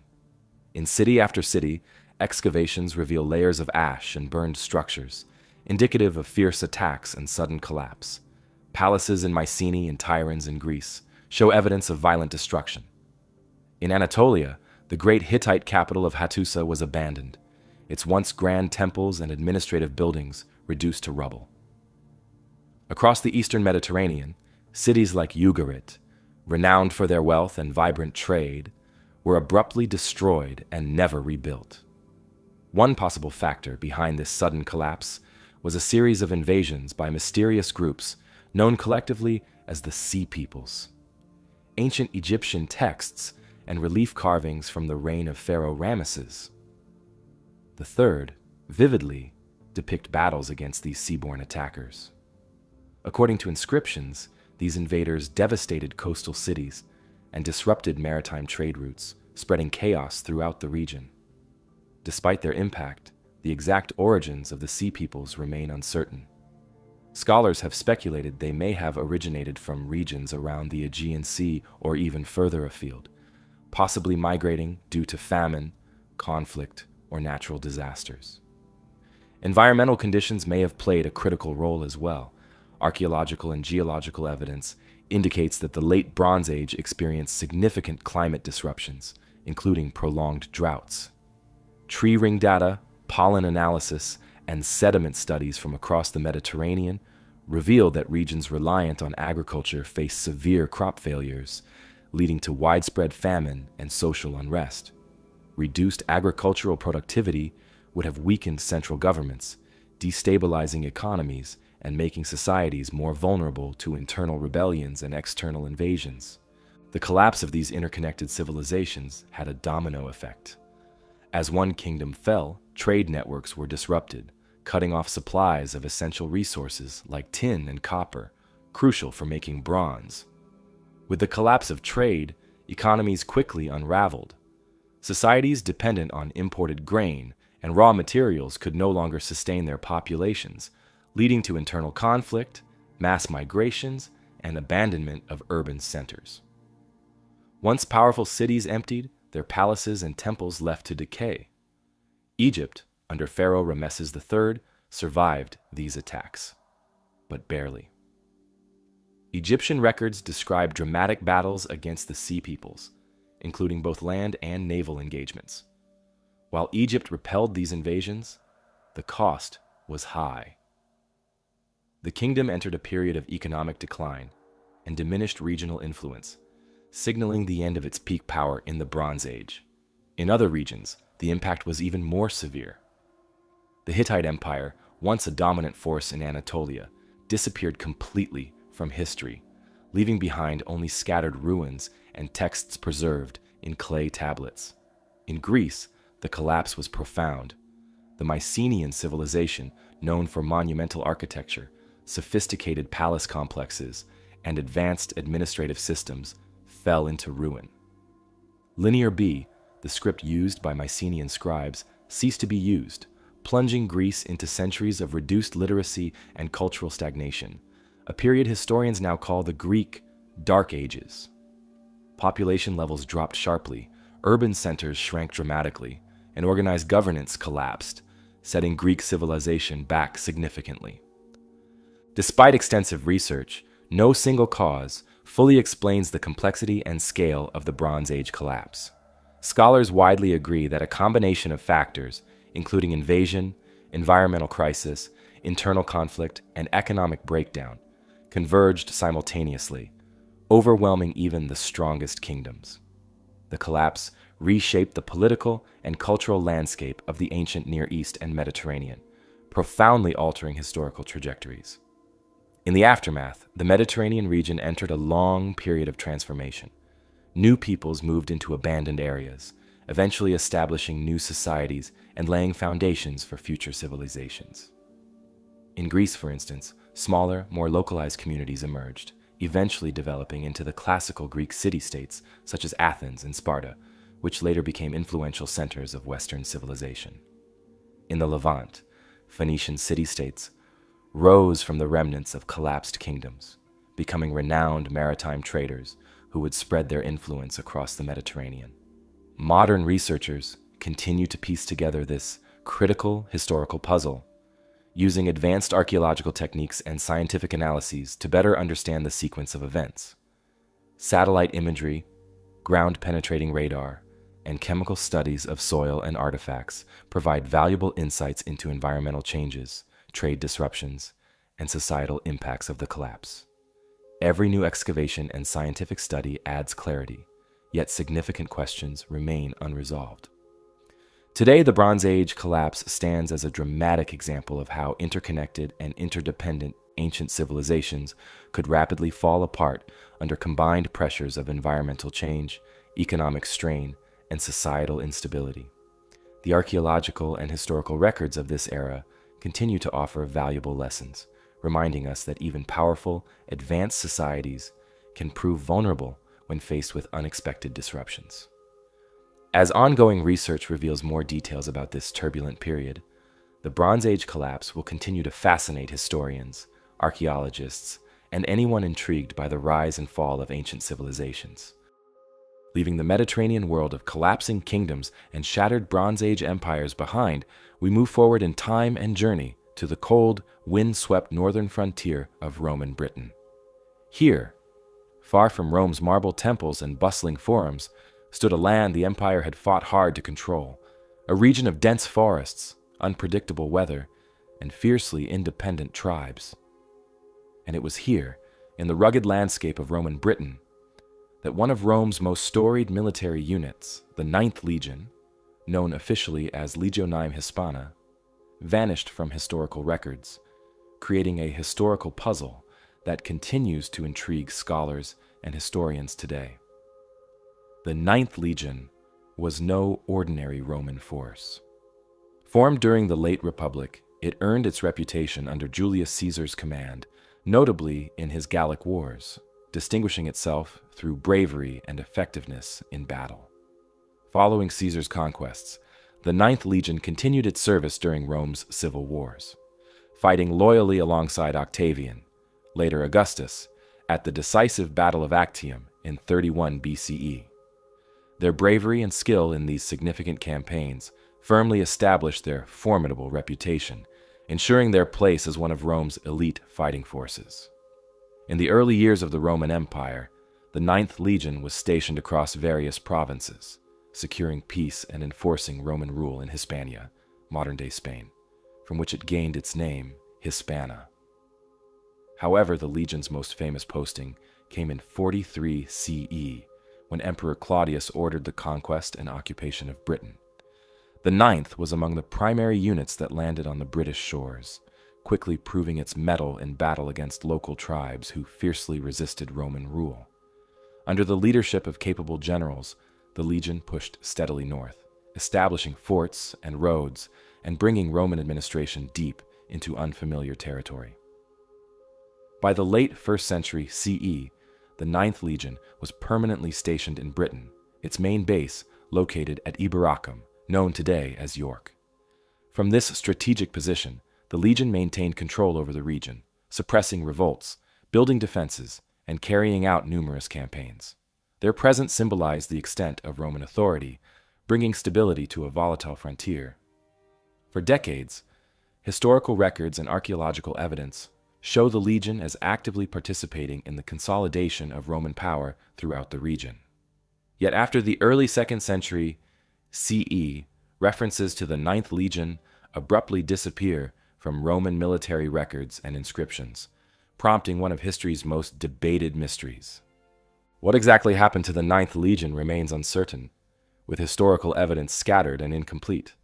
One popular theory, often dramatized in literature and film, suggests the legion was completely wiped out during a disastrous military campaign against local Celtic tribes, possibly in the remote territory of present-day Scotland.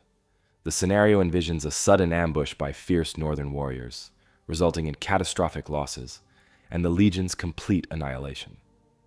This theory gained popularity through novels like Rosemary Sutcliffe's The Eagle of the Ninth, which portrays the legion's demise in dramatic fashion, highlighting the vulnerability of even Rome's strongest forces in distant, hostile territories. Supporting this theory, some historians point to Roman historian Tacitus, who describes significant Roman losses and brutal tribal resistance in Britain during Agricola's northern campaigns around the late 1st century CE. Archaeological discoveries, such as damaged Roman military equipment and signs of conflict, further suggest intense struggles between Roman legions and local tribes. While Tacitus never explicitly states the Ninth Legion was destroyed, the lack of subsequent mentions or references strongly suggests something dramatic occurred that erased the legion from Roman military records. Yet other scholars dispute the idea of a single catastrophic event, proposing instead that the Ninth Legion was gradually reduced in strength through ongoing battles, attrition, and strategic redeployment. In this scenario, rather than being wiped out entirely, the legion might have become severely weakened, with remaining soldiers eventually reassigned to other units or transferred out of Britain altogether. Historical records from the early 2nd century indicate Roman Emperor Hadrian visited Britain in 122 CE, ordering the construction of Hadrian's Wall, a massive defensive structure spanning the width of the island. Some historians suggest The wall's construction was motivated by heavy losses, including the struggles of the Ninth Legion, indicating growing difficulties Rome faced in controlling the northern frontier. Adding complexity to the puzzle, certain Roman military inscriptions have been found in the Netherlands dating from the early 2nd century, referencing legionaries from the 9th. This evidence raises the possibility that at least part of the legion was redeployed to the European mainland to deal with conflicts elsewhere in the empire. However, no further inscriptions or explicit historical references have definitively clarified the legion's fate after these scattered mentions. Archaeological efforts to uncover clear answers have met mixed results. Excavations around Scotland and northern England have unearthed Roman military artifacts, fortifications, and evidence of battles, but no conclusive evidence confirming the legion's complete destruction. The absence of direct archaeological proof leaves historians and archaeologists debating the legion's ultimate fate. Was it destroyed in battle, slowly dismantled and reassigned, or simply moved elsewhere and lost to history's incomplete records? Regardless of which theory proves correct, the disappearance of the Ninth Legion highlights Rome's struggles at the edges of its empire. Britain, particularly its northern reaches, remained a persistent challenge for Roman authorities. Harsh terrain, unpredictable weather, and relentless resistance from local tribes tested Rome's military organization and stretched its resources. Even a highly trained, battle-hardened force like the Ninth Legion could face defeat or attrition under such difficult circumstances, revealing the limits of Roman power. Today, the Ninth Legion remains a compelling subject of historical inquiry, popular culture, and archaeological research. Excavations continue along Hadrian's Wall, in York, and across the Scottish lowlands, continually uncovering new clues and raising fresh questions. Scholars closely analyze historical texts, inscriptions, and archaeological findings, hoping eventually to solve this historical puzzle conclusively. Meanwhile, the story of the Ninth Legion, its legendary reputation, dramatic disappearance, and uncertain fate, captivates imaginations, inspiring novels, films, documentaries, and ongoing fascination worldwide. Thus, the mystery of Rome's lost legion continues to serve as a powerful reminder of the fragility of even the mightiest empires. Despite Rome's military strength, administrative efficiency, and cultural achievements, events like the disappearance of the Ninth Legion underscore the unpredictable nature of history, where even the most celebrated and capable forces can vanish without clear explanation.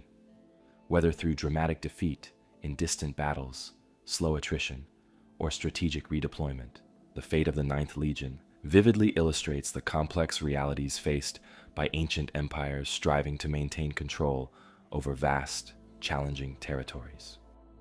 Leaving behind the windswept mysteries of Roman Britain and its lost legion, our journey now moves southward to the deserts of Egypt, to the ancient necropolis known as Saqqara. Just west of the Nile near Memphis, the oldest capital of ancient Egypt, lies a vast burial ground dating back nearly 5,000 years. Saqqara served as the primary burial site for pharaohs, nobles, and priests during Egypt's earliest dynasties, housing impressive tombs, temples, and monuments, including the famed Steppe Pyramid of Djoser, the world's oldest known pyramid. Yet beneath this well-known surface lies another lesser-known story, a vast network of underground tunnels and chambers stretching beneath the sand that has intrigued archaeologists and historians for decades. Saqqara first gained prominence during Egypt's Third Dynasty, around 2686 to 2613 BCE, under Pharaoh Djoser. His trusted architect, Imhotep, constructed the Steppe Pyramid as the centerpiece of a grand funerary complex. This was a significant innovation, marking the transition from traditional mastaba tombs, flat-roofed, rectangular structures, to the iconic pyramid shape associated with ancient Egypt. While the pyramid above ground drew significant attention, Imhotep's ambitious vision extended far beneath the earth, creating a complex maze of corridors, galleries, and chambers that sprawled out beneath the sands. These underground spaces were carefully constructed, some lined with finely worked stone blocks and decorated with intricate carvings and paintings, intended to house offerings, burial chambers, and symbolic rooms, representing the journey to the afterlife. Over centuries, subsequent dynasties expanded and adapted these subterranean networks. By the late period, approximately 664 to 332 BCE, the tunnels beneath Saqqara had grown into a vast labyrinth, branching out in multiple directions and descending to considerable depths. They became repositories for countless burials, both human and animal. Archaeologists exploring these tunnels in recent decades have uncovered thousands of artifacts, mummified remains, ritual offerings, and religious texts, revealing significant insights into ancient Egyptian beliefs and funerary practices. These discoveries include elaborate sarcophagi, exquisite pottery, jewelry, statues, and papyri, all carefully stored or interred within underground niches and chambers. One of the most remarkable aspects of Saqqara's subterranean complex is its extensive animal cemeteries. The Egyptians revered certain animals as sacred, believing them to embody particular gods and goddesses. Under Saqqara, massive burial chambers were dedicated to animals such as bulls, associated with the god Apis, ibises, linked to the god Thoth, cats, sacred to the goddess Bastet, and even crocodiles, representing the god Sobek. In some cases, archaeologists have uncovered chambers containing hundreds of thousands of animal mummies. These animal burial sites were not mere storerooms, but meticulously organized religious centers, integral to Egyptian worship, pilgrimage, and ritual life. They were places where priests and worshippers left offerings, conducted ceremonies, and communicated with divine beings through sacred animals. Despite extensive archaeological exploration, significant portions of Saqqara's tunnels remain unexplored or only partially documented. The sheer scale and complexity of the underground network have challenged archaeologists. Many tunnels are narrow, unstable, or partially blocked by debris accumulated over thousands of years. This complexity has fueled theories about hidden chambers or undiscovered tombs potentially concealed beneath Saqqara's sands. Historical accounts from ancient Greek and Roman travelers mention extensive subterranean passages beneath Egyptian monuments, feeding speculation and interest among modern researchers. While some passages described in ancient texts have been found and documented, others still await discovery, adding layers of mystery to this ancient site. One significant historical figure associated with Saqqara's underground tunnels is the Greek historian Herodotus, who visited Egypt in the 5th century BCE. In his writings, he described vast underground galleries beneath Egyptian monuments, housing incredible treasures and tombs yet to be found by modern archaeologists. Although Herodotus's descriptions were sometimes exaggerated, archaeological findings have confirmed the existence of extensive underground systems similar to those he described. These historical references highlight Saqqara's importance in ancient times, both as a burial place and as a center of religious pilgrimage and activity. Throughout ancient Egyptian history, Saqqara's underground network served multiple purposes: spiritual, practical, and symbolic. On a practical level, these tunnels provided secure, hidden spaces to protect valuable tombs and offerings from grave robbers. Spiritually, the underground complex symbolized the underworld, the realm of Osiris, god of the afterlife. Egyptians believed that burial within these tunnels facilitated the soul's journey through the underworld, guiding the deceased toward rebirth and immortality. Many chambers and passageways were decorated with elaborate religious texts and symbols, including sections of the pyramid texts, some of the oldest known religious writings in history. These texts provided guidance, protection, and blessings for the deceased's eternal journey. Recent archaeological discoveries at Saqqara continue to reveal new details. In 2020 and 2021, archaeologists unearthed numerous previously unknown burial shafts containing remarkably well-preserved wooden coffins and funerary masks, dating back to the late period. The quality and preservation of these finds stunned researchers, highlighting the vast historical wealth still hidden beneath Saqqara's sands. Advanced technology such as ground-penetrating radar, drone imaging, and 3D scanning now assist archaeologists in mapping and exploring inaccessible or fragile sections of the underground network, significantly enhancing our understanding of its scale and complexity. Despite these advancements, much remains undiscovered beneath Saqqara. Rumors and speculation persist about legendary tombs, hidden chambers, or even treasures still concealed within the labyrinthine tunnels. Historical records, ancient travelers' accounts, and archaeological findings suggest that significant sections of Saqqara's underground complex remain untouched since ancient times. These possibilities continue to attract archaeologists, historians, and explorers eager to uncover more of Egypt's ancient past. Today, Saqqara is recognized as one of Egypt's richest archaeological sites, attracting scholars, tourists, and enthusiasts worldwide. Visitors can explore parts of the tunnels and burial chambers open to the public, guided by informative displays that explain their historical significance and religious symbolism. Archaeological teams regularly conduct new excavations, steadily uncovering additional layers of history and providing fresh insights into Egypt's ancient civilization. Each new discovery deepens our appreciation of the remarkable ingenuity, beliefs, and cultural practices of the ancient Egyptians, who invested tremendous effort in constructing these extensive underground spaces. In this way, the secret tunnels beneath Saqqara serve as a remarkable testament to ancient Egyptian culture, spirituality, and ingenuity.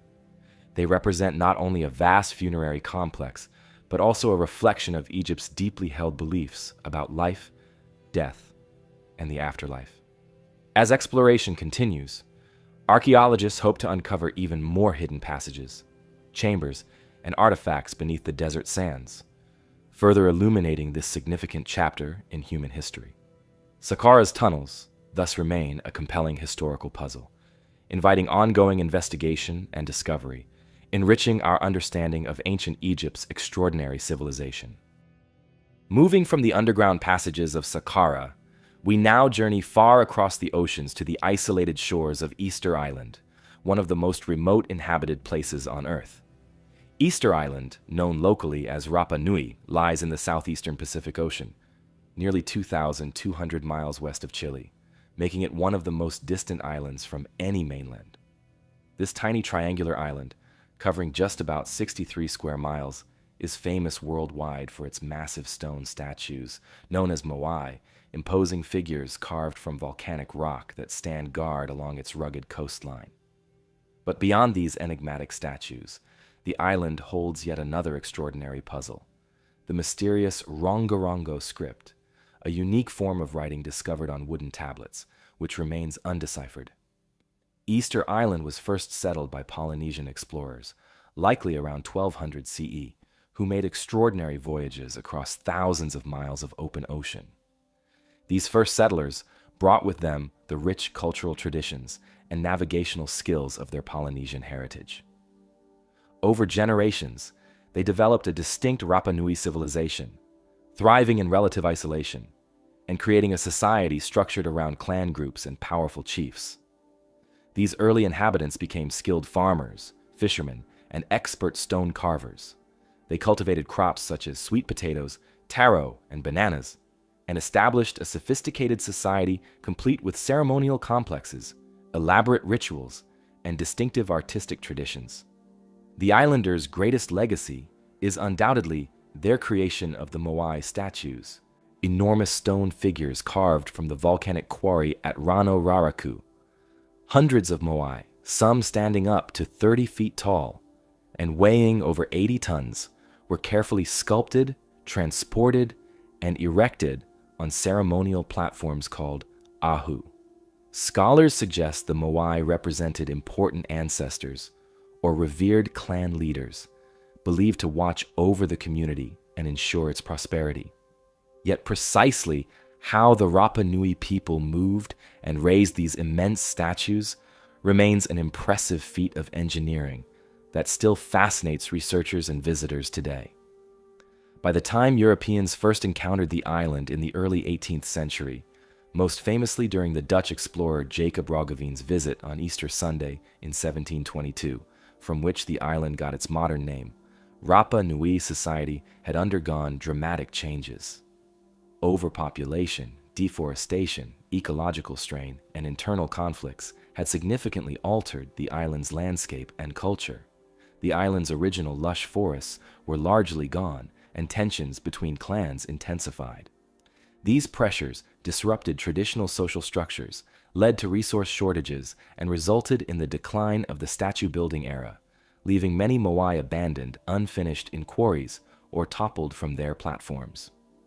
It was into this changing and strained society that European explorers and missionaries arrived during the late 18th and early 19th centuries, bringing diseases and external pressures that severely impacted the Rapa Nui population.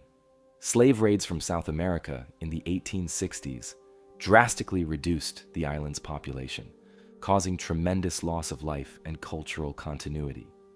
By the mid-19th century, much traditional knowledge, including details about the island's rituals, oral histories, and unique cultural practices, had been severely eroded.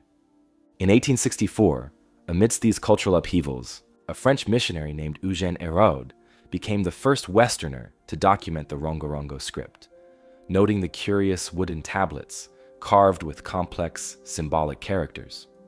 Héraud observed that the islanders held these tablets in reverence, yet few people still alive seemed capable of understanding or interpreting the inscriptions.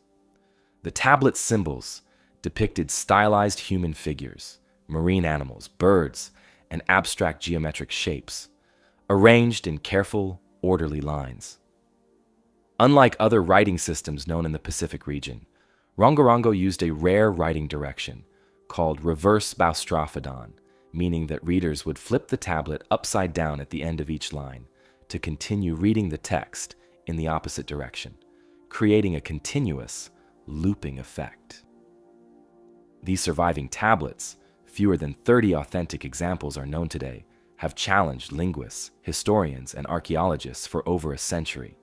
Scholars believe Rongorongo may have originated from earlier Polynesian mnemonic or symbolic systems, potentially used by the Rapa Nui priests or community leaders to record historical narratives, genealogies, religious rituals, or important cultural events.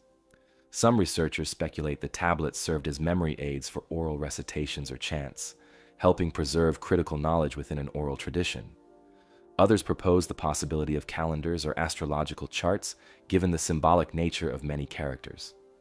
The decline of Rongorongo and its eventual disappearance from active use is closely linked to the social disruptions that overtook Easter Island during the 19th century. With many elders and learned individuals dying during epidemics, slave raids, or missionary campaigns to suppress traditional beliefs, crucial cultural knowledge, including the script's original meaning and use, was lost. By the time scholars began seriously studying the script in the late 19th and early 20th centuries, the direct oral tradition explaining the tablets had vanished. In total, fewer than 30 authentic Rongorongo artifacts have survived, scattered across museums and private collections around the world.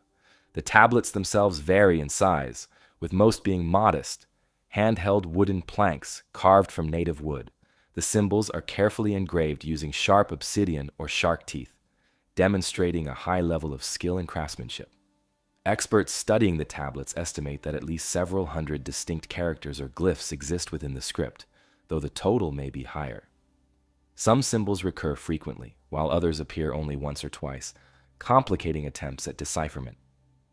Historians and linguists have spent decades attempting to decode Rongorongo. Early theories speculated that the script might record historical events, genealogies, or religious rituals of the ancient Rapa Nui people.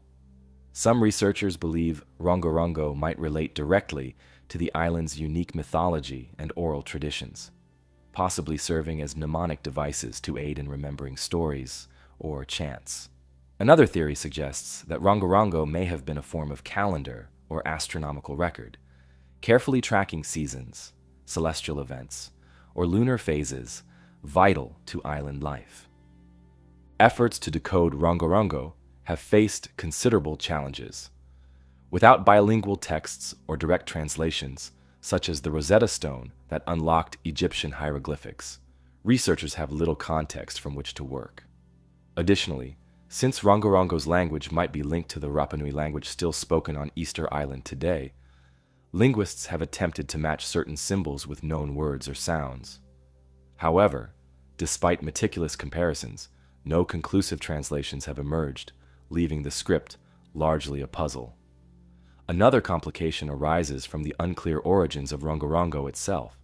Some scholars suggest the script might date back many centuries, developed independently by the isolated Rapa Nui community. Others argue it might have emerged more recently, possibly influenced by early European explorers who brought books and writing materials to the island.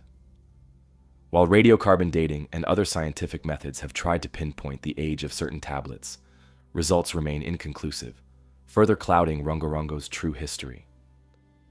Despite these difficulties, researchers continue making small but promising progress.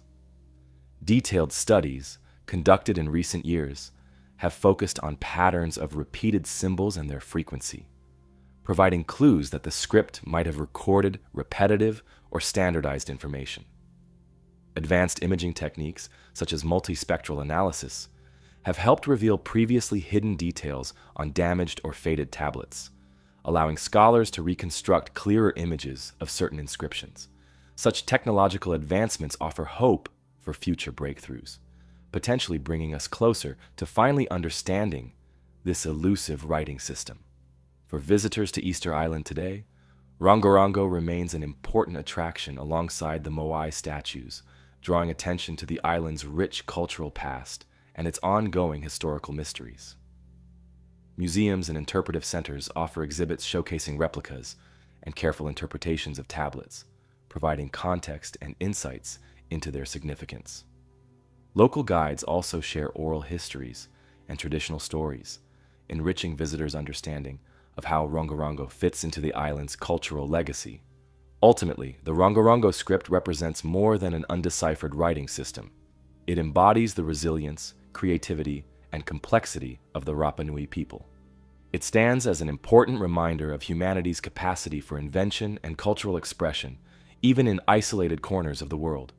As research and technology advance, Rongorongo offers the tantalizing possibility of revealing new historical information, stories, and insights about a civilization whose voice was nearly silenced, but now continues to speak through these remarkable wooden tablets.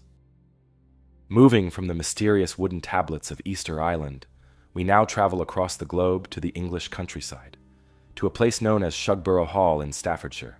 Nestled within the peaceful and sprawling grounds of Shugborough Hall in Staffordshire, England, stands an intriguing and enigmatic monument known as the Shepherd's Monument.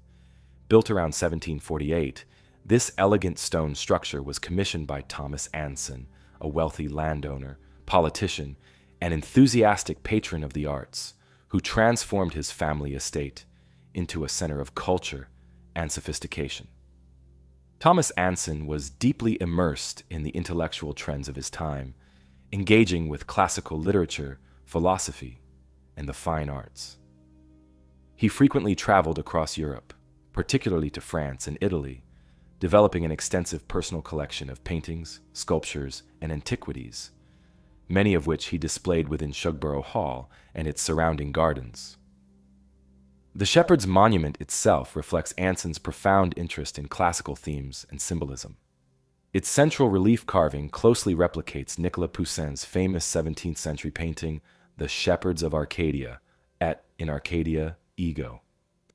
This artwork portrays three shepherds and a woman gathered thoughtfully around a tomb inscribed with the phrase et in Arcadia Ego, a Latin memento mori, roughly translating to even in Arcadia, I am there, suggesting the presence of death, even in a perfect and idyllic place. Poussin's painting was well known in the 18th century, admired not only for its artistic beauty, but also for the deeper philosophical questions it posed about mortality and the human condition. However, what sets the Shepherd's Monument apart from other neoclassical garden features is a cryptic sequence of letters carved into its lower portion, O, UOSVAVV. These mysterious 8 letters, prominently positioned between the letters DM, a standard Latin abbreviation standing for Dis Manibus, dedicated to the spirits of the departed, have remained stubbornly indecipherable for more than 2 centuries. Neither Thomas Anson nor his brother, Admiral George Anson, one of Britain's most celebrated naval commanders, famous for his global circumnavigation and victory against the Spanish treasure fleet, left behind clear documentation or explanation regarding the inscription's intended meaning or significance. Admiral George Anson was a highly influential figure whose naval accomplishments in the 1740s brought considerable fame, fortune, and prestige to the Anson family. Upon returning to England after his historic circumnavigation, Admiral Anson's achievements greatly enriched Shugborough Hall. Some scholars have speculated that the monument and its cryptic letters might be connected directly to Admiral Anson's voyages, serving as a private commemoration of his adventures, or possibly indicating hidden treasure, secret naval information, or geographical coordinates relevant to his journeys. Yet, despite the extensive scrutiny of Admiral Anson's personal papers, letters, and naval records, no definitive connection or explanation for the mysterious letters has been discovered. Throughout the centuries, the Shugborough Inscription has attracted widespread attention and speculation. Early observers did not record much interest in the carved letters, possibly because contemporary visitors viewed them as private references understood only by the Anson family. By the 19th century, however, curiosity about the inscription began to grow. Visitors, antiquarians, and historians increasingly remarked upon the puzzle, trying without success to determine its meaning. The lack of documentation or historical context provided by the Ansons themselves added significantly to the mystery's endurance. Numerous theories have since emerged, attempting to explain the inscription. Some historians suggest it may be a simple yet private dedication from Thomas Anson to his family members, or a tribute honoring someone dear to him who had passed away, possibly encoded in a classical or biblical reference.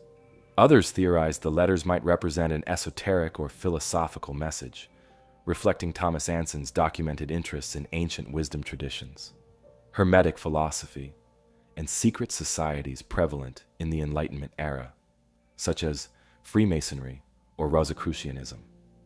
It is known that during this period, many aristocrats and intellectuals expressed a fascination with hidden meanings, allegories, and classical symbolism, often incorporating cryptic inscriptions into garden monuments and architectural features as intellectual exercises or personal statements.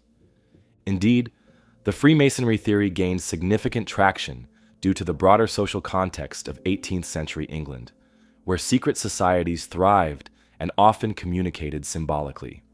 Thomas Anson and his associates moved in intellectual circles where Freemasonry and other societies explored ancient knowledge, symbolic rites, and codes.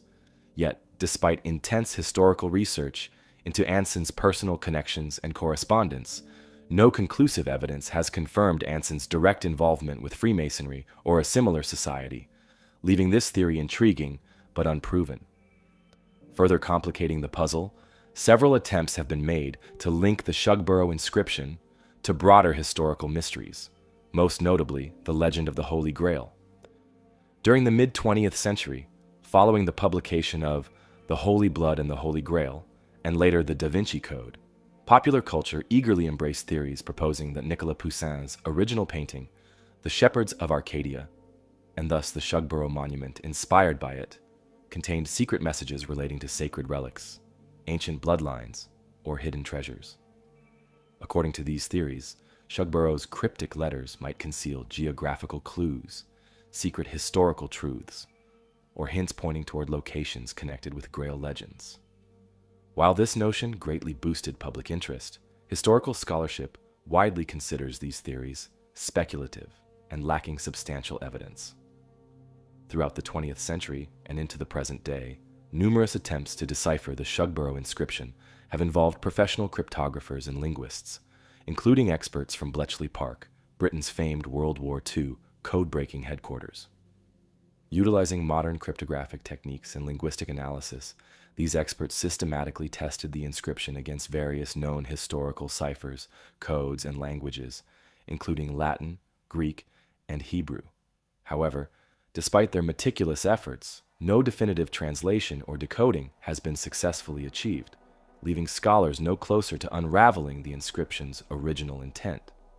Another notable interpretation connects the inscription to secret societies active during the 18th century, such as the Freemasons or Rosicrucians.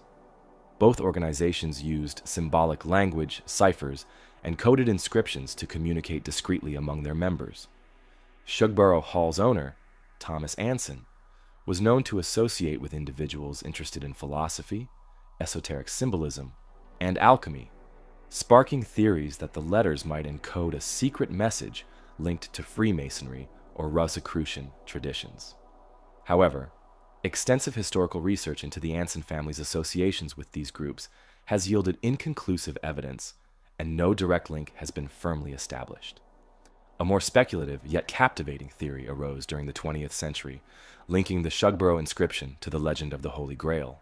This theory connects Poussin's painting, The Shepherds of Arcadia, which inspired the monument, to theories popularized in the book The Holy Blood and the Holy Grail, suggesting the painting contains hidden clues about the location or significance of the Holy Grail. According to this idea, the Shugborough inscription might represent a coded clue pointing toward a secret involving sacred relics or ancient truths preserved by esoteric societies. While this hypothesis has captured public imagination, historians generally view it skeptically, considering it a modern invention rather than historically grounded.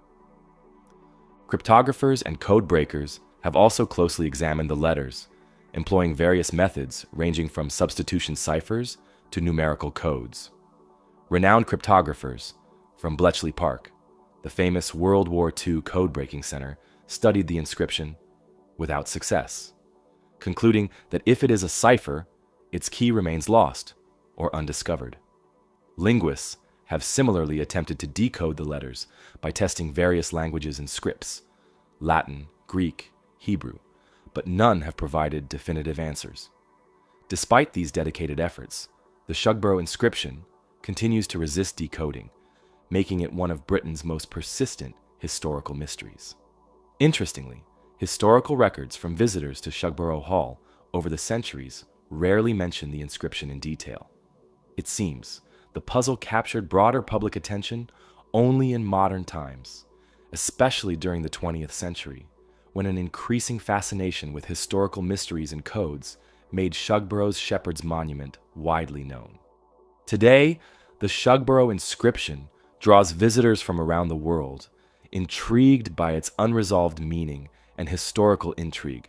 Modern research efforts employ advanced technologies such as laser scanning, multispectral imaging, and high-resolution photography to analyze the letters more closely.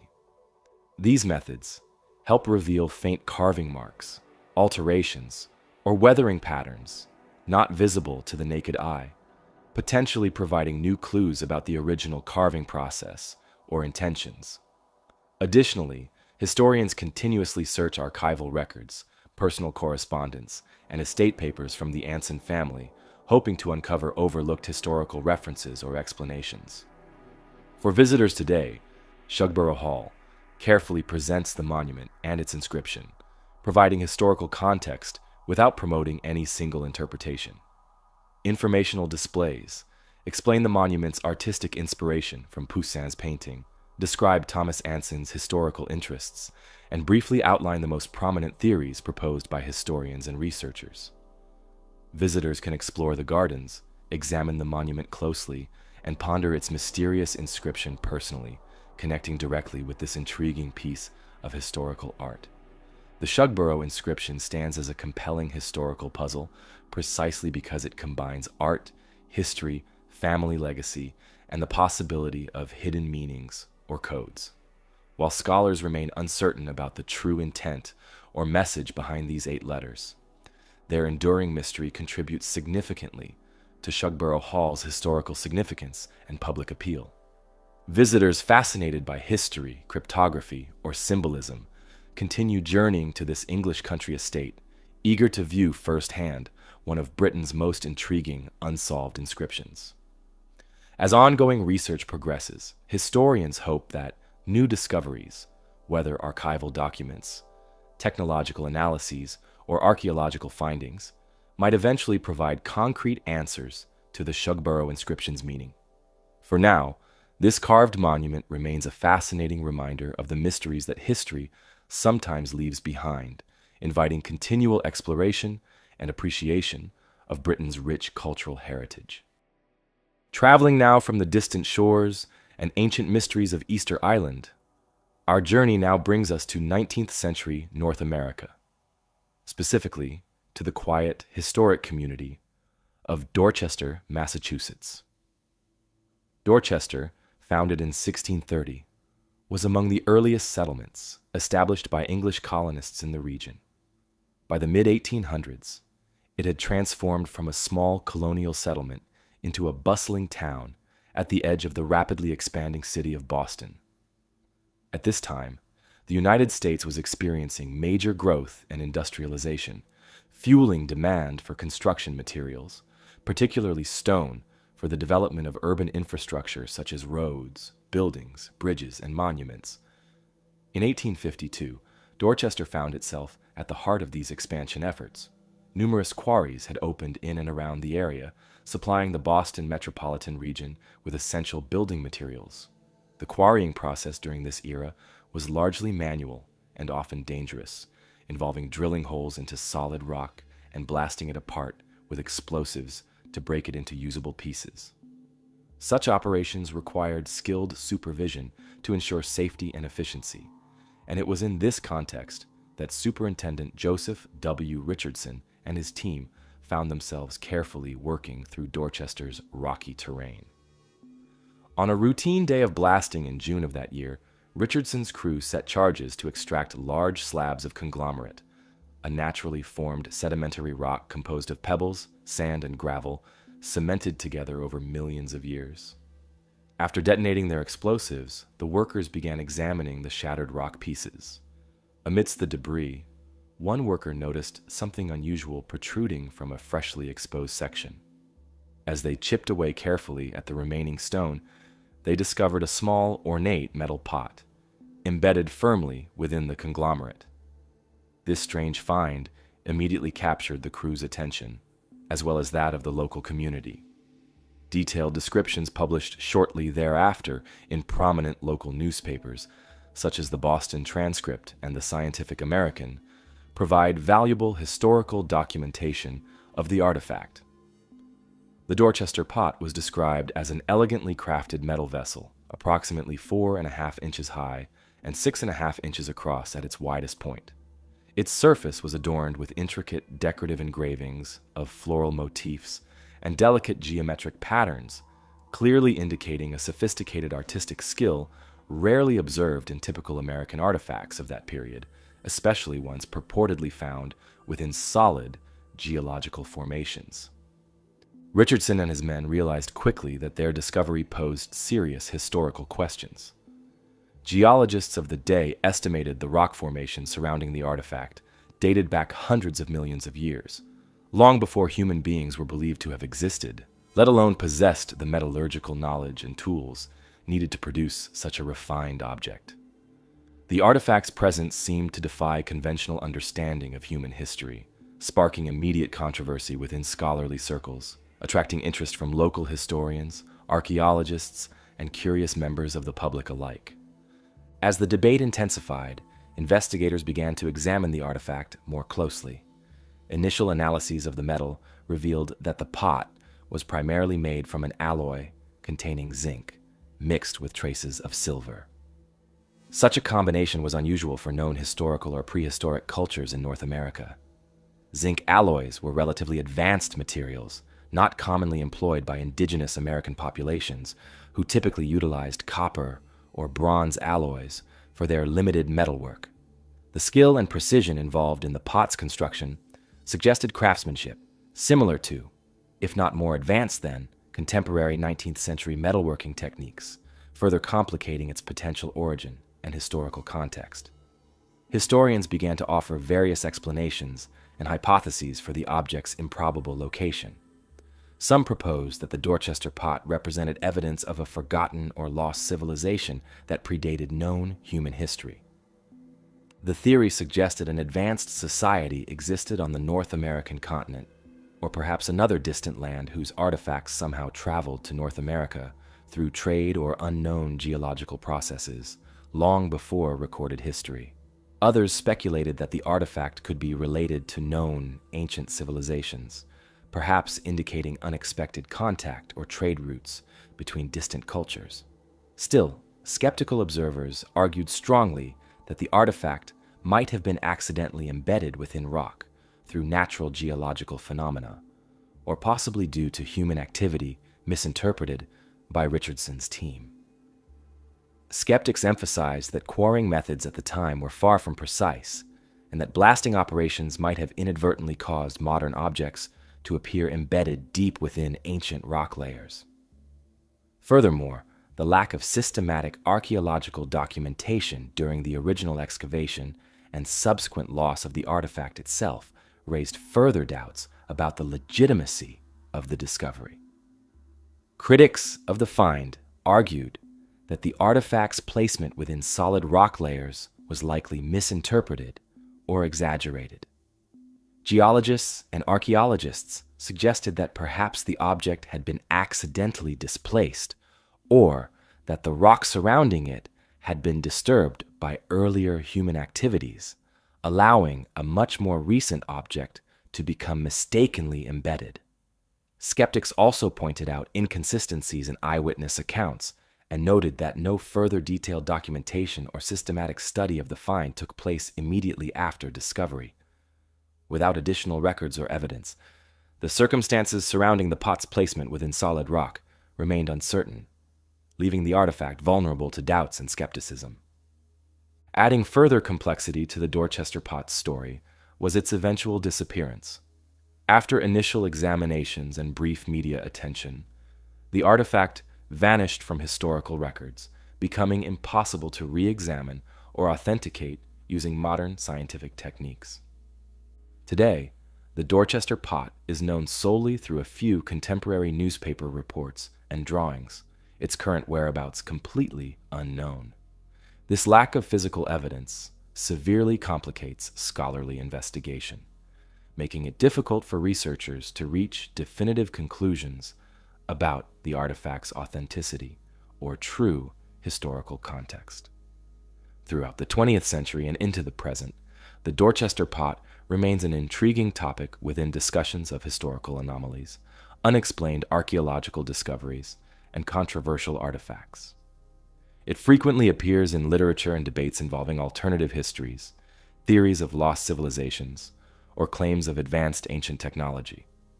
While mainstream historians and archaeologists generally dismiss the artifact due to insufficient reliable evidence, its continued presence in discussions and speculation highlights the public's enduring fascination with objects that challenge conventional historical timelines and established archaeological narratives. Despite skepticism, some researchers maintain an open interest in exploring the possibility that genuine anomalies or historically significant artifacts occasionally appear in unexpected geological contexts.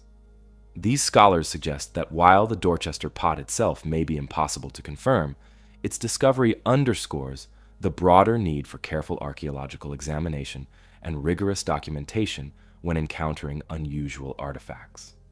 Such discoveries serve as important reminders that historical understanding continually evolves, shaped by new evidence and ongoing research. In recent decades, modern technological methods, including advanced geological dating techniques, microscopic analysis, and materials science, offer powerful tools for evaluating unusual artifacts, potentially shedding new light on controversial historical discoveries. Unfortunately, the Dorchester Pot's disappearance prevents any direct application of these scientific methods to resolve its mystery. Nonetheless, the story of the pot continues to influence scholarly debates, encouraging cautious curiosity and rigorous critical analysis when interpreting anomalous archaeological finds. Ultimately, the Dorchester Pot stands as a symbol of the complexities and uncertainties inherent in studying the human past. Whether an authentic ancient anomaly or simply a misunderstood archaeological curiosity, it exemplifies the ongoing need for careful research, rigorous documentation, and critical thinking when evaluating unusual discoveries. The artifact's enduring mystery continues to inspire interest and debate, reflecting broader cultural fascination with hidden histories, lost civilizations, and the remarkable possibility of undiscovered knowledge hidden within the archaeological record. Leaving behind the curious artifact from 19th century Massachusetts, we cross the Atlantic Ocean and journey forward through time to the dense forests and rolling mountains of Germany's Black Forest region, a landscape shrouded in myths and ancient legends. Known for its picturesque beauty, the Black Forest, named for its dense, shadowy canopy of firs and pines, has long inspired tales of supernatural encounters, mysterious creatures, and unexplained phenomena. It was against this backdrop, in the shadow of the secluded peak of Hinterwaldkopf near Freiburg, that in 1936, an unusual and little-known event captured local attention and quietly entered historical discussions surrounding unexplained aerial phenomena, the Hinterwaldkopf UFO incident. The year 1936 was a pivotal time in European history. Germany was deeply entrenched in political transformation under the rule of Adolf Hitler and the rapidly expanding Third Reich. The Nazi government had already begun implementing far-reaching policies and was investing significantly in technological innovation and military preparedness. Secretive experiments, developments in aviation technology, and unconventional scientific projects were not uncommon during this period. Amidst the broader political climate, smaller, more obscure occurrences often went unnoticed by mainstream historians, preserved only in local records, oral traditions, and regional folklore. Freiburg, the city closest to Hinterwaldkopf, was at this time a tranquil, medium-sized town situated in the southwestern corner of Germany, near the borders of France and Switzerland. With its historic architecture, rural surroundings, and strong cultural heritage, Freiburg offered a stark contrast to the growing industrialization and militarization seen elsewhere in the country. The surrounding Black Forest, with its vast stretches of dense woodland and isolated mountain trails, remained largely untouched by modernity, offering a setting conducive to stories of mystery and folklore passed down through generations. On the evening of September 9th, 1936, local woodsman and forester Josef Gutmann found himself walking home after a long day's labor cutting and hauling timber from the slopes of Hinterwaldkopf. Gutmann was an experienced woodsman and thoroughly familiar with every trail and clearing in this part of the forest. For him, the routine trek home through twilight and darkness was ordinary, a part of daily life in this secluded region.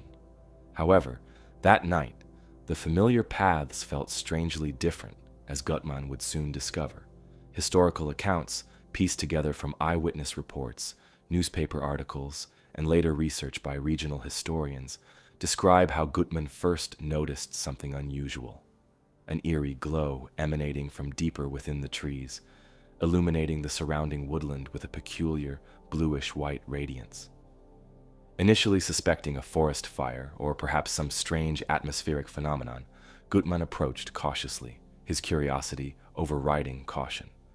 What he encountered as he drew nearer would astonish and unsettle him profoundly. Hidden partially among trees and large rocks in a secluded clearing, Gutmann saw an object that defied all conventional explanations. Historical descriptions document that the craft was disc-shaped, metallic, and approximately 25 to 30 feet in diameter. Its surface appeared completely smooth and reflective, absent of any recognizable seams, rivets, or obvious windows. Gutmann described the object as emitting a faint, persistent humming sound and an otherworldly glow that illuminated the surrounding foliage. The craft was motionless, resting gently on the ground, as though it had landed deliberately or perhaps was forced down unexpectedly. Gutmann's immediate reaction was cautious astonishment. Fearful, yet captivated, he watched quietly from behind nearby trees, hesitant to approach too closely. After several minutes observing this strange craft, Gutmann eventually decided to retreat discreetly from the clearing, eager to report what he had seen to others in the village. Upon returning to Freiburg, Gutmann relayed his encounter to friends and neighbors.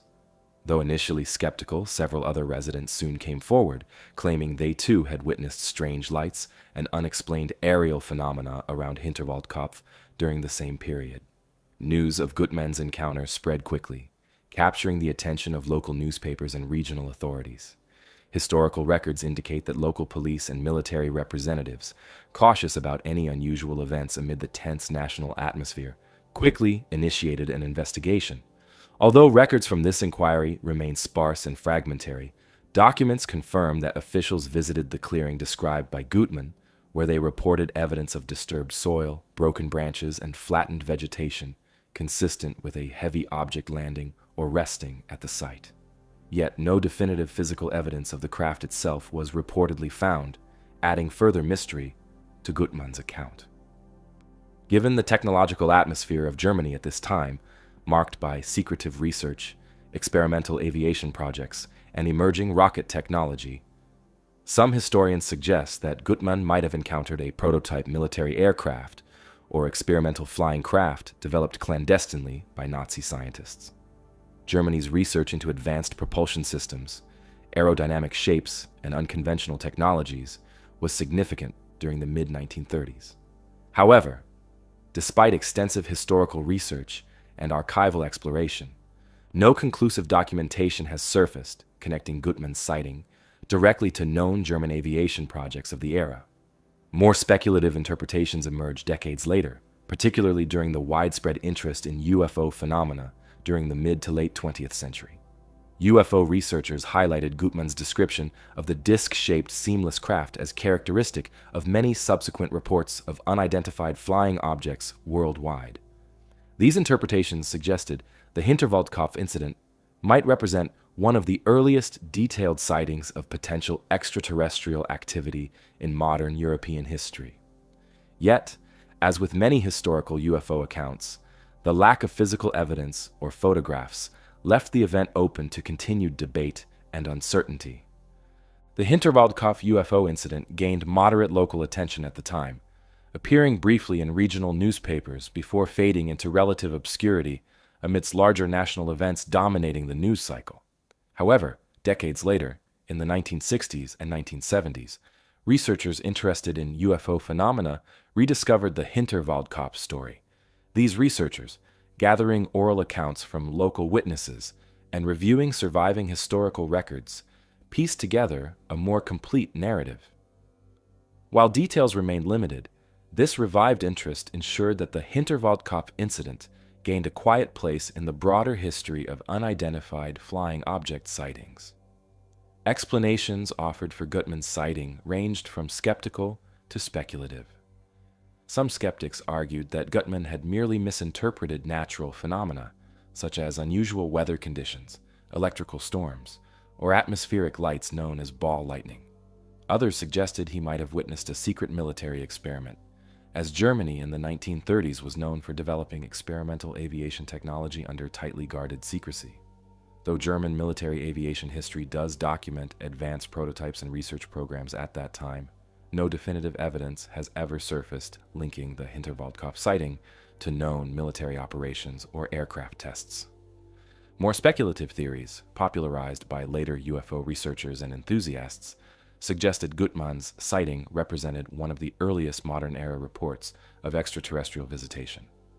Advocates of this theory pointed to the craft's disc-shaped appearance, seamless metallic construction, and mysterious light emissions as typical characteristics of later UFO reports worldwide. However, despite these interpretations, no physical proof or reliable photographic evidence was ever produced, leaving the incident open-ended and unresolved within historical records. While much of the original investigation and official documentation from 1936 has either disappeared or remained inaccessible, local folklore in Freiburg and surrounding villages preserved the story, ensuring its survival through oral tradition and collective memory. Older residents continued to recount Gutmann's strange encounter, passing down the story through generations. Eventually, local historians and amateur researchers gathered these accounts, ensuring that the incident was formally documented and maintained within regional historical archives and collections. Today, the Hinterwaldkopf UFO incident is recognized primarily as an intriguing but historically minor event, overshadowed by larger and more famous UFO encounters that emerged globally in later decades. Visitors to Freiburg and nearby towns occasionally find references to the incident included in local museums or historical exhibitions about the Black Forest region, presented with careful balance between documented facts and remaining uncertainties. The story continues to intrigue UFO enthusiasts and historians who value it for its historical context, occurring well before the explosion of popular interest in extraterrestrial phenomena following World War II. Despite its relative obscurity, the Hinterwaldkopf incident occupies an important historical place within early 20th century accounts of unexplained aerial phenomena. The carefully documented testimony of a single local witness, corroborated by additional sightings in the immediate area, provides valuable historical perspective on how such reports were received, investigated, and preserved in pre-war Germany. Without conclusive evidence, the true nature of what Gutmann witnessed on that autumn night in 1936 remains unknown, leaving the incident as a compelling historical footnote, one among countless other quiet mysteries that continue to capture public imagination, provoke debate, and invite ongoing scholarly investigation.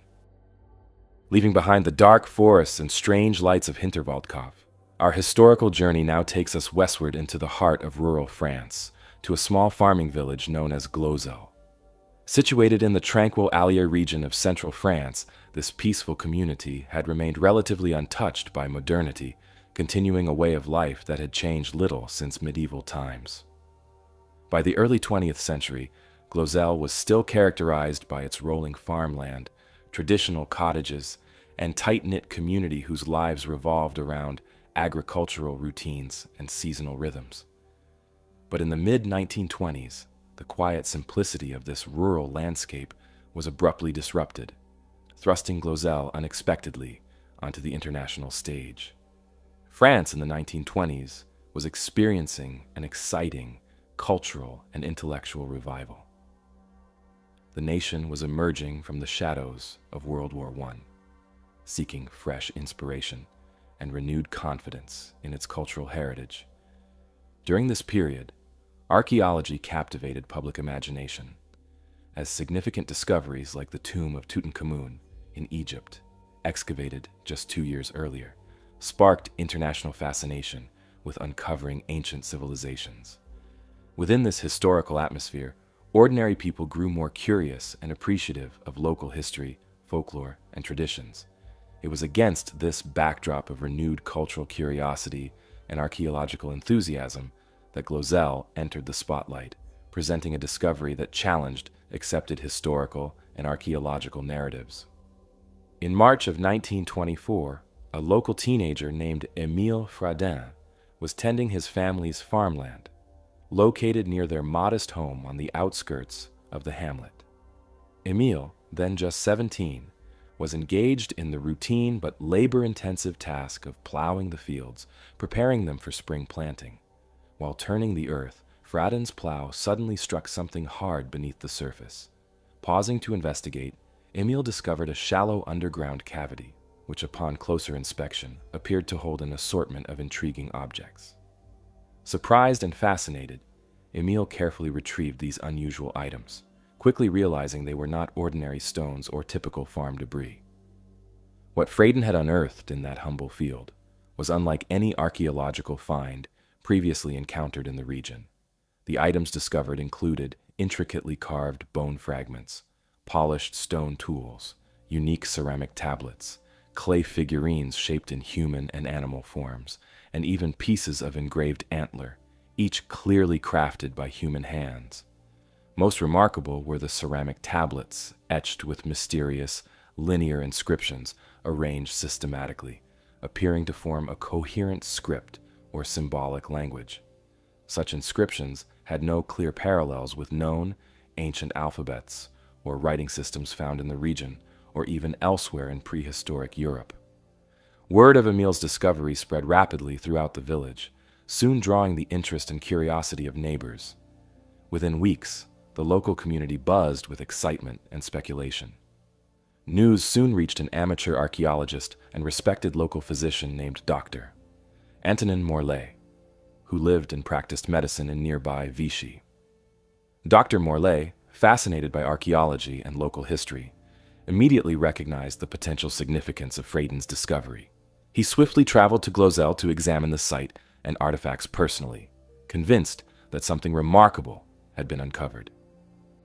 Recognizing the exceptional nature of the find, Dr. Morlaix collaborated closely with young Emile and his family, initiating a series of systematic excavations around the original discovery site. These excavations quickly uncovered more artifacts, confirming initial impressions that the discovery was extensive and potentially groundbreaking. Within a short period, the excavation at Glozel revealed hundreds of carefully made objects, including more engraved tablets, sculpted bones, tools, and decorative objects, all buried at varying depths within the soil. By early 1925, news of the Glozel artifacts had spread far beyond rural France. Reports about the discovery appeared in newspapers and academic journals across Europe and soon worldwide, attracting intense international interest. The archaeological community, fascinated yet skeptical, reacted with astonishment and curiosity. If genuine, the Glozel Finds represented an entirely unknown and sophisticated prehistoric civilization in Europe, potentially pushing back conventional timelines of literacy and cultural development by thousands of years. Such a discovery threatened to overturn established archaeological understanding, generating immediate excitement as well as controversy. The academic and scientific communities quickly became divided. Some experts enthusiastically supported the authenticity of the finds, seeing them as evidence of a revolutionary discovery. Others expressed deep skepticism, suspicious about the unusual and unprecedented nature of the objects. Leading archaeologists and historians from across Europe visited Glozel to inspect the artifacts personally, hoping to verify or disprove their authenticity. Institutions such as the French Academy of Sciences soon became directly involved, commissioning official investigations and scientific analyses. Debates intensified further with conflicting results from early scientific tests. Initial examinations suggested that many artifacts, including the engraved tablets, might date to an extremely early prehistoric period, potentially as far back as 17,000 years, making them considerably older than known European civilizations of comparable complexity. Yet other scholars, skeptical of these claims, argued vehemently that the objects appeared suspiciously modern, perhaps representing a deliberate forgery or hoax intended to gain publicity or financial benefit. The controversy quickly escalated, becoming one of the most heated archaeological debates of the 20th century. As accusations flew, prominent archaeologists publicly denounced one another, reputations were damaged, and friendships fractured. Lawsuits followed, as accusations of forgery and slander appeared on both sides. Freyden and Morlaix, once celebrated for their discovery, faced intense scrutiny and hostility, as critics sought evidence to discredit their claims. In the turmoil, excavations at Glozel eventually ceased, and interest among mainstream archaeologists waned, discouraged by relentless controversy and the lack of clear scientific consensus. Yet, despite the turmoil, a dedicated group of supporters and independent scholars continued studying the artifacts. Throughout the 20th century, advocates of the Glozel Finds tirelessly maintained their authenticity, pointing to genuine prehistoric characteristics and craftsmanship within certain objects. Conversely, skeptics highlighted examples of suspicious artifacts, inconsistent excavation methods, and insufficient archaeological documentation. Glozel remained caught between these opposing views, stubbornly defying resolution and remaining one of archaeology's most enduring puzzles. It wasn't until decades later, with advancements in scientific techniques such as radiocarbon dating, microscopic analysis, and modern archaeological standards, that clearer assessments of the Glozel finds became possible. Analyses conducted in the latter half of the 20th century showed a complicated picture. Some objects appeared genuinely ancient, dating roughly from 2500 BCE to 300 BCE, significantly younger than the earliest claims, yet undeniably prehistoric. Other items, however, clearly indicated modern fabrication, either deliberate or accidental. These mixed results indicated a complex archaeological scenario, rather than a straightforward hoax or entirely authentic discovery. By 1927, debate had become fierce, with leading archaeologists taking strong positions on both sides. Influential scholars from major institutions, including the prestigious French Academy of Sciences, visited Glozel and conducted independent examinations. Some experts claimed the inscriptions and carvings showed clear evidence of sophisticated, previously unknown prehistoric literacy. Others declared them obvious fakes or modern fabrications.